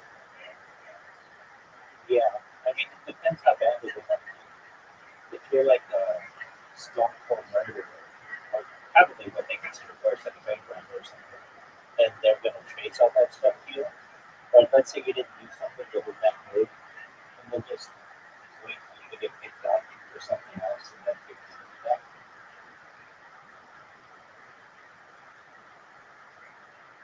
I would probably do my best to stay on the internet, like every single way that I could. Definitely. I keep reading up the so can't find me. I don't know if that's a good idea, or like be friends with them on Instagram. But I would, I just would not want to a lot. I try to get Go in a small town. I'm trying to get to another country at that point, not Canada. I would try to get to Mexico. Like depends what it is. Like, let's say I'm going in forever. Um, I'm gonna try to get to Mexico, and if I can't get to Mexico, I would try to get on a cruise ship and something that like docks in another country. Just try to There's some countries not extradite you. yeah. There are some states that don't do it. So maybe I'd go to one of those states.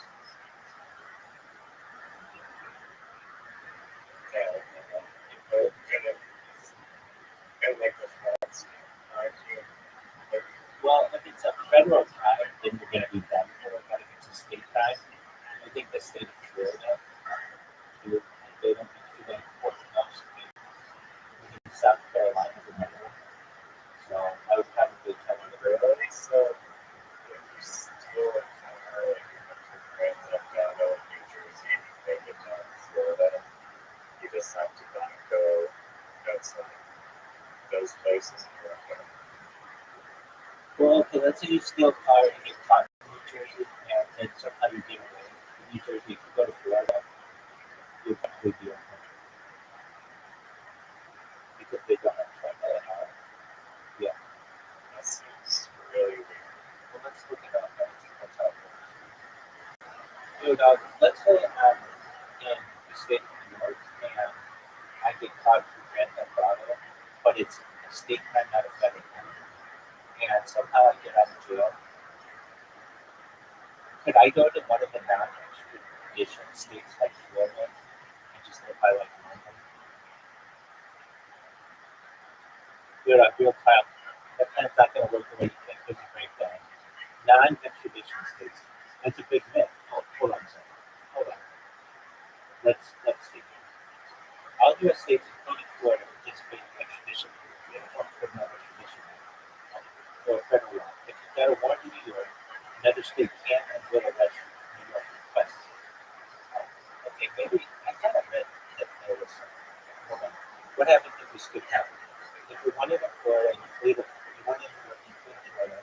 You get pulled over, arrested, or even just ID during a stop. Then your name gets flagged in the National Crime Information Center database. Who are the cops to see it for once? Then what?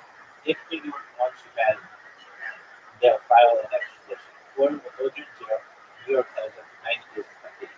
If New York decides it's not worth the cost, they might say don't extradite, but that's up to them.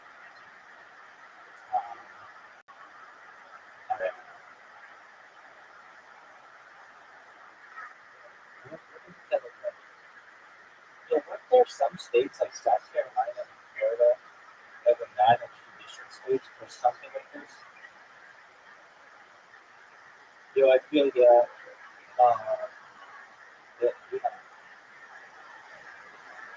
a state like Florida can choose not to extradite someone for minor crimes. That doesn't mean extradition is legal or possible. Just that the governor prosecutor might say, nah, that's it. Sometimes the warrant is only okay.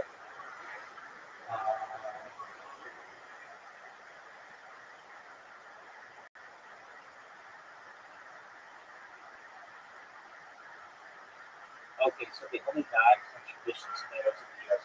If flee to a foreign country that is not extradition treaty, like Russia, Iran, or Korea. You stay in the U.S., but the charging state decides not to pursue you due to the cost or low priority. That's very limited in some things. Okay. So, to clarify, basically, there's no state where they're not going to come after you.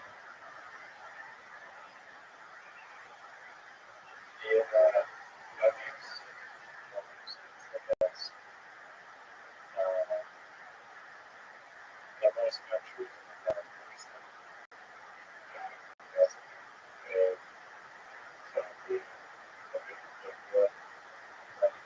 Probably the best thing you can do is make enough money, if you can, to be able to get a good lawyer and get the charges less. They were going to say make money buying American just fly to Colombia. There's that too, yeah. Definitely. I mean, that would be a pot. I'm just talking about. I'm not going to have a bigger too. I don't think planes are that expensive. Right? Well, let's see what countries don't Assess and their expensive. So Iraq, Qatar, Saudi Arabia, Yemen, Somalia, Sudan, Libya, Algeria, China, Australia, Vietnam, Korea, Russia, Belarus, Kazakhstan, Uzbekistan, Cuba, Venezuela. So we got to Cuba if we can do it. Kosovo, sometimes Serbia, we cooperate. Countries with the treaty, and they may not cooperate. Even if you have a treaty, if you just might not send you back, you don't get penalty allowed there. Political disagreement with the U.S. Claims of unfair trial and human rights issues. So those would be France, Mexico, sometimes Brazil, won't extradite its own citizens, and Germany, Norway, and Sweden. Same deal, they block it if they think the legal system is too harsh. So like what's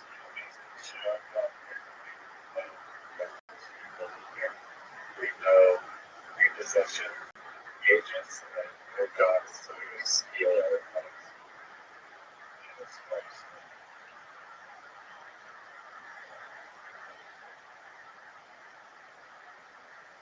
and then they say if you're thinking about taxation for money, the way you got money, you just to hide most states and countries that won't sell it on. So the safest United Arab Emirates, only white collar fugitives are Qatar, politically chilling body, no architecture gives some treaty with the U.S. U.S. has strong ties and as much as possible. Morocco,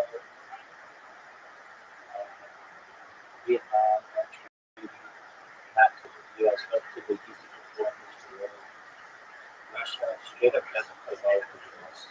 It's from covered smoke. But now that heavy sanctions and weapon attention, that should business for us. So there's You've got some options. yeah, It wasn't hard to look at. yeah. What about Cuba?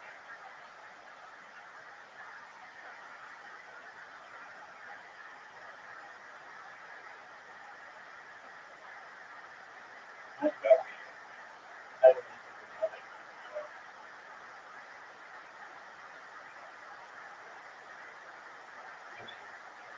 I guess if it happened, it'd be difficult to get you on a plane. You know what I mean? It's like I don't know. It doesn't They're really yeah. I don't think so. Because, I mean, you have to contact a pilot, assuming that you have like a pilot. And like, let's say you're just renting like a plane, right? The private airports, they don't have security. So you just, like, they have some security, but still, you're not checking the other stuff. So it's pretty like these. It kind of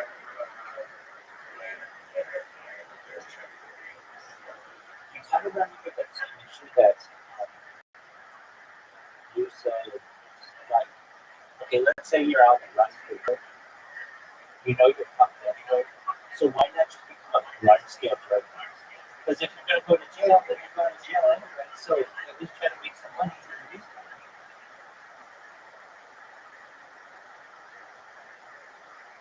Yeah, no, but like this is something we have in this kid. We're honest with it. You have to like rent a private plane and then make a arena on the street.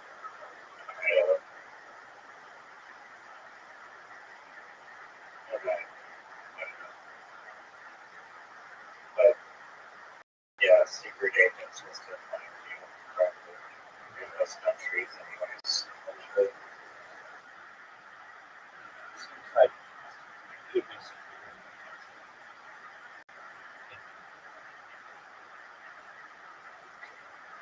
I mean that yeah.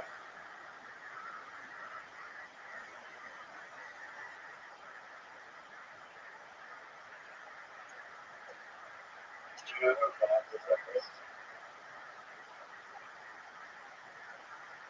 I only know how to identify them by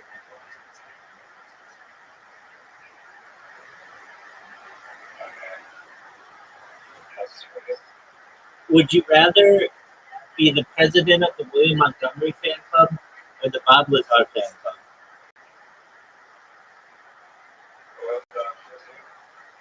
Be the president of the Bob Lazar fan club.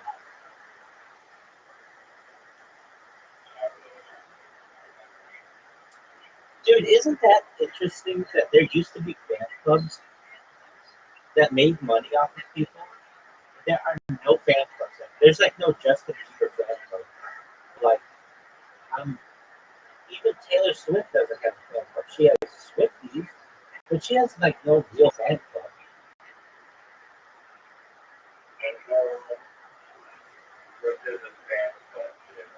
Dude, they used to be huge. Like the Beatles fan club and the biggest fan club, like Elvis's fan club, they would send you newsletters about where they were going to be. And I guess because all that information would just be published online, they kind of lost their purpose. But let's ask ChatGPT. You know, why don't they have fan clubs anymore? I think like David Cassidy had a bigger fan club than the Beatles and Elvis combined. Why doesn't like Taylor Swift or Justin Bieber or Justin Timberlake, why don't they have fan clubs? So that's a fire question.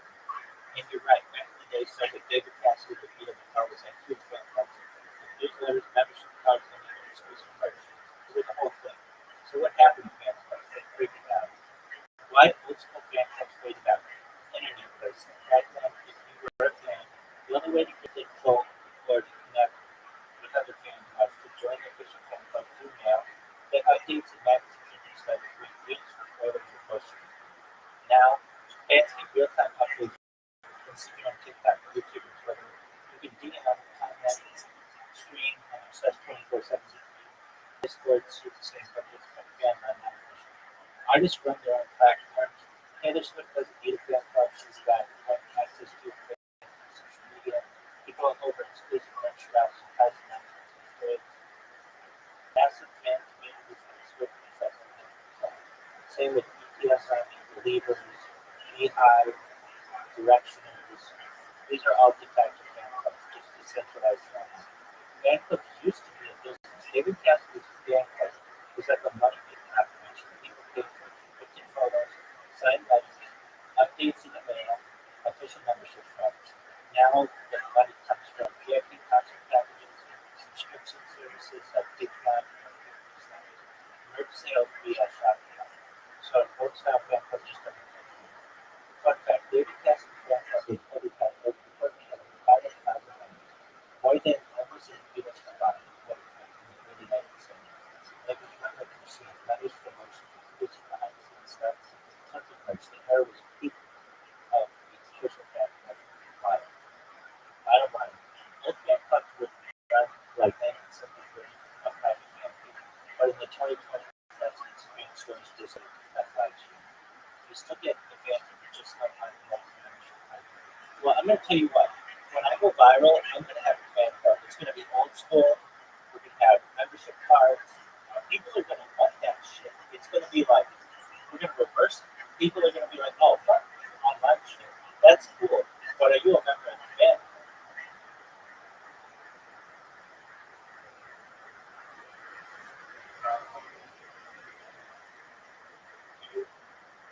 So the dude was it was like some third party fan club project on the company. It was like an official one. Yeah. Do you know what the Partridge Family is?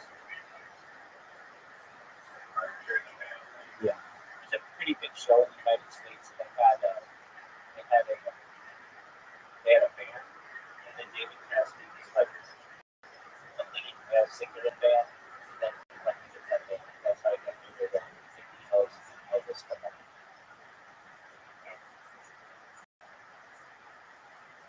Beatles.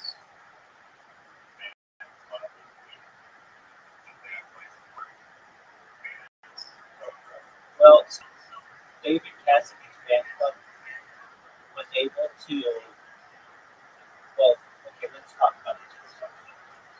The Beatles weren't an American sensation, they were a British sensation.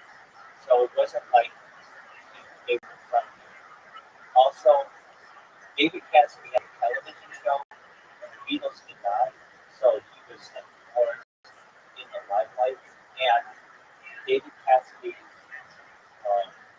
fan club used what Elvis fan club did, used what the Beatles fan club did, and just did it. So it'd be like saying, right, um, when Taylor Swift was really big today, she sold spicy a lot of records, and she had the biggest pop artist ever. And you could be like, well, yeah, but she did actually built off the model that the Beatles created, and they built off the model that Elvis created, and Elvis built off the model that Frank Sinatra created. And Frank Sinatra, exactly, Frank Sinatra did it off of like Bing Crosby, it's Bing Crosby off of what Al Jolson, yeah. So, yeah. So maybe maybe like have a thing where like the fan club would be sponsoring a meet and greet, and David Cassidy would go there or whatever person inside autographs for 2 hours. You know, that it's a lot like Amazon, but like they're just us. Literally just gonna say Yeah. you're gonna make a bunch of accounts.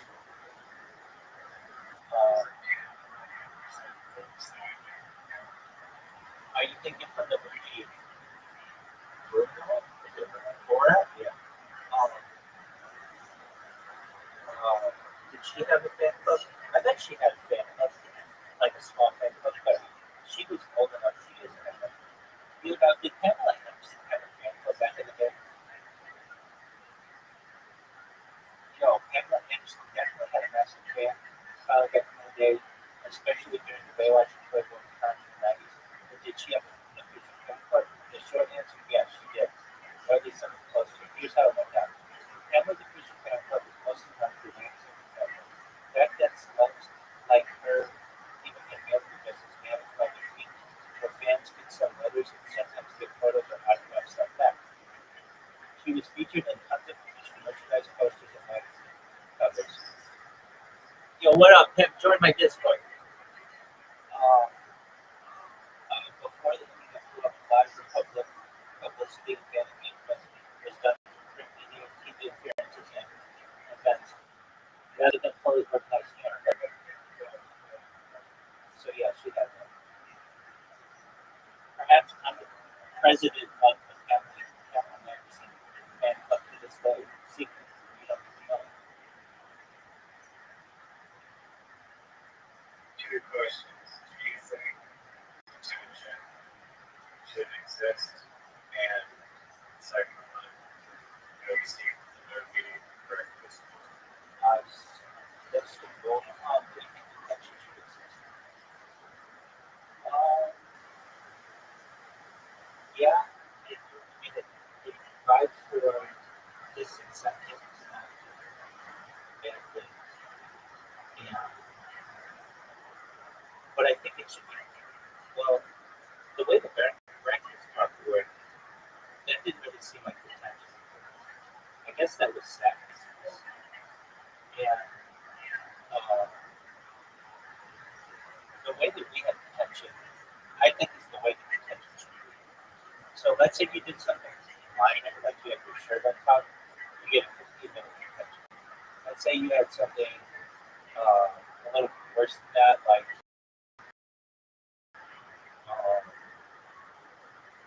you know, without permission, like 30 minutes.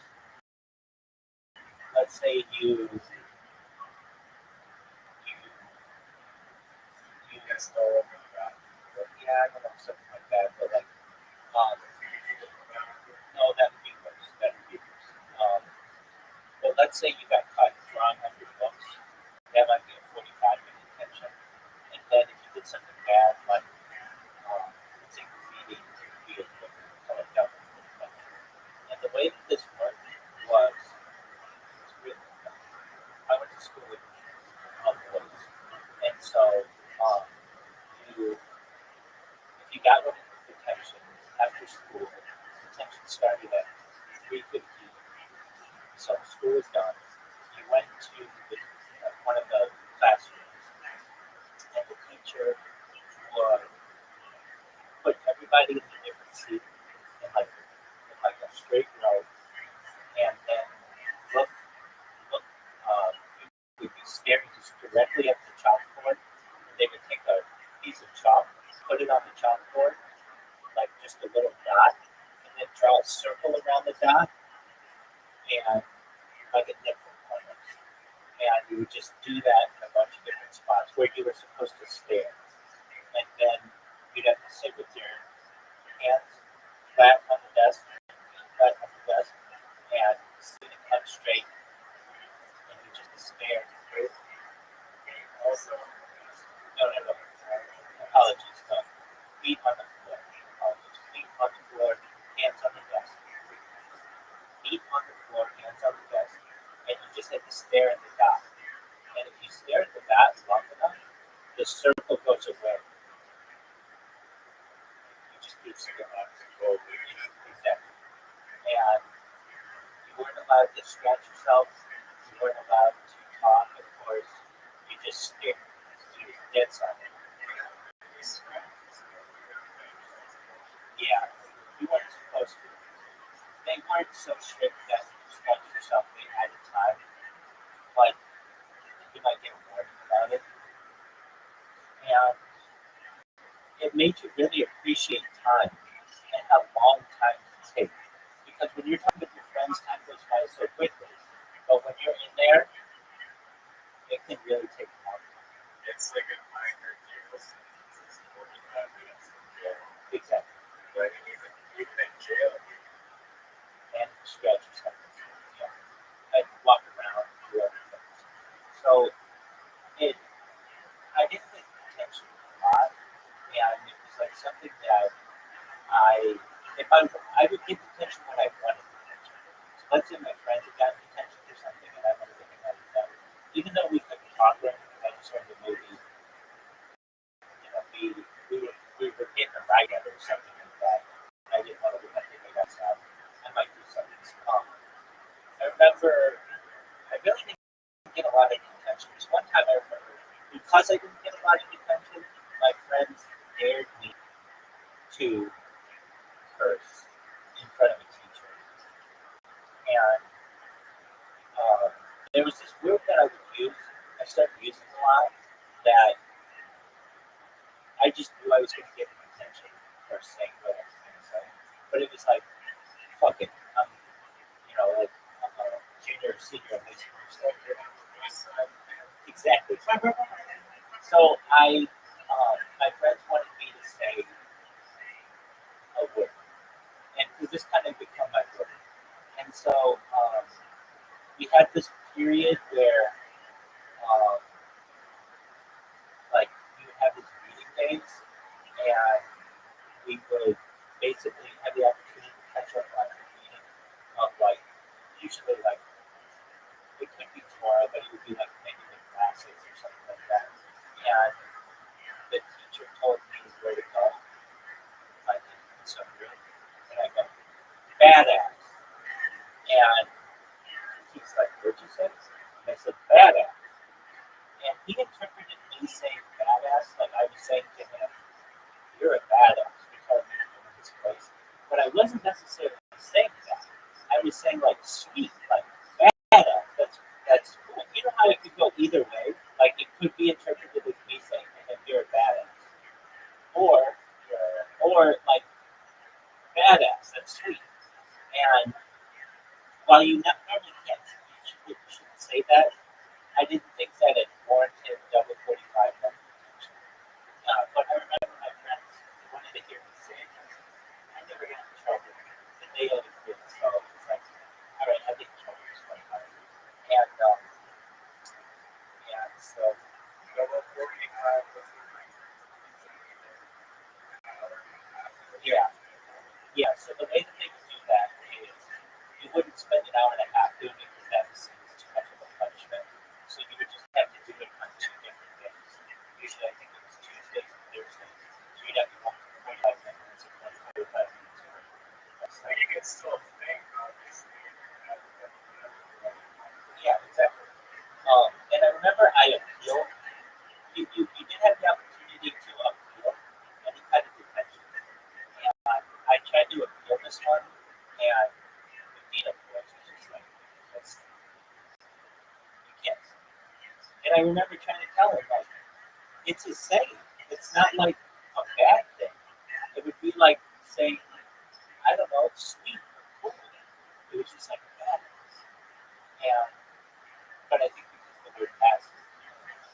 And the other thing is he couldn't go in person because if he did, then it would be like, that teacher would be like, this guy called me a badass. He's undermining my authority. And how are you going to reverse my decision? So I took it, but I really didn't get a lot of attention, unfortunately. I Was there Jewish school? Yes. Yeah. So generally, some are on the same campus, some are separated. So in our case, we had a campus that was mostly separate, but they were separate facilities, though they had some shared facilities as well, like our athletic fields were shared, but we didn't have really any interaction with the girls, and that's That's generally how it is. No, not always. I mean, there are some Orange County schools, Jewish schools, where they have they're all in one facility, and then there are others like it's called ULA in Los Angeles. They have separate campuses. It just depends on, but they have like high school, they have shared facilities as well. So it just depends on how wealthy you are. Yeah, so there was like that time, if I recall, not up until I was like at least a junior in high school, and then as I came greater, yeah,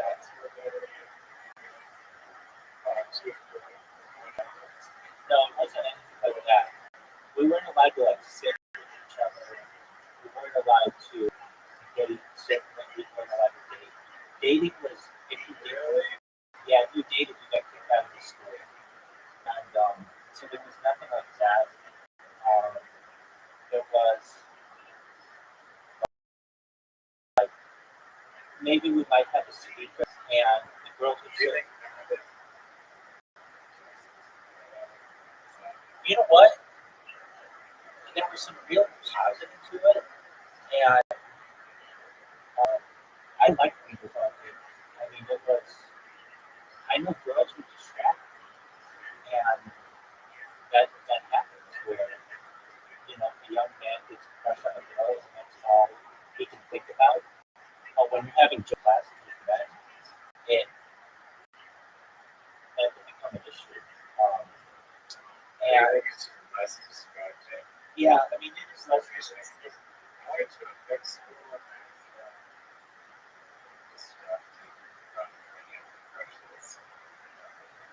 Yeah, I mean, I get that. I mean, if I ever had any kind of like, I'm trying to think, like, you would have maybe you had a crush on somebody outside of school, but you were not all dudes. And I can tell you, it made us more um, mischievous. Like instead of flirting with girls, we were making like pen launchers or spitball or um, like doing what we could to get away with just being mischievous kids. And um, like, you,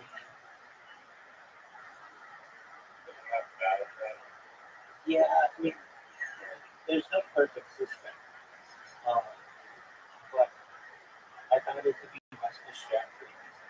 And like for instance, we learned Torah, and if you're reading Torah and they're talking about, so and so knew so and so in physical sense, that means that they had sex. Well, you're going to look at that as a seventh grade person. And if girls are there, it can become more awkward. When you were just about, then you were just going to just, it was, the male teachers would just correct you if you were getting spoke out of it. But generally, I look at that perspective. I would say with most people, I would say that when I got to know girls, as I got older, I changed. I mean, you rarely speak to people that's how this will no, that's how I was a senior in high school.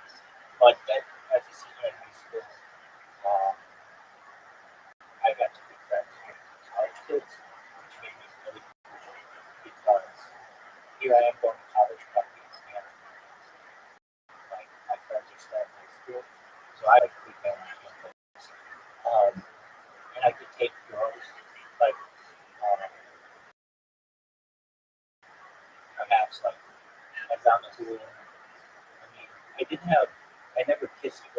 dress or anything like that. I got my first kiss at night of my graduation party or something like that.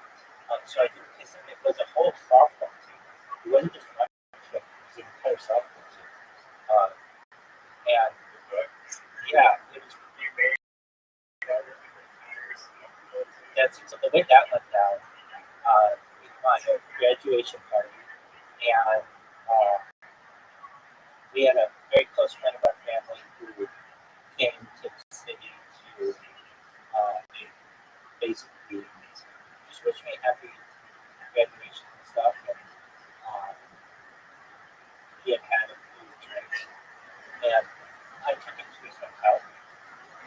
And as I dropped him off, there were a bunch of girls in the hotel as well, and they were like, I remember like dropping him off and making sure he was okay, and they were like, "Hey, come, like who are you?" Like I'm with one boy. There's like I don't know, at least half a dozen softball chicks, and they're like, come to our room," and I'm like, oh.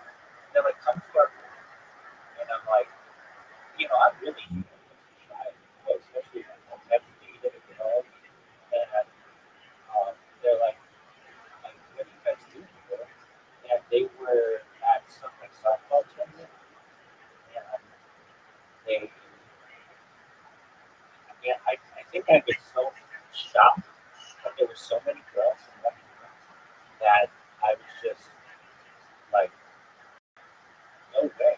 So they're like, I don't know, we got to talking, and they were like, "Do you have a girlfriend?" And I'm like, "No, I'm kind of like a dating or whatever." And they're like, "All right, well, have you ever kissed a girl?" And they're like, "Okay, well, you want to kiss us?" And I was like, "Oh, yeah."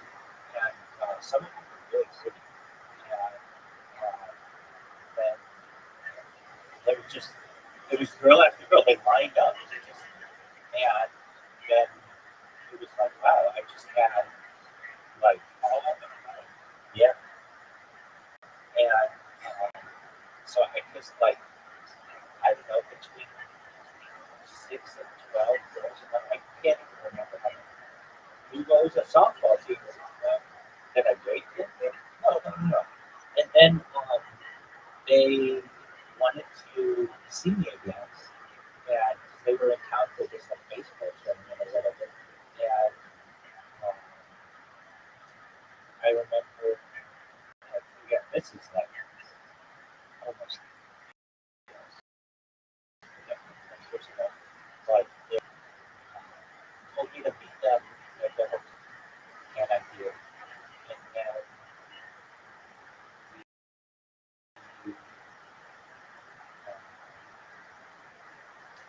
I remember just like being in the one of them had like a Ford expedition, sort of, yeah, an expedition, and one of them drove me around, and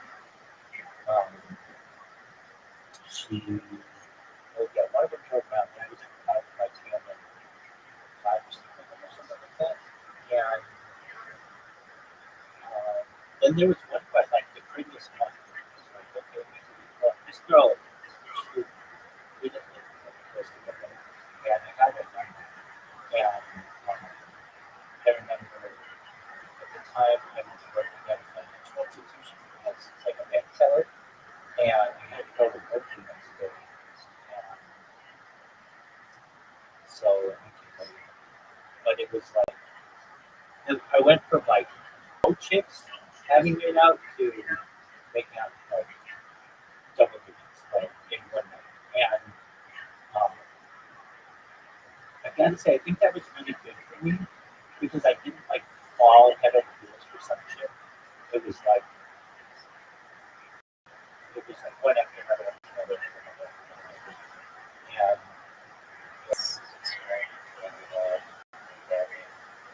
I guess it was good, but a little strange. yeah, I mean, I'm not. No big deal. Yeah, I mean, I'm not recommending it, and it's different than from like the standpoint, like girls would think more like, about, I guess, like, he was more innocent than developed. In today's day, people would be like, I don't, I don't think people just go that long without, that it's the exception that have such conservative backgrounds. But that's how it was. And I think today kids start so much younger that to not have your first kiss while you've been in high school is quite unique. And um, that's, that's how it went down. And then as I got older, I explored a lot of scholarships and like basically became more mature. But not only that, it's still a process. And then once I became like an adult, then I started having sex. I then became really good at it to the point where they would ask me to have sex with them, even if they were married, or they'd ask me if they paid me to have sex with them. And so I became really gigolo, and that was all cool and everything. But then about like, there's nothing in particular that happened, but I just started becoming more religious again, and realized that I wanted a family. Probably I had sowed my hopes, and then I started attending synagogue every day, and started ensuring that I followed really the traditional teaching of Judaism, especially Orthodoxy, and then basically went back to God and stuff. Um, and now I'm at this point of like I mean, what I mean by that, every single one. But I'm okay with that because I know if this works out, if this plan works out, oh, I've got every chick I've ever had. I could have any chick I've ever married, unmarried, the hottest chick in Hollywood, the hottest chick, the hottest international model. I got it. So it's kind of like, all right, I'm making a sacrifice for the, the future of my lineage. Um, and I'm okay with that.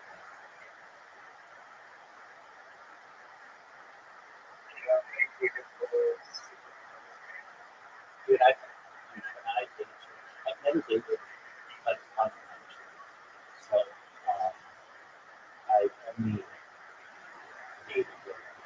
And that's just pretty. I mean, looks are one thing, but really smart. I go for pretty faces certainly, and I go for really smart chicks. So do I think I could pull it down? I know I could. I'd have to get in shape though, and I can certainly do that. And you know, have a career. Oh yeah, definitely. I mean, I don't exercise the way that I should. I golf, run, swim. I'm a very active person on live stream. But I know that if I go viral, I'll be able to afford the best of the best medical care to be able to get Ozempic. If we don't do another shit to lose weight very quickly, I'll be able to get if I need it. Testosterone replacement therapy, I'd be able to get nootropics and everything that I need to just be in super good shape and like really life expectancy. I let's say, I know if I do this for another 10 years, I'm gonna go back. But let's say I didn't, for whatever reason. Okay, that's fine. I can find some lady out there who wants to have perhaps children or maybe not, whatever, and just live a normal life for the rest of my life, and I'll be okay with that. But the flip side of this is if I'm right,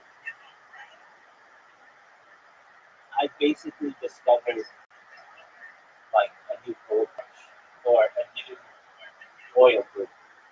This is the biggest event in the industry. And so I'm taking a big risk, but I know that that risk could potentially give me digital immortality. If I don't do this, I don't know if I'm going to be able to afford all of the peptides and the oxygen therapy and all those other things that would be really great that extend your life. Even if I go back to having a six-figure career at some Fortune 100 company, that's still not enough to have like huge amounts of money. It's nice, but it's, I mean, at least in Southern California, it's not enough to even like purchase a house. And so perhaps with a combined income, I might be able to, but even that thing's will be tight. And I'm going to die at age 8. If I live stream my life, there's the possibility that it could work.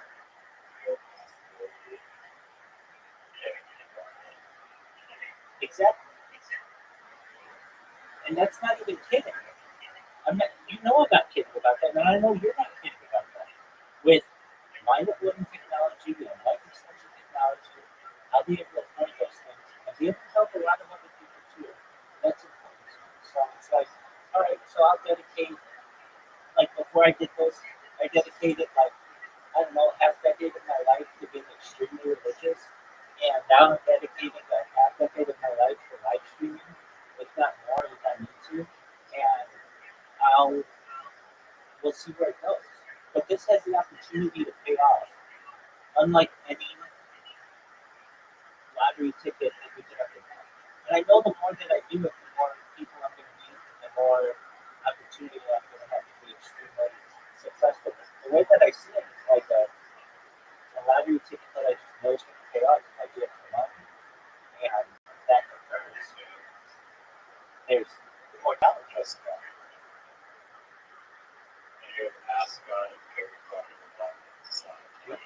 Without a doubt, we're going to make it the world reserve currency. But I mean, think about what I say when I say the risk that I'm taking. I could have had, I mean, right before I started life in my life, I had a matchmaker and she was setting me up with people that perhaps setting me to settle down. Really serious, great families, and to have traditional Orthodox marriages. And that's cool. There's nothing wrong with that. But chances are I'm not going to be able to afford all the things that I want to be able to give my kids, and perhaps not be able to live forever. With this, there's a real chance of living forever. I don't think we can even. I know I can't get my head around that. I just see it as something really good might happen. And that's true. But I mean, the conversation that we're even having right now might be watched by people generations from now or centuries from now. People would say, look how smart that motherfucker to make the sacrifices that they may have had. And now that they're still alive. They're still alive. When before they would have died.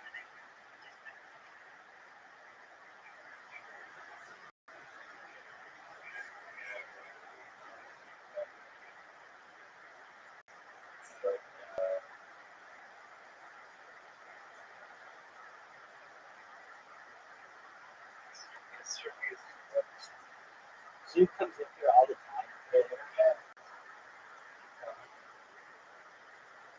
Zoo comes in here all the time. And he asks me what intelligence is. At least he's been doing that recently. And as I said to him, generally it seems happiness. And you said the same thing. And it is. I saw this documentary once ago, like, I don't know, 5 years ago, when I first started streaming. And it was on the Monkeys, which were a band that were like the Beatles, but they had their own television show. They were very popular.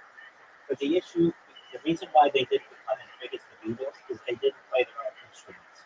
And this became a very taboo thing. They don't play their own instruments. So let's not like it. And at least with documentary, this guy who was their manager, who was kind of a scumbag, had this quote that I'll never forget, or I hope to never forget it. Something along the lines of genius is the ability to identify analogy. And then I went back to watch this documentary, at least the one that I could find online, and it was like that part of the documentary was cut out because I could not find it. Anyway, that rings true to me, that like genius is the ability to identify analogy. It's very similar to like pattern recognition and such. And if I had to identify an analogy for me and what I'm doing, it would be like just coming up with like Christopher Columbus, who people probably said, you're crazy to just want to sail westward. You don't know anything that's going on. And he eventually had to say and convince enough people that I'm going to do it, and we'll see what happens. I will either.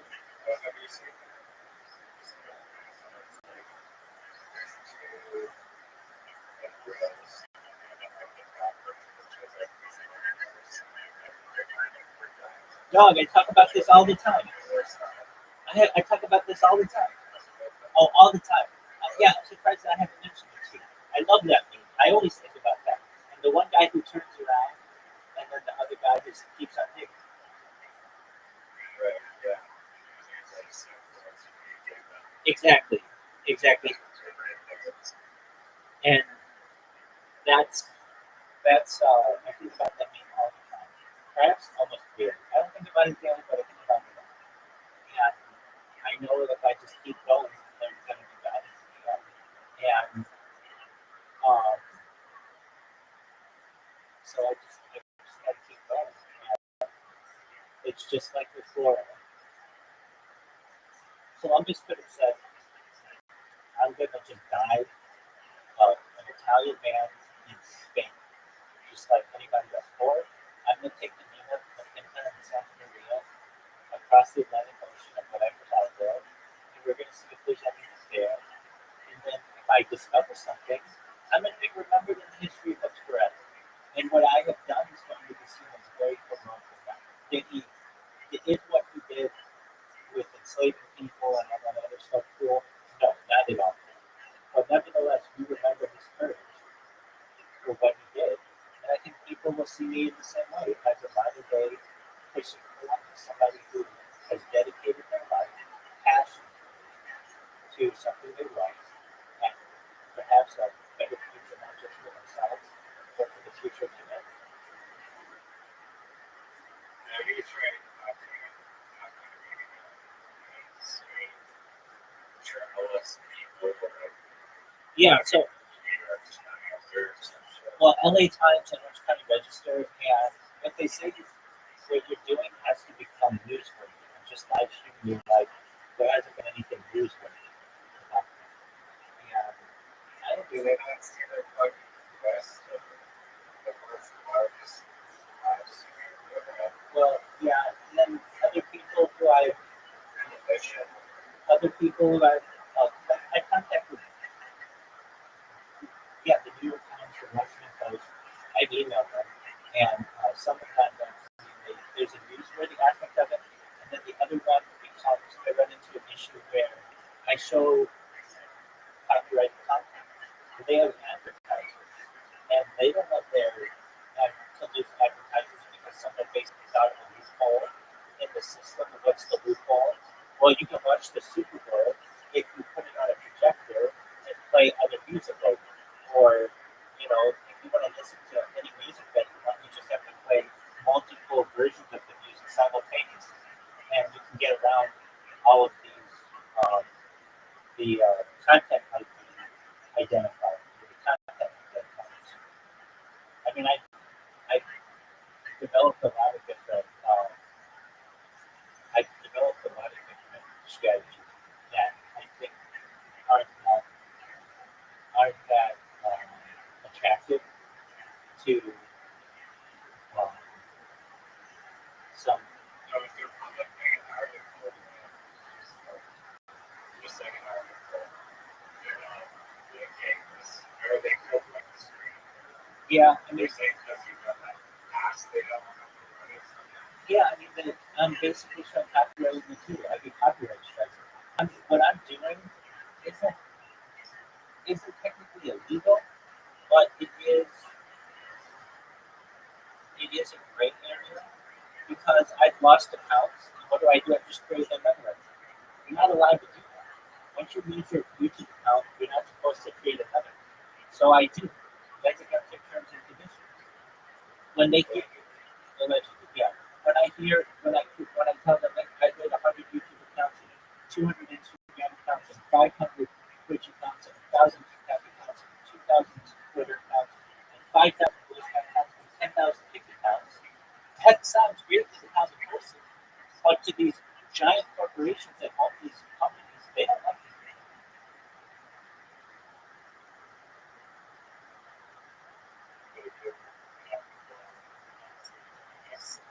Well, yeah, because I'm just announcing it on my stream. And like, did I tell you about? Okay, that guy who came to the other game from UAE Falcon and Finance? Did I tell you about it? Yeah, yeah. Exactly. So I just need somebody like that who has. I mean, he brought in like 25 people. I just need someone like that who has a big heart, but a bigger heart, to just tell people what I do, and I'll go viral. But I'm going viral anyway. It's a slow and steady process.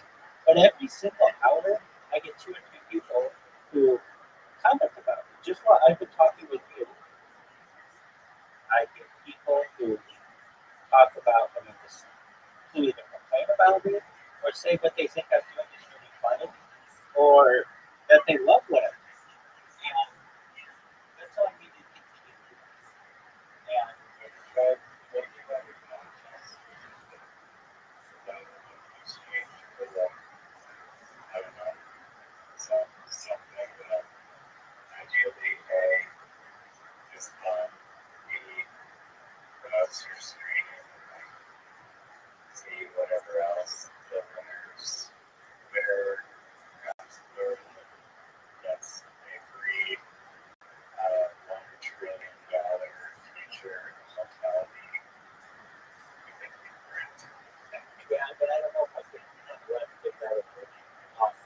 You know, you were saying, you were saying,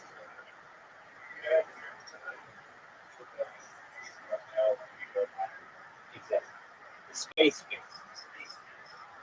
Um, you, you know, you had asked me about, well, have you ever contacted any organizations to do an article? You know, I did, and I had stuff published. So when I surpassed 424 straight days, I had some press releases that were published. Now I'm long after that. I'm at like 1,300 days now, and but I did do that. They were published, and I think the biggest one I got in was like temporarily in Bloomberg News or something like that, which is great. But unless you're reading that website, which must be something right, it's not didn't stick. Like I did, I got some that are still content, but so to answer your question, like, why don't we contact any organizations? I do, and I have. Um, and then the most recent thing that you said, I started a contest or whatever. I mean, I don't really know what I give away. Yeah, okay. I give away. This is a contest. Repost will become a tribute, and I mean that. What do I mean by that? When I go viral, I'll be able to give anybody whatever they want, and all you have to do is show me proof that you tried to help me along the way. That's it. The whole thing is like a graphic. And so I do talk about the space and life extension technology and behind deployed technology. So I am basically running as a rapper. And the way you get a rapper ticket is by promoting.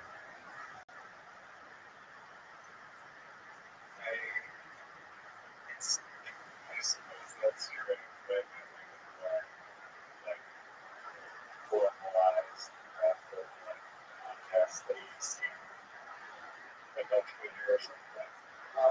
At least in California, you got to be careful about the kind of stuff that laws and governments. Yeah, there's a It doesn't have to be a monetary. okay. What am I going to get right?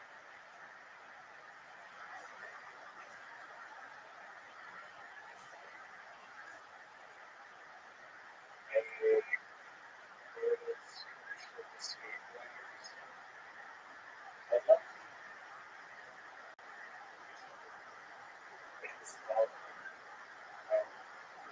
Right. it's the state ladders.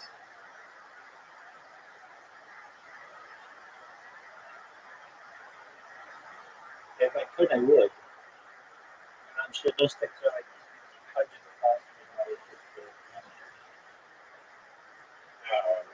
There's Yeah, let's look at it. How much do you think it is? say $20,000. I'll say $100. You know, how much is one of those slides for a cruise ship that allows you to take like 2 tubes into the water onto rafts that inflate?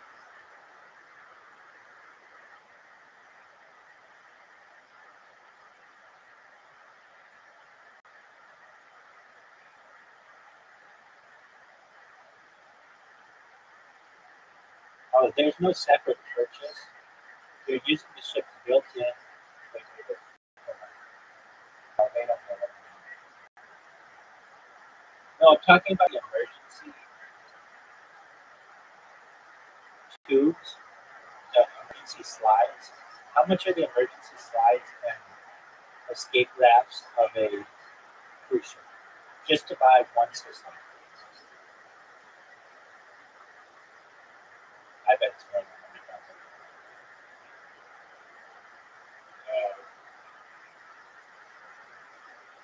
Okay, so each life raft, the big one, is at $60,000, and then the marine evacuation system, the slide capacity, with okay, it says like 200,000 to $1 million for the slide and shoot plus the rafts.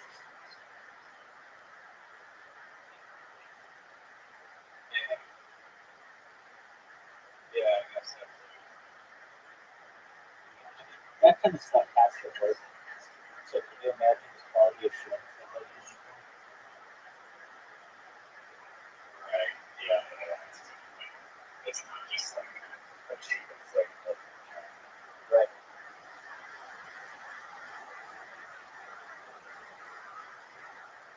So all I have to do is put together between 200,000 and $1 million per station. That's per station. I don't know if that means 2 tubes or just 1 tube. I think it means 2 tubes, but I don't know. And I don't know if people really know. I'm assuming we can reuse those slides. That's a good question. Let's see. Yo, Doc, can you reuse one of the slides, the emergency slide systems, and the boats? Or is it just like a one and done thing? Once that stuff expands, it's done. You have to buy them. Those marine emergency rest, not just one and done. But they aren't exactly reusable. There's a breakdown. Can you reuse an emergency system? Yeah, but only after you pack your sensors. The slide is put around rest. Can technically be reused after deployment, but they have to go through rigorous inspections, ground testing, and repacking by certified technicians, usually under settings and high level. Not designed for casual use, like a playground slide. They're life saving. So what happens after deployment? retrieve it, you send it to them outside a certain sentence, they deflate the inspect them and place gas cylinders in the side. The cost to service these could be $7 per year. But that's good. Yeah, makes sense. That's good that you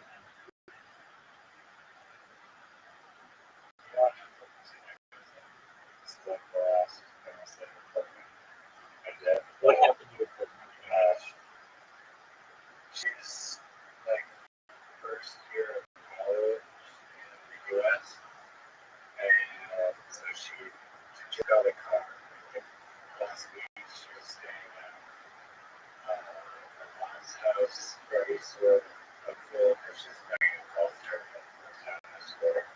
She didn't pay to the golf tournament, but like 2 days after she came to the house, she got her first car ever. And so 4 days after she got her first car, she was driving up the 401, which is like this congested, crazy highway in Toronto. And she rear ends somebody who's her fault. Her car is totaled because the airbag and the other cars too, because the airbags. It's unfortunate that you have insurance. Oh yeah, she has insurance. Her insurance is going well. Right? Is she okay? Yeah, no, I believe she's fine. I don't think she was going extremely quick or anything. Probably like, yeah, I don't know how that works. She was like that. Like, situation. Is she going to be okay with running everything? Yeah, that's totally fine. How were her golf clubs? I'm not sure if she's in the those are in the car, but she was like a top 30 women's golfer in Canada. She's excellent. She is excellent. Yeah. Super excellent. What's her handicap?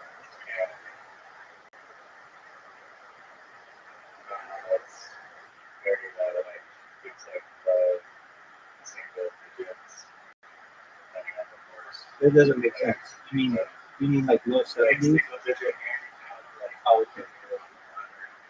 3 over or something. Wow. Like very great. Does she want to play on the Canadian tour? It's tricky to guys.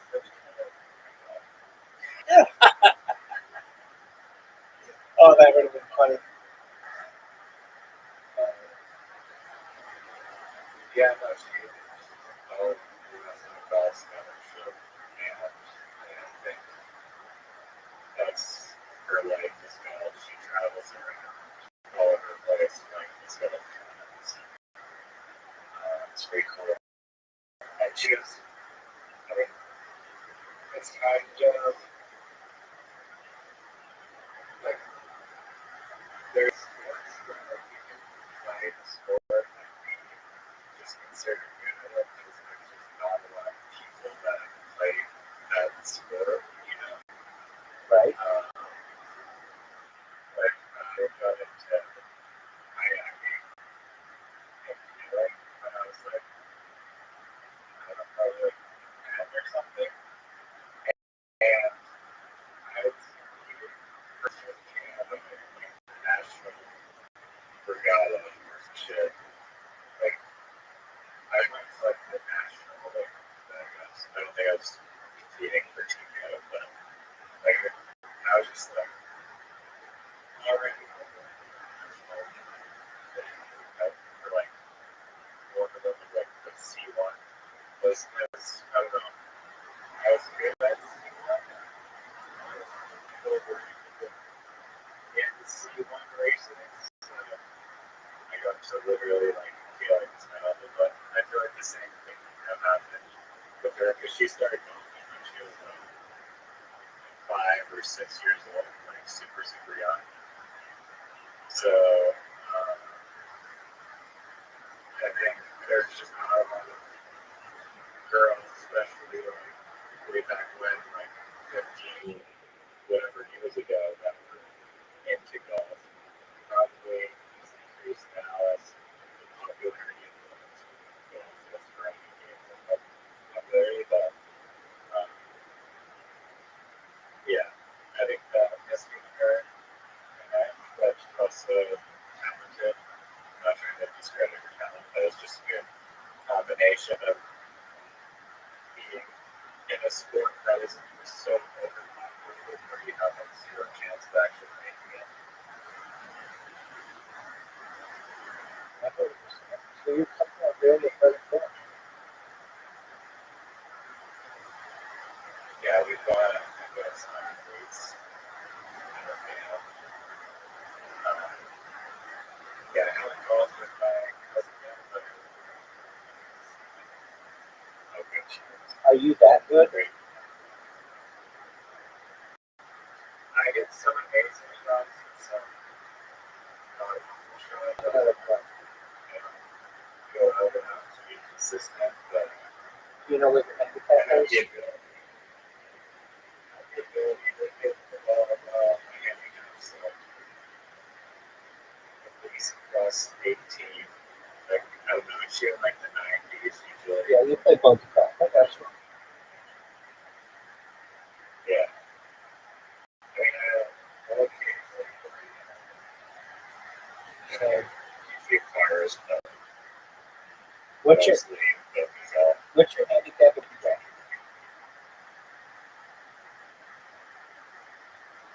0 in my Today you did, son. I did.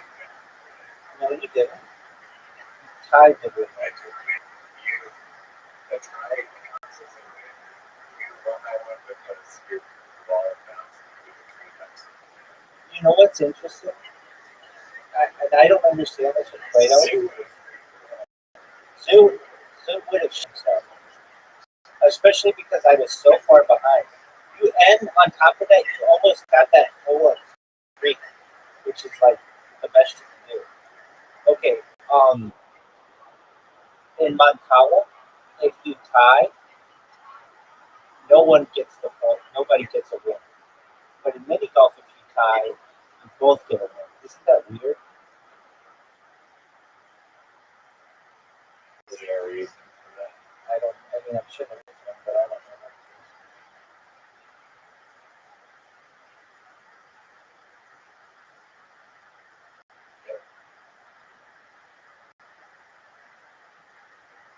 Are you going to ever play Montana? I honestly have played it before. I think I'll go first. I played it a long time. It seems that exciting. Pretty amazing. You like it? Yeah, I do. Is it actually good? Yeah. What's your strategy? On the first time, if I'm going first, it's to go Like, take the 3 months. right, right. That's exactly right. And then my second shot, so I get to go again then. And then I get the ones wherever there was an empty one that I had. I do the math so that it's in the right one. And then I get the other person's. So I start off with like a +5. And then from there, I have a strategy to like try to get it so that I get individual pebbles like in a good spot where they can take advantage of my opponent at the right time. So like it's not good if like I'm gonna only get 1 or 2 pebbles from him or them. That's fine. 1 or 2 is fine. But what you really want to get is when it's like 6, 7, 8, 9 of them. That gets you a lot of points. And another thing that I do, I don't want to go too quickly around the board because if you do, if you go too quickly, if you don't have any stones on your side, the game ends, and the opponent gets all that were on their side. So like there there's some strategies there. And I feel like I played the same type of strategy that the Pharaoh, the Pharaoh from Egypt would have played. I think I would have made a very good point for them. Probably, arguably, the world's greatest player. It's Moncala. Let's look this up. Let's see if there is one. No, dog, is there like a world greatest Moncala player? And if they are, is there like a deep blue chest of someone who has like figured it all out? And is it played competitively and like for money and stuff? No, dog, that's actually a really interesting question. I love how ChatGPT always, it's like that's a really good question. Moncala's been around for thousands of years, but it's kind of stuck on when it comes to big time competitors like chess. Go even back down. Let's break it down. Is there a world's greatest Moncala player? Not officially like Magnus Carlsen in chess, but Ricardo of Blitz. But yes, there are elite Moncala players, especially in countries who are deeply rooted in West Africa, the Middle East, and parts of Southeast Asia. Depending on the variant, certain players are known regionally for mastering the game. A few big variants include Ghana, East Africa, and populated Ghana. In some African countries, there are actual national championships, and top five players are monthly recognized legends. I want somebody someday to go, okay, that's a Moncala player, not that I'm like, has anyone deep blue Moncala? Yeah, Moncala is solved in some form, specifically Kala. The common American version was solved by computer scientist Glenn C. Rhodes in the 1990s. For Kala with 6 points and 3 CPUs, perfect play from both sides results in a draw. That's very interesting. Some algorithms play perfect Moncala, but deep for the game, just not as hype because it's a smaller game space than chess or Go. There are AI bots and computer programs that can play optimal Moncala, and they absolutely smoke humans unless you're playing a variant like Bow, which is a way which is way more complex and less solved. Does Moncala play competitively for money? Yes, but not often on big money international level. In Ghana, Nigeria, and Tanzania, there are national tournaments for I just thought it was something really funny. Okay, so you know how like in American basketball, every once in a while they'll get some guy from Africa who's like the ringer and just comes here and destroys everybody. Imagine getting off a little plane in Ghana and it's just this little Jewish rabbi who comes in and smokes everybody in Mancala. I love it. In Ghana, Nigeria, and Tanzania, there are national tournaments for variants like Aware and Bow, sometimes with cash prizes or TV coverage. Some African cultural festivals and games expos include Mancala tournaments. You won't find a Vegas style Mancala tournament with $1 million stakes, but there's an underground grassroots feel to the people who do take it seriously. So TLDR, there are Mancala players, especially in Africa and the Middle East. Some versions of Mancala are solved and computers can play complete games. It's played competitively, sometimes for money, but more at a cultural and national level than internationally. The more complex versions, like Bao, still challenge humans and computers alike. If you want to get gnarly and play like these, I can break down some perfect opening strategies. Fuck yeah. All right, you go to bed, big dog. Just remind just remind me that YouTube algorithm, okay? Just like gave me this video with like 15 million views posting the national solid championship or something. I was just like this fucking weird game that no one has seen, and it's like it's this board. It's basically like miniature shuffle paper. But with your fingers and you're flicking these like tiny little pencils to try to get it to like this little like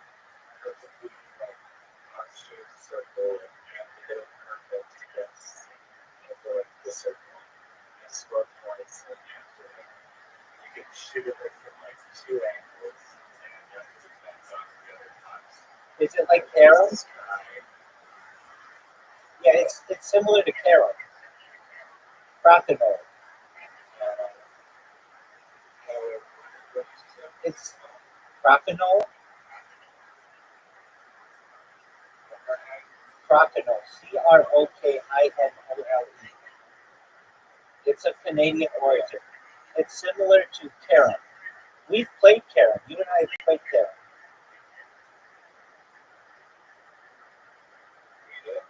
Maybe two times. Before you go, I know you want to go to bed. Just you don't even have to play, but just look at the invite I'm going to send you. But no, look in, um, look in, go to, go to, go to, go to Plato for a second.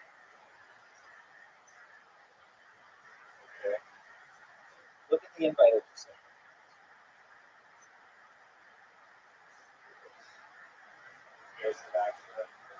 It is. No, I sent you a different.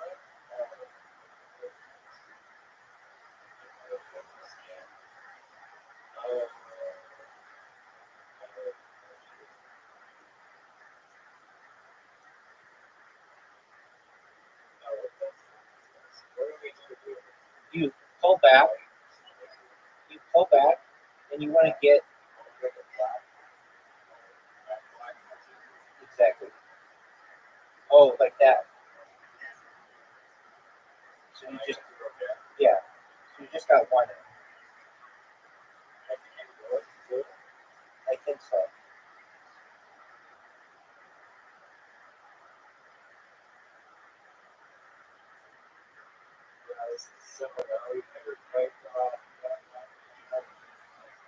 I think you do.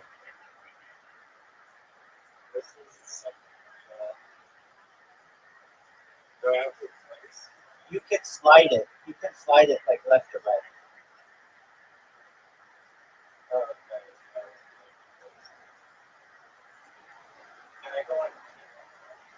You can slide as far left to right as you want. And you can play with up to 4 people. That's what the other two spots are for. There you go. Oh.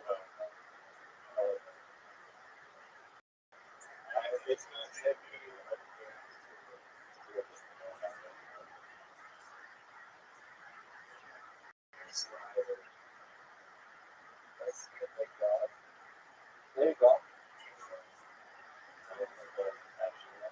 Definitely not. No, so the red one is the queen, and that's at the very end. Yeah. Or like the second to last one. Oh shoot, I just put your ball.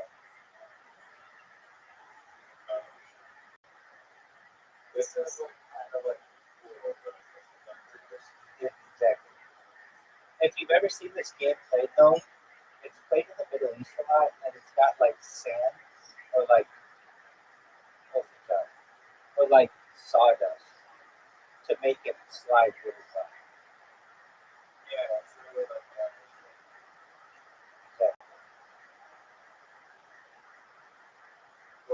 So, no, nothing happens.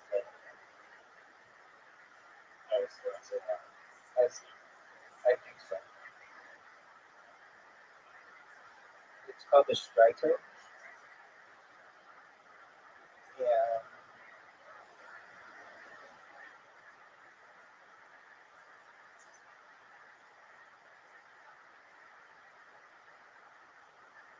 And the little ball things, or like the white things and the black things are known as carob.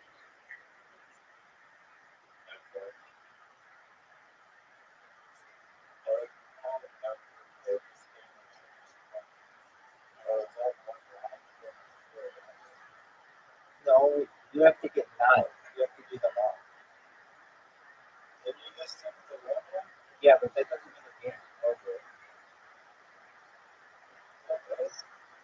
No, because if I don't put it in now, it goes back. Yeah, there you go.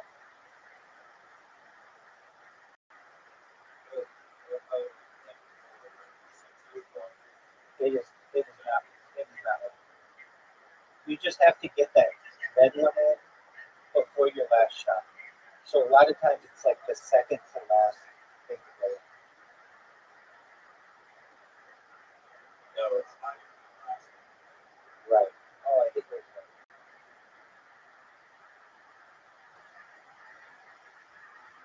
See if we get mine in. I should be able to. Oh, that's actually a scratch. So we could keep it on.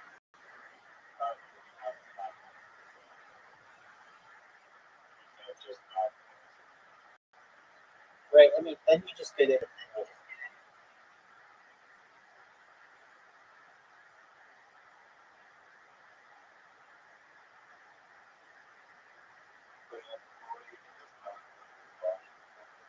No, I mean, in some versions of it, but generally, no, it's not to follows their sign.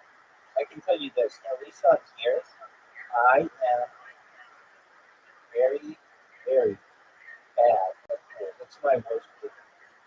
If I look at my record of all my games, it's like, it's unbelievable how bad I am.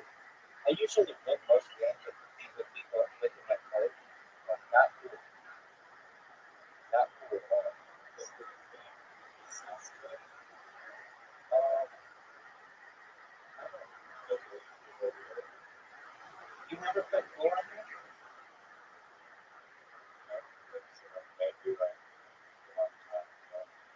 Yeah, it's not that sensitive. I just always put in, well, guys, I just always put it in my own, the 8 ball.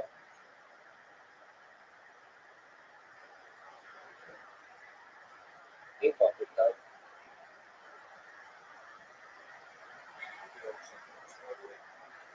I know we're putting it. Do you know what carom is? Oh, excellent. You want to play? Okay, download an app. It's called Plato. Plato. Okay, excellent. And I'll send you a friend me. Oh, shoot. I'm the Rabbi, Rabbi. Send me a friend request.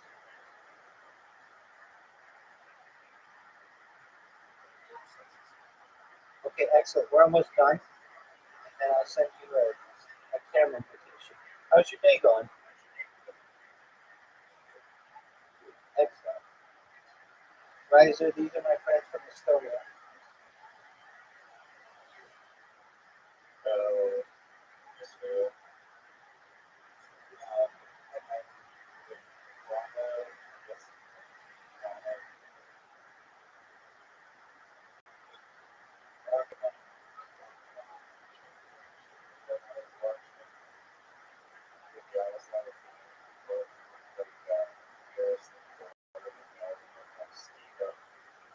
That's all.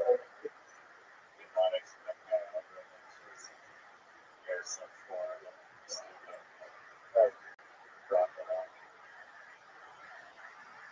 Uh-oh. So now you have to, or you have to get one more of the black carrots in, and then you have to get the red one.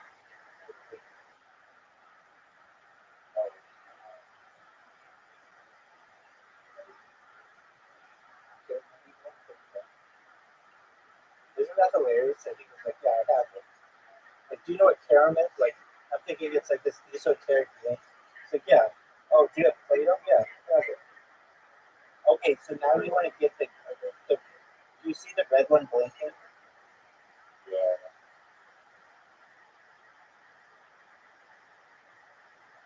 Dude, you're gonna have it. I'm actually curious to look for it. Oh, I just would be able to say it's easy. absolutely You want to play again? Oh, tight. Okay. So there are different ways to play. There's classic, which we'll play, but there's also pool, freestyle, freestyle 120, freestyle 160, freestyle 210. I don't know what any of those are. And then we can have turn-based or live. We'll just play the one you just played. I don't know all the differences. So this is like the game that you saw on YouTube.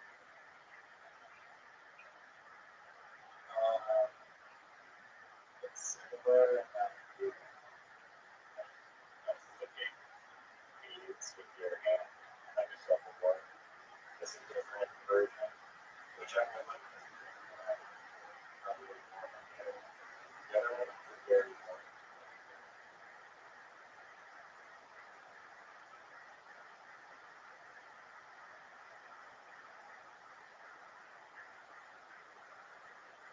This is a lot like So I think that might distract you. I want to tell you this way.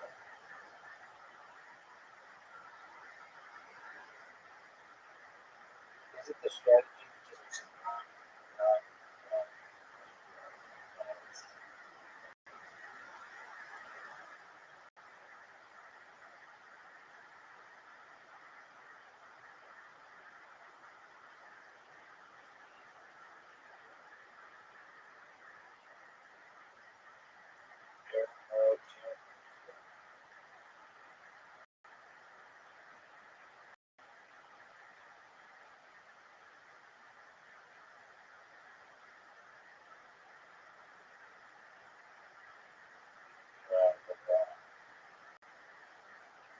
this one I don't really know.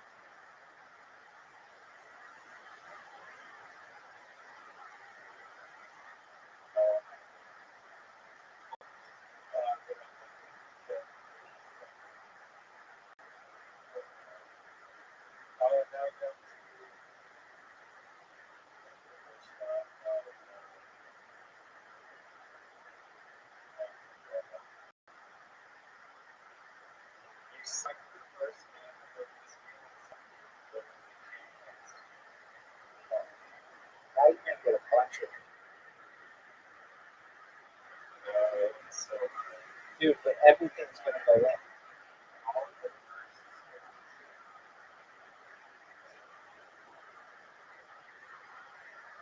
Okay, now you put the thing in. Oh, so it's my turn now. It's like a scratch. It's like a scratch.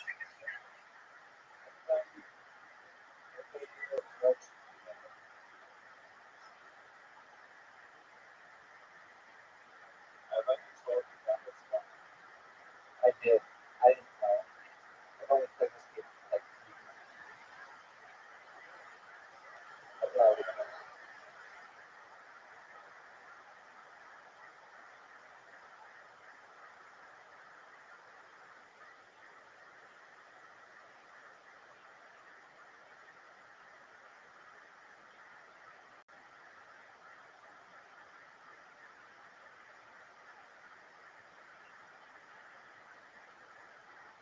What happens if you sing the last one before the red one?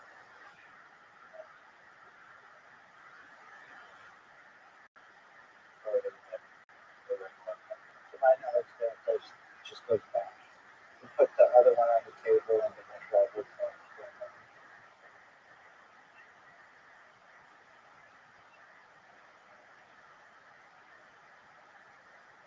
Have you tried that there?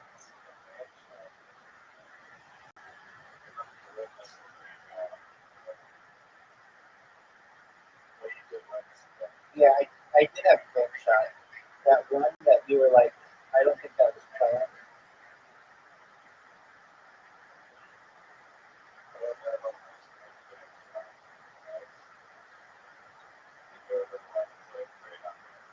Yeah, that other one. Easy.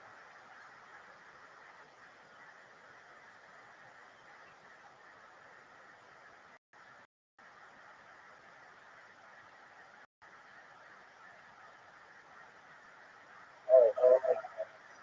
What a good shot.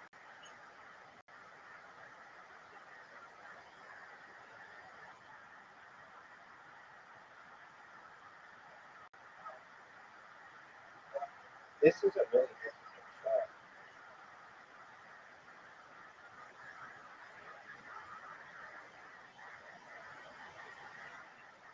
If you shoot the puzzle, you have maybe Not down for that.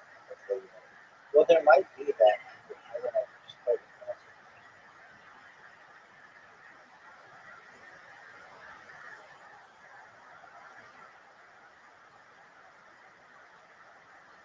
look at this, look at this, look at this.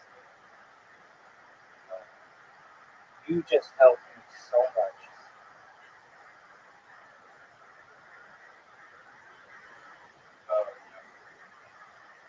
No,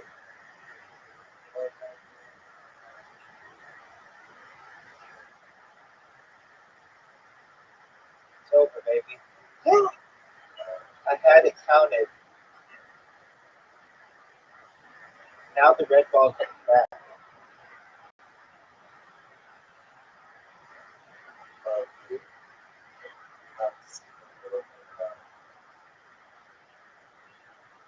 You don't. You can do the other ones, but chances are.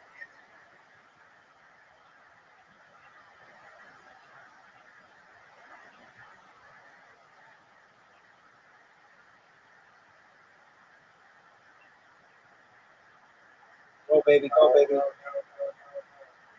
That makes it. That makes it really hard to hit.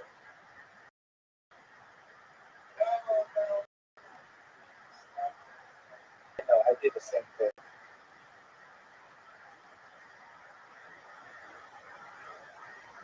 Okay, I got that.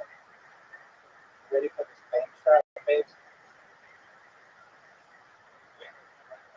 This is a this good one. one.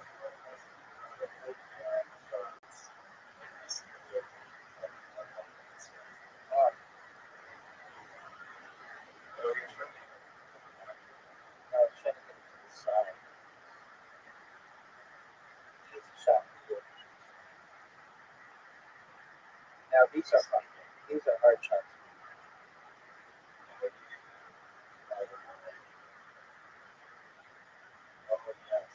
Get in.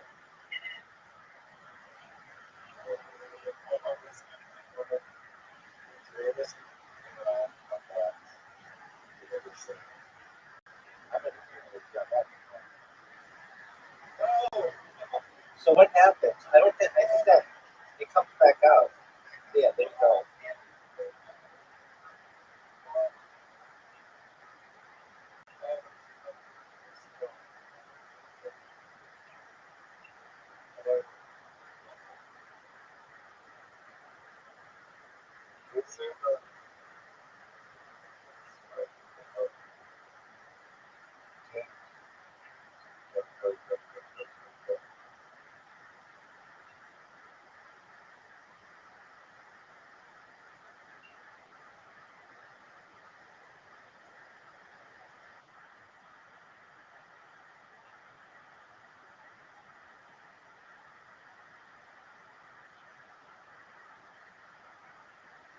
Dude, you put that thing in the wrong spot.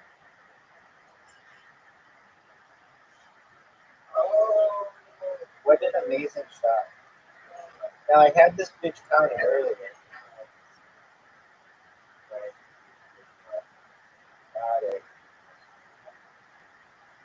2 out of 3. 2 out of 3. That's what I'm talking about. I like how you said you're leaving like 4 hours ago.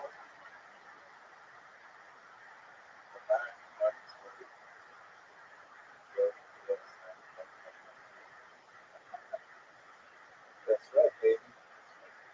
Oh no, I just put one of yours in.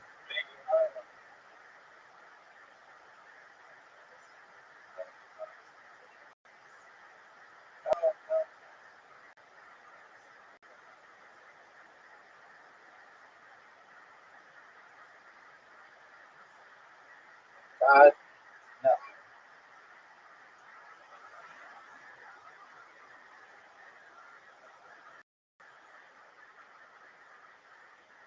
Oh, that was great.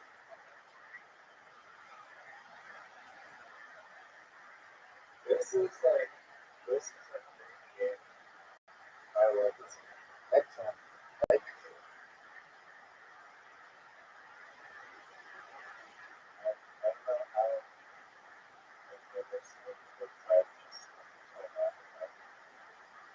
The way that I learned about it was on like TikTok or something. I saw these guys in the Middle East playing, and I was like, that game looks pretty tight. It looks like this game that I've seen played like shuffleboard. It's called like Marvin shuffleboard or something. And you like use these little cups. Come on, baby. Come on, baby. Come on, baby.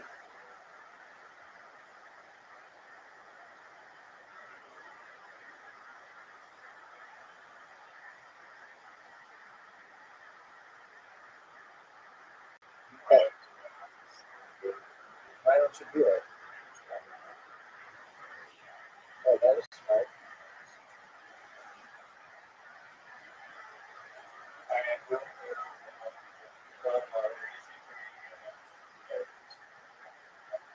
Oh, it's hard. So if I put one of yours in, it goes back to being your shot.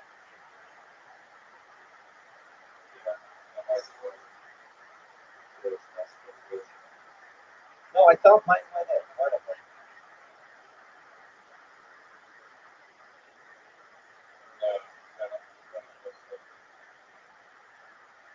I did. I think I put one in, and I still get it counted, but because I put one of yours in, it's your shot. I could be wrong. If you just put one. No, we won't see right now. That's not what happened. What I'm saying is if I put one of mine in and I put one of yours in, I think they both count, but stop.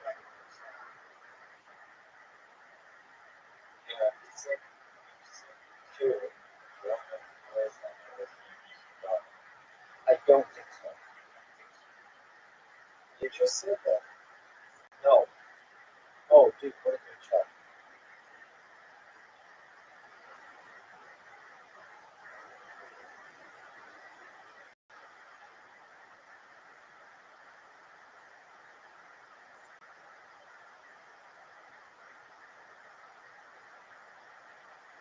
Oh, look at that. Okay, I'll just try it out. Okay, I put one of yours in. I put one of mine in. Okay, you're right. So I must have not put anything.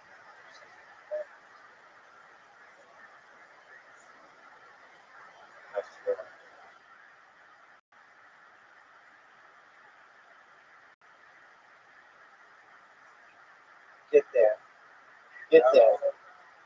Are you serious? Are you serious? Are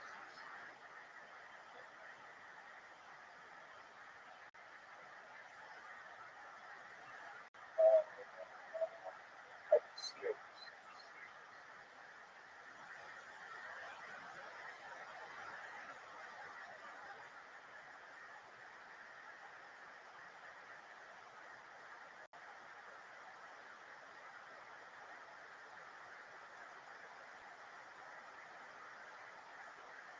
Oh, baby, come on.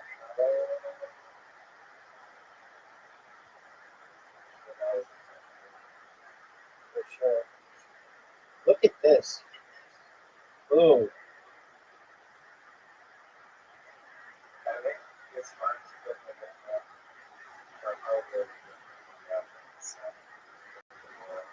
I think they're hard to get when they're on your side.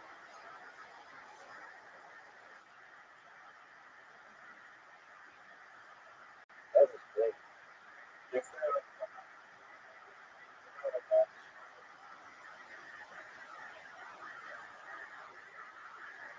If you miss this, I'm gonna destroy it.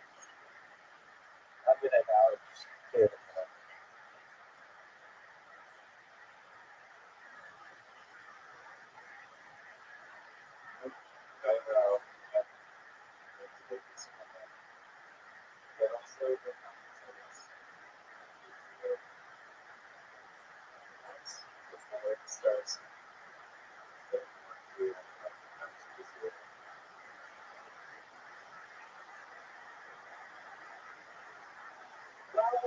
That's what I'm talking about.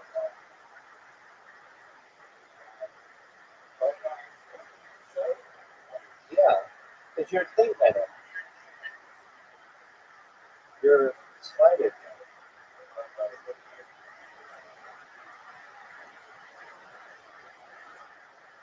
Big shot. You made it. You made it really difficult for the guy. I wonder how they came up with the idea of the queen. That like that has to go in for another one.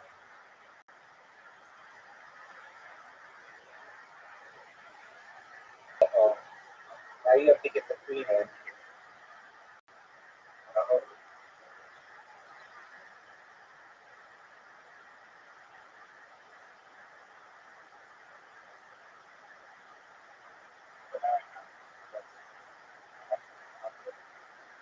have to get this one. No way. No way. You just fucking played like a champ. And,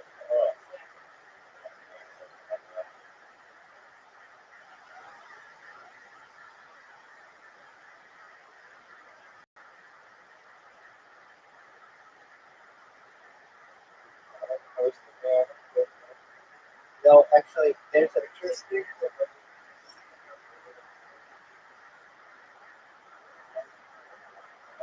Yeah. It's not supposed to manage, or I at least allow it to be random. So whatever. Okay, then.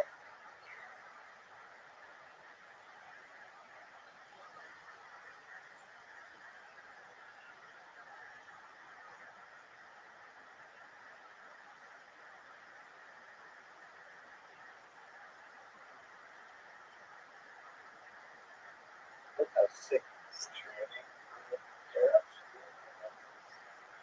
They should do like an Olympics for board games.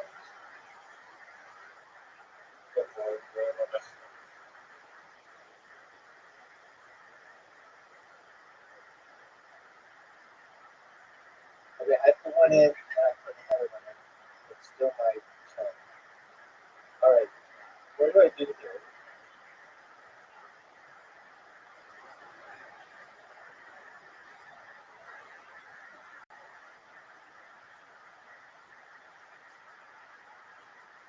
You've got some input shots.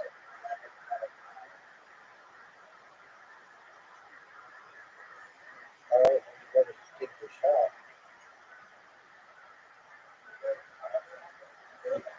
Yeah, it's okay. I'll skip it. Just so it's, is your thing starting up? Okay. I'll let mine go. And in the meantime, please restroom.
All right.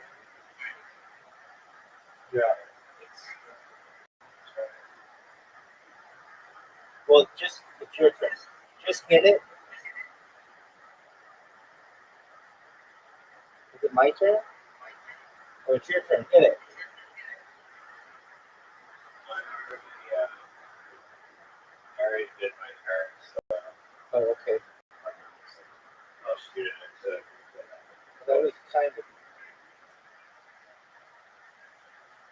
okay. Is your iPad charging? It sure is. So I don't really know what to call here.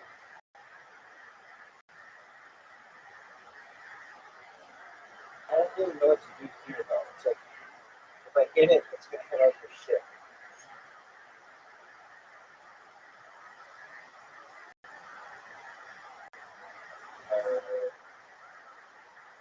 Oh, don't hit his shit.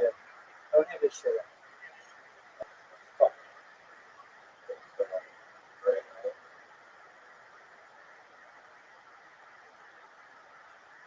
No way is this a good shot.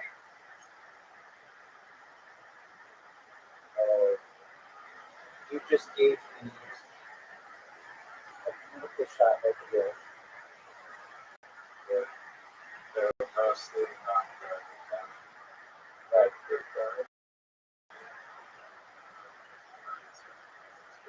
The other person's like, No, no, no, no, no, no, no, no, no. that one's good. I got good.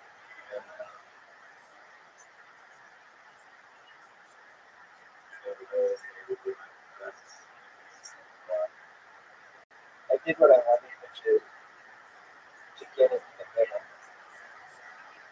Hey, my thing went in, and it did gain. I did gain an extra thing.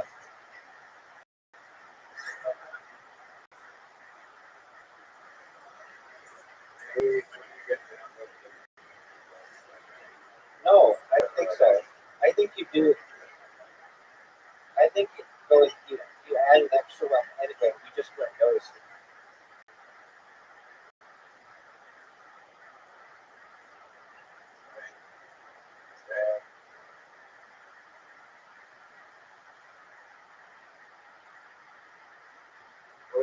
No way.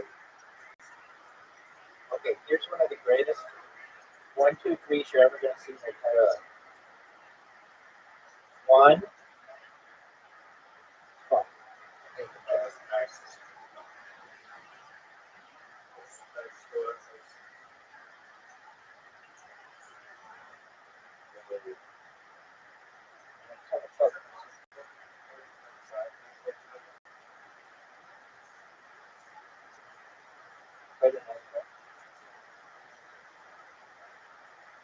Oh,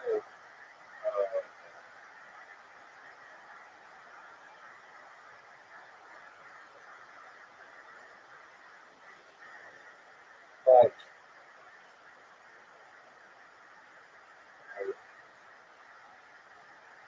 And I just opened up the door to you.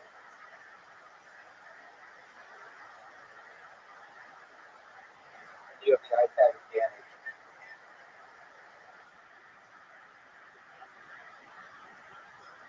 There's a major advantage. In the world board game Olympics, it's gonna be seen as like juicing. What is that bullshit? I'm gonna shut the shit off.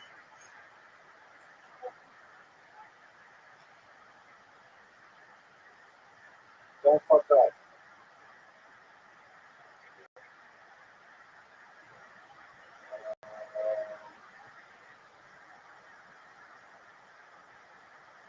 Oh, you help. No, you didn't.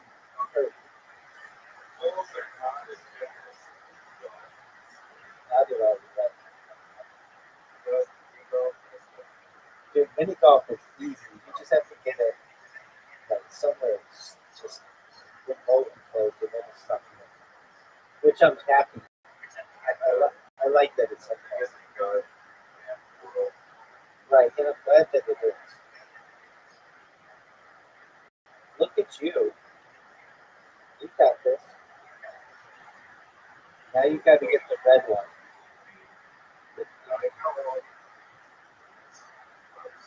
Yes. it's always like bouncy factors where go oh No way. No way. the greatest No way.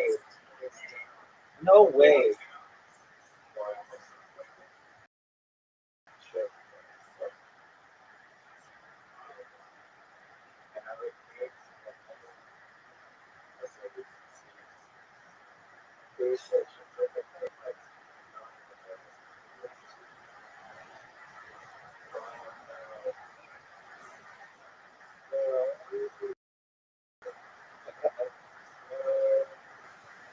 This is a tough shot. Dude, and it put it in a bad spot. No. Don't miss. Okay, that's easy. And this is super easy.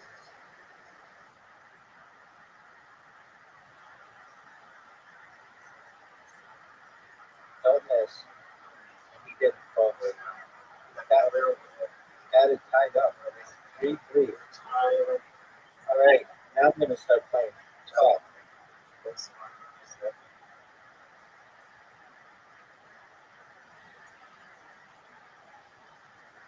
Well, I've only won one game. You won 3. Oh, that's what. Okay. That is what it is.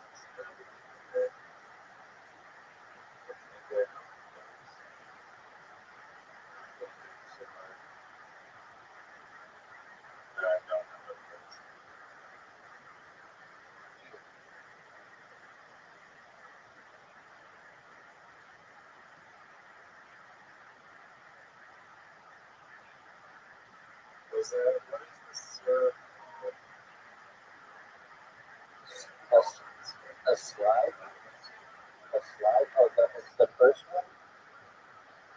Yeah, is there a name for it? Dude, I don't think it added one to you because you had never put one in. But I'm Right. Dude, I don't know where to go with this.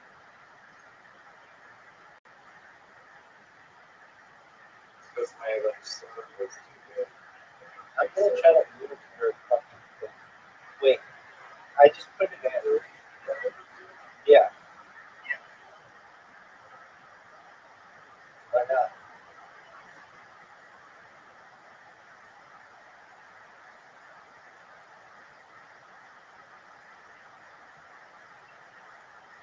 Dude,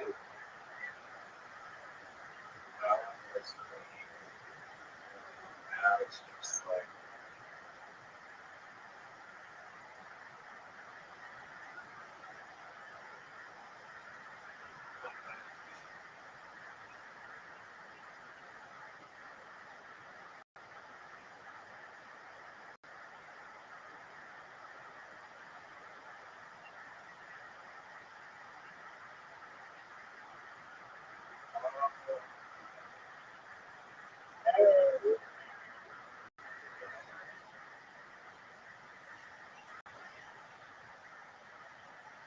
come on, baby.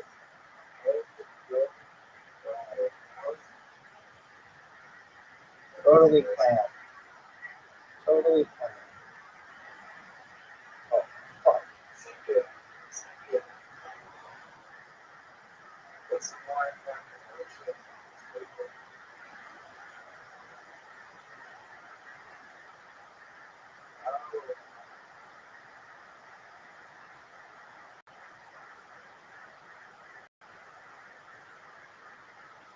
Where did I put this?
That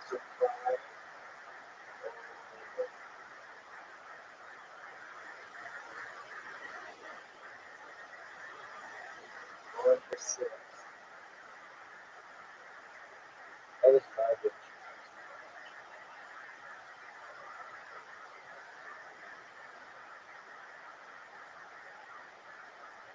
Oh, miss.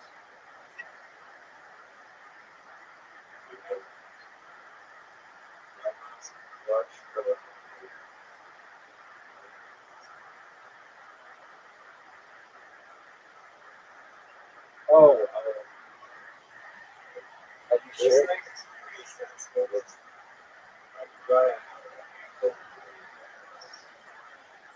Fuck. Dude, it did go back. It did go back.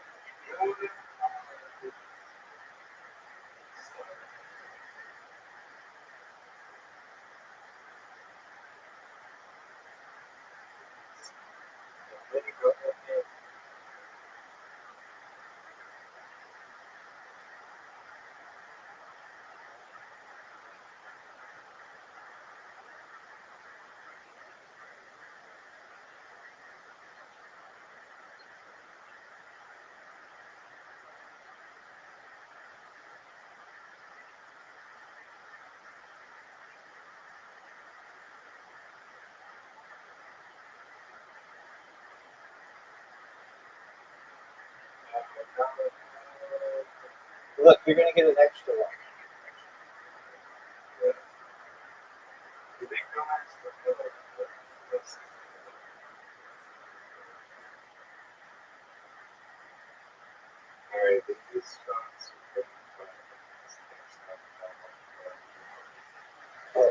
Easy. Dude, I just spread it out. Easy for you. No way.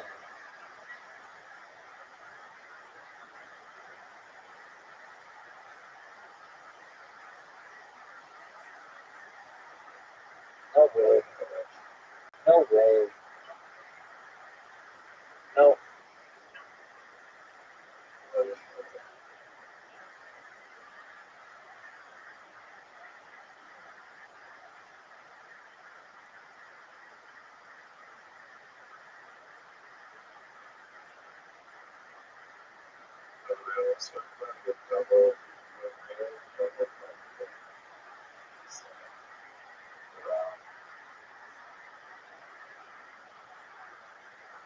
What a good shot.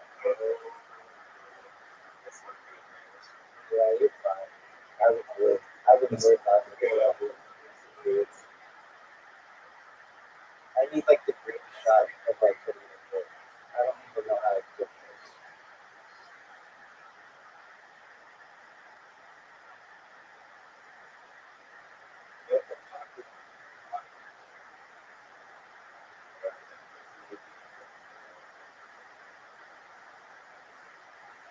Would you say freebie?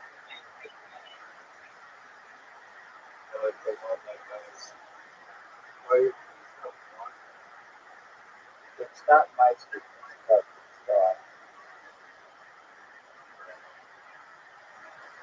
share her. And she can afford to actually she can do it's that last character stuff. No way.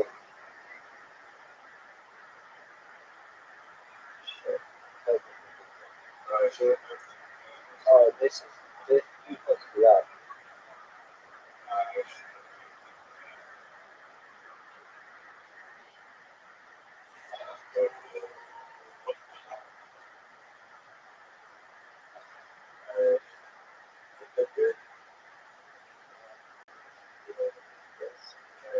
Both of them. Now you're talking. That might have done it for you. Might have done it.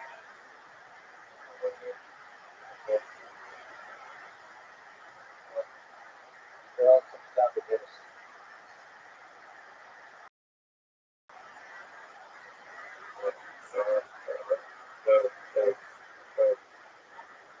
But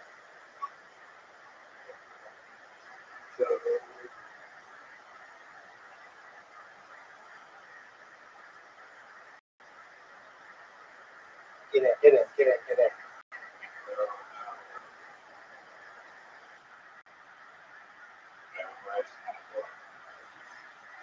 What are you talking?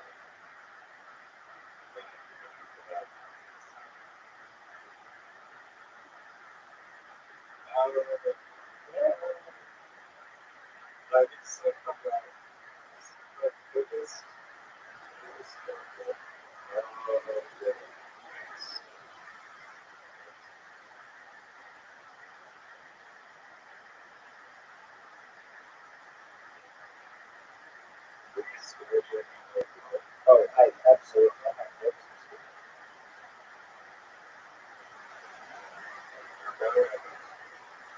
Okay.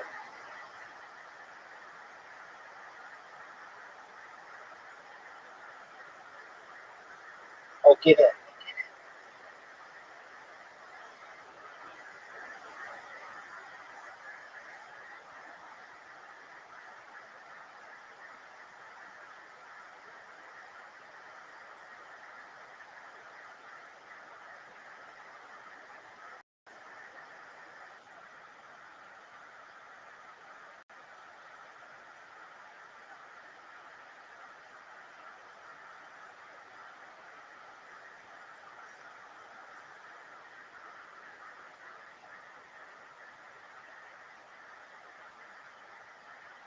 Get in. Thank you.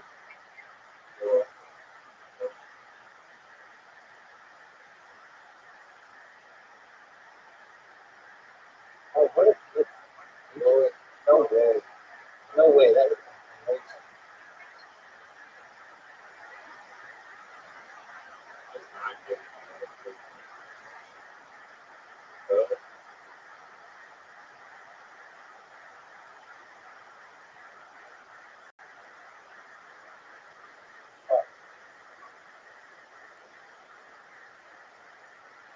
Oh,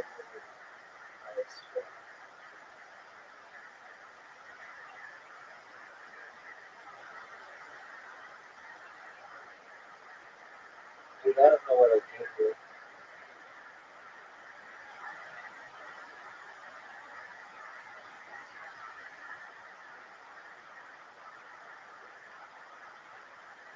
Oh, that was bad.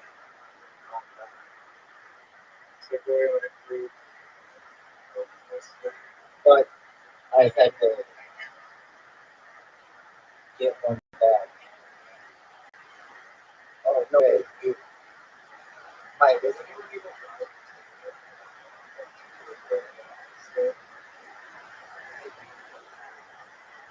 yeah.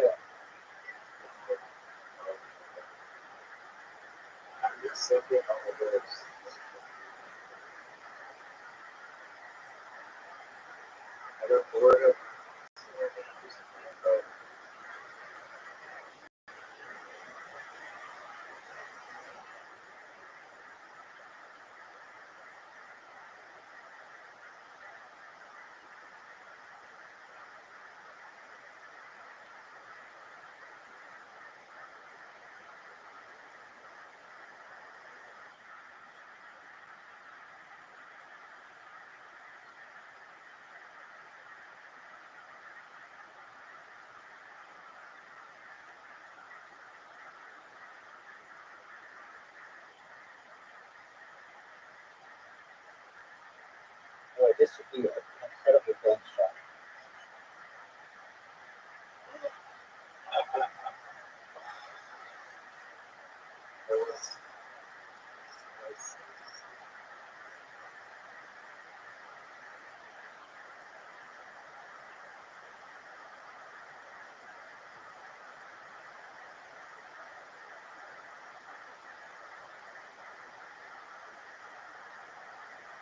No way. Oh, get my head.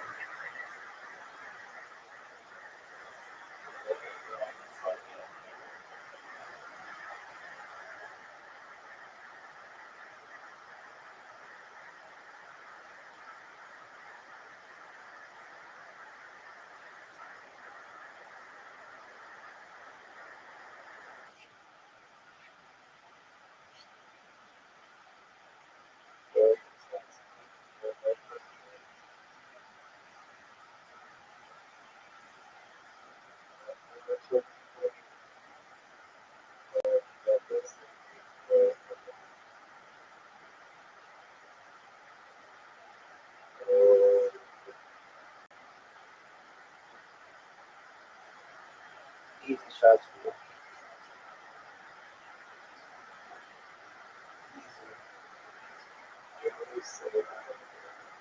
I mean, I know you're gonna make it.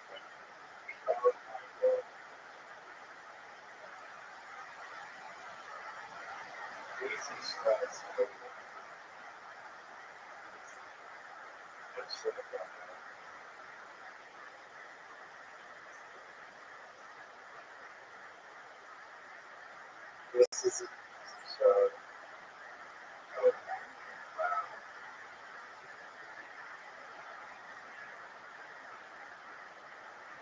Big shot.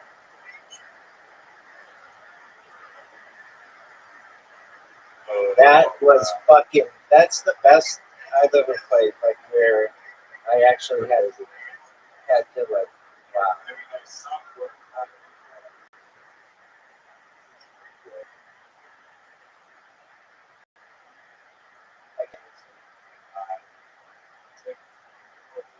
I can't believe I'm playing.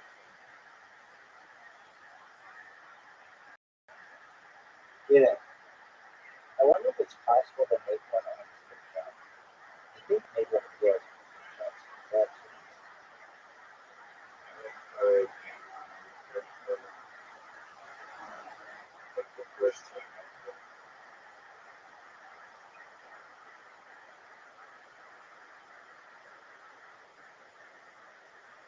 that was good.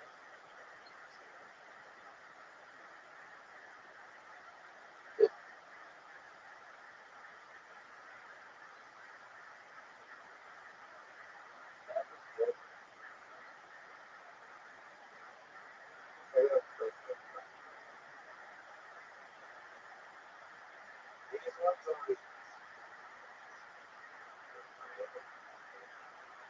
Oh, and you screw right up. Dude, you got 2 in a row.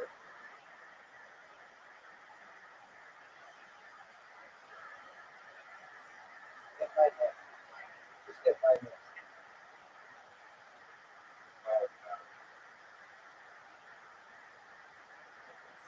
No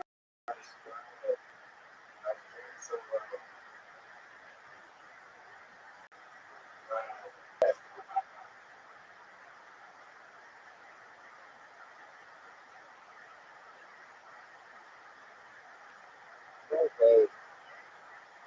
Look how tight those corners are.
One,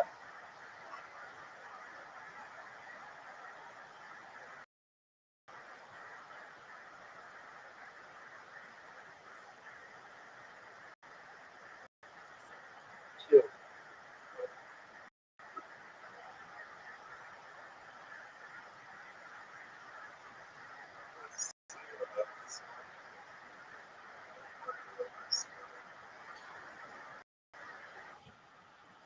I just feel like the shot's good.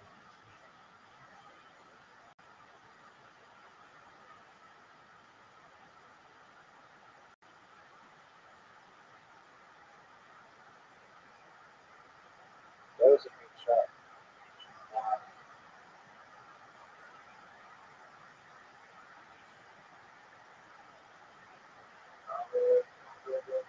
No, stop.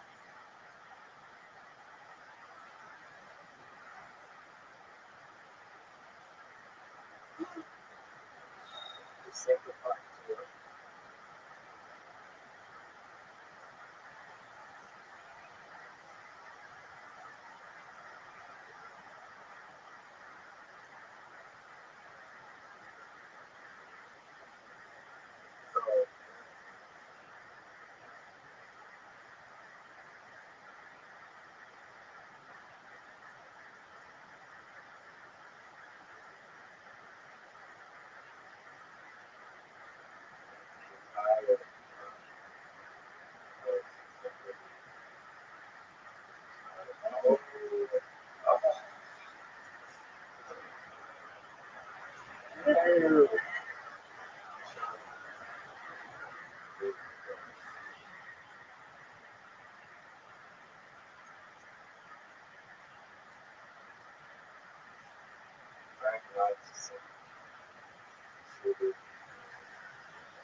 gotta get the thing out.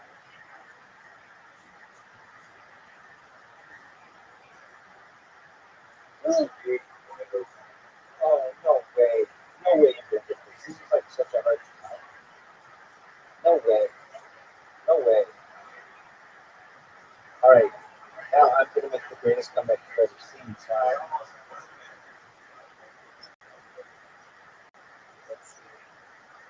one. Oh, fuck.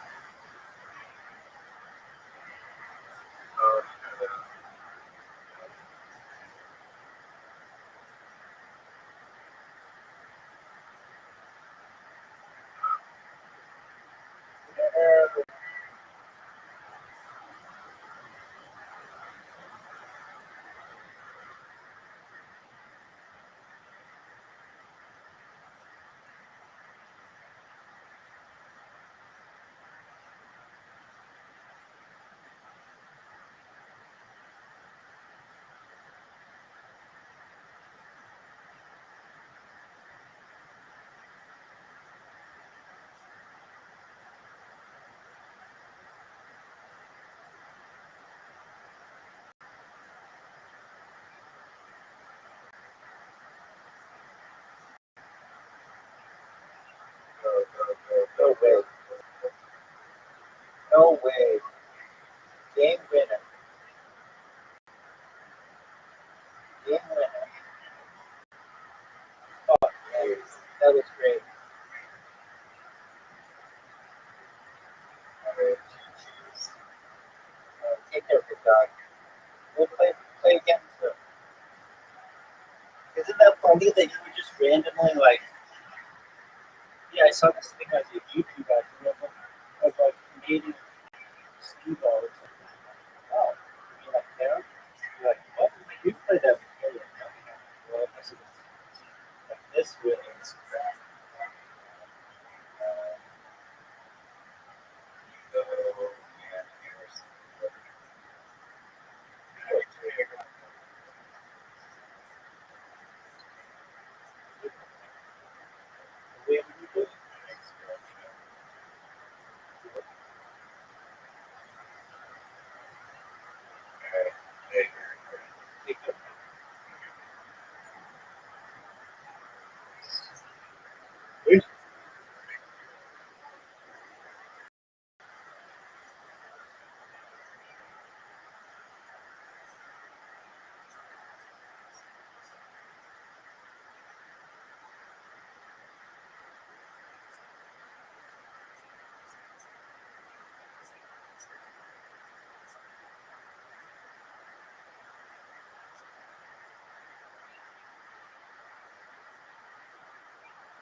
Around the world living in smaller concentrations. Whereas if you look at this comparison map,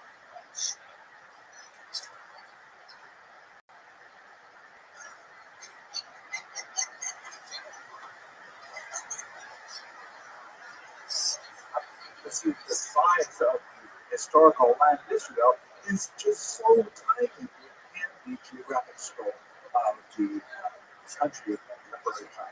And as this map indicates, Israel is 437 times smaller than China.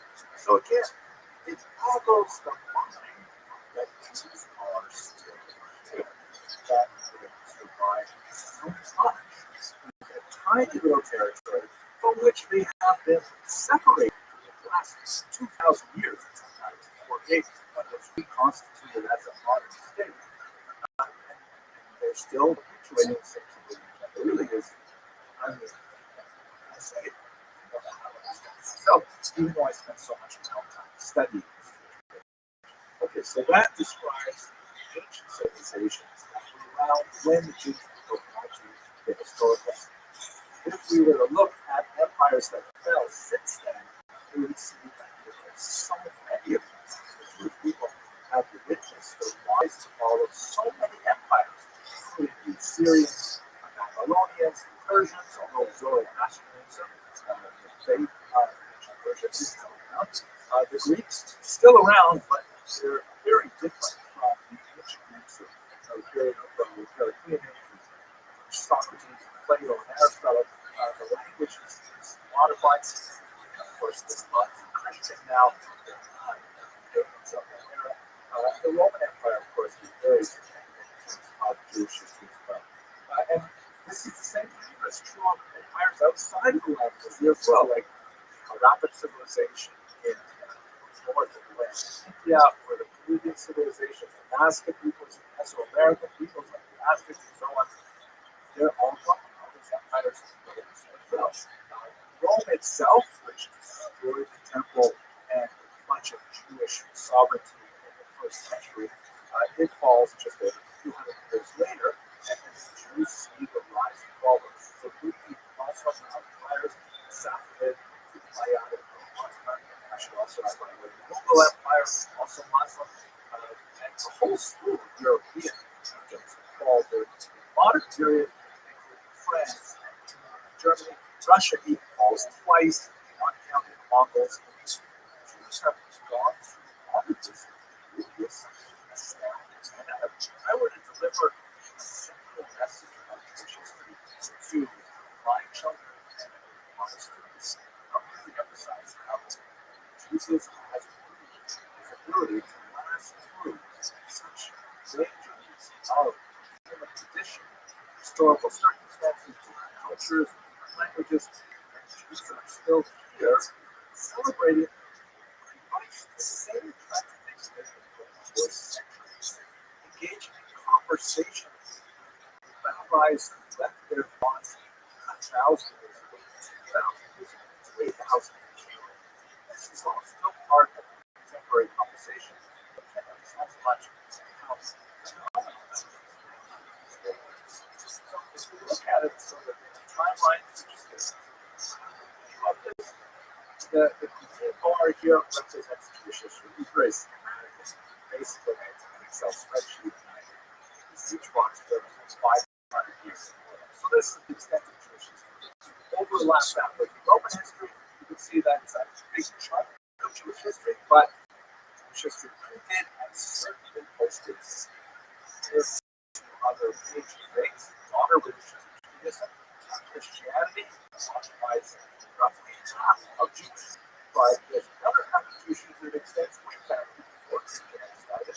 Islam even more so. Just to give it a contemporary feel, the United States has been around for over 200 years. If I place that against the rest of Jewish history, it's almost like a hang-up on ranks of history. Area. Okay, so that's just a very quick look at the answer to the question, just how awesome the law is. Just how good it is. And I look forward to speaking with you. Thanks very much.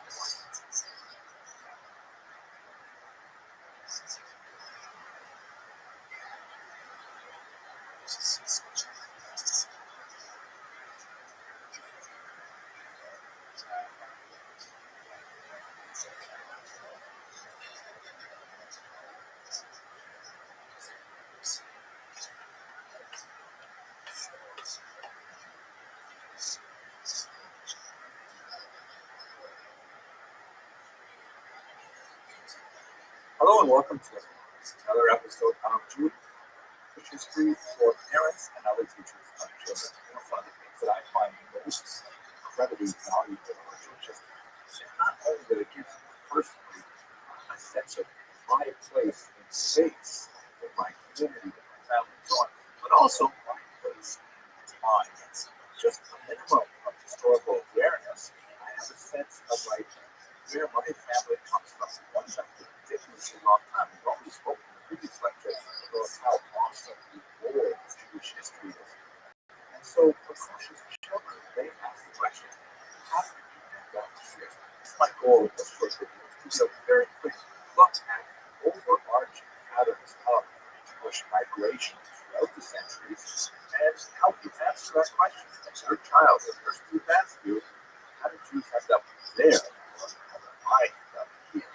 let's start with the ancient period. We didn't go blindingly fast through all this, but I hope in subsequent lectures to spend a lot more time checking out these periods.